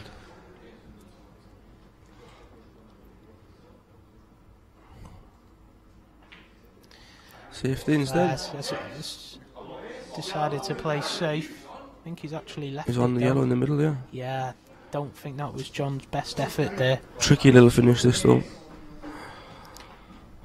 It is. And all the players will be feeling the pressure playing in this TV arena. First frame is massive as well. Settled your teammates down straight away. Well, I mentioned that I've mentioned a few times there. I thought it was kind of just meant to be for John to win that singles event. You know, with him winning those 7 yeah, sixes. 100%. Every time he needed something to happen for him, it happened for him. You know, he should have been beat. He should have been beat so many times already. And Neil missed the straight poke in the middle, didn't he? I've kind of got that feeling for the Websters as well. Yeah, hopefully, team final, because you know, they probably should have lost to you guys. And you know, but they're there. They're in the final. Yeah, they're probably not in the top 4 teams in it, but they're there in the final, and you know they've got every chance, haven't they? Team support as well. Exactly, it does make a big difference in team pool, all doesn't it? Yeah, exactly. The big Yorkshire Brigade are all here, all supporting each other, and that's what makes the team pool good to watch. They win frames on the sideline then.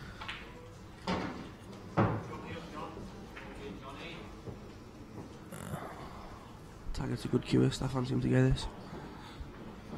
Yeah, I don't know too much about this kid, to be honest, but he's good. He's improved a lot the last few months.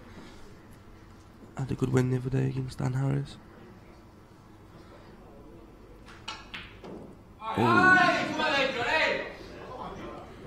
Didn't play that very well. Yeah, well, that's what I've mentioned before about these tables. You need to change how you approach those shots, and they don't like them at pace, acute angles. You need to kind of flick them, don't you? Yeah, if you float them in, then they always drop, you know. You've got to leave yourself them angles to float them. Any pace and you're gone. There's a lot of them missed in our match. John's got to make a decision now because that yellow's still finished in front of the red. So Yeah. I think he's in good control here though. One good shot.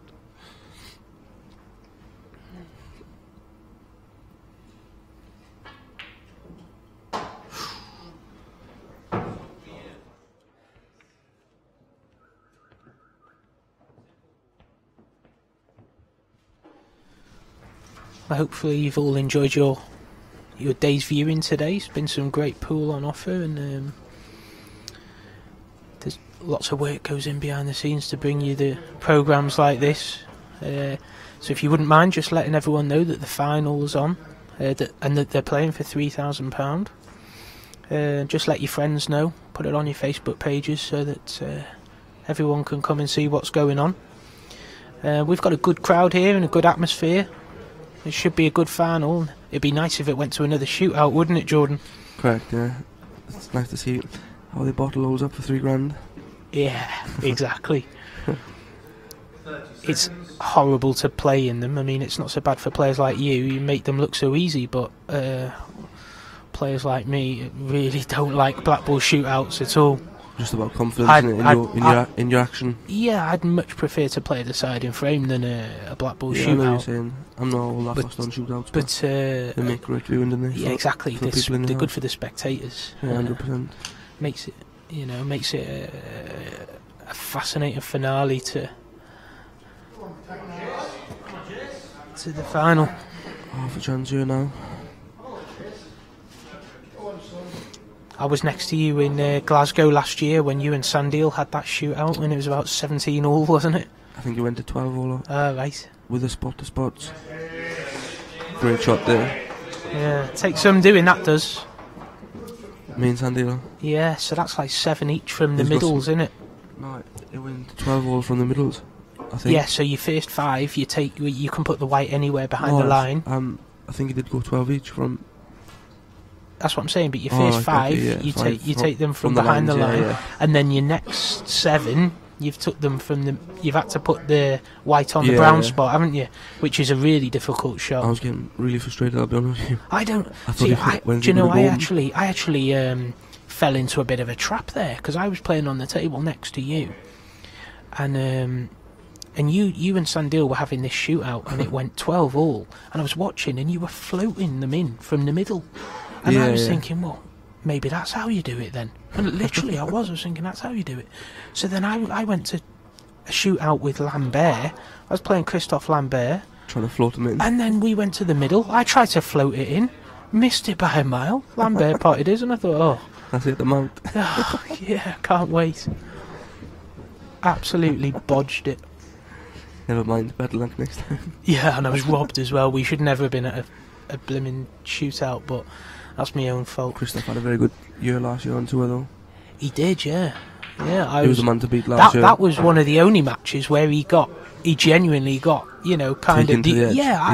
I mean, I'll be honest with you, it's not, I say it how it is, but I outplayed him in that match and never should have been in a shootout with him. With them sets, don't you? Yeah. You can boss matches and still exactly. Exactly. I won my set 5-1 and then lost one 5-4. So you won him away from winning the match, and then straight into a Blackball shootout. Yeah, exactly. Yeah, but that's the. Well, this is a tough shot, Jordan, isn't it? Yeah, very. These needs good cueing.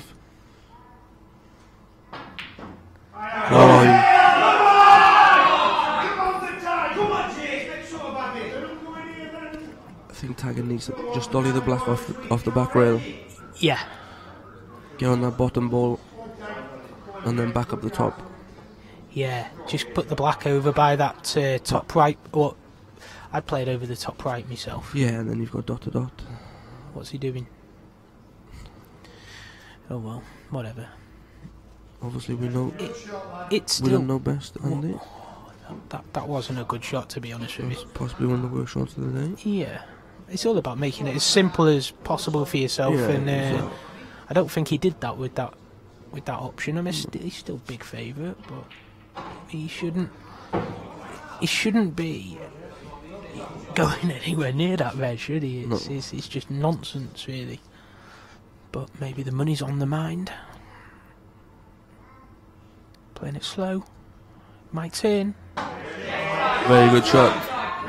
This is another little tricky shot, yeah. Not on these tables. On these tables, I think these are pretty easy. I'll cue him a little bit now. They're easier than on other tables. These, where you just slow roll them in. Very unconventional way, but he gets the job done. Yeah, that shot that John left himself was horrible. Potting it into the middle After such a and good screwing double it back. It was a good double. I mean, people need to realise who are watching it that these tables are very different, and that shot in the middle there was really tough. Whereas normally, you'd say that was pretty easy. 10-to-1 shot probably. Yeah. Then, whereas on a Supreme, say it was it's a 1-to-5, isn't it? He's gonna get it, but just what Webster's needed. Yeah, I think I think what you always find in team pool is that there's always frames that you win that you should lose, and there's frames you lose that you should win. There's hardly ever that you get all frames proper textbook. Yeah, exactly, textbook pool. Yeah. You see lots of sort of silly decision making as well as silly queuing and. I actually really enjoy one frame pool. I don't play all that many team events, but when I do play, I enjoy playing. Yeah, I mean, I enjoy being part of the team. I mean, we were obviously together up in Bridlington and the World Championships, as well, yeah. And I love being part of the team and everything. But I never really feel like I settle when I'm playing one frame pool. I put myself under a lot of pressure. Yeah, it's understandable. It's hard to. It's hard for players like you as well, who are rhythm players, and hard for you to just go on and play one frame. Right, though.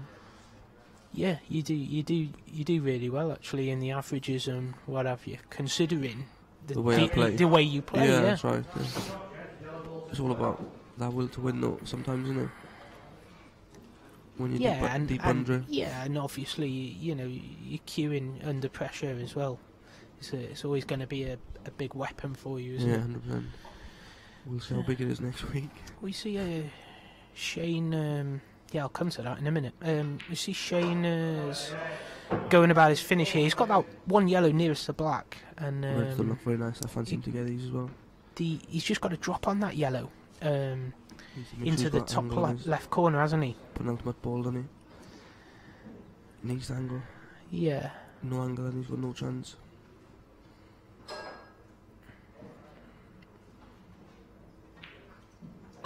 That's a bad shot. It is, but he's on the top on the screw back. Yeah. Still up in the top. Still got an option. Get to the middle. If he can play the one in the top and just screw back and hold the correct angle. Yeah, it's nice. If he can't do that, then maybe he's got to run through and play now. Yeah, and play it now. Yeah. But it's important if he does that, he's got to get the other side of the yellow, hasn't he? Yeah. He can't afford to be short on it. I think he's not sure what he's playing. I'm not sure about this. No. No, I don't like that. It was just a poor decision, to be honest. Going back to what we were saying just now about silly shots. Yeah, just picking the right shots at the right times and making it easy for yourself. Yeah, it's imperative. I mean, one of the funniest players that I've played with, and you know, is Corey. He's some of the shots he goes for, and he just don't make any sense. But he's just got so much ability that he pulls them off, doesn't he? He's a cracking lad as well. Good talent, Corey. Amazing talent, yeah. Not bad though. Is that a result then? Well, could have been worse. Played it right off the yellow now. Could have been worse. Yeah, he could play it off, but there's a lot of work to do still. I mean, you know me. You know, I'd probably just stick this red in front of the yellow and just put him in a lot of pain. But seems to me like he's going for him. I think he probably fancies it. No. Oh yeah. Such a bad shot. I think that was like in between. He didn't decide on one or the other, did he? Yeah, he didn't decide on one or the other. Unless he's sticking him in behind the red, yeah. Oh no. He's left it. 100%. He's left it. He's left a cut. To come out a twice. cut for Shane there. Back and across, then leave the yellow in the corner or in the side. What's the lad's name who's playing now for James Attridge. James Attridge from Derby. Yeah, and Shane Webster. I know Shane because we've had him on the TV table a couple of times.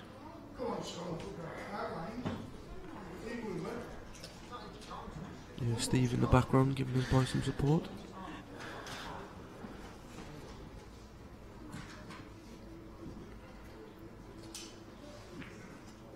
Put it again, I think. He didn't want that in. He didn't want that in, did he? No. He's not really got anything nice to go at here. He's probably got Play to one go in the for. middle and He's got to go for this pot in the middle, which isn't easy, is it? try and get a split. Yeah, there's. He didn't want that in. Let's put it that way. If that was. Come on, Mrs. laughing at me because I'm in the commentary box. I always say that if you don't want a ball to drop, don't play it towards the pocket. Yeah, don't try and. Do you know what I mean? You always see people playing them inside the jaws, and then they're gutted when they go, and you think, well, why did you play it towards the pocket? I know. Yeah. You think common sense would prevail, but not a very common thing with pool players.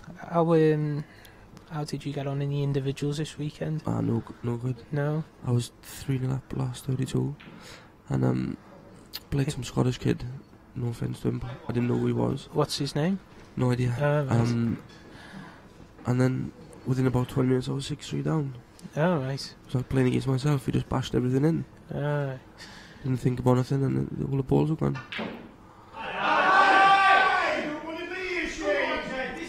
This is going to be 5 of the worst shots I've ever seen.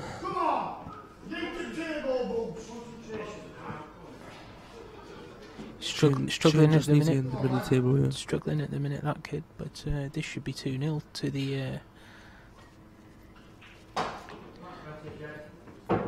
to the Yorkshire lot.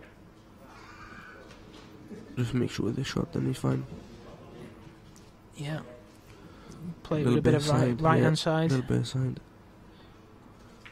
Yeah, shot. There See how big the bags are there, Andy.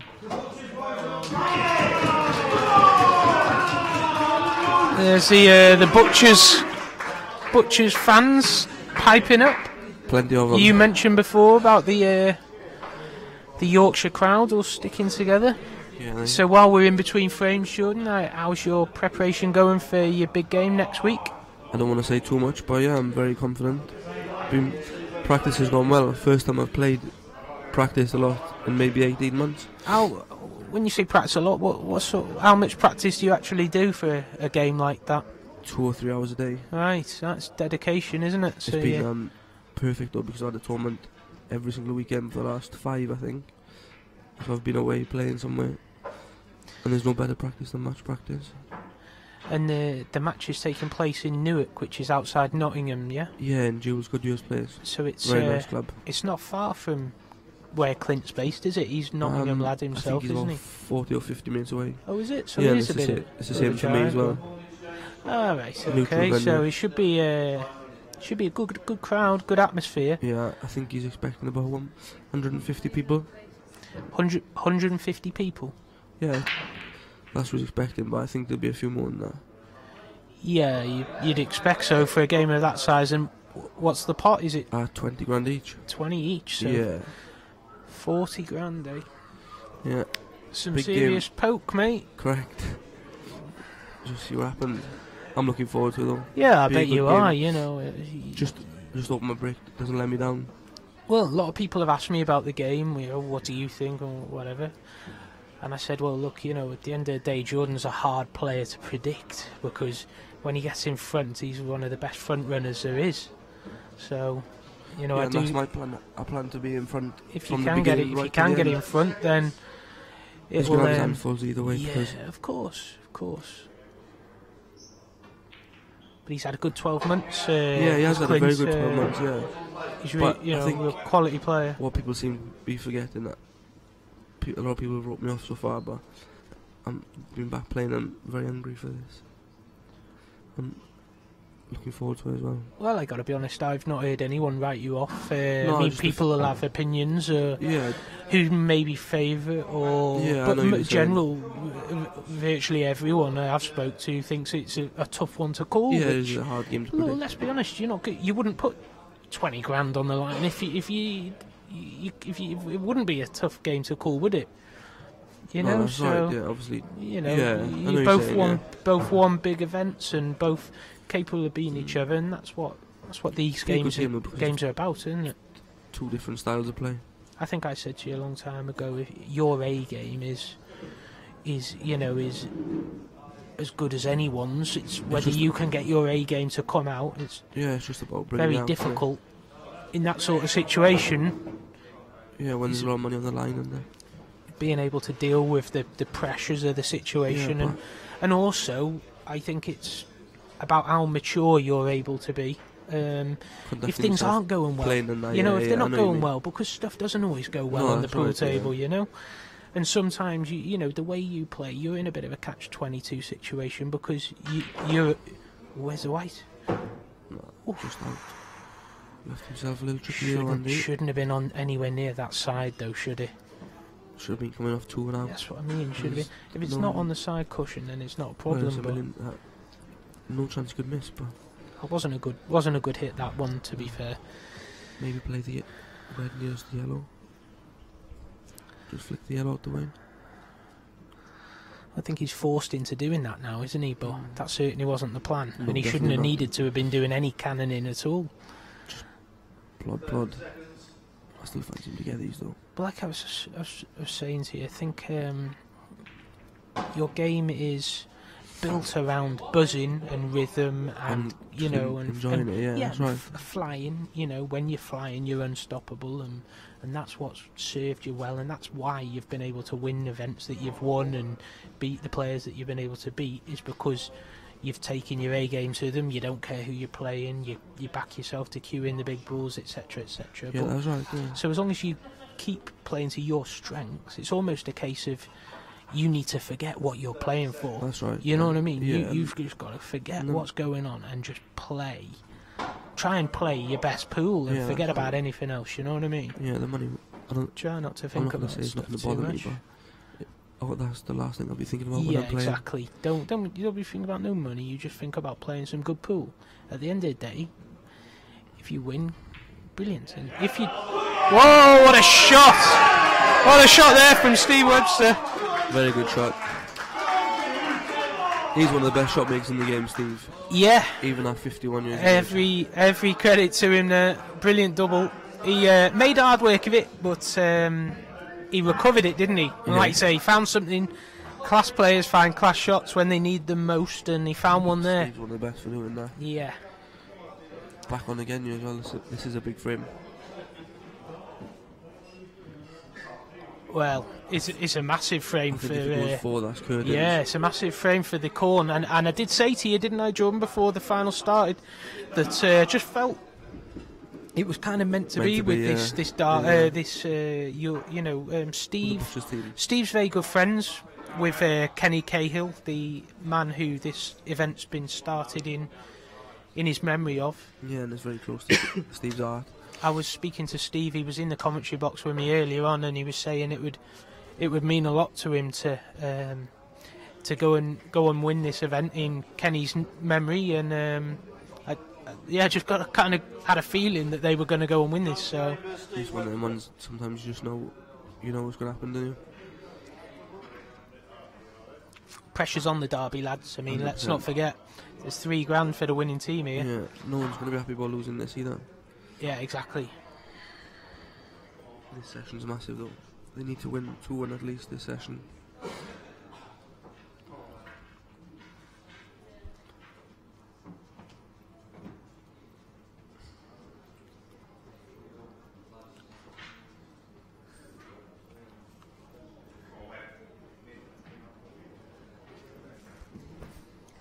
Big break coming up from Steve.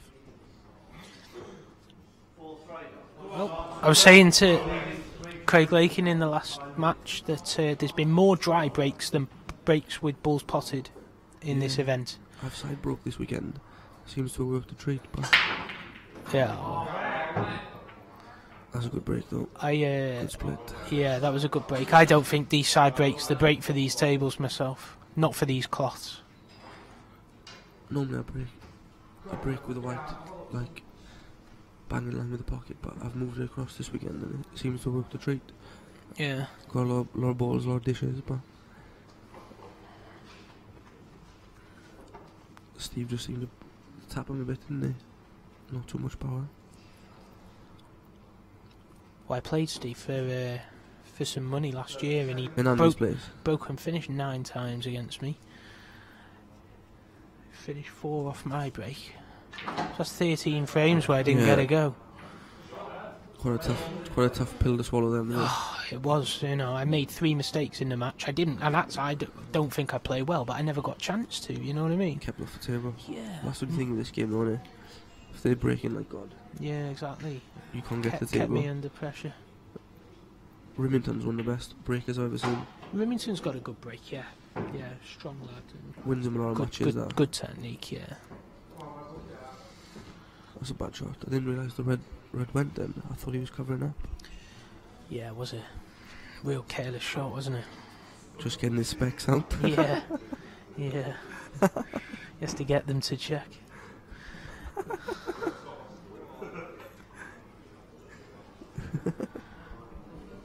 He's funny, Steve. Yeah. He's got some funny mannerisms. One of the game's great characters. You want to listen to him on the karaoke? I've heard him. He when we played the money match, he came out singing with a big bloody wig on, and yeah, he can sing like crazy. It's like I say, he's one of the game's big characters, isn't he? Yeah, definitely. And the game needs characters. Shame he doesn't play all events.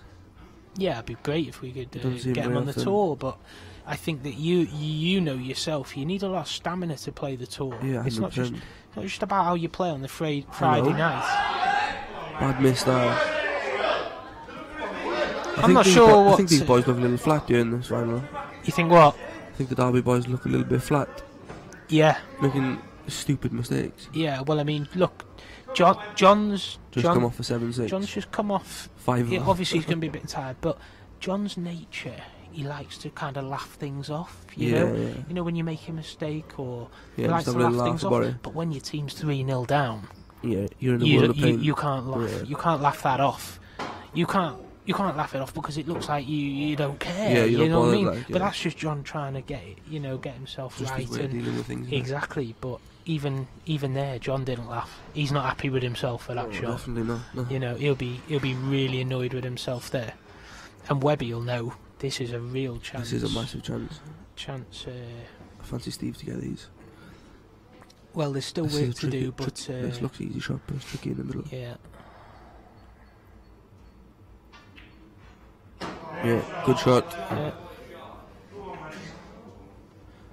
Getting himself on the last red's massive. To be able to stand across for the side rail for the black.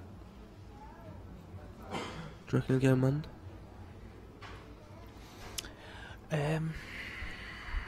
I'm going to go for yes. You don't miss very much, I Steve. do think he'll get these. Yeah. Same. It's all to do with whether how he gets on the black, but... This is the shot, don't it? Well, this is just stop it dead. Stop it dead and leave yourself the angle. Side. Bit running side. Yeah. So you've got a bit... Maybe just run it through a couple of inches. But so you've got an angle, a natural angle. He's landing pretty much near the cushion, though. So oh, is he? His cushion. So on the side rail. Well, if he does land on the cushion, he wants to make sure he's got the angle so he doesn't have to play it hard. He's just floating it in. And then if he can get the white to come up and hit roundabouts that yellow that's by the black spot that's his blocker, yeah. Yeah, if he hits that, that's okay. He can cut it from there. So if he gets up around that yellow or just past it, then he's fine. Yeah. And that's what he's going to be looking at. These cushions play pretty weird though. I've played a few this weekend. He's to be honest with you, he's a little bit straighter than what he would want to be. Yeah, if that had stopped an inch short, he could play it how I was talking about. But with the angle he's got there, it's not really going towards that yellow at all, unless he was to he was to punch it. So The angle may actually take him right behind the black here. Flicking him aside, isn't Might it? actually take it right on. He's perfect. Just left himself a little tougher pot. I think on these tables, this is very anywhere near the makeable. Yeah. Anywhere near the pocket. Yeah. Yeah. It just float it down, and they do drop. Big control, even if he just gets the bag though.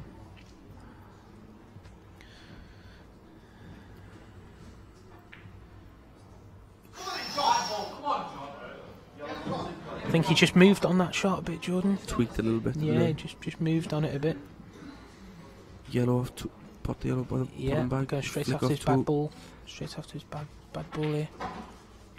Good shot. And he's needs to okay. Be on the left side rail just to get. Yellow into the top left now, isn't it? He's straight on it. Yeah.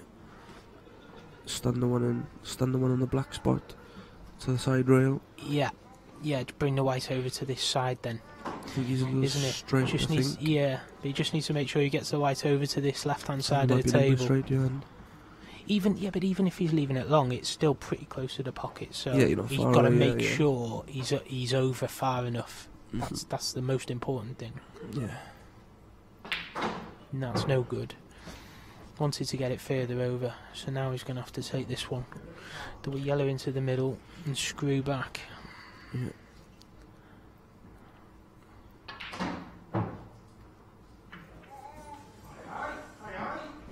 Not the best. And that's because he was forced to play a different order. It's not Yeah, how he from- wanted to take this finish out, but twice across here.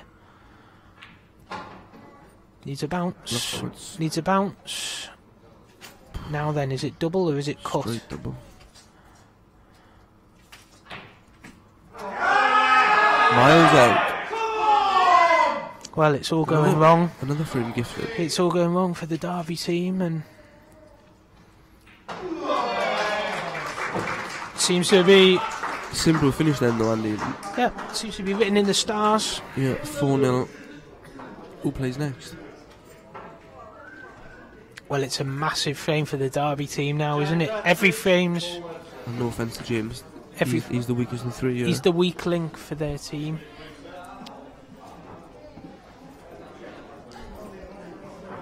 I mean, on paper, who would you say was the favourites going into this match? The Derby team's one of them.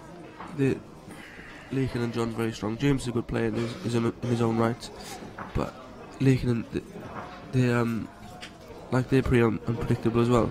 Yeah. One match they can play like God, and then the next they make ample mistakes. But this frame is massive. Paul Baldy Webster's on for them. Yeah, he's been referred to today as the bench warmer. Yeah, Come off the bench earlier and did the business. yeah. So did the men up from the boys. Yeah. What a character he is, well, by the way, Paul. Sorry, yeah, he's an idiot. He's but a lad. funny. He has his moments.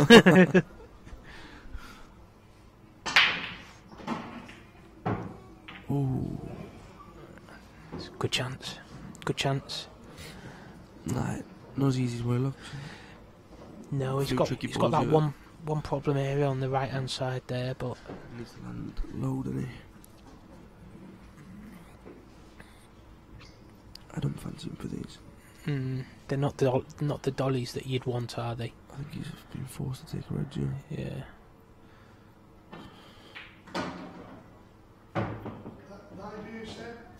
He's on the double. He's on the Does that double. double, yeah? If he's on that double. I think the yellow's in the way. No, do you know what, Jordan? Honestly, I think he's on this double, and if he gets it, then This is a massive then shot, they're all this. there, aren't they? Nailed it. Good shot. Very good shot. Gone from a very hard finish to an easy finish. Well, yeah, that's opened it right up with that double. He landed on it nice, didn't he? Yeah, But fair play to him good for shot getting it. himself, yeah. I don't like that shot, though. He's gonna have to... Do you know what? It's okay. Yeah. Bit of banter between the boys.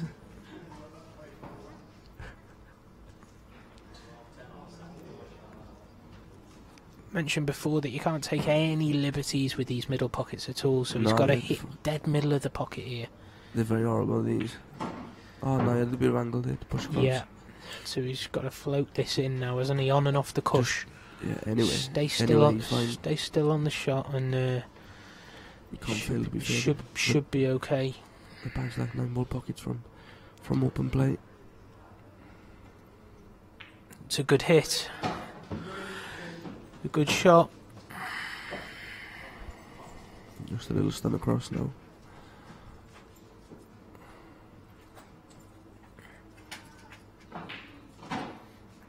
Excellent. Yeah, another good poke there. It's been a good finish. This credit to the lad. Superb. And, yeah, good shot. Yeah, and Good I think that's well. what the neutral wants to see. Both teams playing well. And yeah, no one wants to see a whitewash or anything, or a battering. no, and that's first break good of finish. the game. Back to the bench for Seb Webb. Back where he belongs, all baldy. Might have steadied the ship for Derby there. Craig Lakin, Shane Webster. Now this becomes another massive for him.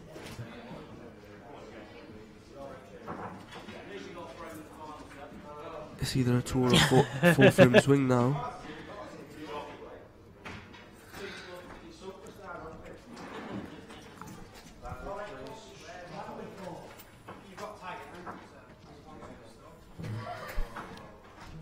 I think Lakin's had a few pints. You know, Craig, he likes to wind them up a bit. Yeah, but entice people. yeah, he's a good lad, isn't he? Yeah, he's funny. one of my best mates. There you Lakin. go. That's what I mean. He's a character, and that's what I like. I like characters in the game. What happened to yourself? Well, I am a character, mate. You got that right, man. Yeah, I slept on the bathroom floor in Bridlington. Don't you forget? What for? Because Pim Marshy was snoring. Oh, the egg snoring. Exactly. What a bad job that is. I think that's a safety break there. Well, does that red Unless go? the red pass is yellowed on the bottom. Does it? I think it does. I'm going to go stick my neck out here and say he gets these. But if the red pass is, he's got 7 in the middle of the table, and I think he gets them. Yeah, probably. Big for him as well, as I keep saying. Yeah.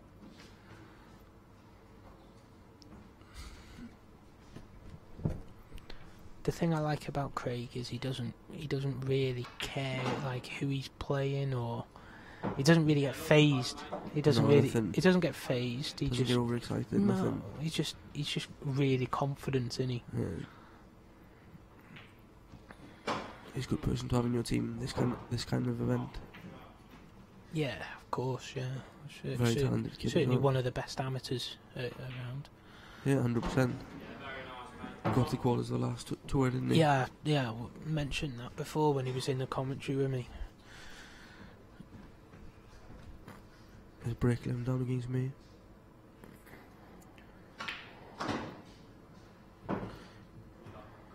Yeah, it's good to see you had a good run as well. Yeah, I've been due for a while. Bit of a while, but I think that's all down to practice, though. well, I'm kind of the opposite, really. Yeah, you've done that as well, haven't you? Practice less now than ever. But just seems weird to how be, it seems to work out, just innit? get my head right when I go to the events. IPA weekends. I'm just kind of able to concentrate a bit more. Yeah, always. turned on a bit this year. Yeah. What have you had? 2 semis? Couple of semis and a quarters, yeah. There we go. He doesn't mess about, this kid. That's you don't miss too much. fantastic black there from Craig. He's You could see he was lacking in confidence with that shot. Yeah, he's struggling, wasn't he? $3,000 on the line. Bish bash bosh. Job done. Best way. Yeah. Can't be doing it with all these slouches. Who milk every shot. I'm glad these two teams will play properly. No offence to all the people who take 10 minutes every shot. Well, it's on the clock. Yeah, I know this one. for the TV matches, Jordan. So Yeah.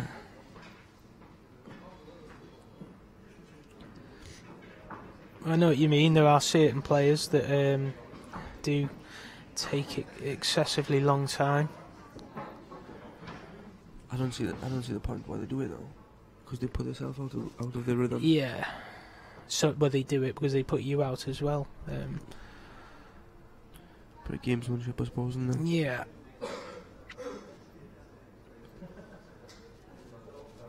I've fallen foul to it a lot of times, especially when I was younger. Yeah, you're there to be had though in that regard, aren't you? Yeah, not so much anymore. But No, that's what I mean. You've matured a little bit, haven't you? yeah, definitely. I think money games when I was a bit younger has improved everything. That brought everything on a bit faster than tournaments. Do you know what it is? It's when you get bills to pay. Yeah, and you need to win. Exactly. When you get bills to pay, you have a second look. Yeah. You know what I mean? You make sure you can get on that ball. Yeah, Or, a little gander. yeah. You just want to pop balls and pay the bills.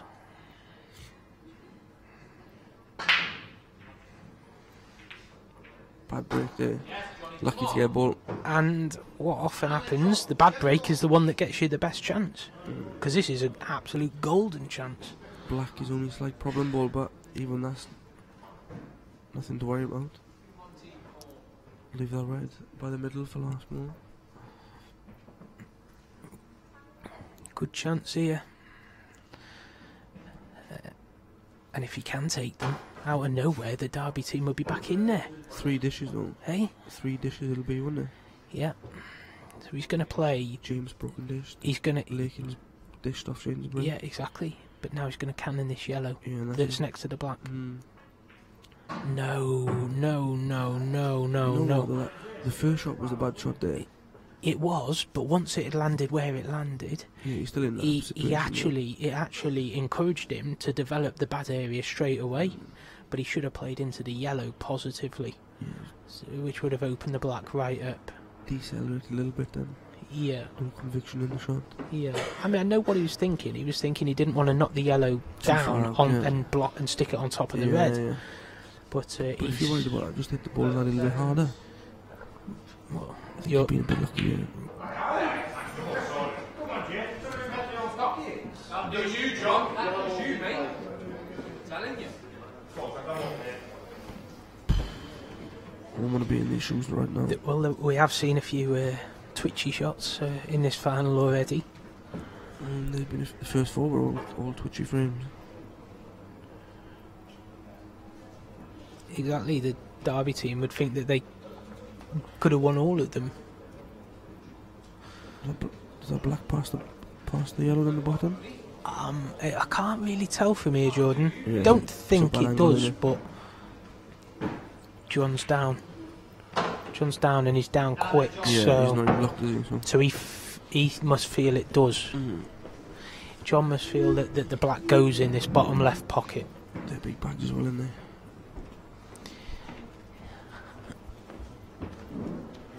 So I think I'm pretty sure it does now. I'm looking at it. I think if he plays it down slow, Yes, John. he wants to try and get quite close to it though, so he can play it accurately. Looks pretty straight, yeah. Exactly, yeah. That's what I mean. What would have been good was if he'd have had the angle here on this red, drift into the yellow. Would have been even better, but he should be okay here. He just wants to try and get as close as he dare get to the black, which is not very close. So he obviously felt there was not a lot he could do. He thinks it's a big bag. He must be pretty. To see. Yeah, it is. He must be pretty confident on this. I fancy him to get this. Oh no! That is a twitch.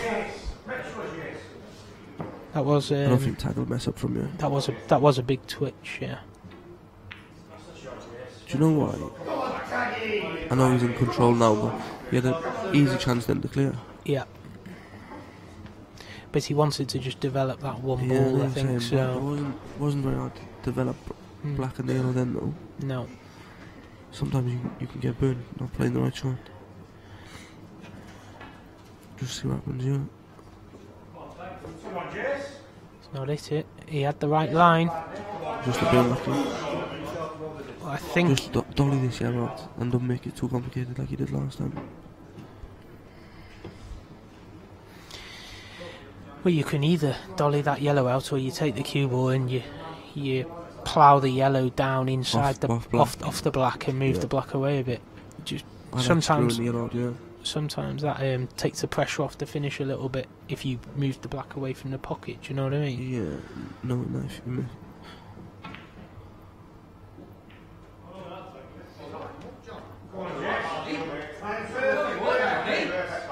They're saying that's a bad shot, but it's not all that bad. It wasn't a good shot great, though. It's still like, yeah. It wasn't what I'd call calculated. No. But if you see him play a few more times, then you understand why. They are all there still, though.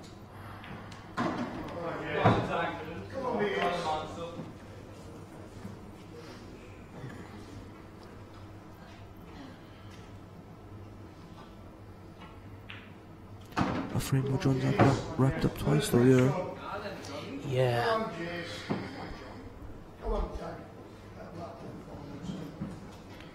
Looks needs a shot, but I've seen a few of these missed this weekend.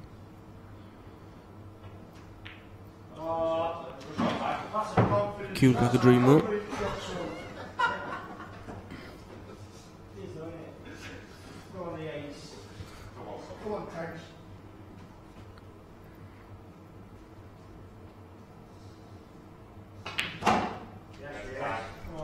No. Oh, that wasn't a good shot, was it? No. Pot the yellow near the black spot. Go round off two. I don't think he'll mess this up.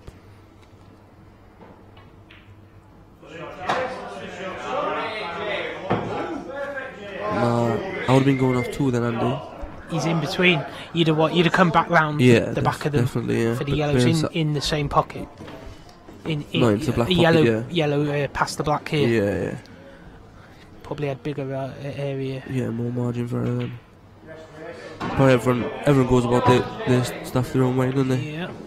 So many options to do.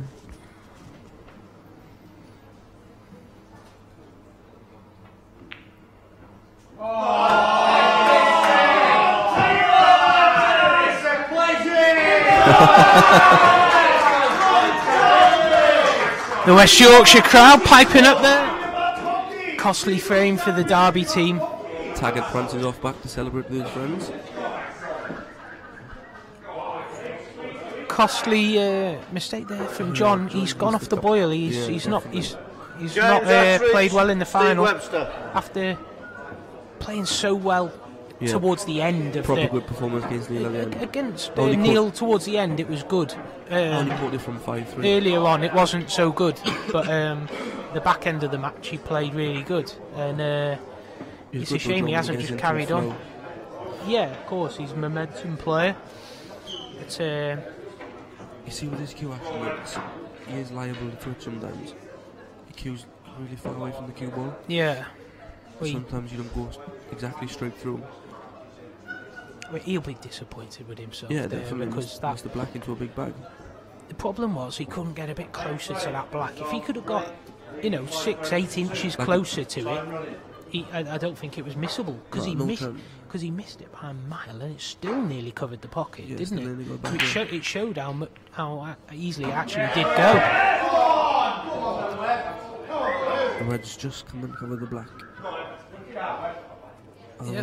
Otherwise they would have been gone. Well, you got the yellow. There's a yellow also on the left-hand side of the table here. It's a bit tied up next to the Reds. Not sure if it might go in the right middle or not, but is there a plant with the Reds and the yellow into the middle? Yeah, I think it may be. Yeah, I think that is a plant, but I'm not sure if you can see it or not. Yeah, he can. My eyes ain't the best. No, he can. He can see it. If he wanted to play red onto yellow, he could do there, but I don't know whether that's the right shot or not. Anyway.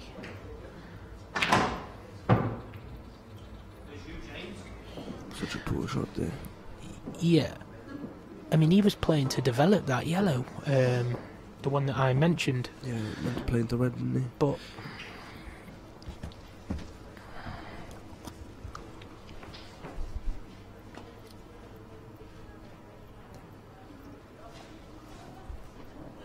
butchers need one more frame to guarantee themselves Blackball shootout.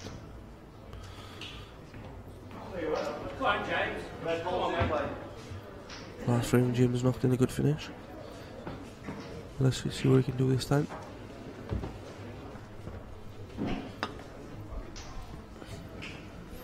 Yeah, he's the only player actually in the final that I don't know too much about coming into it. But like you say, he put a good finishing in that last time he was at the table. I remember James from about 10 years ago maybe, when he used to play England and 21s and that. Right. He got to a few finals. I don't think he won any, but he used to do alright.